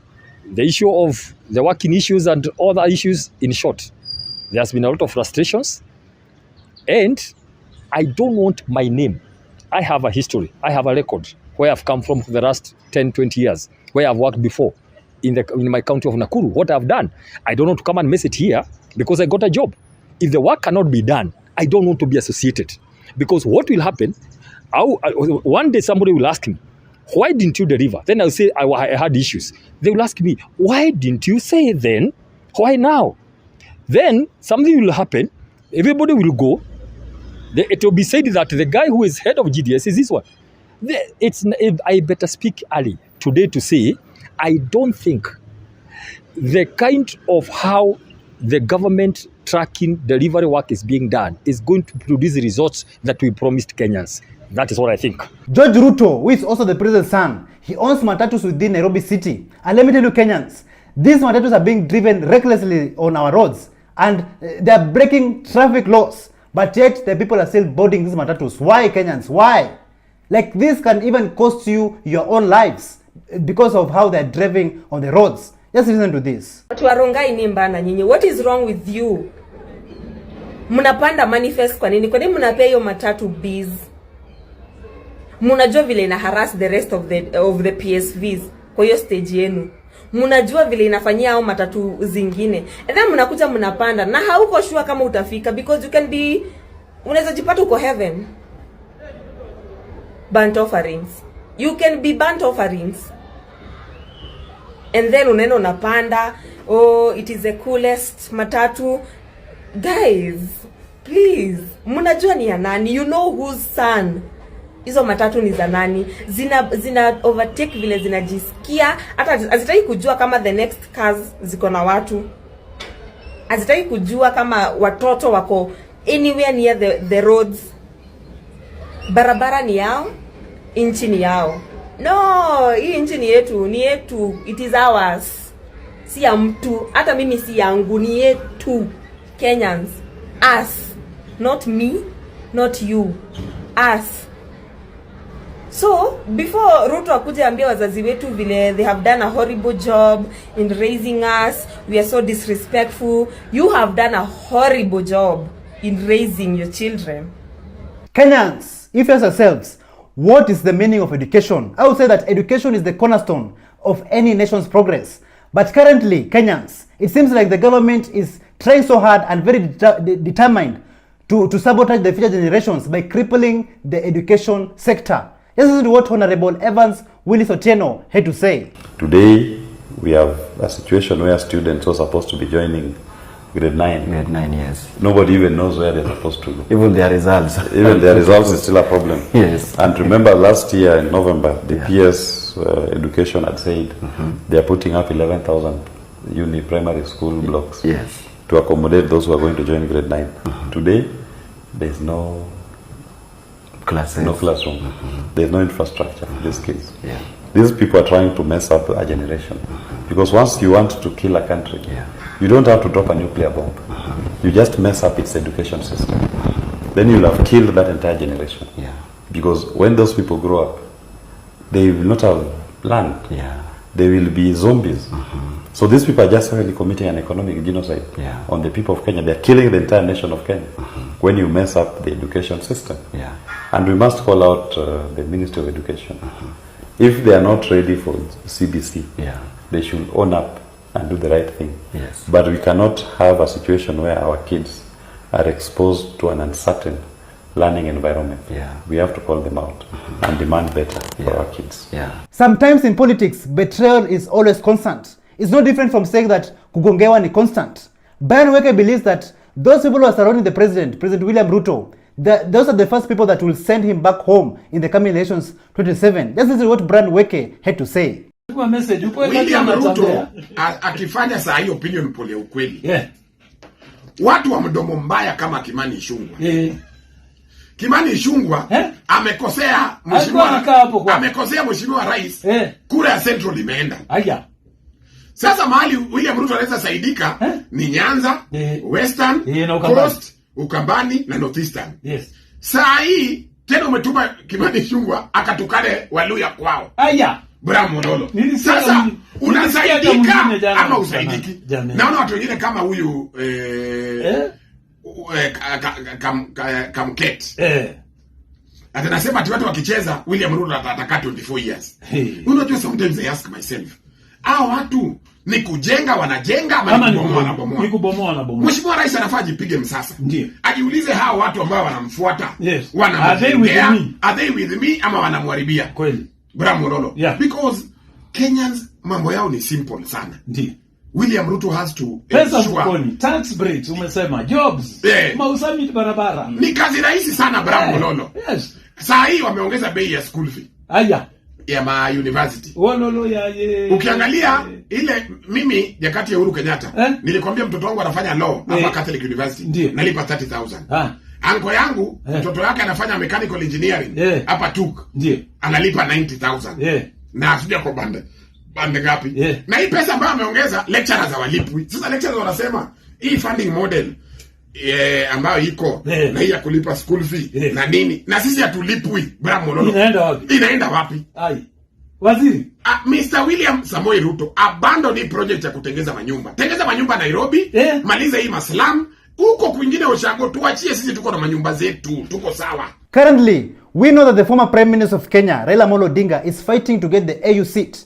But it's quite clear that the Kenyan people are not on his side. And even his own supporters have started to question him. Just listen to this. If he loses and comes back, what will the comeback of Raila have in the political space? It'll be different. This is the first time when people are questioning him. Even his own supporters are questioning him. There were times when they used to say Raila Baba, Raila Mwana, Raila Roho Mtakatifu. And they used to do everything he said and in the way he said it at the time he said it. Right now I am seeing young people even in Bunge la Mwananchi coming out there because I watch their proceedings. People may want to trivialize that thing, but it has its own followers. And they are saying, Baba, you shouldn't have led us to Ruto. I saw people who have supported him, like a young man who attended the anti-femicide demonstrations, and he was chased away just for following Baba. While Raila Odinga is still fighting for the AU seat, Honorable Ndindi Nyoro, he came out with a very shocking statement. Like, Kenyans, corruption in Kenya is real. It's real. Like, I was just speechless to hear this statement, and I don't want to talk too much about this. Just listen to this. Mimi kwa miaka rais wetu Ruto ni kama baba yangu kimiaka, na kwa hivyo mimi namheshimu sana kama rais wa Kenya. Mimi ile course nimesomea katika university ni course ya economics, na hii nchi ya Kenya iko pahali pabaya. Hii muhura tumekopa pesa 7.2 trillion Kenya shillings. Tukifanya hesabu ya hiyo pesa kuongea ukweli, huwezi ona hiyo pesa imeenda wapi. Kwa sababu hiyo pesa kidogo tu unaweza kuwa umeweka barabara yote ya Kenya over 20,000 rami, that is around 1.2 trillion. Unaweza kuwa umeweka boma zote maji at 50,000 at 10,000 households, that is 500 billion.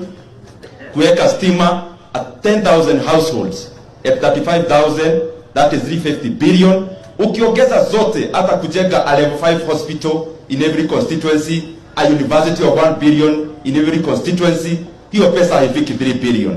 Na hiyo kusema hiyo, hakuna mtu tunatukana, tunasema tu kwenye tunataka Kenya iende mbele. Educated young people of Kenya, the Gen Zs, they have been holding the government accountable, monitoring the government's every move they take. But it clearly seems like some politicians in the government, they're not happy with this, to the point where they're calling the young people names. They're insulting the Gen Zs. And they're forgetting that in the Kenyan Constitution, Article 33, it clearly upholds freedom of expression. So Kenyans, are the young people, the Gen Zs, in discipline or not? Listen to this. Are the young people in discipline? When they are not, and I want to agree with her when we are asking who exactly has the bar to say, or the standard to say that we are being indisciplined. And the DP starts by saying that we need mentorship. And I want to look at who are our mentors. Is he and Joho supposed to be our mentors? How can they show us what vice is and then demand virtue from us? It is impossible. The young people are a result of the general society and the community. And so if the young people are indisciplined, it is a very clear mirror of what the society is, because basically it is monkey see and monkey do. And so we are just doing what they have taught us to do well. It is wrong to say that we are indisciplined, because truly when we agree with what they are saying, that is when we are being called disciplined. When we cheer for them and say, miaka ingine tano for our president, that is being disciplined. But when we say this is wrong and we stand our ground, it becomes a problem to them. And then that is when they are redefining discipline into indiscipline. The young people went to the streets in June and they were killed. They did what was constitutionally right. And so the protest morphed into an online one where they believed, or where we believed, that we won't be touchable. But then we see that young people from the silhouettes, and again I want to say that that man in the casket is just an old man. Our president is very much alive, and he has proved it over and over again.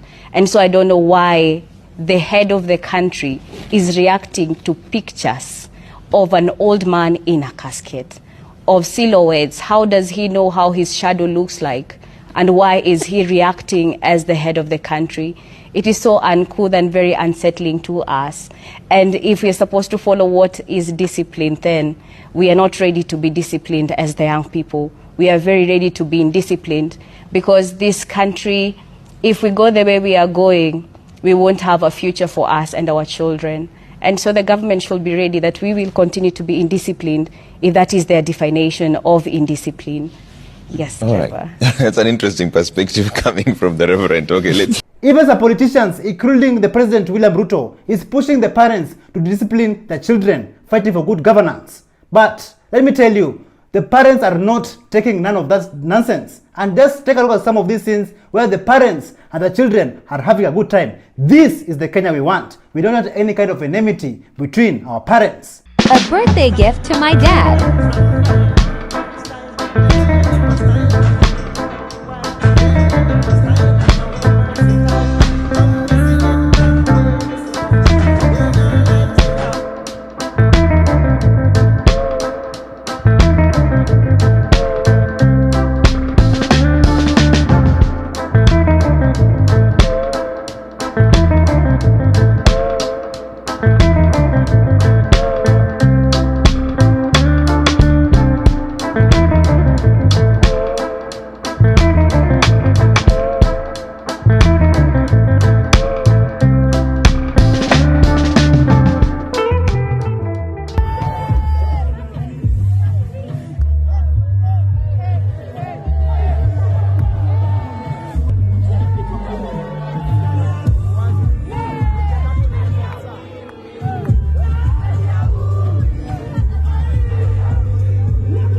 Another primitive politician is the Dagoretti North Member of Parliament, Beatrice Elachi, a clueless sycophant. She came out and said that if you believe Kenya is a bad country, then leave. Like, seriously? This is what the Village 254 had to say about this. Kenya is a beautiful country.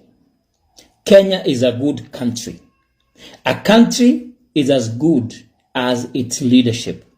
When the leadership is bad, it doesn't mean the country is bad. It just means we must remove that leadership. That's why we have elections every 5 years. What's wrong with you, Miss Elachi? What is wrong with you? What's so difficult to understand? Yani umeenda shule lakini una reason ni kama mtu wako enda shule. What is wrong with you? Tuondoka Kenya. Nyinyi wanasiasa ndio mnatoka Kenya mnaenda. We will push you out. What do you mean? What is wrong with you? Kenya, nyinyi ndio mtatoka. That's why we remove leadership every 5 years.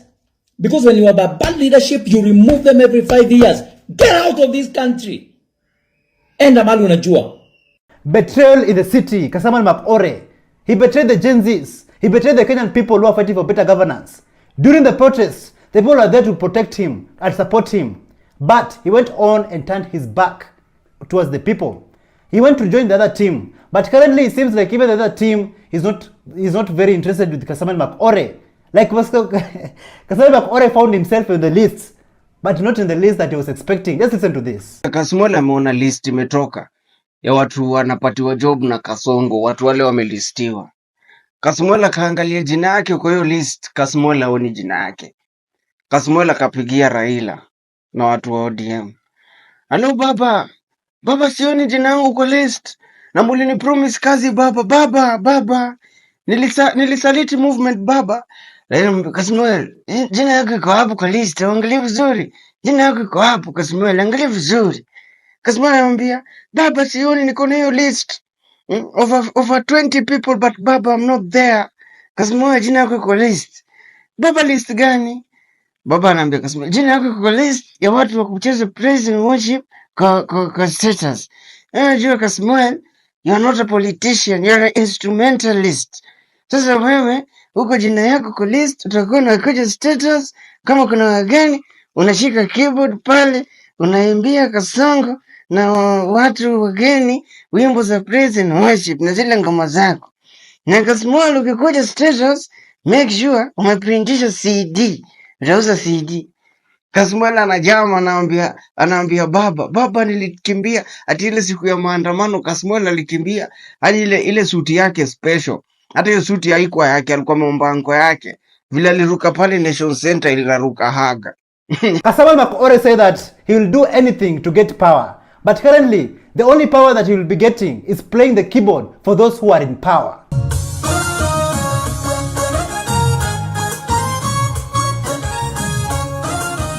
Currently, some rogue politicians are talking about how they are going to be rigging the 27 elections. But do you think that this will happen? Listen to this. Kazi ya kushinda ukipiga kelele vile mta extend the term ya president to 24 years. Extend it. Lakini sisi tunakuomba Kamket, before you extend the term limit to 24 years, kwanza muangalie kwanza rais mwenyewe anaweza stahimili kukuwa rais for 24 years. Juu president aliingia hapo akiwa na afya mzuri, amenona vizuri, akiwa mzima wa afya. Sasa tukiangalia rais kisoko imetoka nje, nywele imeng'oka, amekonda, hatujui shida nini nakula rais. Sasa kwanza inafaa tushughulikia afya ya rais arudi vile anafaa kuwa. Our president is not healthy, yet you want to extend the term of the president to 24 years. Please, wewe bwana Kamket, kwanza tuangalie afya ya rais ndio tufikirie mambo ya kuextend term limit to 24 years. Mnanipata hapo? So Kamket, hatuna shida ukitaka kuextend your term limit to 24 years. Lakini bora election isikose kwa 2027. Nyinyi wekeni term limit to 24 years, but weke election to 2027. Alafu tuonyeshe vile kunaendanga, mapema saa mbili hivi hiyo 24 years mnaongea, tutakuwa tumepatia rais mwingine akayo 24 years. Lakini William Ruto 5 years namtosha, Sugoi Express. The Kenya Kwanza regime portrays itself as very religious, going to all these churches and donating huge amounts of money. But do you think there's more to that? Do you think that this is just another case of a hyena wearing the sheep's skin? Do you think so? Just listen to what Eska Urunga had to say about Freemasonry in Kenya. For any unbeliever, go and Google Ali Bongo. Yeah, Kenyans. I want Kenyans to open their eyes and see how this country is really run. Google Ali Bongo and go into churchofsatanism.com. Under the website Church of Satanism. If you have the guts. I'm going to do it. Yeah, you are? Good. I hope everybody does it. churchofsatanism.com. Go under history, media circus, yeah, and go under 582. Type in a code 582/KE. In there you will find a name of one of Wilson's very close business associates. Somebody who we all know? Yes, associated with True Black Company. Wow. I'll leave that for you. So that, you know, I started doing investigations into Wilson because I thought, is this guy a human trafficker, killer? What is he? And then I came across this Freemason information and I unearthed so much stuff. And that is why they are so angry. They're so angry. I have content and I have many more names. Okay, is it true that somebody was planning to kill you not too long ago? That is true. If you have this information, they would be planning to kill you as well. They failed. How? They sent gunmen. I was supposed to have a car accident. Yeah. We listen but we don't judge. Nimepepa pesa milioni 300 ya kulipa wakulima. We listen but we don't judge. Kufika jioni leo, kila mkulima atakuwa amelipwa pesa yake. We listen but we don't judge. Pesa karibu shilingi bilioni 1 inapatikana kila siku kutokana na biashara ya bodaboda. We listen but we don't judge. Thank you so much for joining us on today's show. I'm your host, Elvis Derry. See you in the next one. Bye-bye.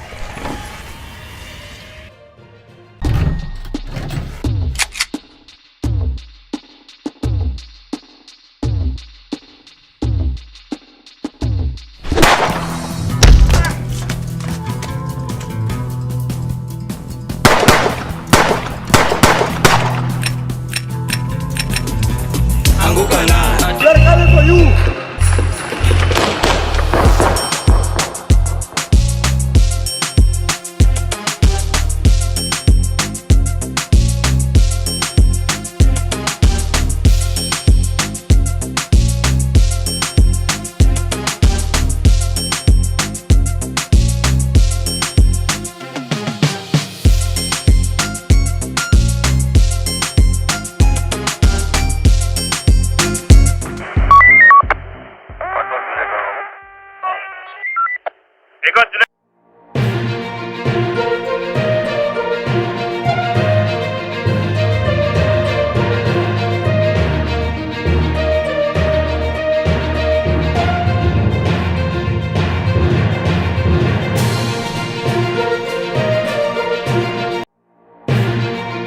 from 2 men arrested for selling dog meat. Hata hivyo polisi waliokoa na kuwapeleka hadi katika kituo cha polisi cha Narok Central. To house help collaboration with thugs. Is this true? He was expelled from the University of Nairobi for raping a second year's lady. Where are the children rights activists? We are coming for you.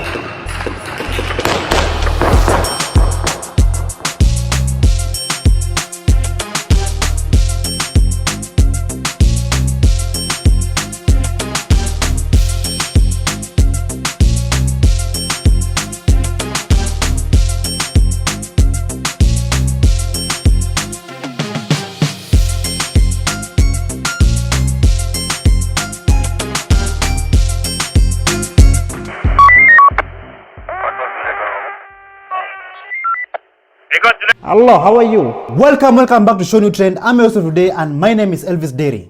In Africa, instead of our children going to school to study and get the best education and have the best future, they are forced into slavery. In Congo, more than 40,000 children are forced to mine cobalt in Katanga province alone.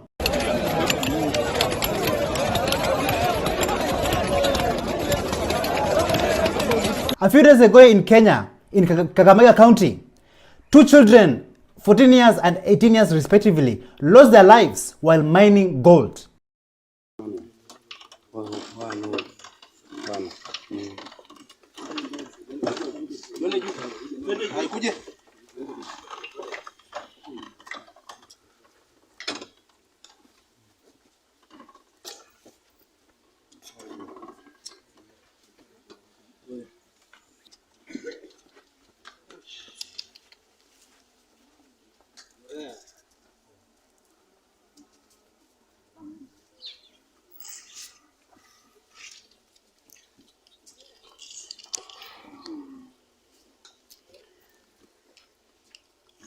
Is this the future that you want for our children?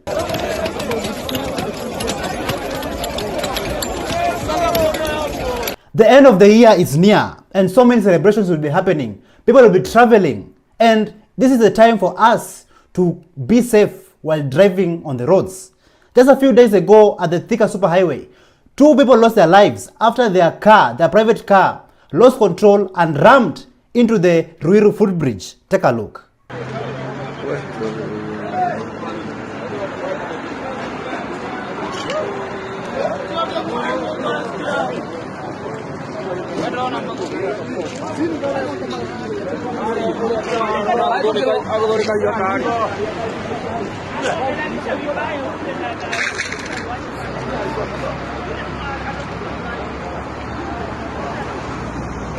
And that's not all. Another man said to ditch his car after he rammed through an electric pole and also on someone's shop. Kijana ni kama alimwambia chana anafuta bangi, lakini mara yake ya kwanza akakuja akaharibu gari yenyewe hapa na akatoroka. Hii gari amebeba sitima, watu wote anaona. Hii imevunjwa ni yako? Wallahi. Sini ile ice cream mama. Oh. Gari iko amebeba sitima, kila mtu shuhudia. Sitima amebeba gari. So for many of those who will be traveling these coming holidays, these coming celebrations, the end of the year, may you all be safe. Drive safely.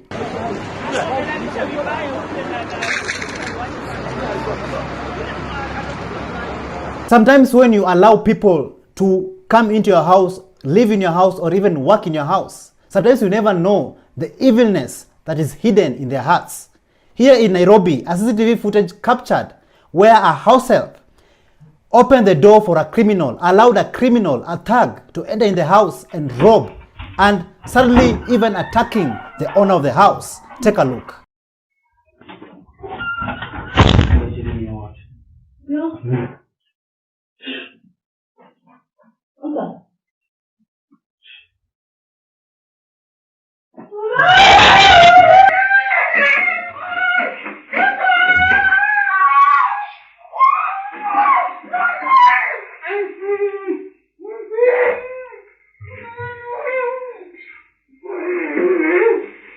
Back in the day when Babu Owino was still at the University of Nairobi, he revealed a very shocking information to the people. And this information, it involves Geoffrey Musiria, who is the Nairobi City County Environment Officer. Listen to what Babu Owino had to say. One Geoffrey Musiria, he was expelled from the University of Nairobi for raping a second year's lady. I'm the one who brought him back. Ask him. The other day, he's barely a month in the university when he was expelled 2 years ago. I'm the one who brought him back. Now he wants to fight. We will tell him the reason why a baby can play with the mother's boobs in public, but the same baby will never play with the father's testicles in public. Never. The same Geoffrey Musiria, he slapped a lady, a fresher, at 3 a.m. in the morning. When the security reported and he was suspended 1 year ago, I'm the one who brought him back. Now, why must these people fight? Were they brought back so that they can be used by the administration to fight the current regime? No. Nobody will have a coup in this zone. This zone is as strong as it is called. Zone is feared by both the opposition and the government. I will not talk about administration because administration is useless. You all have seen the work that Geoffrey Musiria has been doing around Nairobi City County, moving from one place to another and convincing the people, the residents and the public, the citizens, to do the right thing. But this time he was not lucky. When he visited Impala grounds, the ground was hostile. Take a look.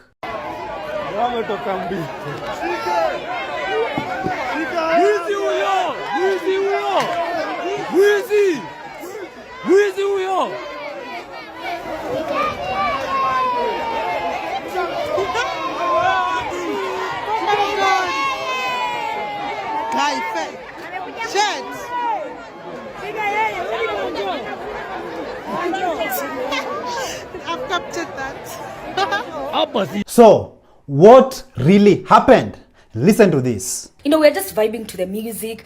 Kumeshika, zimeshika. Oh my god, kulikuwa tu like ilikuwa tu just fun vibes. Kidogo kidogo naona ule mtu wa environment ule anaitangwa Geoffrey Musiria ama Geoffrey. Huyo tukamuona like watu walikuwa na mixed reactions. Watu wanafurahi, watu kwa zile za ndio ule jona wanaanga like TikTok and everything. Wengine wanashtuka. But the bouncers were not too happy. Walikuwa wamejam. So at some point bouncers obviously juni event yao like walikuwa namzuia kuingia and everything. Huyo msana kama mdogo lakini trust me, akona nguvu. Mimi sijui ametoa wapi nguvu. Lakini vile alikuwa amejam, he meant business. Huyu mtoto alikuwa anacheka, alikuwa tu anakaa tu. Alikuwa anakaa scary. But alikuwa zile za like I'm doing the right thing. But like alikuwa so scary, alikuwa like alikuwa nashtuka. But anyway, long story short, ngoma ilizimwa tukaenda home. Sijawahi experience such a thing, Ngoma ilizimwa watu tukanyamaza, kila mtu like tulikuwa so humbled. But shout out to that man, he's doing a really good job. Like anafanya such a nice job. Na niwaulize ameolewa. Is he married? I'm just asking for a friend. It's not even for me. Even in Kenyan football, there's chaos all the time. A few days ago, the head coach of Gor Mahia, Leonardo Martins Naiva, he was saved from police officers after the angry fans attacked him after bottling a 2-0 lead against Moranga Seal at Machakos Stadium. Take a look.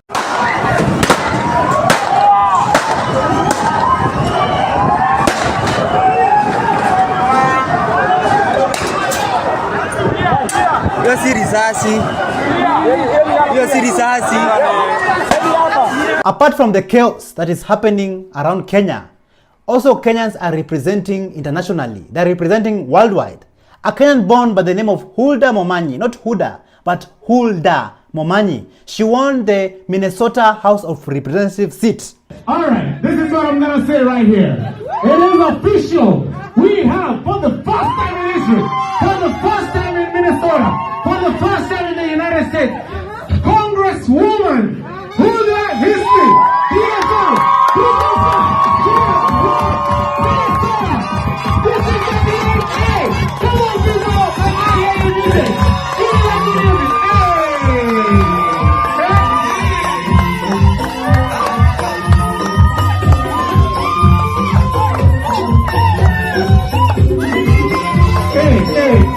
Hey. Come on, move it a little bit. I can't hear you.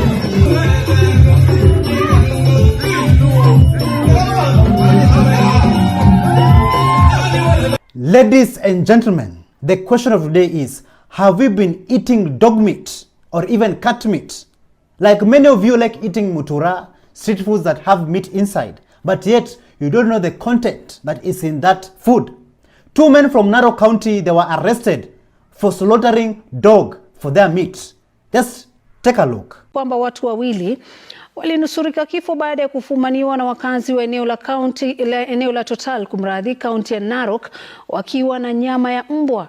Wananchi waliojawa na hasira waliwapiga watu hao ambao wanadaiwa kusambaza nyama hiyo kwa wanaouzia sambusa. Wakazi waliwalazimisha kuelezea walivyowaua mbwa hao na kupakia nyama. Hata hivyo, polisi waliwaokoa na kuwapeleka hadi katika kituo cha polisi cha Narok Central. Wakazi wamekuwa wakilalamikia kupotea kwa mbwa wao.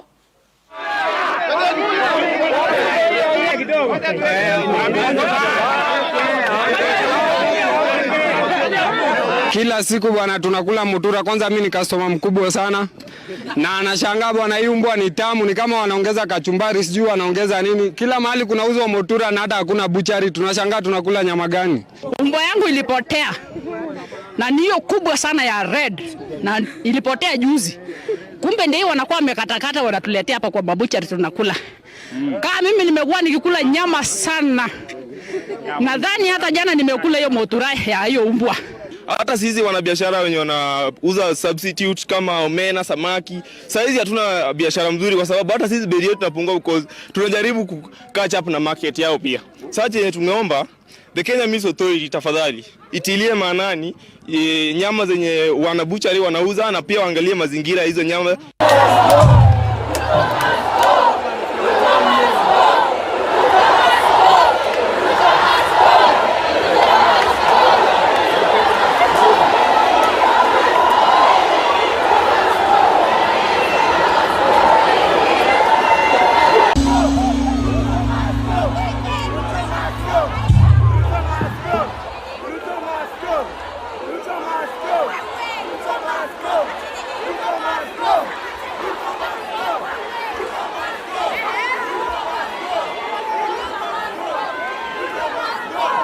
Thank you so much for joining us on today's show. I'm your host, Elvis Derry. See you in the next one. Bye-bye.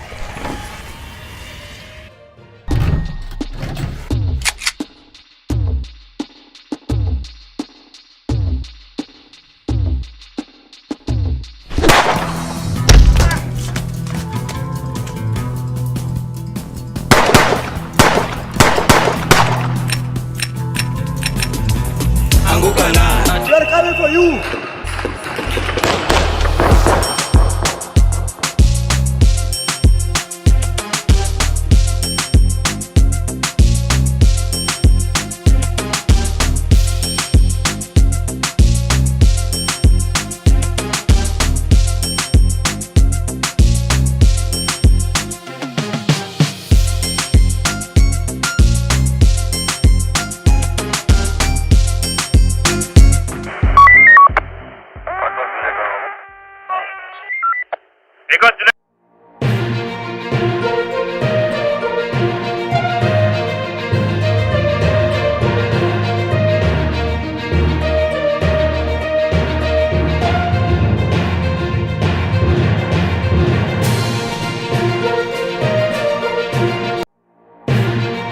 From a Kenyan in pain stuck in Oman.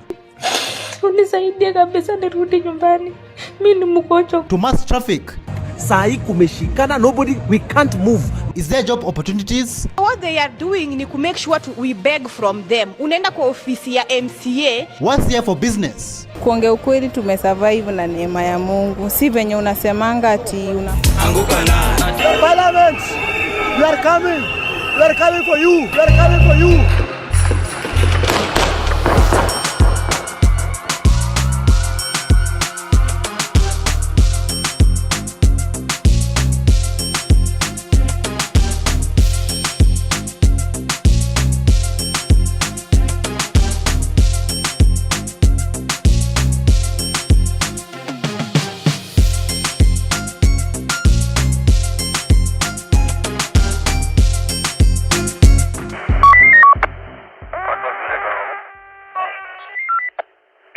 Hello, how are you? Welcome back to ShowNewTrend. I'm also today and my name is Elvis Derry. job opportunities in Kenya. This has been an issue for quite some time. Like if you go to Nairobi CBD or in any other county in Kenya, so many young men and women, the future of this country, are tamarking, looking for jobs everywhere, but they cannot find. People are stressed, so much pressure. Just listen to this.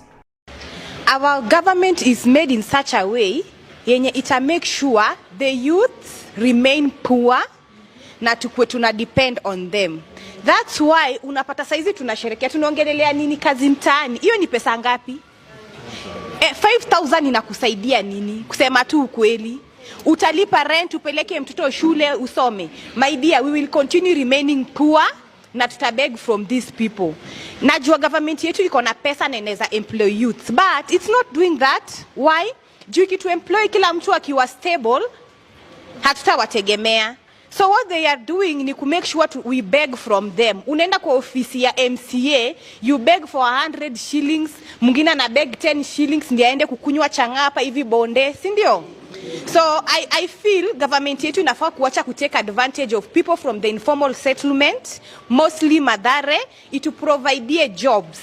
Kazi mtaani si kazi yenye serikali inafaa kujisifu imetupatia kazi. That's no. Kama ni kazi, wacha tukuwe na full employment. Usitupatie kazi ya 2 weeks, unatupatia 5,000. I have a family. Yani shida ni mingi. Basic needs. This is purely unacceptable. Like for how long? For how long will they keep on lying about creating job opportunities for the young people of Kenya? Look at how our young men and women are tamarking and suffering out there. And don't forget that our people, the Kenyan people, are very intelligent, very smart, very creative, very innovative, and the list goes on. But yet, there's no opportunities for them. If you go to Kawangware in Nairobi, Kenya, you'll find a young man like Solomon Gitau, who is changing the industry by being innovative and being creative and developing new technology that will change the medical system and also in the school sector. Just listen to his story. In Nairobi's Kawangware area, Solomon Gitau, an engineer and researcher, has created a lighter, cheaper and more sustainable microscope, all made through 3D printing from plastic bottles. We found out that locally we have lots of waste PET bottles, and so from this filament we wanted to show a product that can be used in the industry. And so we came again and met with other people from the UK again, and then we did a merger where we made a microscope. Then from this microscope we started now making the microscope for use in local education sector. The microscopes cost 7,000 Kenyan shillings, about half that of standard microscopes in the market.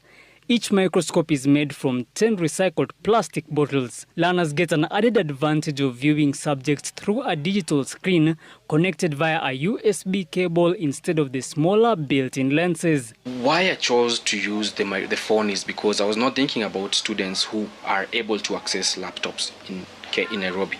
I'm thinking about students who are not able to access laptops in Wajir, Garissa. A phone is something that is now a basic commodity. And with the application that we downloaded anywhere in this country, it gives access to all the students. And regardless of how many students can be able to see around you in a microscope, you can actually, in a phone, you can actually be able to twist and have all these like 5 students watching it. But if you want, if better resources are available, you can actually even use a 40-inch screen.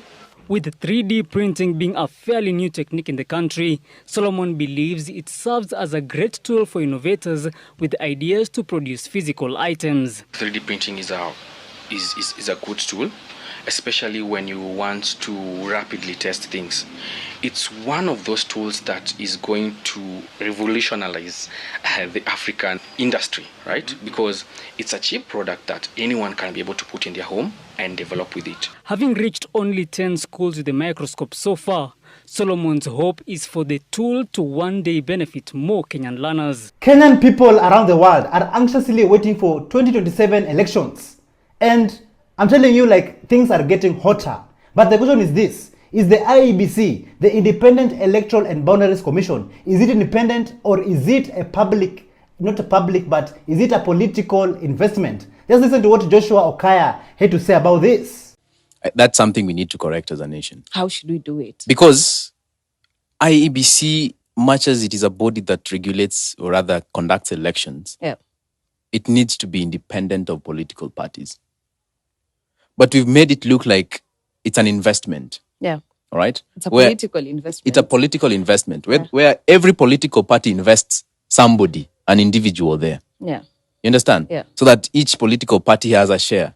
I don't think it should be that way. It should be a completely, the way the name suggests, Independent Electoral and Boundaries Commission. So if you ask yourselves, what is the IBC? What is the Independent Electoral and Boundaries Commission? This is an independent regulatory agency that was founded in the year 2011 through the making of the current Kenyan Constitution. And I personally believe that it is high time that we in this country have a fair and credible elections. Ladies and gentlemen, 2027 elections is going to be messy. It's going to be hot. And currently, things are boiling nicely. But we've made it look like it's an investment. Yeah. All right? It's a political investment. It's a political investment where every political party invests somebody, an individual there. Instead of our government, our Kenyan government, creating opportunities, job opportunities here in Kenya, our people are being sent to foreign countries. And Kenyans, some of them are living under worse conditions. And even worse, some of them come back home in a casket. What a sad state of affair. And a story has been recently trending of Gloria Jameli, who she's stuck in Oman. And she's very sick and she's pleading for her Kenyan agent. But then now Florence Wanjiru for help. Just listen to how Gloria Jameli painfully narrates her story. Mama Deborah, mi naitwa Gloria. Mi nimekonjeka Mama Deborah. Tangu nikuja hii Oma nimekonjeka. Nimejaribu nimeambia maagent mi ni mgonjwa. Hawataki kunisaidia. Mi ninaumia kifua. Ninaumia kichwa. Koo imefungana. Sikuli for 4 days sahi. Mi nimelala tu kwa nyumba. Lakini ninaumia unisaidie kweli kabisa. Ninaumia kabisa unisaidie. Nimejaribu nimeambia maagent. Agent ananiambia lipa 150. Unisaidie kabisa nirudi nyumbani.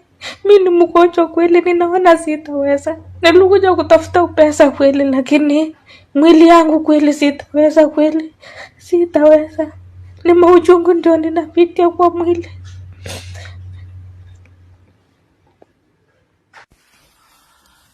Hi family, this is the Luck Mom here. Deborah is my name. I'm an ex-housemaid of Saudi Arabia. I create awareness on what happens in the Middle East, and I do help those domestic workers who are stuck in the Middle East. If you are facing any challenge, you can just reach me out. My number is on my bio. Guys, you've heard, huyu msichana anaitwa Gloria Jamel. Gloria Jamel ndio mmeona analia ako mgonjwa. This is totally heartbreaking. Like, where are we heading to as a country, Kenyans? Like, instead of creating a safe haven for all people here in Kenya, they're being sent to foreign countries to go and die there, to go and be humiliated and to suffer in foreign countries. Have you seen how our own Africans, our people, are being forcefully deported from the Middle East at gunpoint? Just take a look at this video.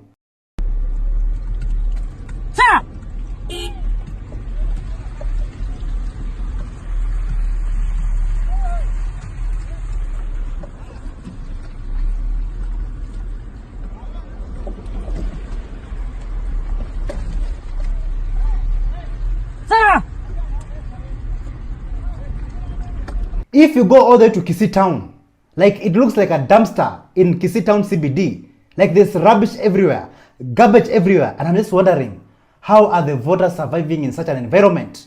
What is the government doing there? Honorable Paul Simba Arati, the governor of Kisii town, like why are you not working for the people? And why does Kisii town, Kisii CBD looks like this? Just take a look. Simba Bosongo Noro. Robne town here chafu Simba kwa ngaja kwa Bosongo. Robne Bosongo here chafu.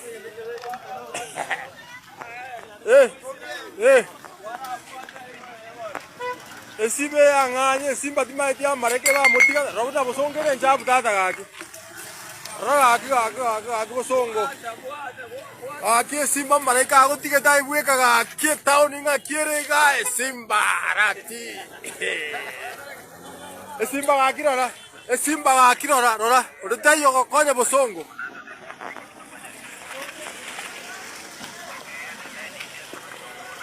Simba rono ucha burikira sekira kona, digireri. metare tijeta onta yoko tijole mekara amaje nguira abantu ina rome de mo na bago jabu na Simba robo songa nangene stage dada kinjira kwa dofanisi chi hotel chetu chingia ya bantu raje betu baragere ake Simba amareke ba gotiga ala ro buatu bya ku mwana mitati chite pi o mata sai mau akure ambara igoro aine aigo ye Simba saleti Simba ba bakanda bakwa buse ba kobora gaki aya bantu ro ku Nairobi ba ko nyine birakita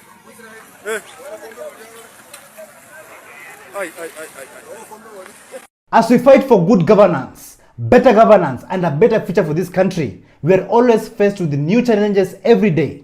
A journalist by the name of Noah Kepkemboi has exposed the scandal, the corruption scandal in the KRA, that is the Kenya Revenue Authority. Just listen to what he had to say. Now let's talk corruption within the Kenya Revenue Authority. This touches the agency itself and the people working within the agency. Now, in the first quarter of this financial year, so between July, August, and September, the Kenya Revenue Authority had to dismiss or fire 25 of its employees because of matters to do with graft. They call it summary dismissal, where you are actually immediately terminated from employment. 25 of them. Remember, Kenya Revenue Authority has over 8,000 employees across the country. So 25 is the numbers for the first quarter, but even bigger issue because last year they did what they call actually a lifestyle audit. They did 41 lifestyle audits, and guess how much was recovered from the lifestyle audit of some of its team members? 549 million shillings. It means graft is rife within the organization. So, human resource within Kenya Revenue Authority is critical, but systems have to be put in place to counter this. So KRA says that it has a platform called iWhistle, where it is a web-based platform. People can report anonymously, the public, issues to do with corruption and tax evasion. And through this particular instrument, in the last financial year, they're able to recover 4.22 billion shillings. They also have a reward scheme to incentivize people to inform on matters corruption, and you get 5% of the total tax collected, or capped at 5 million shillings per case. But the bigger issue is about taking care of the people, because organizations are run by people. And to put it, the way the Cabinet Secretary for Treasury put it, is that we can't milk from a cow that is not well fed. He said this actually. We must feed this cow. I said it at my vetting interview that this cow is not properly fed, yet we want to milk the cow. And to be able to take care of the KRA staff, he says that if we are able to take care of the staff, then cases of graft within the organization will be tackled. How do you expect someone to collect money and bring to you when he has a child or she has a sick child in hospital? It's not possible. And how does he plan to do that? Is to increase budgetary allocation to the Kenya Revenue Authority at a minimum of a 30% increase in the next financial year, according to CS Mbadi. We must increase the budget of KRA with not less than 30% in this coming financial year. So now, from where you said, do you think when KRA staff are remunerated better or they're paid better, do you think this will reduce cases of graft within the organization? Corruption, corruption, corruption. Like, for how long will we keep on talking about corruption in this country? For how long will they keep on stealing from the voters, stealing from the Kenyan people? For how long? Like, people are tired. People are fighting for accountability, but there's no accountability. And the same politicians are still being given jobs, being given seats in new offices. And yet, they still have corruption scandals, corruption cases from the past. Like, almost all the politicians in the government, they have corruption cases. Just listen to this. Why is it that Kipchumba Murkomen keeps being shifted from one ministry into another? Like, in 1 year, this is going to become like the third office is occupying as a cabinet secretary. And that tells you one thing. Either he's a very big hard worker, or he's a very big failure that now he has to be given multiple chances to prove himself. which is very interesting because I'm just thinking, he didn't do so well when he was the transport minister. That's why we had the Adani deal, and that's where we had the problem that has faced Kenyans for a very long time. It's been like infighting. It has caused a lot of division. It has even caused the division to the point where the former deputy president was actually dismissed. And he went to the sports ministry and we lost it. We lost a very important tournament to Rwanda. And it begs the question, what is he going to do different in a docket that is very critical to the government of Kenya? I don't know who advises the president, but here we are. Of course, he's going to be approved by the parliament. I don't even understand why the president keeps on choosing him. And reshuffling doesn't mean that it's going to work. It just means you have a problem that is ongoing that you can't really find a solution to. That's exactly what is happening. It means even the people who have been moved around, like Kababu na Mwamba, it means he's not working. That's why he's being moved to the UN and like somewhere very, very dormant. And that's a problem because whoever is advising our president is not really getting the point. The people that have been chosen, I still don't understand why Murkomen is getting such a serious cabinet ministry. That guy is not a performer. Clearly, he doesn't perform. But I think because of his friendship and his affiliation with the president still keeps on choosing him, keeps on making the same mistake. He's not listening to Kenyans. To the government, I think what you're doing is solidifying the opposition. And the opposition here is the people of Kenya. The people of Kenya are going to be more opposed to this government than they were before. Because you are you're just making mistakes after mistakes after mistakes. It doesn't even make sense.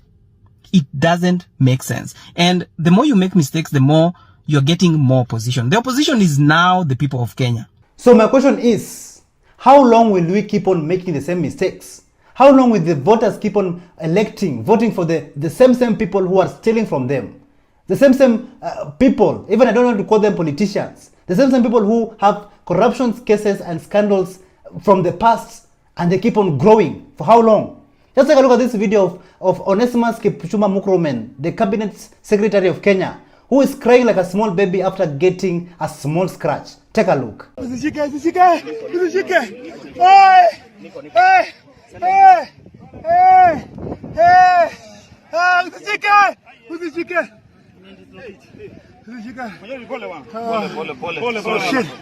Dear Kenyans, dear voters, it is high time that we bring a change in this country. It is high time that we vote wisely. For the first time, let us vote wisely, Kenyans, and make this country, Kenya, great again. In Nyeri Town, the residents in Nyeri Town decided to inject after they heckled a member of parliament by the name of Danka Madenge. And do you know what they were saying? They were chanting, Mwizi, Mwizi, Mwizi. Just take a look.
To all the Nyeri Town residents, I salute you. Viva Nyeri Town's residents, viva. Keep on injecting and keep on fighting for good governance and accountability in Nyeri Town. On live TV, one man decided to inject, and he said that the president of Kenya has hidden lots and lots of cash. Just listen to what this man had to say. Naitwa Salim Ganga. Ile kitu ambayo nataka kuambia Wakenya ni kwamba pesa zimefichwa na kasongo. Kwa sababu kitu ya kwanza Wakenya walikosea mahesabu kuchukua mtu asiyojua anafanya nini. Mimi najua Kasongo, ule wimbo ule. Kasongo ni upi? Kuna mzee ambaye sasa kwa siku hizi anaitwa Kasongo. Kwa ufupi kiongozi ambaye ni wa nchi hii ndiye mwenyewe haelewi, ndiposa watu wako katika matatizo ya juu, kwa sababu wale ambao wameajiliwa wanapata asilimia 46 ya mshahara yao inaenda kwa tax, na hakuna chochote ambacho kinafanyika. Kenya imerudi hali mbaya kiwango kwamba hatujai kuwa tangu mwaka 63, kwa sababu ukiangalia Kenya imekuwa is a country of consumer, nchi ambayo hakuna chochote ambacho tunatengeneza Kenya, kwa sababu ya wale ambao tumeweka pale, ambaye tunasema kwamba kiongozi wao ni kama ile ambaye anaitwa Alibaba na waizi 40. Amekuwa kwanza yeye mwenyewe ni yeye na wakona tupu, ambaye hakuna kufikiria, unafikiria kuhusu wananchi. Diposa ambaye sasa hii unaona tuko hapa hivi leo tarehe 18 ambaye ni Disemba, hakuna mtu anayeongea mambo ya kwenda Christmas, wale wa Kristo na wasio wa Kristo, kwa sababu hali si hali. Akijaribu kwenda nyumbani atarudi, na ajaribu kusema kaya hapa ni shida tupu. Kwa hivyo tuko kwa hali ambaye haiwezi kuzungumzika, ila mtu Mwenyezi Mungu atusaidie kutoka kwa hii mikononi mwake dikteta Kasongo. Asante. Anasema kwamba ni Christmas lakini hawaje. Due to corruption cases in this country, corruption scandals every day, it has affected so many people. It has affected the lives of the Kenyan people.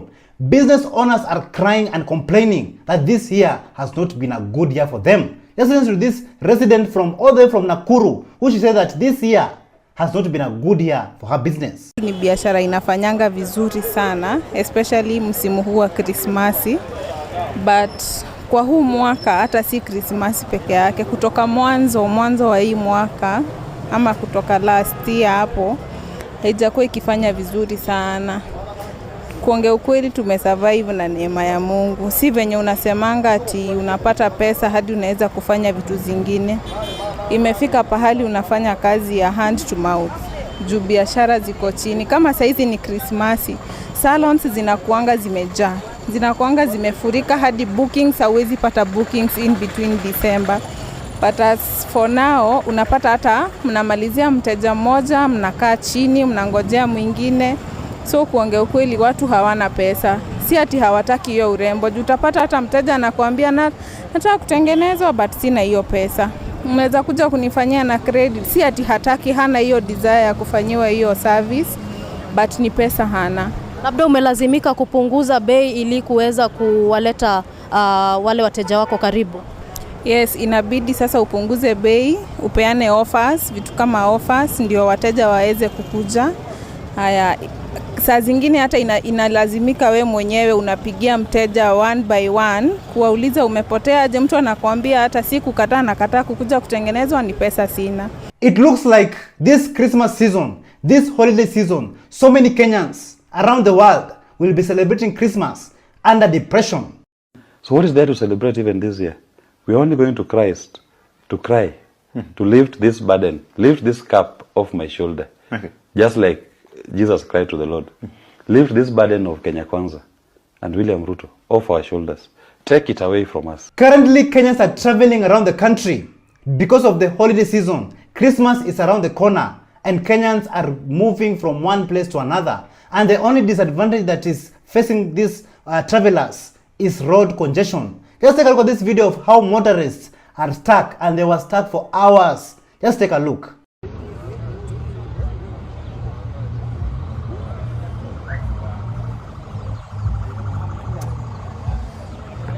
I think Kenyans, you are the most indisciplined people in the whole world. I mean, look at this. This is Nakuru Nairobi highway. Watu wame overlap, saa hii kumeshikana, we can't move. Maimayu imeshikana. Hapa, so kama unatoka Nairobi unaenda route ya Nakuru, baki Nairobi hautapenya. Kama unatoka Nairobi unaenda Kisii, Maimayu haipitiki. It's a total snarl, bakini Nairobi. Wacha sisi wenye tumeenda tuende. Tumetosha wa kuenda sasa up country, tumetosha. Okay, this is Nairobi Nakuru highway. Kama you are planning to kuja kupita hii njia kwenda Nakuru ama on the way from Nakuru to Nairobi, this is how it looks. Haya, na Narok pia, Narok kwanza imeanzia pale kwa highway ukiingia. Hiyo ndio unasikia imeshikana kutoka jana. So please If you can find another alternative size, just use a plane.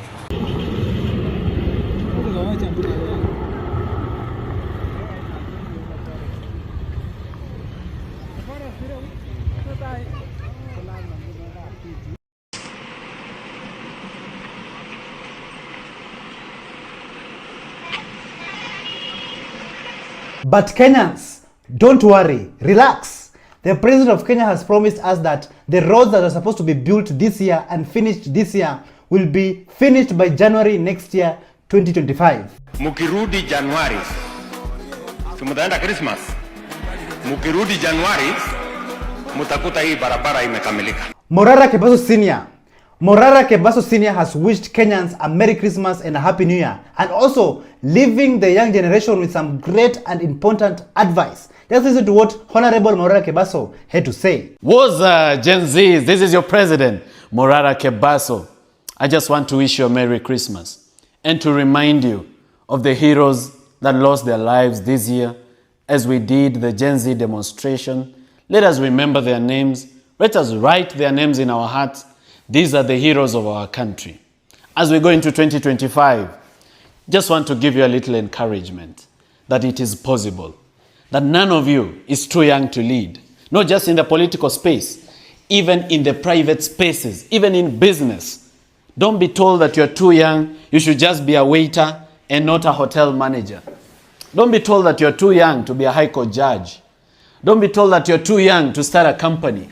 You're not too young to own your own house. You're not too young to drive a car. You're not too young to be a president. It is possible. We can do it because we are the future. And the future is not tomorrow. The future is now.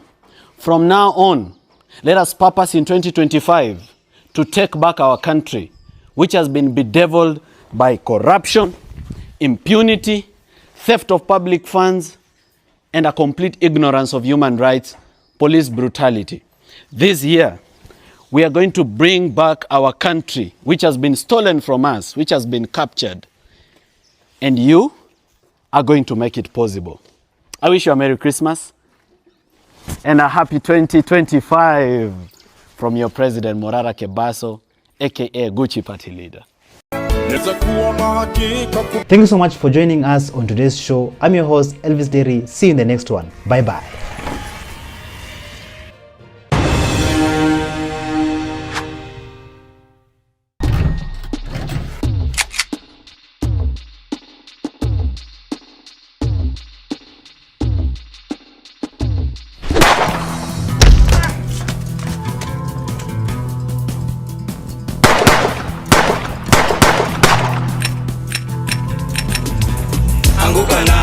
Parliament, we are coming. We are coming for you. We are coming for you.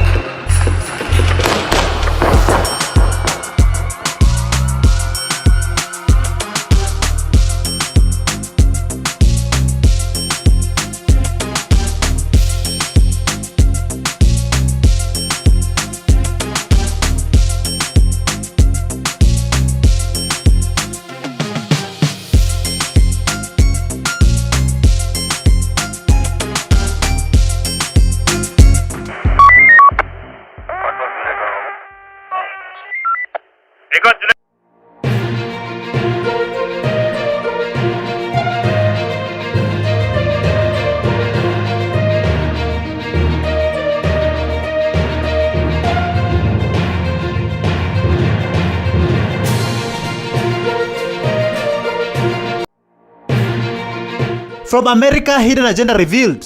Ati America wanataka another. To 2 reasons why we are broke. The government has made sure that there is no circulation of currency. Is Ruto in trouble? Na hiyo ndio pepo tunataka tufukuze hapa. Bwana Yesu asifiwe. Mozambique is injecting.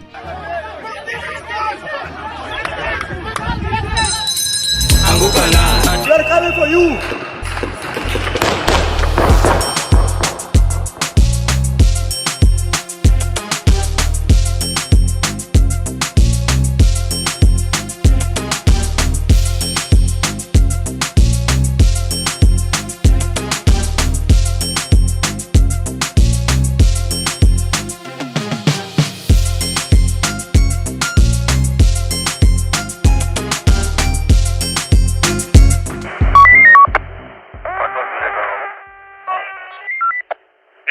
Hello, how are you? Welcome back to ShowNewTrend. I'm your host today and my name is Elvis Dairy. To be honest, I am not really sure if witchcraft is real or not, but it has been there for so many years, for centuries, for generations. A few days ago, a man stole someone's motorbike and then the witch doctor sent bees to attack this man. Just take a look.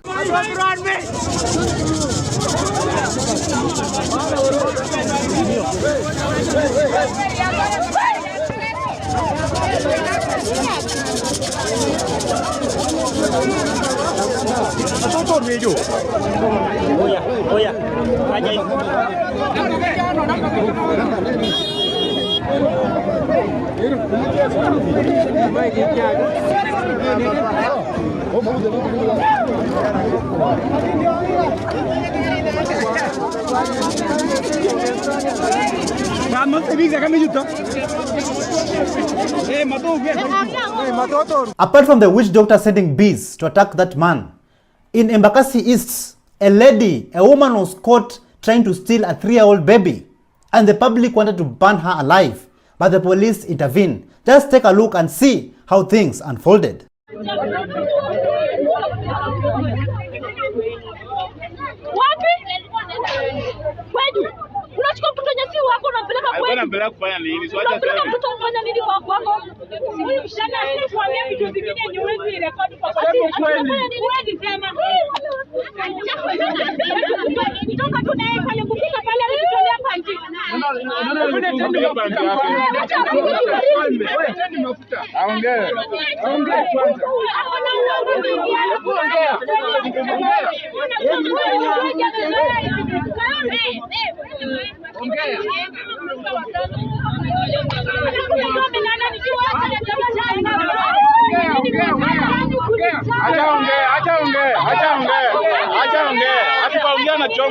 The Ugandan parliament sometimes has drama. Like the politicians, some of them they're full of drama. And recently, 2 politicians, they decided to fight. They decided to throw hands just because of a seat. Like Ugandans, are these the leaders that you are voting for, you are supporting? Just take a look. Can you sit? Can you sit? Honorable members.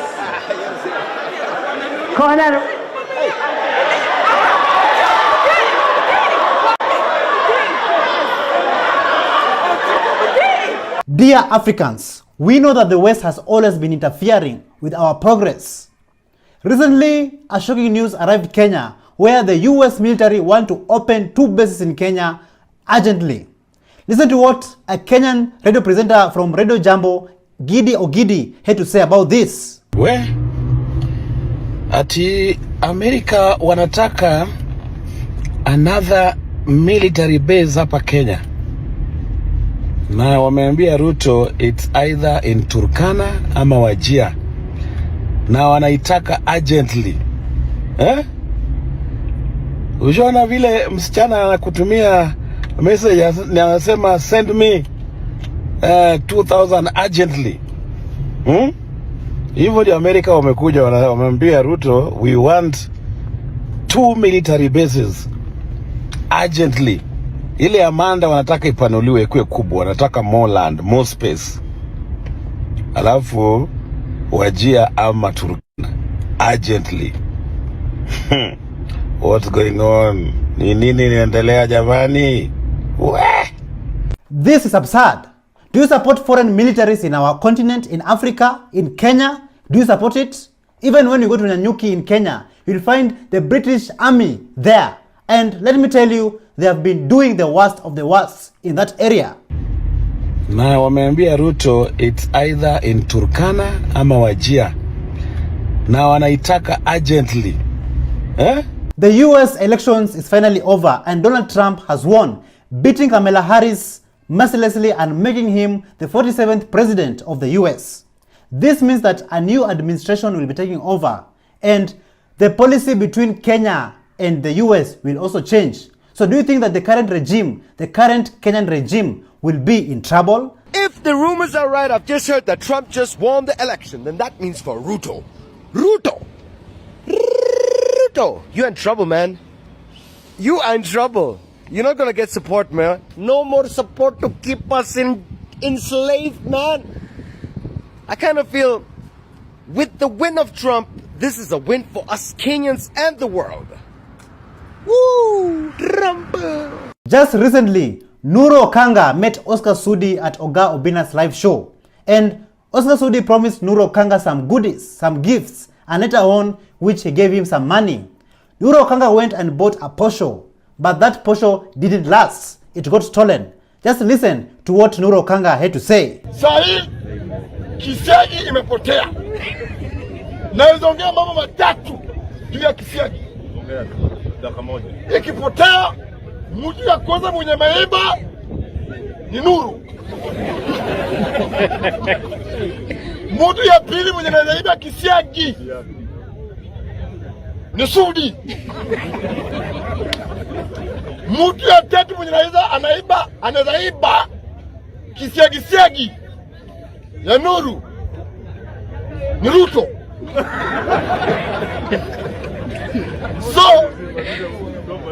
So Mr. Speaker, kisiagi kipotea, tuulize Oscar Sudi. Kisiagi ya nani tena? Kisiagi ya Nuru. Bila hiyo tingatinga, mtakuwa mmeharibu maisha ya huyo kijana. The president of Kenya, William Ruto, went to visit a church, and a man of God, the man of God, decided to inject, and he injected without fear of contradiction. And he was saying that when he went to the State House, he saw a demon, and he decided to ban that demon in State House. And he was saying this in the presence of the president of Kenya, William Ruto. Just listen to what this man of God had to say.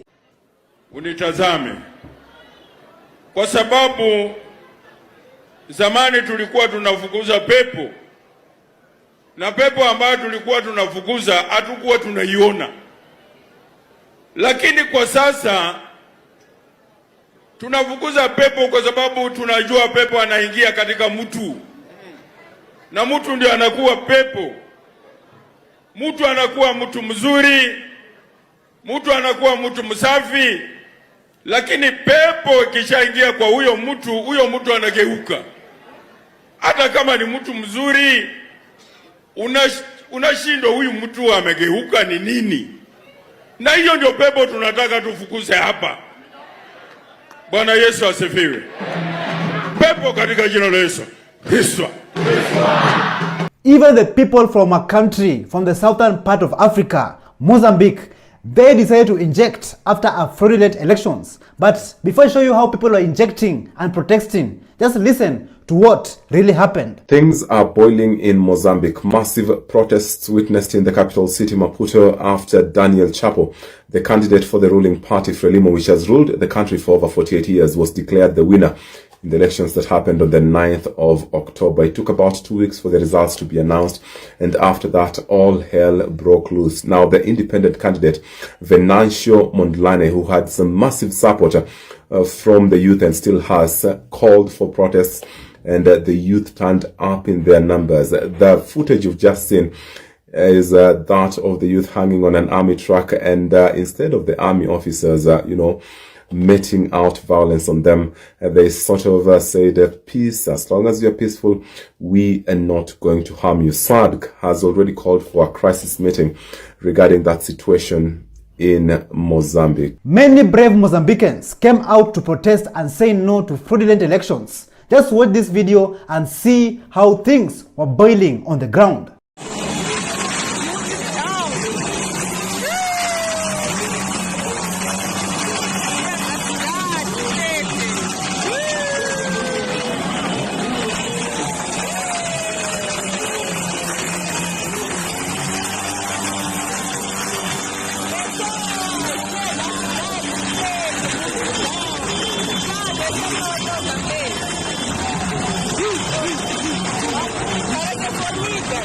In Kenya, we all remember during the protests that some people who are wearing balaclavas and masks disguising themselves and shooting towards protesters, killing them and even taking part in abductions.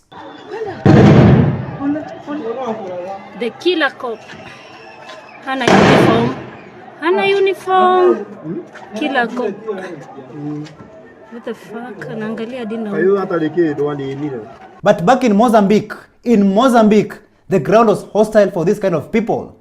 One Secret Serviceman who was walking around and shooting people, he ran out of ammunitions and the protesters decided to delete him. He was unalived. Take a look at how things unfolded.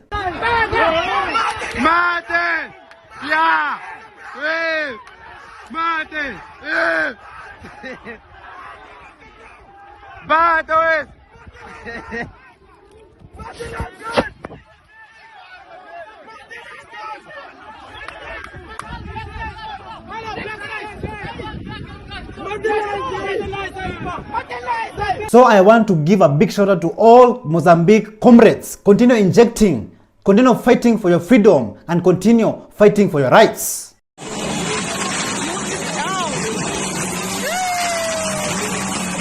With all these natural resources, minerals, and all these blessings that we have in our country and in our motherland, why are so many people still broke? Why are so many people still suffering? Take a look at this video where the Villager 254 explains to us on two reasons on why there is no money. There's no money in the economy. Listen to this. The government of Kenya has borrowed over 5 trillion Kenya shillings from the domestic market, meaning banks. That's why when you go to the bank, they have no money for you. They give you conditions you cannot meet and they tell you you're not qualified. Why? Because banks are no longer interested in lending Kenyans. Why? They are lending to the government. Two things have contributed to the banks not lending you money. Part number one is because they are lending to the government, over 5 trillion. Reason number two is because the government has made sure that there is no circulation of currency. There is no money circulating in the economy. How have they succeeded in doing this? Remember, the government is the biggest business partner, is the biggest contributor to micro SMEs and medium SMEs and small enterprises. All of these, the government is the biggest supporter. So most of the money comes from the government. Remember, the government has a budget of 4 trillion to spend 4 trillion. The government spends a lot of money, and by government spending money, local businesses make money. When government does not spend this money locally, local businesses don't make money. So how have we lost? Why is it that there is no money in the economy? It is simply because whenever the government is giving contract to companies, and this, I'm talking about contracts that are millions, hundreds of millions, or even billions. We are talking in terms of billions. All the contracts for billions are given to international companies. Call it construction companies, call it consultancy companies, call it what companies. All of them, they are being given these contracts, big contracts. In London, African Summit was being organized. At the same time, Bien, a well-known and famous artist from Kenya, also had his concert there. And at that concert, the people decided to inject. People were protesting, and this is what they were chanting.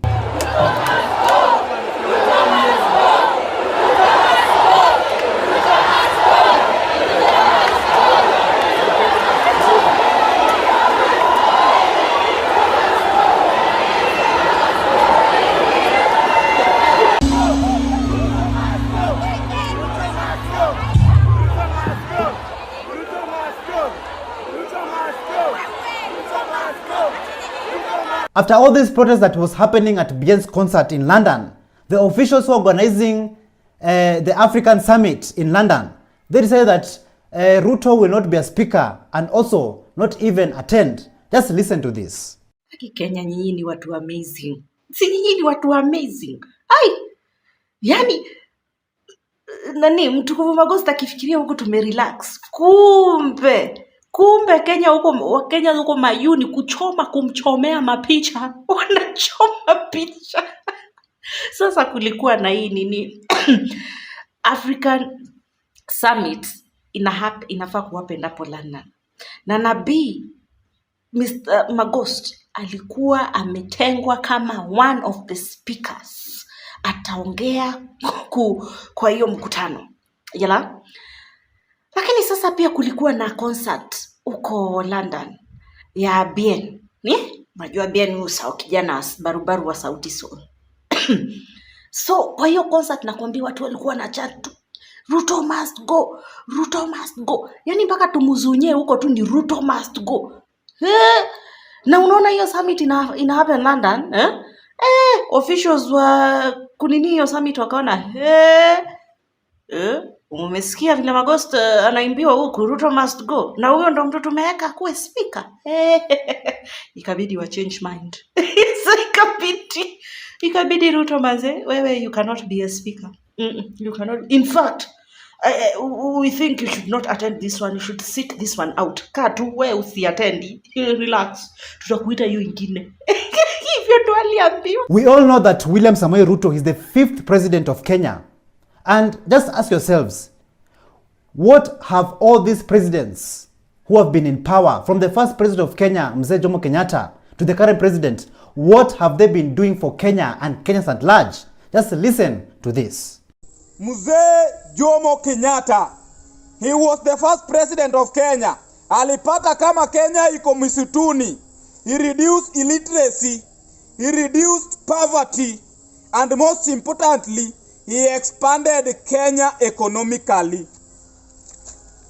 Mzee Moi, he was the second president of Kenya. He introduced 844 system of education. He introduced milk in schools to encourage people to go to school. Mzee Mwai Kibaki, the third president, he introduced CDF. He introduced free education. He expanded classes. He also introduced roads and he built thicker superhighway. Uhuru Muigai Kenyatta, the fourth president, call him the father of development. He built SGR.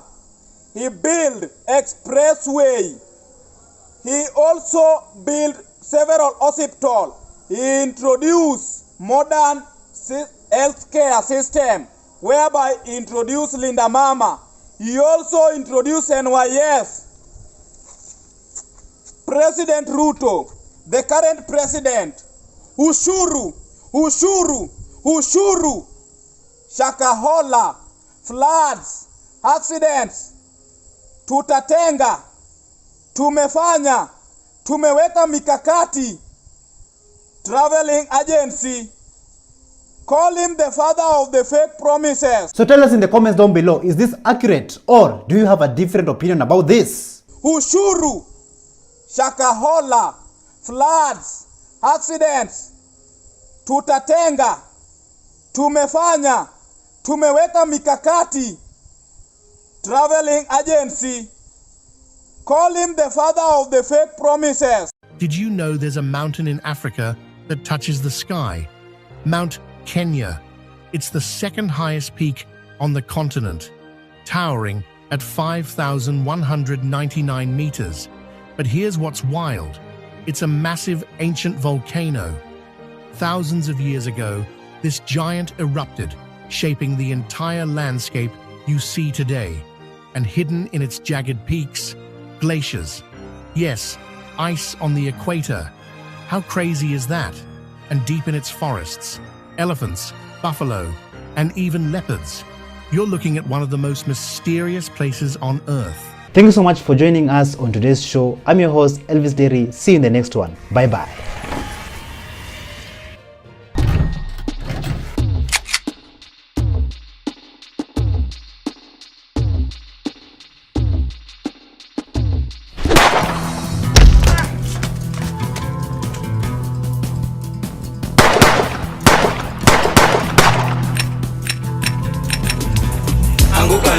We are coming for you.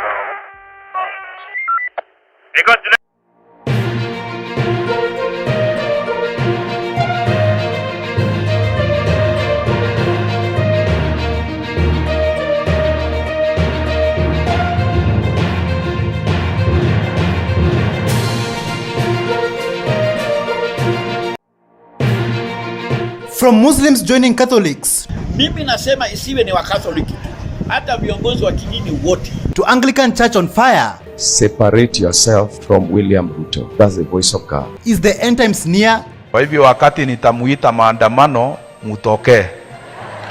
Tukisema haki. Embu governor disrespecting voters. Wanatoka kura tola kari tiatia. Embu tutiana kinyakau. Anguka na. We are coming for you.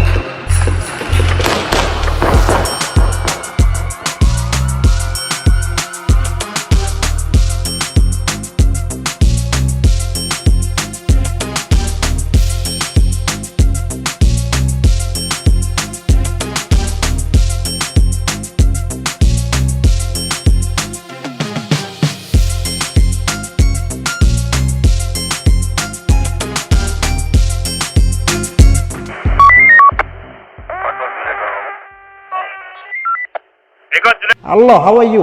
Welcome back to ShowNewTrend. I'm also today and my name is Elvis Diri. During the Gen Z protests, you all saw that the church was quiet, even though the young people who went to fight for the freedom of this country, they were being killed on the streets like animals. The church was silent, to the point where they went to meet the president in State House. But currently, I'm seeing like the church is starting to wake up and realizing their mistakes. The Catholic Archdiocese of Nairobi, they say that they will be no longer taking political donations from Governor Sakaja, from Nairobi Governor Sakaja and President William Ruto. And they released a statement, and this is what the statement said. The Catholic Church strongly discourages the use of church events such as fundraisers and gatherings as platforms for political self-promotion. Politicians are urged to refrain from turning the pulpit into a stage of politics. To be honest, they would have released this statement long time ago. Where were they when Rex Masai, the first comrade who was gunned down during the protests, where were they when the Gen Zs, Kenyan people were being abducted, killed and tortured? Where were they? Let us go all the way to the Anglican Church, where Jackson Olesapit decided to inject and sending a very strong message to Ruto and Raila. Listen to this. This time I want to talk to the Right Honorable Raila Amolo Odinga. Separate yourself from William Ruto. That's the voice of God. Separate yourself from William Ruto. I know you are a man very difficult to accept prophecies and even difficult to accept advice. You are a man that is strong-headed, and what you determine to do, nobody dissuades you. At times even God cannot dissuade you. It is upon you to take this or leave it. But you have time between now and next year, June, to separate yourself from William Ruto. What will come after that, don't blame anyone, blame yourself. That is the voice of God. Birds of the same feathers flock together. There's no difference between Raila and Ruto. They are all the same. Even their names starts with the letter R. How can you put your hopes on somebody who already sold the country by supporting Adani? He went on and supported Adani Group taking over the JKIA International Airport in Nairobi.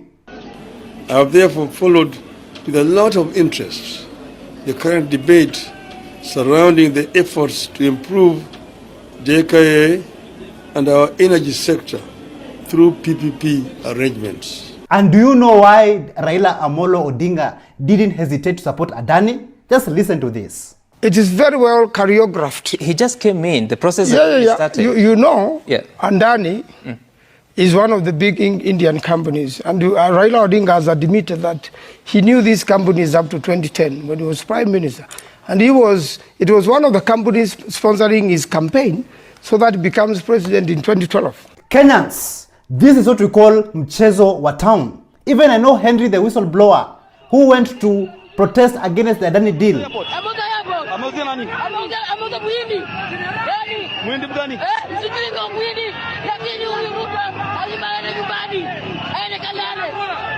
When we lose our fear, they lose their power. Churches are injecting left, right and center every day. A Catholic bishop decided that enough is enough and he called for protests. Listen to this. Kwa hivyo wakati nitamuita maandamano, mutoke. Tukisema haki, na mimi ndio nitakuwa naongoza. Na tunaweza ingia State House. Wewe usicheze na sisi. Zote tunateseka, watu wanakufa hivyo bure kwa sababu matibabu imekuwa Hii inaitwa Anganisha na Shia na wote. Si mnaikumbuka hiyo? Hata ieleweki ni gani. Na imekuwa shinda kubwa kwa watu. Na sasa wakaeleza. Na wakaambia kiongozi wetu kuna mambo mengi hawafurahii.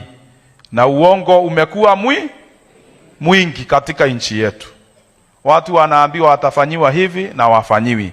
Na hata sisi tunayaona na tunayapitia, na ni sisi tuko pale. Tukiwaambia wanakuja wanatuambia nyinyi hamuna ukweli wa mambo yale mnasema. Even clerics from Pentecostal churches, they were not left behind. They came out in large numbers to support the Catholic bishops who are talking and calling out the government for not being there for Kenyans, for disappointing Kenyans. Take a look. Serikali yetu waweze kujali hata wananchi wake, maana kwa sasa hivi tuko na challenges, hasa kwa ile card ya NHIF kurudishwa kuwa SHA. Imekuwa ni tatizo kubwa kwa wananchi wengi kwa sababu majina yao hayako mahali pale. Kwa hivyo ninaomba ya kwamba yaweze kutekelezwa kwa njia ambaye inastahili ili tuweze kufaidika katika hali ya kiafya. The church stands for harmony of all the Kenyan people, and the church is the conscience of the nation. So whenever we speak on behalf of many Kenyan people, and we speak as the voice of the church. We would want to register our support of our brothers, the bishops of the Catholic Church.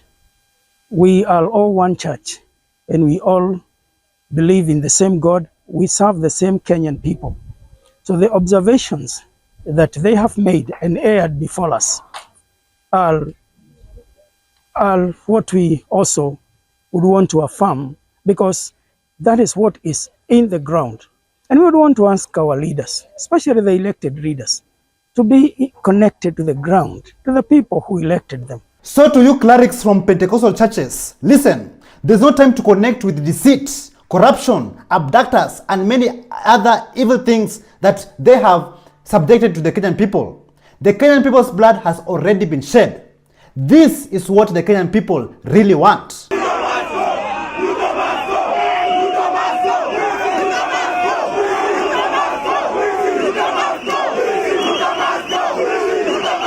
In Kakamega, a Catholic bishop by the name of Joseph Obanyi decided to inject, asking the president, where is IEBC and why is it not constituted? IEBC stands for Independent Electoral and Boundaries Commission.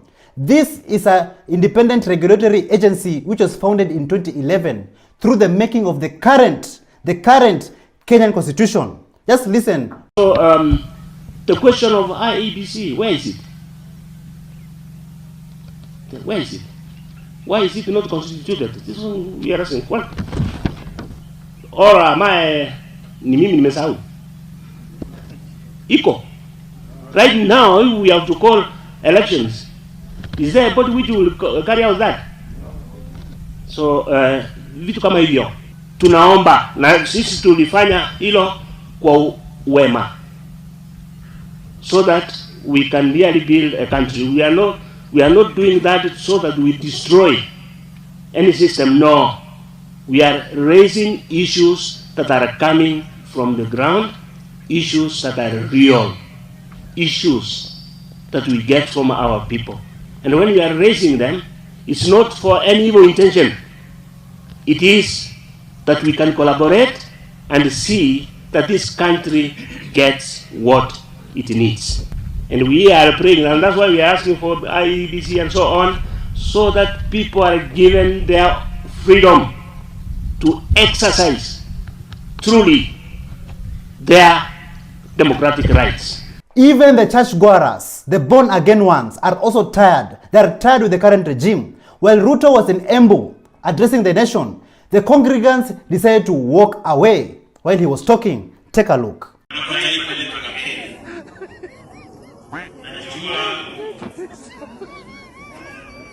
waumini hasa wa kanisa la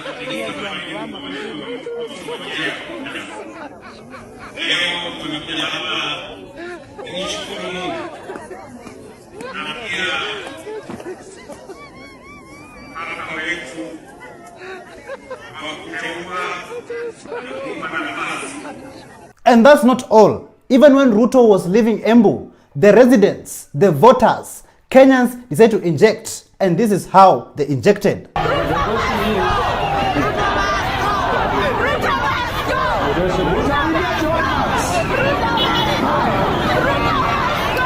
After all that, the governor of Embu, Mbarire Sasile, came back to lecture the voters, lecture the residents of Embu, and lecture the Kenyan people for them just expressing themselves. Rosio, niturenda thoko itire gutumwa. Na riu tutingikora nituretia maundu mau na tutukinye bandu ba gutura ndoni ati tukaugiriria munene wa bururi shetani ashinde. Wana tugakora turakarite atia. Embu tutiana kinya bau bakugiriria muthamaki.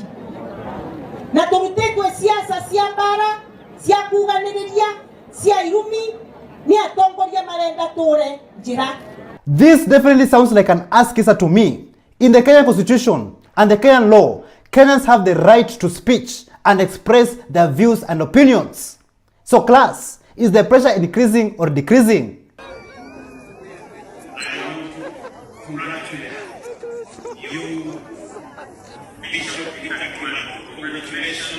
Back in Kakamega, Elsie Muhanda, the women's representative, went on to confront the Governor Barasa on stage just to watch how things unfolded.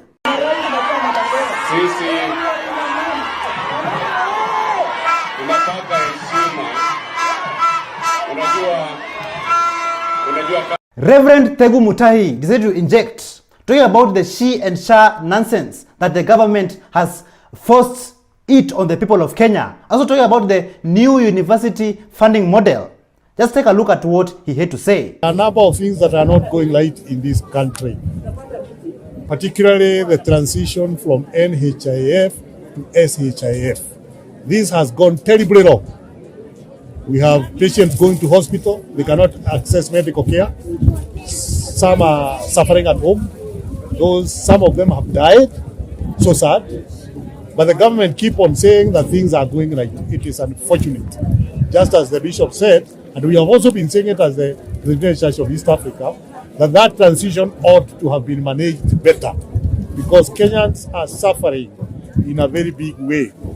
And we are sad that the government is still saying it is going on well, yet there are very vivid pictures of people who are suffering all over the country, in all counties. They can't access medical care.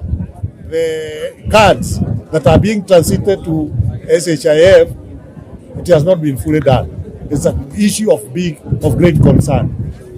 The other issue of great concern is university education. One, there is the new university funding model that is, segmenting the students, saying some should pay this amount, some another ratio.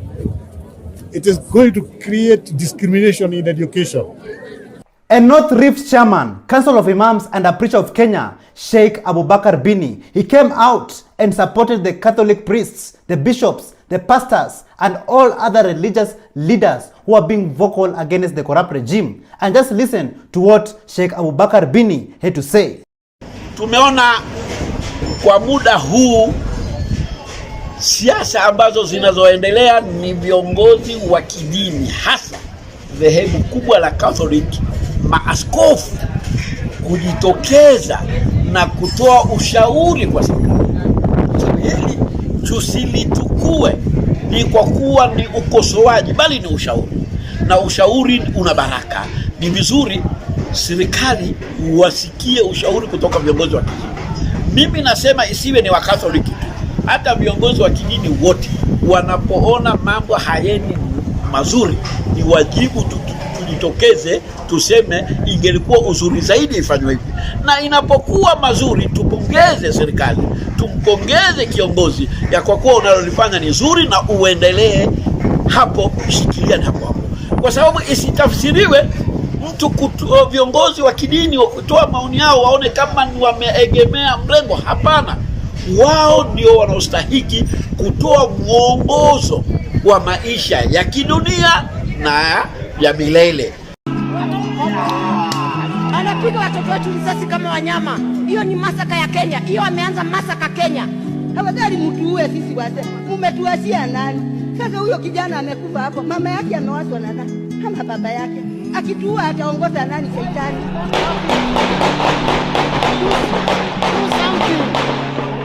It cannot be a matter of killing. Huni mtoto wako analetwa kama maiti jioni.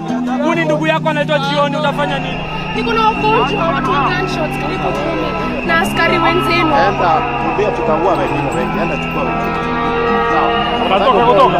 Ati utaua wengine wengi. Okoa ila wengine. Hola, happy support. Hola, happy support. Hola, happy support. Polisi ananichapa hivi nimefanya nini? Kaplan do poor man. Come dead. What am I gonna tell your sister, man?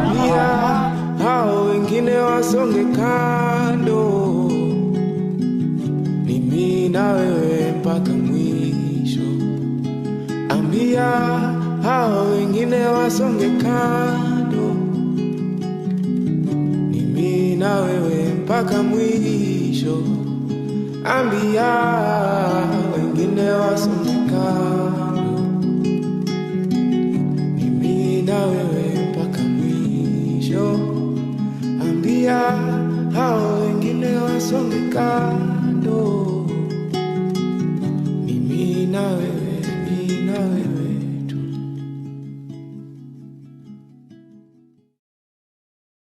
Thank you so much for joining us on today's show. I'm your host, Elvis Derry. See you in the next one. Bye-bye.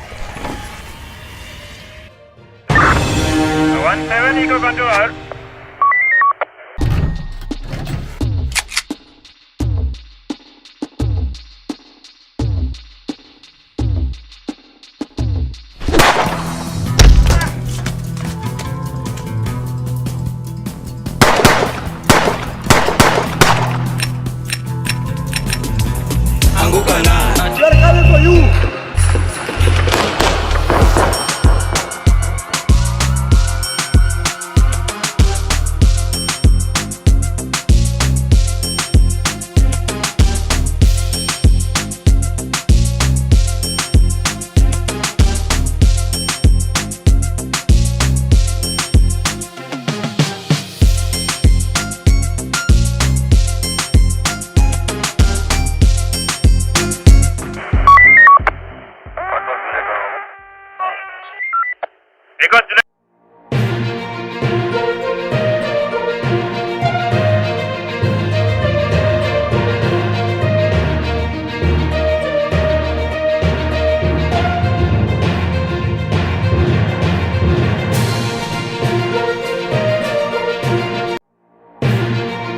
From Afande Deno arresting a thief, najua afande ni Deno siku zombo na ni utumishi kwa wote, to overhaul of Kenya Forest Service. Why is one of Kenya's source of water supplying millions, including Nairobi, under threat? When does the president work? I feel like this guy doesn't spend time working. You get? Kenyans turned into beggars. Parliament, we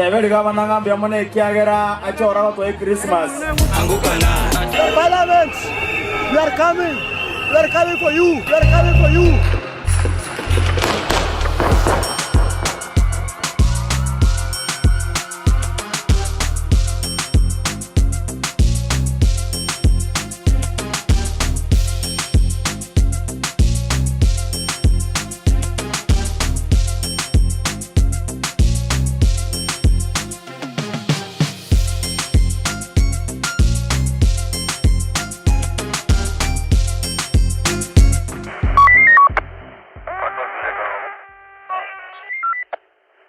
Hello, how are you?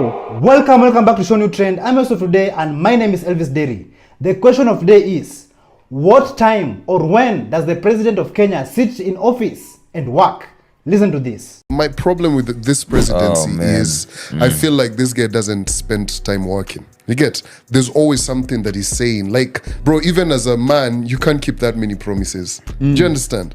Like, how about you have 3 days where we don't know what you're doing? Maybe you're in office chilling. You get? Because bro, every fucking day there's something. There's something, brother. I think this guy is not stupid. I think he knows exactly what he's doing. This, of course, is way above my pay grade. I'll say that. But the optics don't look that great. But he knows what he's doing.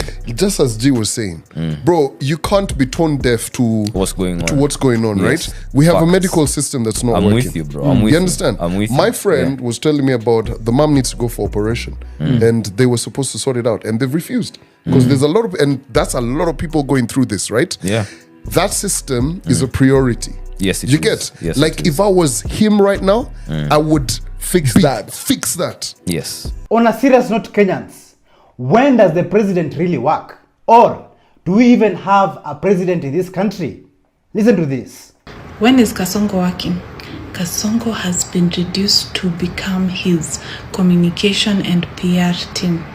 Kasongo is always responding. Why are you explaining to us how Taifa K is working? Sawa, you're the PS, you're the CS, you're the in charge of health. You are in charge of youth innovation or youth creativity. Sasa umeenda Grammys. You're in charge. Why can't you let the respective ministries and the respective people who've been appointed to do these things, let them do? You preaching how something is working, talking about it in churches yesterday all over the country, endorsing people to talk and retalk, and now our kids, when we take them back to school, they have to what is it called? We have to be on board your project. I don't know if it's Shift, SHA or Taifa Care. I really even don't know how it works, and I don't even have the time to do it, because if it's not working, why am I boarding? Why? Somebody please explain to me, why are we boarding on things that are not working? You cannot be reduced constantly to responding and responding and responding. Can you do your work, and the relevant people in charge of this ministries or dockets will do the responding, and you have a communications and PR team that clearly you're also in charge of, because it is failing you miserably, because they should be the ones painting your tainted image, and they're not doing it because guess who's in charge? You are in charge. As Kenyans are baffled, asking themselves, where is the president and what time does the president really work? I want to show you guys a rare video of how the president, your president, spends most of his time. Take a look. Ruto ako wapi? Ako hapa. Ndio ule. Kasongo yeye.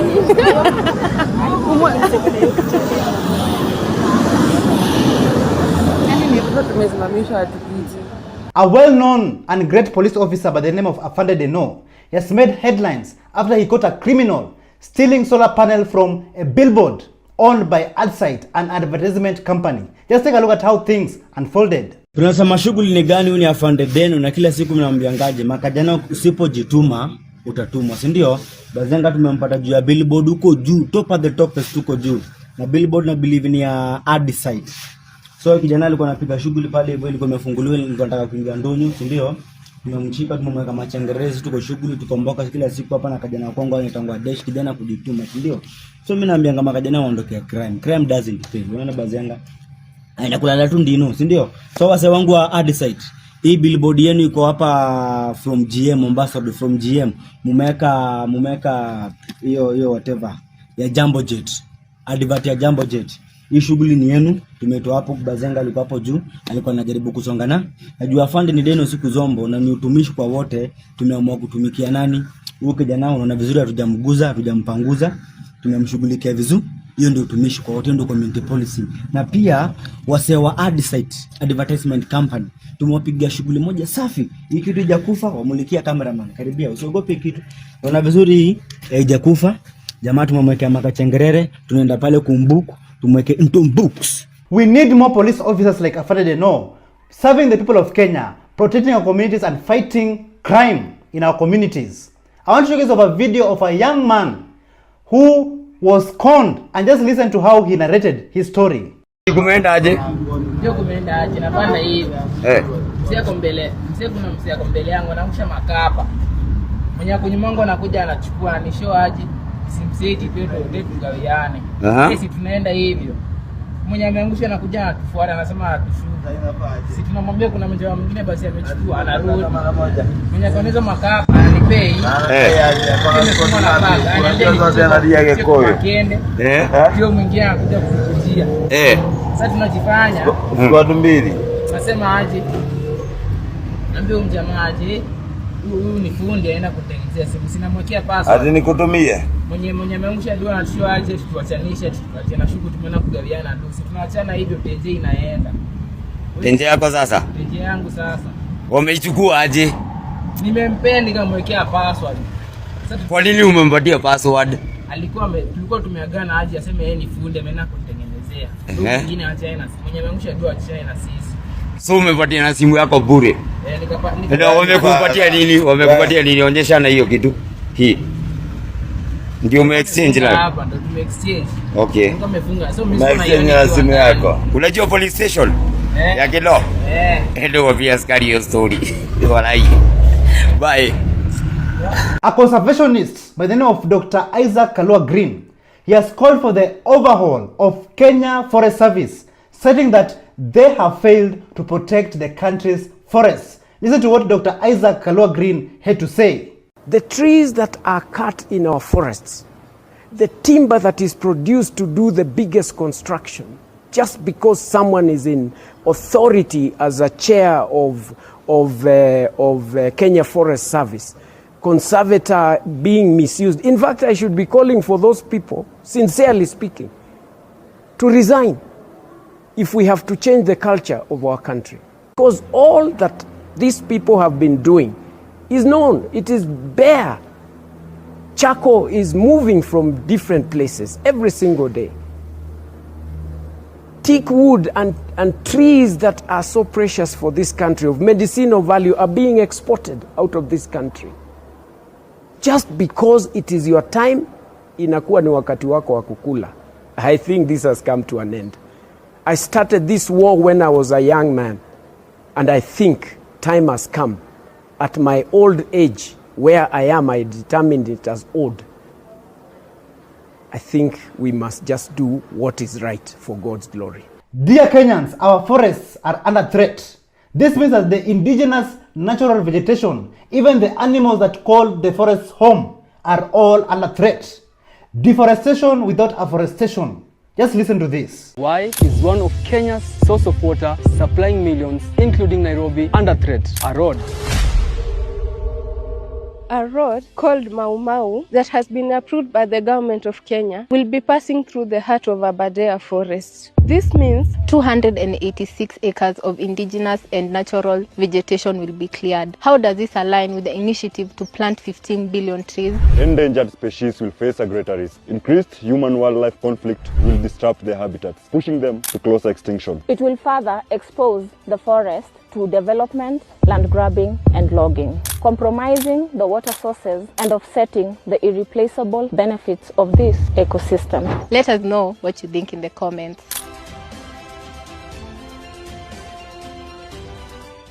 A video has been trending from Kisii County, where the residents there lined up to receive unga for Christmas from their governor, Honorable Simba Arati. Kenyans, just take a look at this nonsense. Mtu abigwa anaona sama tanga. Mtu abigwa anaona sama tanga mama hata biko tabanga mbele tiyare wote. Mitai bimbi go eta ngaba na Simba Arati to bwata. Eta ya musi. Bujamono. Abana batata. Simba Arati agendelele Nyasaye. Awa malaika watana kalitu ama nainwe. Sasa we. Wana masata yosimano masato maremu. In this video, I don't see the youths there. I don't see the Gen Zs there. What I am only seeing is the beggars. This clearly shows you that the leaders are not the problem, but it's the people, the citizens who are the problem. We seriously need more civic education in our communities. Kuna usingili fulani nimeona kwa hii nchi. Yani politician wanataka wa turn into beggars ili mweze kuwawashi.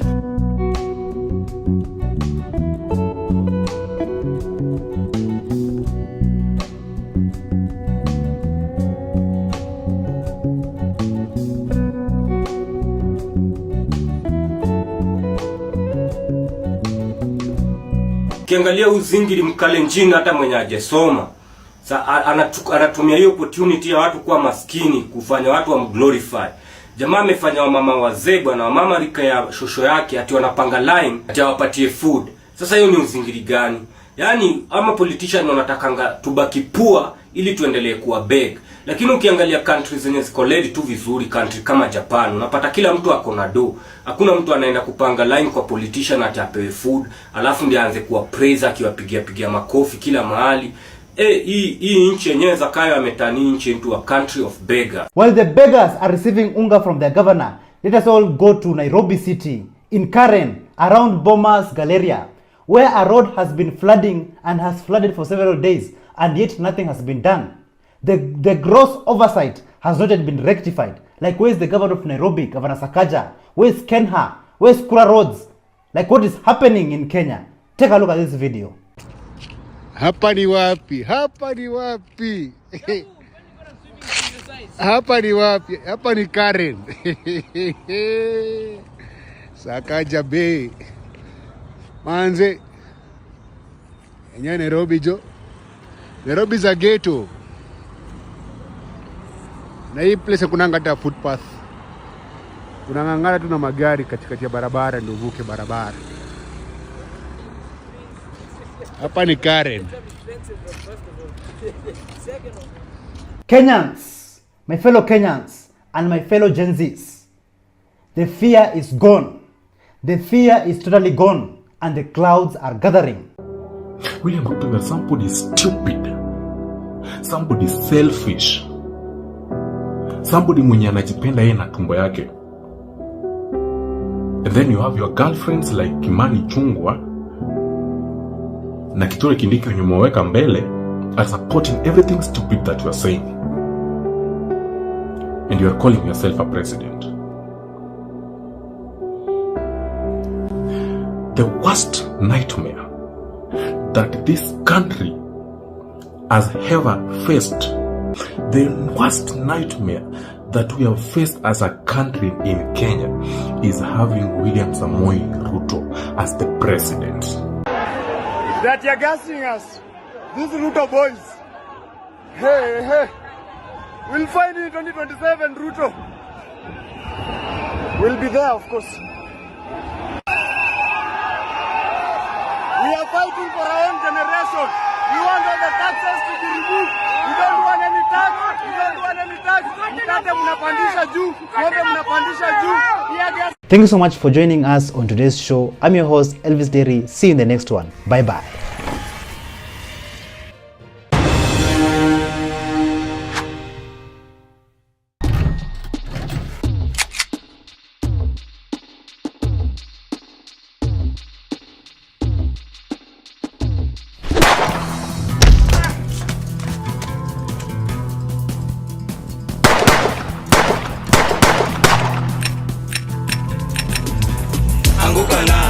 Parliament, we are coming. We are coming for you. We are coming for you.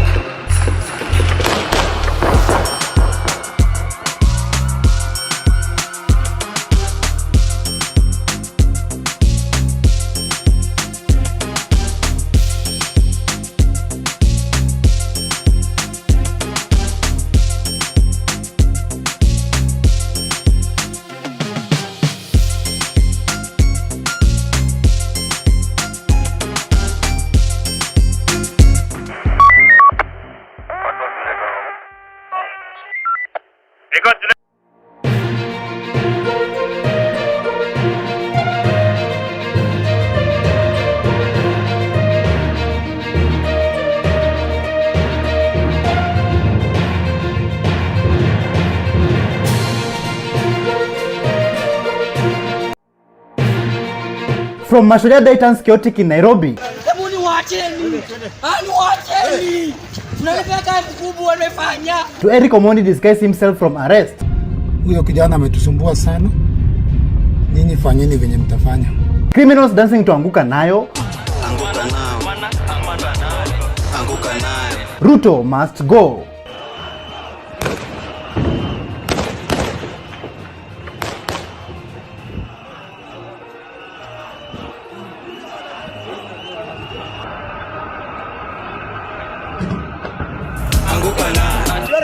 you.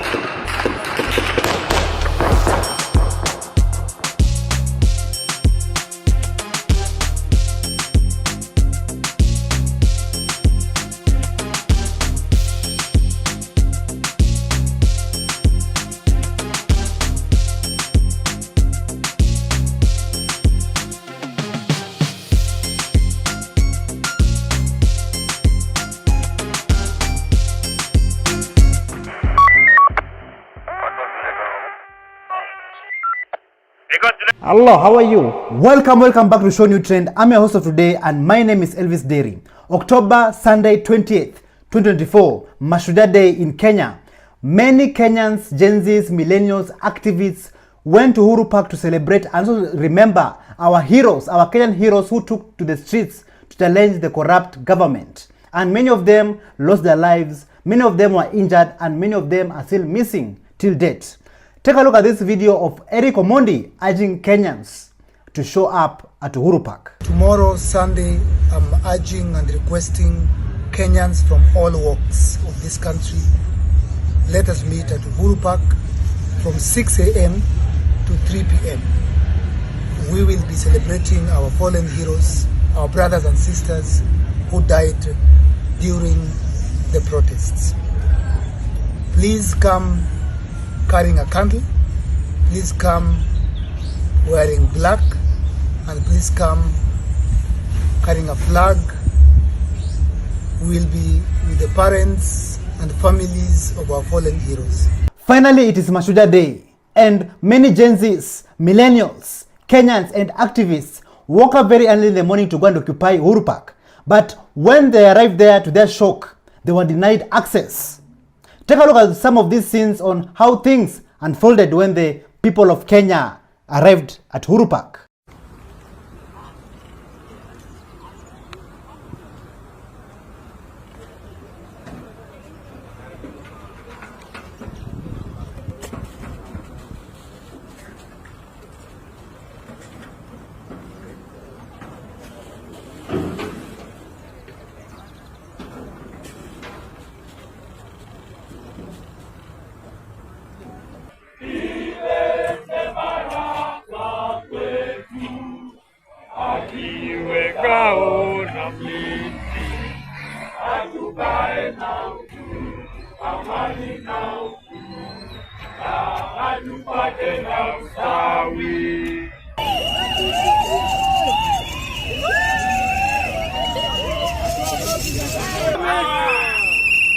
Kenya ni home! Kenya ni kwetu!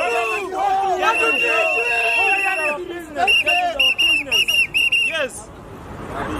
Wanatuzuia tuingie huko ndani juu ya nini? Hatuna silaha, hatuna bunduki, tuko na candle, tuko na bendera, na mnakwambia nini? Enough is enough. Kenya is our business, na tuogopi. Hatutishiki mazee. Hatutishiki. As you can see with your own two eyes, many Kenyans, patriotic Kenyans, were denied access to the public park, Uhuru Park. And this is what Governor Sakaja tweeted before the Mashujaa Day arrived. This is what he said in his X account. Uhuru Park has been opened and remains open to the public every day. Every Kenyan is allowed to come and is welcome to enjoy their park. You can also book for events. A public park is, however, not available to be reserved for exclusive use during the public holiday. Other Kenyans will also want to enjoy. It can be reserved to any other day. This is totally nonsense. How can you say that a public park is not reserved for a public holiday? Like Governor Sakaja, make us understand what you really meant.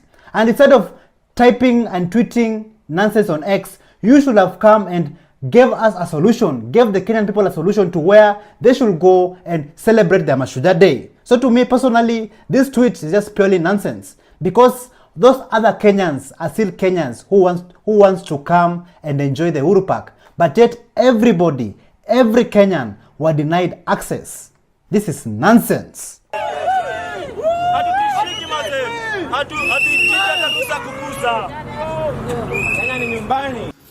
Ruto must go. While Kenyans were being denied access to Uhuru Park to celebrate their heroes, Not far away from Nairobi County, Nairobi City, in Mombasa County, in Kwale, Kithure Kindiki receives the President William Ruto, and the First Lady to celebrate Mashujaa Day. The guard of honor was commanded by Lieutenant Colonel Faith, but many Kenyans were not happy with Douglas performing Anguka Nayo in Kwale County, and some of them went on X and tweeted. One of them was Mistress, and this is what she said. Latest traitors are Anguka Nayo hit makers. We met them, but they don't know we can destroy them. Despite all this, Samuel Makore came and defended Douglas, and this is what he had to say. You're shamelessly running a campaign to cancel Douglas on your page, right? Right? Because they performed at Mashujaa Day at a state function. You know, this country, be anything but an artist. There's no difference between you and that dictator which you're trying to oust. There's no difference between you and the system that you're pretending to fight. I'll say this because Anguka Nayo is not a song that was born in the protest. It's a song that came out before the protest, before we hit the streets. You don't support these guys because you were not streaming that song until the protests came. But the young men were in studio working hard. Let me tell you, you cannot cancel these guys. If those young men keep on steadily at their craft and hitting the studio, they're gonna dominate the airwaves. You don't stream their music, you don't support them. When's the last time you proposed them for a corporate gig? For any Mashujaa Day celebrations that you planned, did you invite them? Even Big Bad Ogre was not left behind, and this is what he had to say about Douglas and their performance. But Douglas, nimesikia form ni kucancel wa Douglas. Hiyo ndio form. Tumekuwa na utoto hivyo. To the point wa vijana wanajituma, wamepata gig mzuri. Mashujaa Day 2024 kitu watakumbuka for the rest of their lives, bro. Wewe na ujinga yako na upumbavu yako na maskini yako umekaa kwa nyumba ya mamako Gasia wewe. Ukinyoka. Umekaa kwa kile yako kuonesha tu cancel ase. Oh, Gagdis or Judy City will build. Muli build nini mother? Noli lipia studio time. Noli lipia studio. Noli beba kamera kwenda kurekodio video yake shoot. Noli come up na hiyo dance move bro. Unaenda kucancel nini wewe? Unacancel kitu ku build. This is my own take on this. It is good that Douglas went and performed Anguka Nayo in front of those criminals. Even when they are dancing, you can clearly see the guilt on their faces. That day event finished in Kwale County. Our politicians went to wine, dine, and rest in expensive 5-star hotels. But yet our officers were subjected to sad conditions. Take a look at how these female officers spent their night.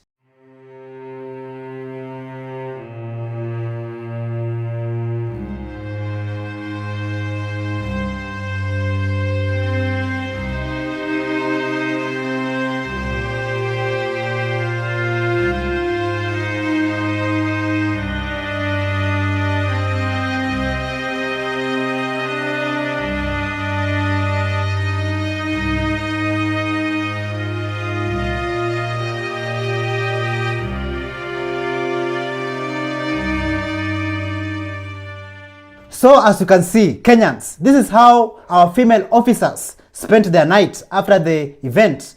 But don't forget that the guard of honor in that event was commanded by Lieutenant Colonel Faith Mogandi, making her the first female senior officer in this country, in this territory, in this land, to command the guard of honor. Like this country, this government is becoming day by day a joke to the world.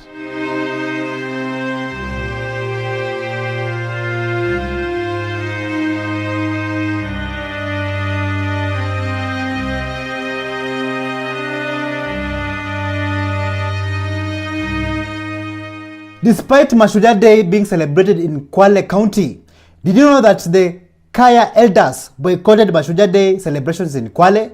Take a look at what Dr. Mumbi Seraki had to say about this. This is for entertainment purposes only, so family. A lot of people are talking about this, but the Kaya elders are not in attendance at the Mashujaa Day celebrations. They stood down and they said they were not planning to attend. So for the Kaya elders not to attend, that's a big deal, because I actually think Kwale was chosen for spiritual reasons. But you'll start saying stories that Jabba Sidri, what. Anyway, I've also been told that some county staff have also failed to attend. So when you see all these, for anyone who's watching, who's wasting their time watching, that's like their bash. It's the way you can call people to your house for a bash, and then if you're ballers, you'll come with your choppers and everything, but it's not a national celebration. Guys are heading to occupy Uhuru Park. Back in Nairobi County, Nairobi City, Nairobi, Kenya, while Kenyans, Gen Zs, millennials, and activists were striving to access Uhuru Park and celebrate their heroes, some politicians, some government officials were seen accessing freely the Uhuru Park with so much impunity. Take a look at this.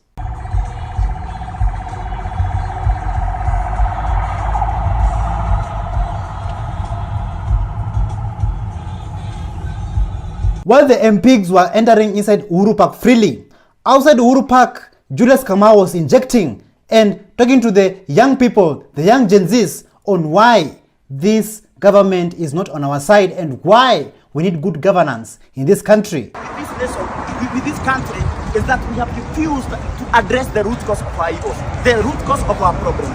Police killings, I've said so many times in this country, is a colonial vestige. And now we must address the root cause of this problem. It happens because we have refused to address the root cause of our problems. While Julius Kamau was addressing the nation, he was violently arrested, and this is how things went down.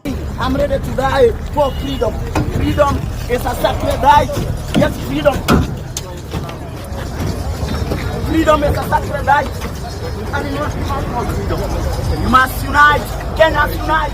Poor people must unite. I'm not Kenny, they're just arresting everyone. And that's not all. Even Geoffrey Mosiria, Environment Chief Officer of Nairobi City, was also arrested when he went to tell the people that you cannot access this place. You cannot access Uhuru Park during public holidays. But little did he know that he will also be arrested. Take a look. Events are not held there because families come there to enjoy. Sasa. Chief Officer, please. Okay. Here it now.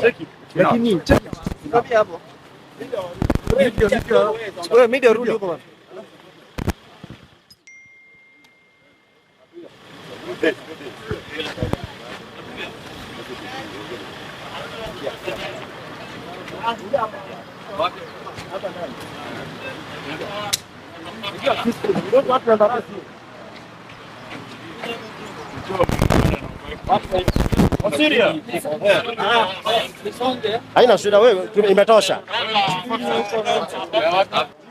Chief Officer, I've been arrested.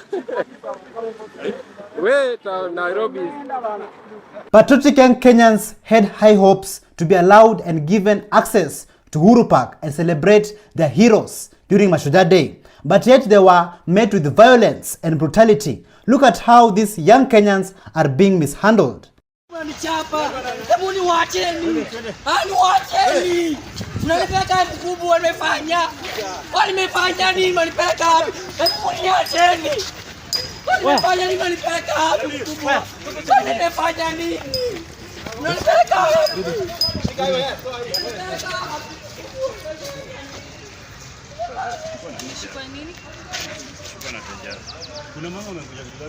In Juja, the people decided to inject. The deputy county commissioner tried to read Ruto's message to the crowd, but yet the people there didn't want to hear any of it.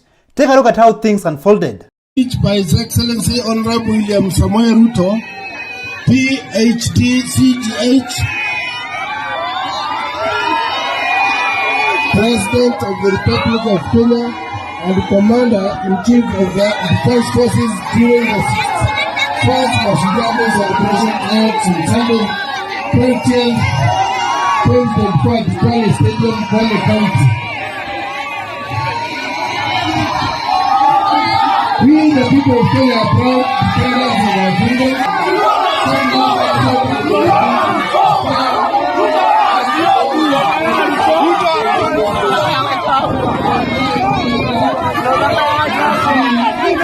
While Juja comrades were mercilessly injecting and not wanting to hear Ruto's message, back in Nairobi City, Hussein Khalid, a man who has always been fighting for the rights and the freedoms of the people, he was also arrested. And not only him, but 30 other young Kenyans were also arrested. Take a look at how Hussein Khalid was violently arrested. Ule, wewe umesema tunaweza ongea? Umesema tunaweza ongea? Hakuna kuongea hapa.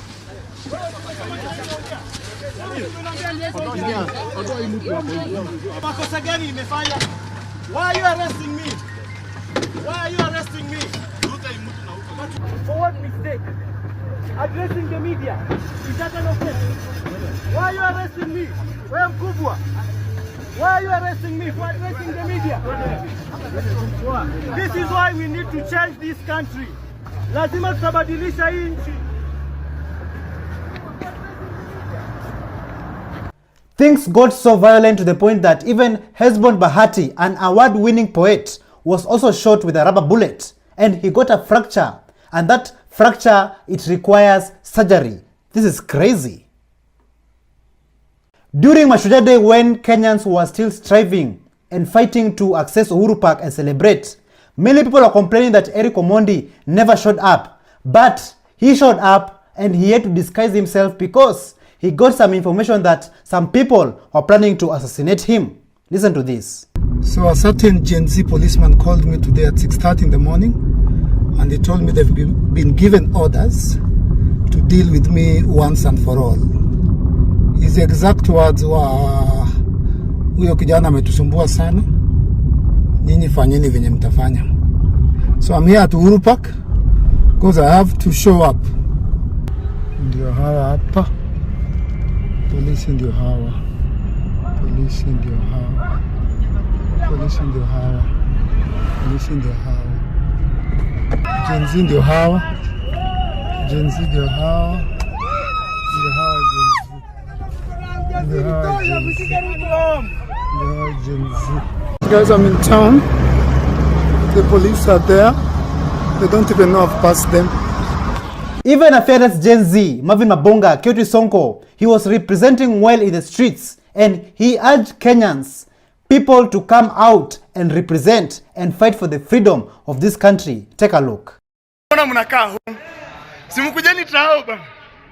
Sisi tunataka kufanya tu hapa a small task to remember our fallen soldiers. Ndio tunakimbizwa, sijui kama mnaona. Kujeni trao jamaa. I don't feel, like why do you fear coming to town? Hakuna mtu anapigwa huku. Just come. Man, just come, please. Because we need to do this. Else itakuwa noma, si ndio? Wase wakam, wase watokee. Majamaa ndio makarao, sijui wanaenda aje. Lakini wametupiga hapa tear gas. Wanakuja hii side yetu.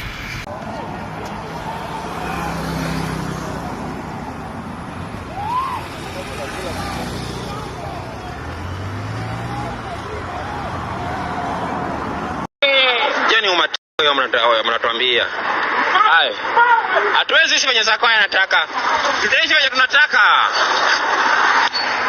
So guys, watu wetu wawili wamekuwa abducted. Hiyo si arrest, hiyo ni abduction. Wewe unangokea mtu hapo unaweka yeye kwa gari. Uhuru paka bila uhuru. Uhuru ni ya wake.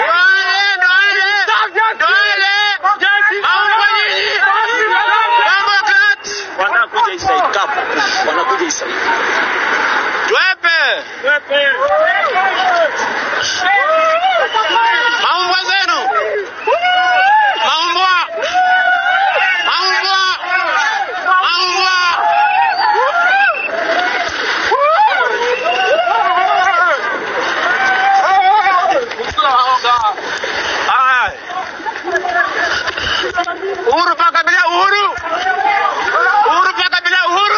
Under all this chaos, brutality and violence, this patriotic man came out to speak to the young people, and to be honest, his words were very, very encouraging. Listen to this.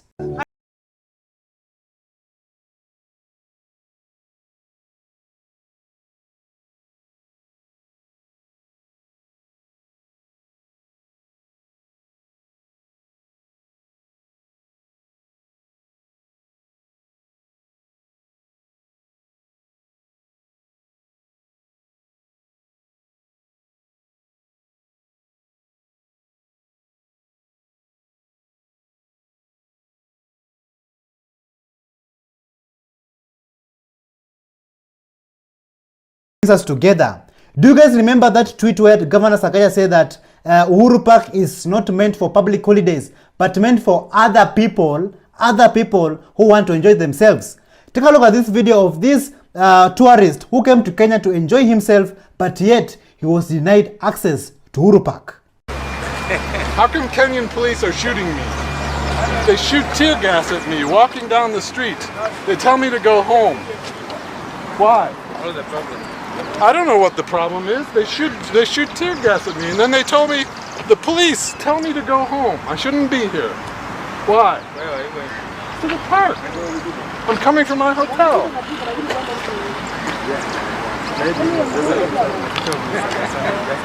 Why are the police treating me this way? Why do they talk to visitors and tourists this way? Tell them to go home. You don't want me here? Huh?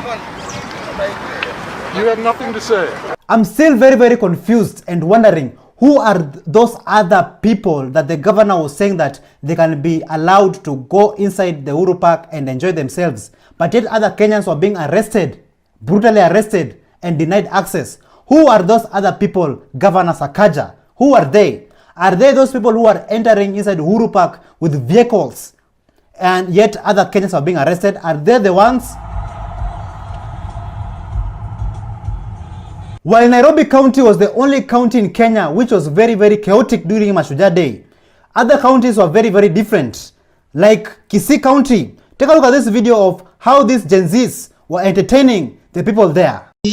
Kiriwa kimita wabunge kizindo majenzi kiriwa kimbisa wabunge Wakenya wakiwa upande wetu ni nani aliye kwake Luto Wakenya wakiwa upande wetu ni nani aliye kwake Luto walipokalipia kalepo na punge wapunge wakasikia mruzo wa magena kama mali za zina kumbe walikuwa ni wale majenzi waliojawa hasira mingi na mimi nikakaji rizazi. Even in Nairobi City, despite all the chaos that was going on around, this man showed up in a very unique way and he put a smile on people's faces. Take a look. Hata wanakuja maandamano.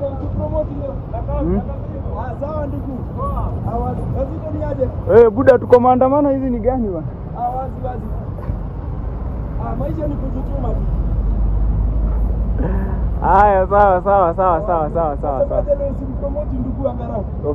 Tough and patriotic Kenyans continued to fight for their freedom, to fight for access to Uhuru Park and celebrate their heroes. Take a look at some of these scenes on how things went down.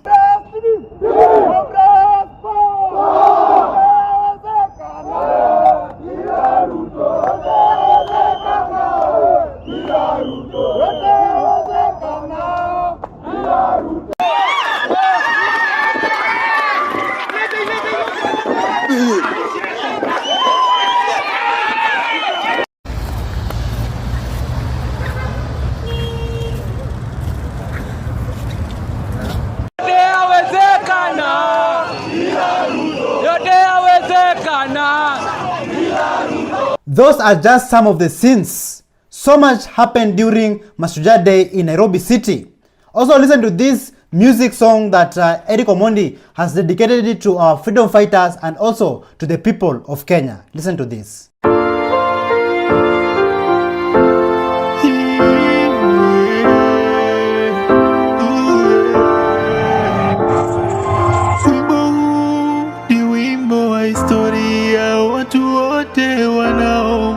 Msikize kwa makini. Ilikuwa Juni 25, vijana walishikana kupigania haki zao. Tulipoteza vijana kwa risasi, ili hali walikuwa kwa amani wakitembea. Eric Shieni, David Chege na Ibrahim wote walipoteza maisha yao nje ya bunge.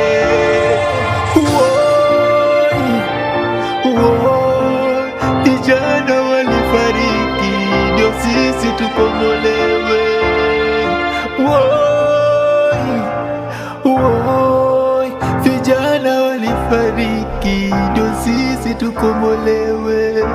Rex Kadike, Kennedy Onyango, Abdi Kadike walipoteza maisha yao wakitafuta ukombozi.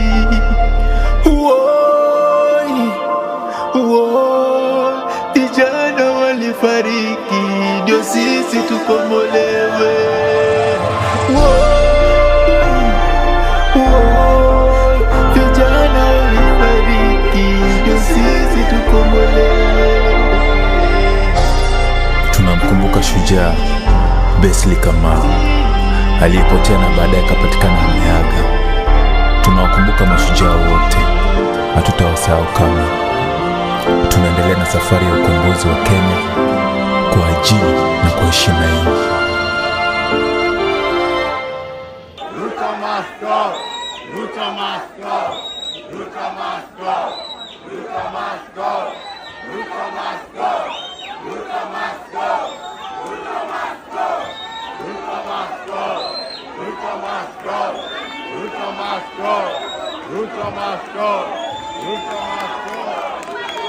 Thank you so much for joining us on today's show. I'm your host, Elvis Derry. See you in the next one. Bye-bye.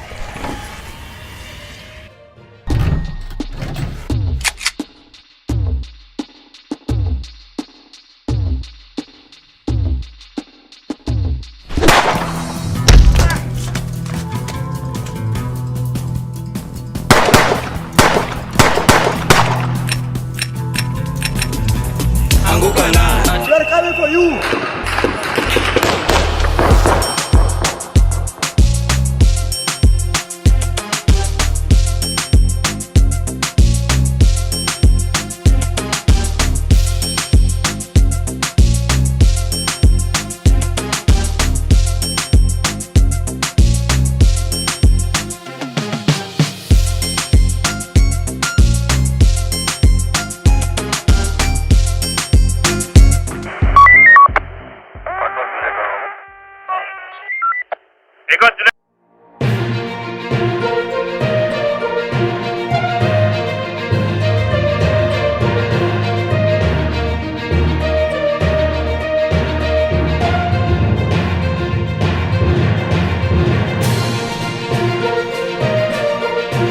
The problem is not the citizens of Kenya. The problem is the leadership. From Raila Odinga losing African Union chairmanship seat, Excellency Mahmoud Ali Yusuf from Djibouti, 33. to Deputy President Kithure Kindiki chased away. Did Raila Odinga betray the Gen Zs? Well, do you feel betrayed? Yeah, absolutely. We were not on the streets for ODM to get positions. We were on the streets to get good governance in this country. Member of Parliament Peter Salasa celebrates Raila's downfall. Ali ndio mwenyekiti mpya wa AUC. Gani? Sasa ona.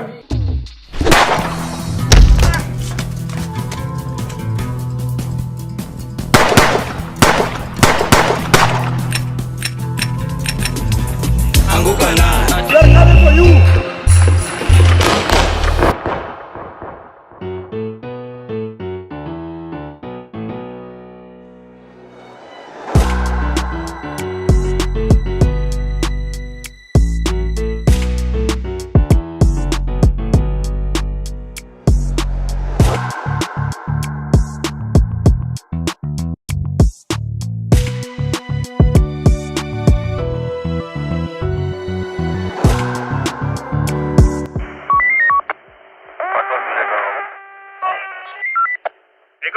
Ndio mjue kuna mtu aliiba nyota ya baba.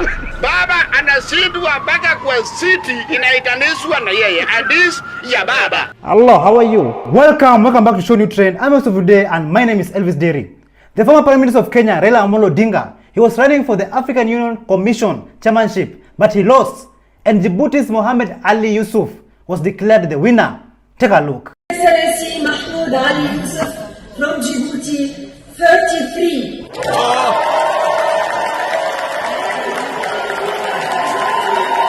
After Mohamed Ali Yusuf winning the African Union Commission chairmanship, he went on to say that they had more power, more money, more big friends, but we defeated them because of God. And he delivered this speech in Djibouti.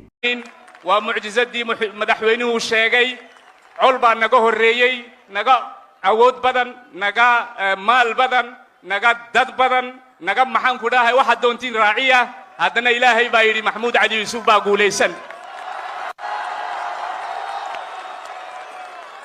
After Raila Odinga losing the African Union Commission chairmanship, it sent shockwaves in Kenya and around Africa. And a Kenyan politician by the name of Peter Salasia, he could not hold his tongue, and this is what he had to say. Mambo imeenda aje? Amepita. Ama bara amepita. Mahmoud Yusuf Ali ndio mwenyekiti mpya wa AUC. Gai. Sasa ona hii maneno hii. Unajua tamaa ni kitu mbaya sana. Kama baba angetulia tu, aache huyu jamaa afanye tu all blunders zake zote. Pesa yenye baba mpana ni mingi. Yenye angesema tu mimi hata sina haja na pesa. Jamaa wanamcheza. Because mimi nilisema jana ya kwamba uliona wale wa SADC walitoa position. Mimi ni member wa committee nyingine inaitwa Regional Integration. And mimi naelewa maneno ya integration. Ya kwamba kama sisi EACC iko under sisi, angekuwa ameanza na hawa EACC yani East African Community ambayo Djibouti is not a member. I convince Uganda, Kenya na hizi ambiane reserve na tuandike statement because huyo ndio mwenye akukotika eneo letu peke yake. So if you ask yourselves, why did Raila Amolo Odinga lose the African Union Commission chairmanship? What would you say? Listen to this. Why did we lose? Why did Baba lose? And she told me that Kenya does not have a very good name out there. And it's not because we are bad people. People think of us as being, this was her exact answer, that there was an election going on at the Pan-African level, right. And Kenya had presented a candidate, and when they were campaigning, she told me someone from Morocco just came and told her, you know what, you guys are not going to win. And she asked why. She was told, you people are too loud and obnoxious. Despite the former Prime Minister of Kenya, Raila Amolo Odinga, losing the African Union Commission chairmanship, Uganda's President Yoweri Museveni showed his support towards Raila, and this is what he said. There was a young man from Djibouti, he came. The young man I normally see him that he's a minister. He came and told me that he was the one who was the candidate for Djibouti. Of course, I greeted him well. We took photographs.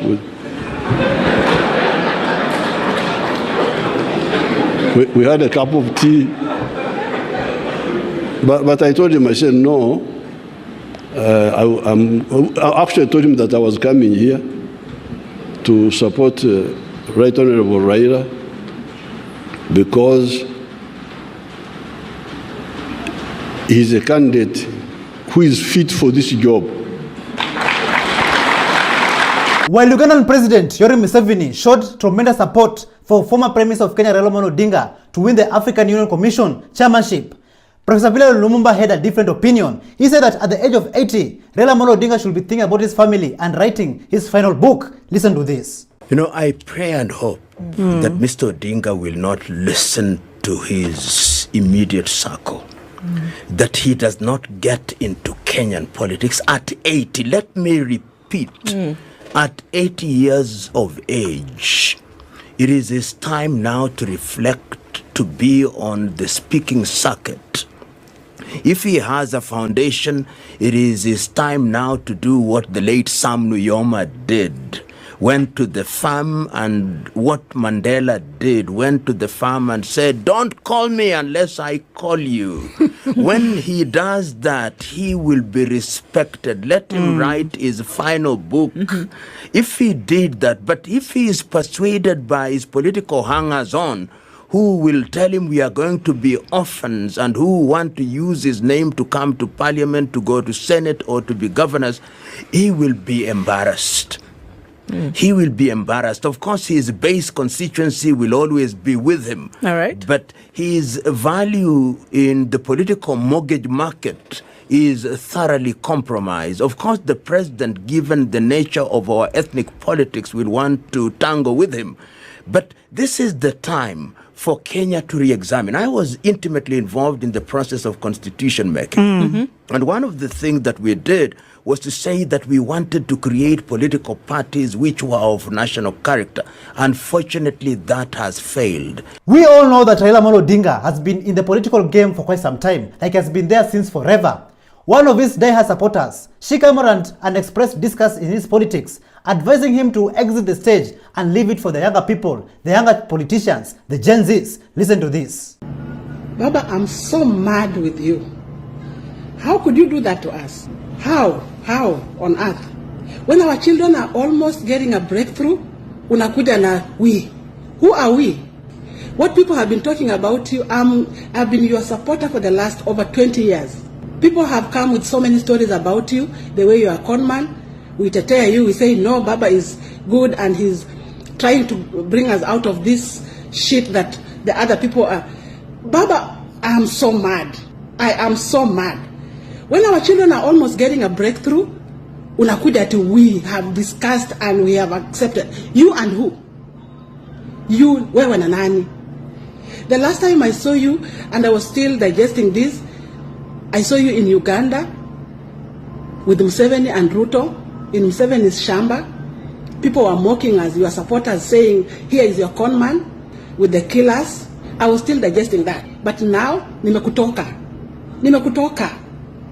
Kura ikipigwa leo, ujipeleke kiwanjani, you will get 100 votes. Toka hapo.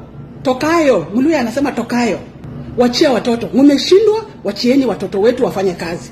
Who sent you? Ni nani alikutuma? The day these kids started the movement, walikuambia vizuri, Baba, you have fought for us, tuachie. Na ukasema yes. Imekuwaje sasa umeenda ni kinyume after watoto wetu wameuawa? You're going to say that we have decided. You and who? Kenyans, after Raila Amolo Odinga losing the African Commission chairmanship, do you think that devolution will work this time round? Do you think that we need to fix this mess of devolution? Listen to this. Watu wenye wote wana support Raila na Ruto, be it government bloggers ama politicians, endeleeni kupiga kelele X. We really don't care. Amwezi to blackmail emotionally, mkituitan patriotic alafu mnafikiria we are bothered by being called unpatriotic. If we're being honest with ourselves, the only thing Baba has done for this country other than kupiga kelele after every election is devolution. And devolution as we know it has turned out to be the biggest scam this country has ever seen. So yeah, keep calling us unpatriotic, keep saying that we are giving this country a bad rep. Endeleeni kusema tunaibisha hii country, but mjue nyinyi ndo mlianza kuibisha hii country before we did. Sisi tulichukulia tu mahali wazimu yenu iliishia ndo yetu ilianzia. And yeah, before I forget, Baba alipoteza AUC set. And a lot of Kenyans, myself included, are very happy about it. Now the next government that is coming into office, you people need to fix this mess called devolution. Instead of moving forward, ile pesa inaibiwa kwa hii government right now as we speak is just despicable. Tungebaki tu na provinces, hii country ingepemenda mbali sana. We all have seen President William Ruto supporting Raila Amolo Odinga to win the African Union Commission chairmanship. But Kenyans, do you know who was Raila's chief campaigner? Listen to what Honorable Willis Evans Otieno had to say. Who decampaigned Raila Odinga first to all the African heads of states? When Raila was the AU Special Envoy on Infrastructure, one of the first things William Ruto did was to write to the AU to demand that Raila Odinga be removed as the Special Envoy of the AU on Infrastructure. And the AU removed him. Raila actually had to stand down as the Special Envoy of the AU. Now, you wrote to the same body, to the same presidents, telling them this man is destabilizing my country. Then now you go back to them and ask them, can you please make this man the chairman of the same commission? I mean, it's ridiculous. A few months ago, Raila Amolo Odinga was advised to separate himself from President William Ruto. Apostle Michael Band sent a strong message to Raila Amolo Odinga, but it seems like his advice of separation fell into deaf ears. Listen to this. Odinga, this is the second time the voice of God. Separate yourself from William Samoei Ruto. You have up to June this year. 6 months exactly from now. separate yourself from William Ruto. If you don't, what will happen after that? Don't blame anyone. Don't say you are not. We all remember during the Gen Z protests, Raila Amolo Odinga betrayed the Kenyan people. He betrayed the Gen Zs, going for a handshake with the Kenya Kwanza regime. That was the highest amount of betrayal. And he betrayed the Gen Zs. The Gen Zs have been seeing Raila Amolo Odinga for years, fighting. But he went on and turned his back on the people. Just take a look at how Wanjiru injecting on live TV. Let Wanjiru speak. Yeah, I don't think we need to be talking about Raila. But let me say something about that. No. I will say something about that. Wanjiru, you will be disciplined on this show. So that I am very disciplined. Okay. It is you bringing Raila into this conversation. So let me say this about Raila. He betrayed us. Okay, hold on. Wanjiru, do you feel betrayed? Yeah, absolutely. We were not on the streets for ODM to get positions. We were on the streets to get good governance in this country. And had Raila joined us, we would be having a very difficult, a very different conversation right now. So we cannot start bringing him here and talking about how he was not respected. I don't know what, all of that history, honestly, it was rubbished the day he betrayed the Gen Z movement. History will not absolve him. That happened when he was fighting Moi and whatnot, but when the people needed him, he turned his back on the people. There is no forgetting that. And also, when you talk about discipline from the young people, I think the Gen Zs have been absolutely disciplined in defending the dignity of the Kenyan people. That is the discipline we need to talk about. They have absolutely fought tooth and nail that the Constitution of Kenya is respected and upheld, that human rights are respected and upheld, that the Constitution is what dictates the politics of the country. And when Farah Malim comes and say, I'm going to kill 5,000 Gen Zs, when somebody says, if you give me 3 days, I'm gonna, all of that happens, and then we want to look at the indiscipline of the people. What about the indiscipline of the oppressors? Who really should be talking about indiscipline from the other? So dear Gen Zs, can you forgive Raila Amolo Odinga? Yes, we can forgive Raila Amolo Odinga, but there's only one thing that the Gen Zs can never and will never forgive, and is this. Take a look. Вы умеете прощать? Да. Но не все. А что невозможно простить? Предательство.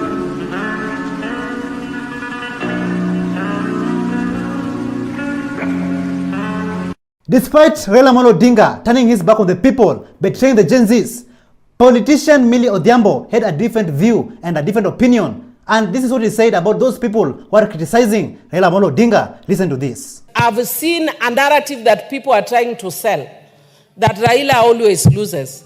Honorable Raila was a member of Langata for many years. Madam Speaker, he even resigned his position and went for by-election and won. And he has served as Prime Minister. And the one who is saying Raila would never will never win anything, has never even won a village elder position, and will never win a village elder position. So really, be factual and wish your fellow Kenyan well is when God will bless you. One of Bunge la Mwananchi brilliant political analysts by the name of Joachim Simiu, he came on and gave his honest opinion after Raila Amolo Odinga losing the African Union Commission chairmanship, and this is what he had to say. Listen to this. Wakati uko na kijana kwa boma, muda imefika ya kuoa na mnaona haoi.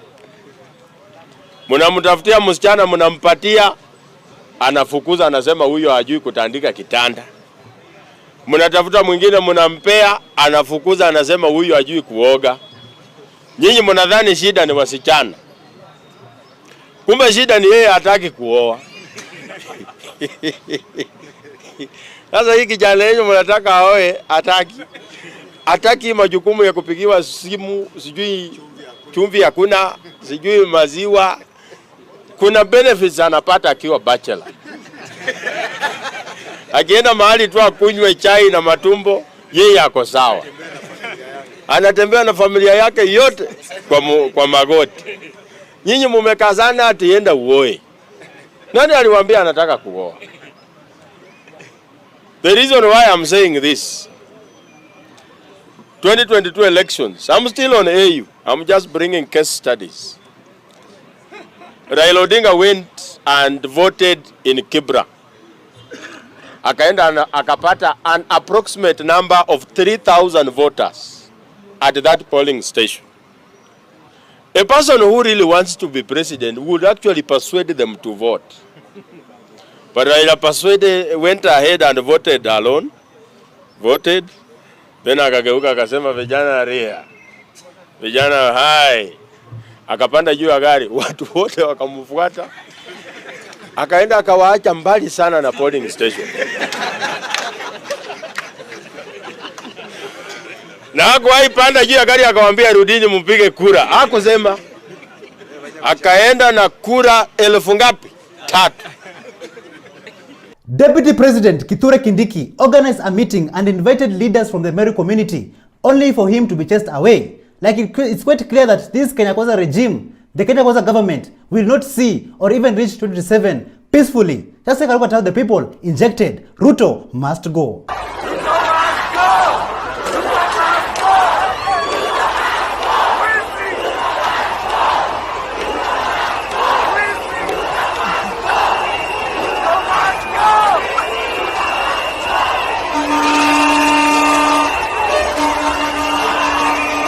As you can see, the people have been pushed the wall. People have been pushed the wall to the point where they're chasing Deputy President Kithure Kindiki in his own backyard.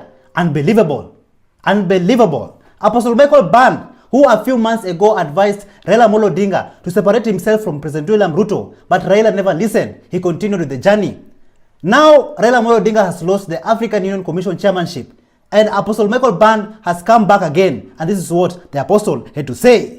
I told Raila, don't go. He decided to do what? Now see, an old man of 84 years. You are being carried by an agent of the devil. Anyway, Raila did not fail. It is Ruto who failed. I said before. I said since, Raila, forget this thing. He did not listen. Now, see what has happened. What a shame. What a shame. These people will learn to listen to their elders. If they will not listen to their elders, they have not seen shame. They have not seen it. Shame is coming. He said he has 1 bullet left. 1 bullet. It is him who said he has 1 bullet. Now it is me who is saying he has 1 bullet. 1 bullet like this left for him, left for Raila to use. What can happen, not what will happen, if he decides to be wise, is a repeat of 202, the Kibaki Tosha moment. And so my advice to Raila is that he need to change his inner circle, those who are advising him, and let him begin with Ida Odinga. Ida Odinga is the worst advisor Raila has. Raila is very strong outside, but at home, Number 2, he needs to get rid of useless people like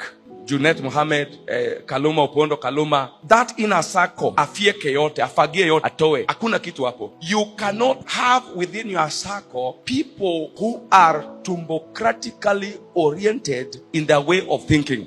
After Raila Amolo Odinga losing the African Union Commission chairmanship, even radio presenters from Kameme FM were not left behind, and they decided to inject, and this is how they injected. Take a look. Ndio mjue kuna mtu aliiba nyota ya baba. Baba anashindwa mpaka kwa city inaitanishwa na yeye. Hadis ya baba.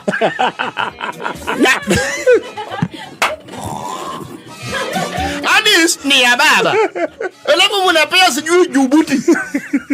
Hao ni nani? Hao ni nani? Hebu sema weupe mole. Djibouti iko wapi? Djibouti imepakana na nchi gani? Djibouti. Hiyo ni kama vile mumerudia vile Raila alishindwa na kura ya Tharaka-Nithi. Hatujasahau. We don't forget. Hatujasahau Tharaka-Nithi. Sasa mkatuletea Djibouti. Fadhali ingekuwa Nigeria, nchi kubwa. Na baba alikuwa ameongoza mara ya kwanza. Baba aliongoza mara ya kwanza. Ya pili wakasokomana. Ya tatu wakaengage gear 4. Ya nne tukaenda overdrive. Ya tano tukasema sasa ndio hii. Ya sita kabum. Hiyo ni nini? Na unajua sida ni mnasindiwa mahali ambayo tukipiga hesabu ya kuenda maandamano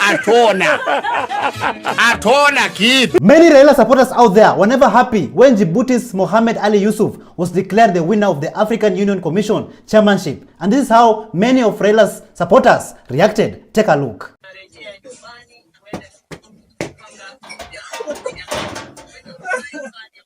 Kwani ni nini? Ni nini?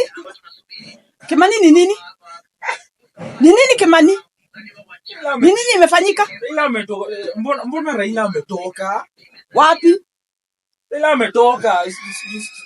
Sijui amejitoa eti hataki kuendelea na sasa mbona amejitoa? Sasa utafanya nini? Utafanya nini sasa? Ndio unalia?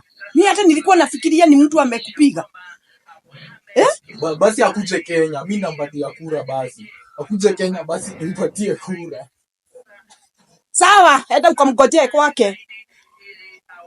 Watu ya boda boda hawa. Hakuna system ina work.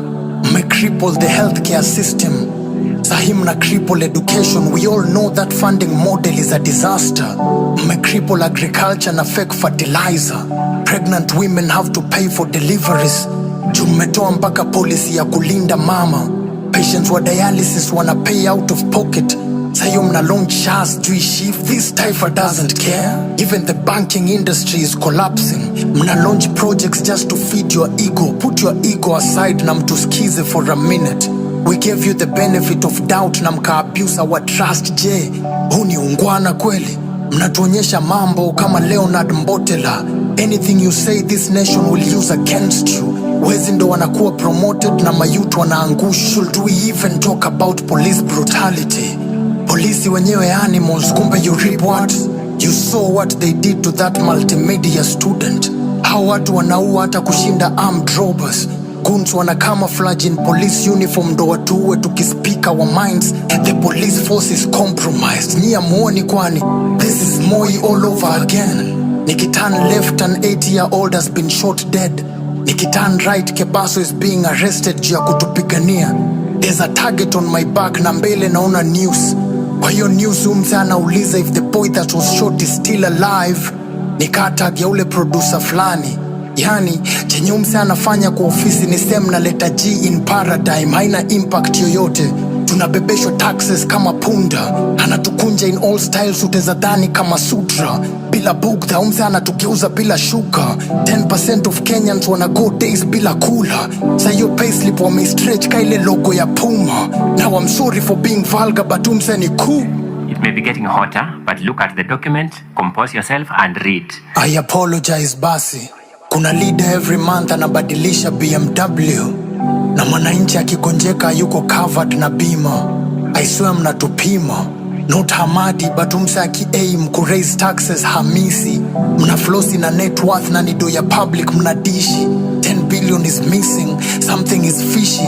I mean, how greedy can someone really be? Leader flani yako online ana flex na kibunda. Mi siezi elect these people, I'd rather vote for Sifuna. Bron mejituma, but the system is working against me. Thank you so much for joining us on today's show. I'm your host, Elvis Derry. See you in the next one. Bye-bye. Ndio mjue kuna mtu aliiba nyota ya baba.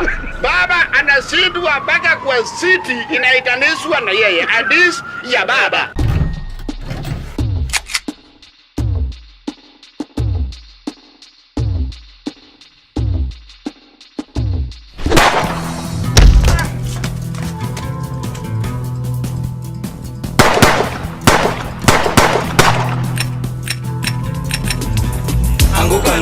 They're coming for you.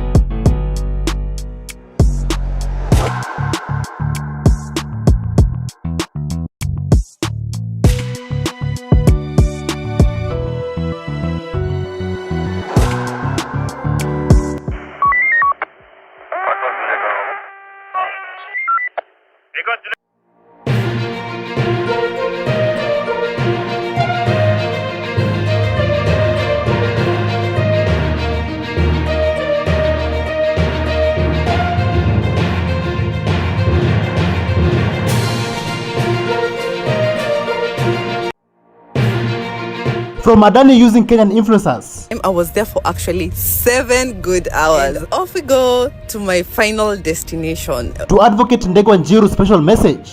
Hii nchi iko na shida. Watu wako na shida mingi sana, nchi iko na shida. Do you regret as a voter? Me, I voted for you, but I'm not regretting, bana. I'm now regretting this. American rapper 50 Cent in Kenya. 12 years ago, Octopuzzo hosted 50 Cent in Kibera. Wanted to see the fight again. They're coming for you.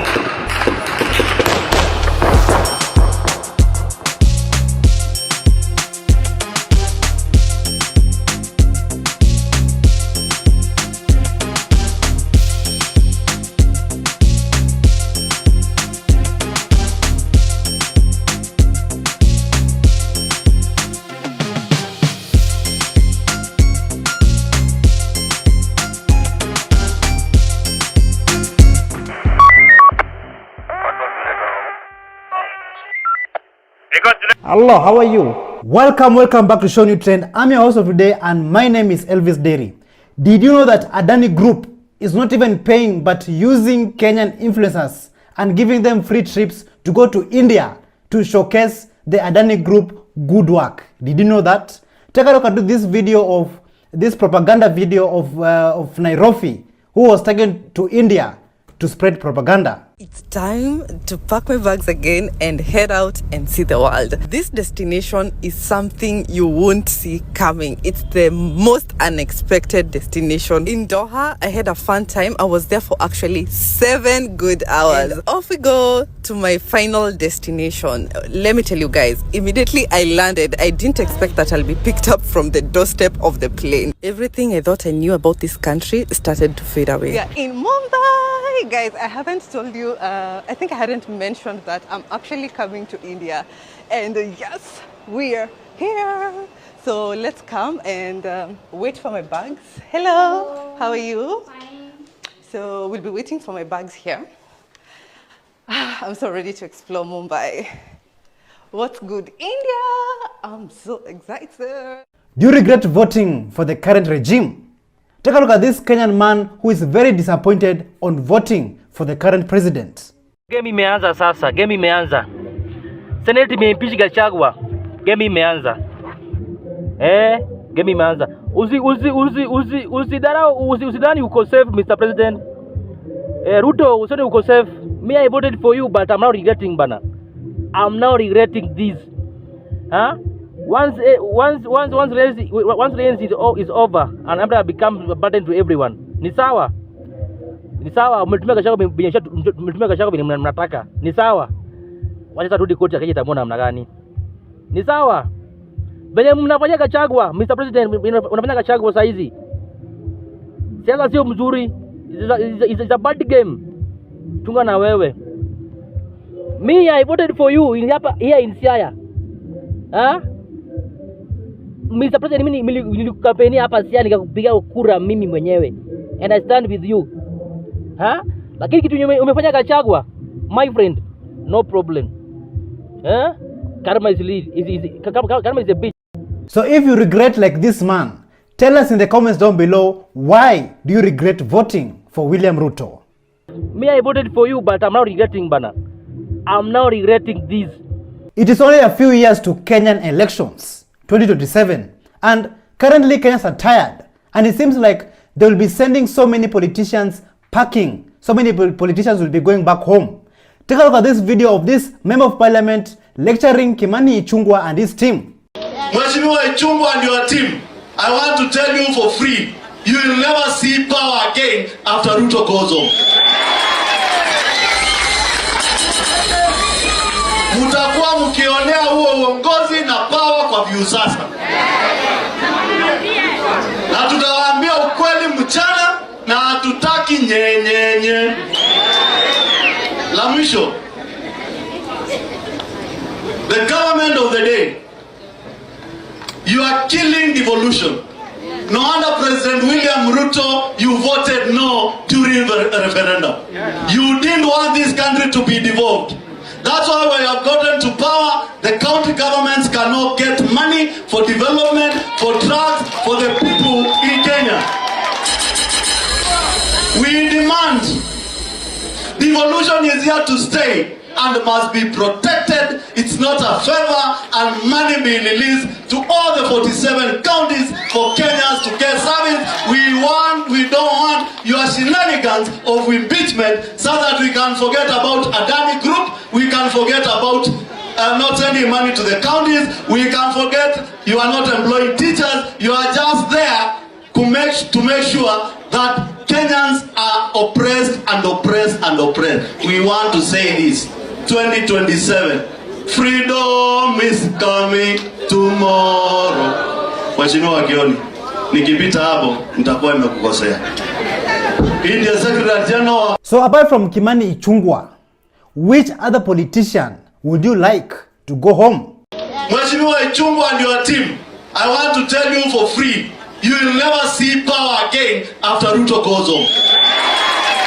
As you all know, Israel has committed war crimes. And did you know that the former Prime Minister of Kenya, Raila Odinga, is being protected by Israelis?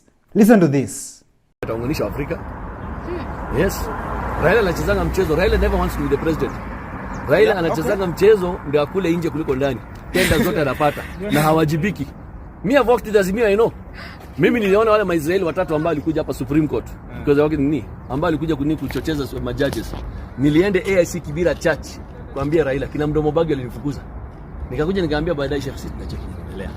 Raila's security guard has been trained in Israel. Why? Why will Israel protect you if you are an enemy? Lakini sinasemekana yule nani? Sitaki kama mtoto wake yule mwenye anakuanga Israel. Ndio security. Ndio kwambia no, but why Israel? I don't know other countries which can provide security. Why Israel? Why? You guys, you don't know what is going on. But the story of security from Israel, nimesikia mara mingi sana. In the last national prayer breakfast, there's a rabbi that I know. He's called Rabbi Netanyahu. He's married to one of the Israeli envoys, and he's a former military personnel. And he was supposed to lead the prayers for the Jews at the national prayer breakfast. I walked up to the director of Mr. Oven. I told him this cannot be allowed. A guy who is killing children and women cannot lead our prayers. But mzuri alichelewa. Kama sivyo kungekuwa na nini moja kubwa sana. No, I was ready to go. Me too. I would have been there. I would have need in front of Ruto. Mimi sitaki kujua. Utatuombeshaje na wewe ni mtu ambao unaua watoto? Bravo. True. Just because that today you are a rabbi. Who told you are a rabbi? You don't have other rabbis. Why is it that by coincidence he's an Israeli envoy? He's married to an Israeli envoy. What a coincidence. And he's a military personnel. And then Kenya does not have Jews, so why should he be allowed to pray? A Kenyan political analyst, Herman Manyora, explains to us on why some Kenyan politicians have destroyed their careers. And why is that? Some of them took part in impeaching the former deputy president, Rigathi Gachagua. Just listen to this. The impeachment was childish. So let's not talk about anybody. Even the senators trying to bring out the support, they were at the pains and they looked stupid and they knew it. They looked so bad, especially intelligent people. When God has given you a brain, I keep telling even my students, when God has given you a brain, you have to be very careful. The moment you are engaging in something, you are even ashamed yourself, you feel stupid. That's what it was coming out. So you cannot say there was anything Sifuna was defending or explaining. There was nothing to defend. There was nothing to explain. I better keep quiet and even walk out of that chamber than open my mouth and make a fool of myself. But why am I singling out Sifuna and Otiende Amolo? Otiende Amolo has a small ground in Nyanza, a very tiny ground in Rarieda, where he's unmatched. But within the wider space of Luo Nyanza, he's nothing. They are heavyweights. Sifuna, a name Sifuna even in Western, who is Sifuna?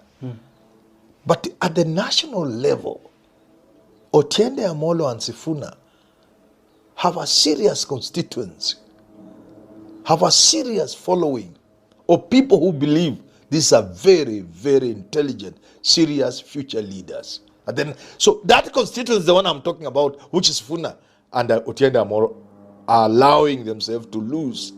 So for Sifuna, he starts in a unique way into leadership of this country. He starts at the top.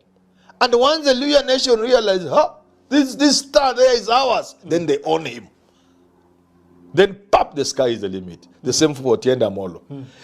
Which is what Babu is playing at. You see, Babu is trying to merge the two. Yeah. He has a name at the national level, especially with young people. He has now moved on the ground to create a following on the ground in Luo Nyanza, now to merge with the national thing, and Babu will go very far. Take it from me. And that is the route I thought Sifuna would be intelligent enough to see. So many abductions have been taking place in Kenya. And do all politicians or some politicians who are in power, do they have their own mercenaries? Do you have people that they hire to go and abduct people and even worse, kill people? Just listen to this. Every political leader in the world has a squad of people who kills for him or her. If you didn't know, please know. Na msome history, comparative history ya dunia. We have presidents in this world who even have squad that kill their enemies from whichever corner of the world they are. Na atakufuata na atakuua. They will follow you and they kill you. In the name of getting that seat. I want to sit on the right. I want to sit on the left. But she is my block. So, aodolewe, remove her. Removing her includes even killing. That is called selfishness. We can become great, not by breaking others, by actually elevating others.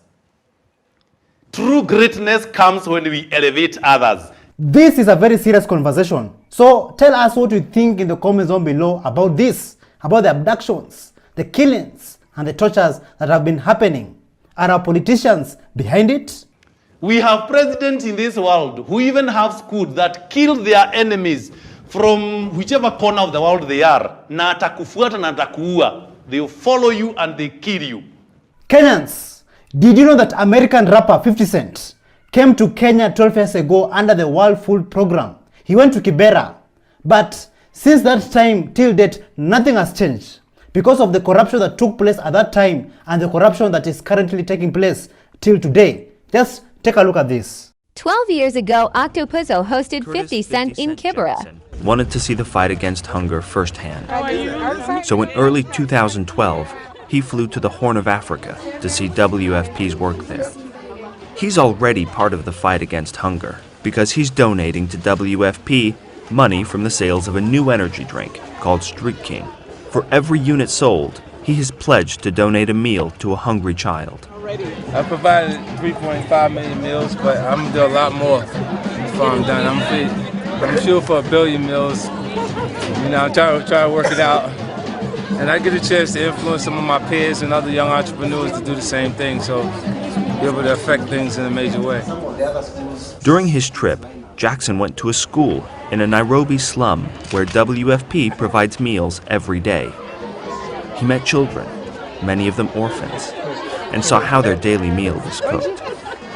This nutritious lunch helps them to concentrate in class. And for many of these children, it may be the only meal they get in the day. I'm just excited to be able to have an organization that actually is reaching the people. It's really important for me, like my project, and this is confirmation of that. Jackson clearly enjoyed his time with the kids at the school, and they were clearly charmed by him. So the question of the day is a referendum coming to Kenya very soon? Take a look at this video. Just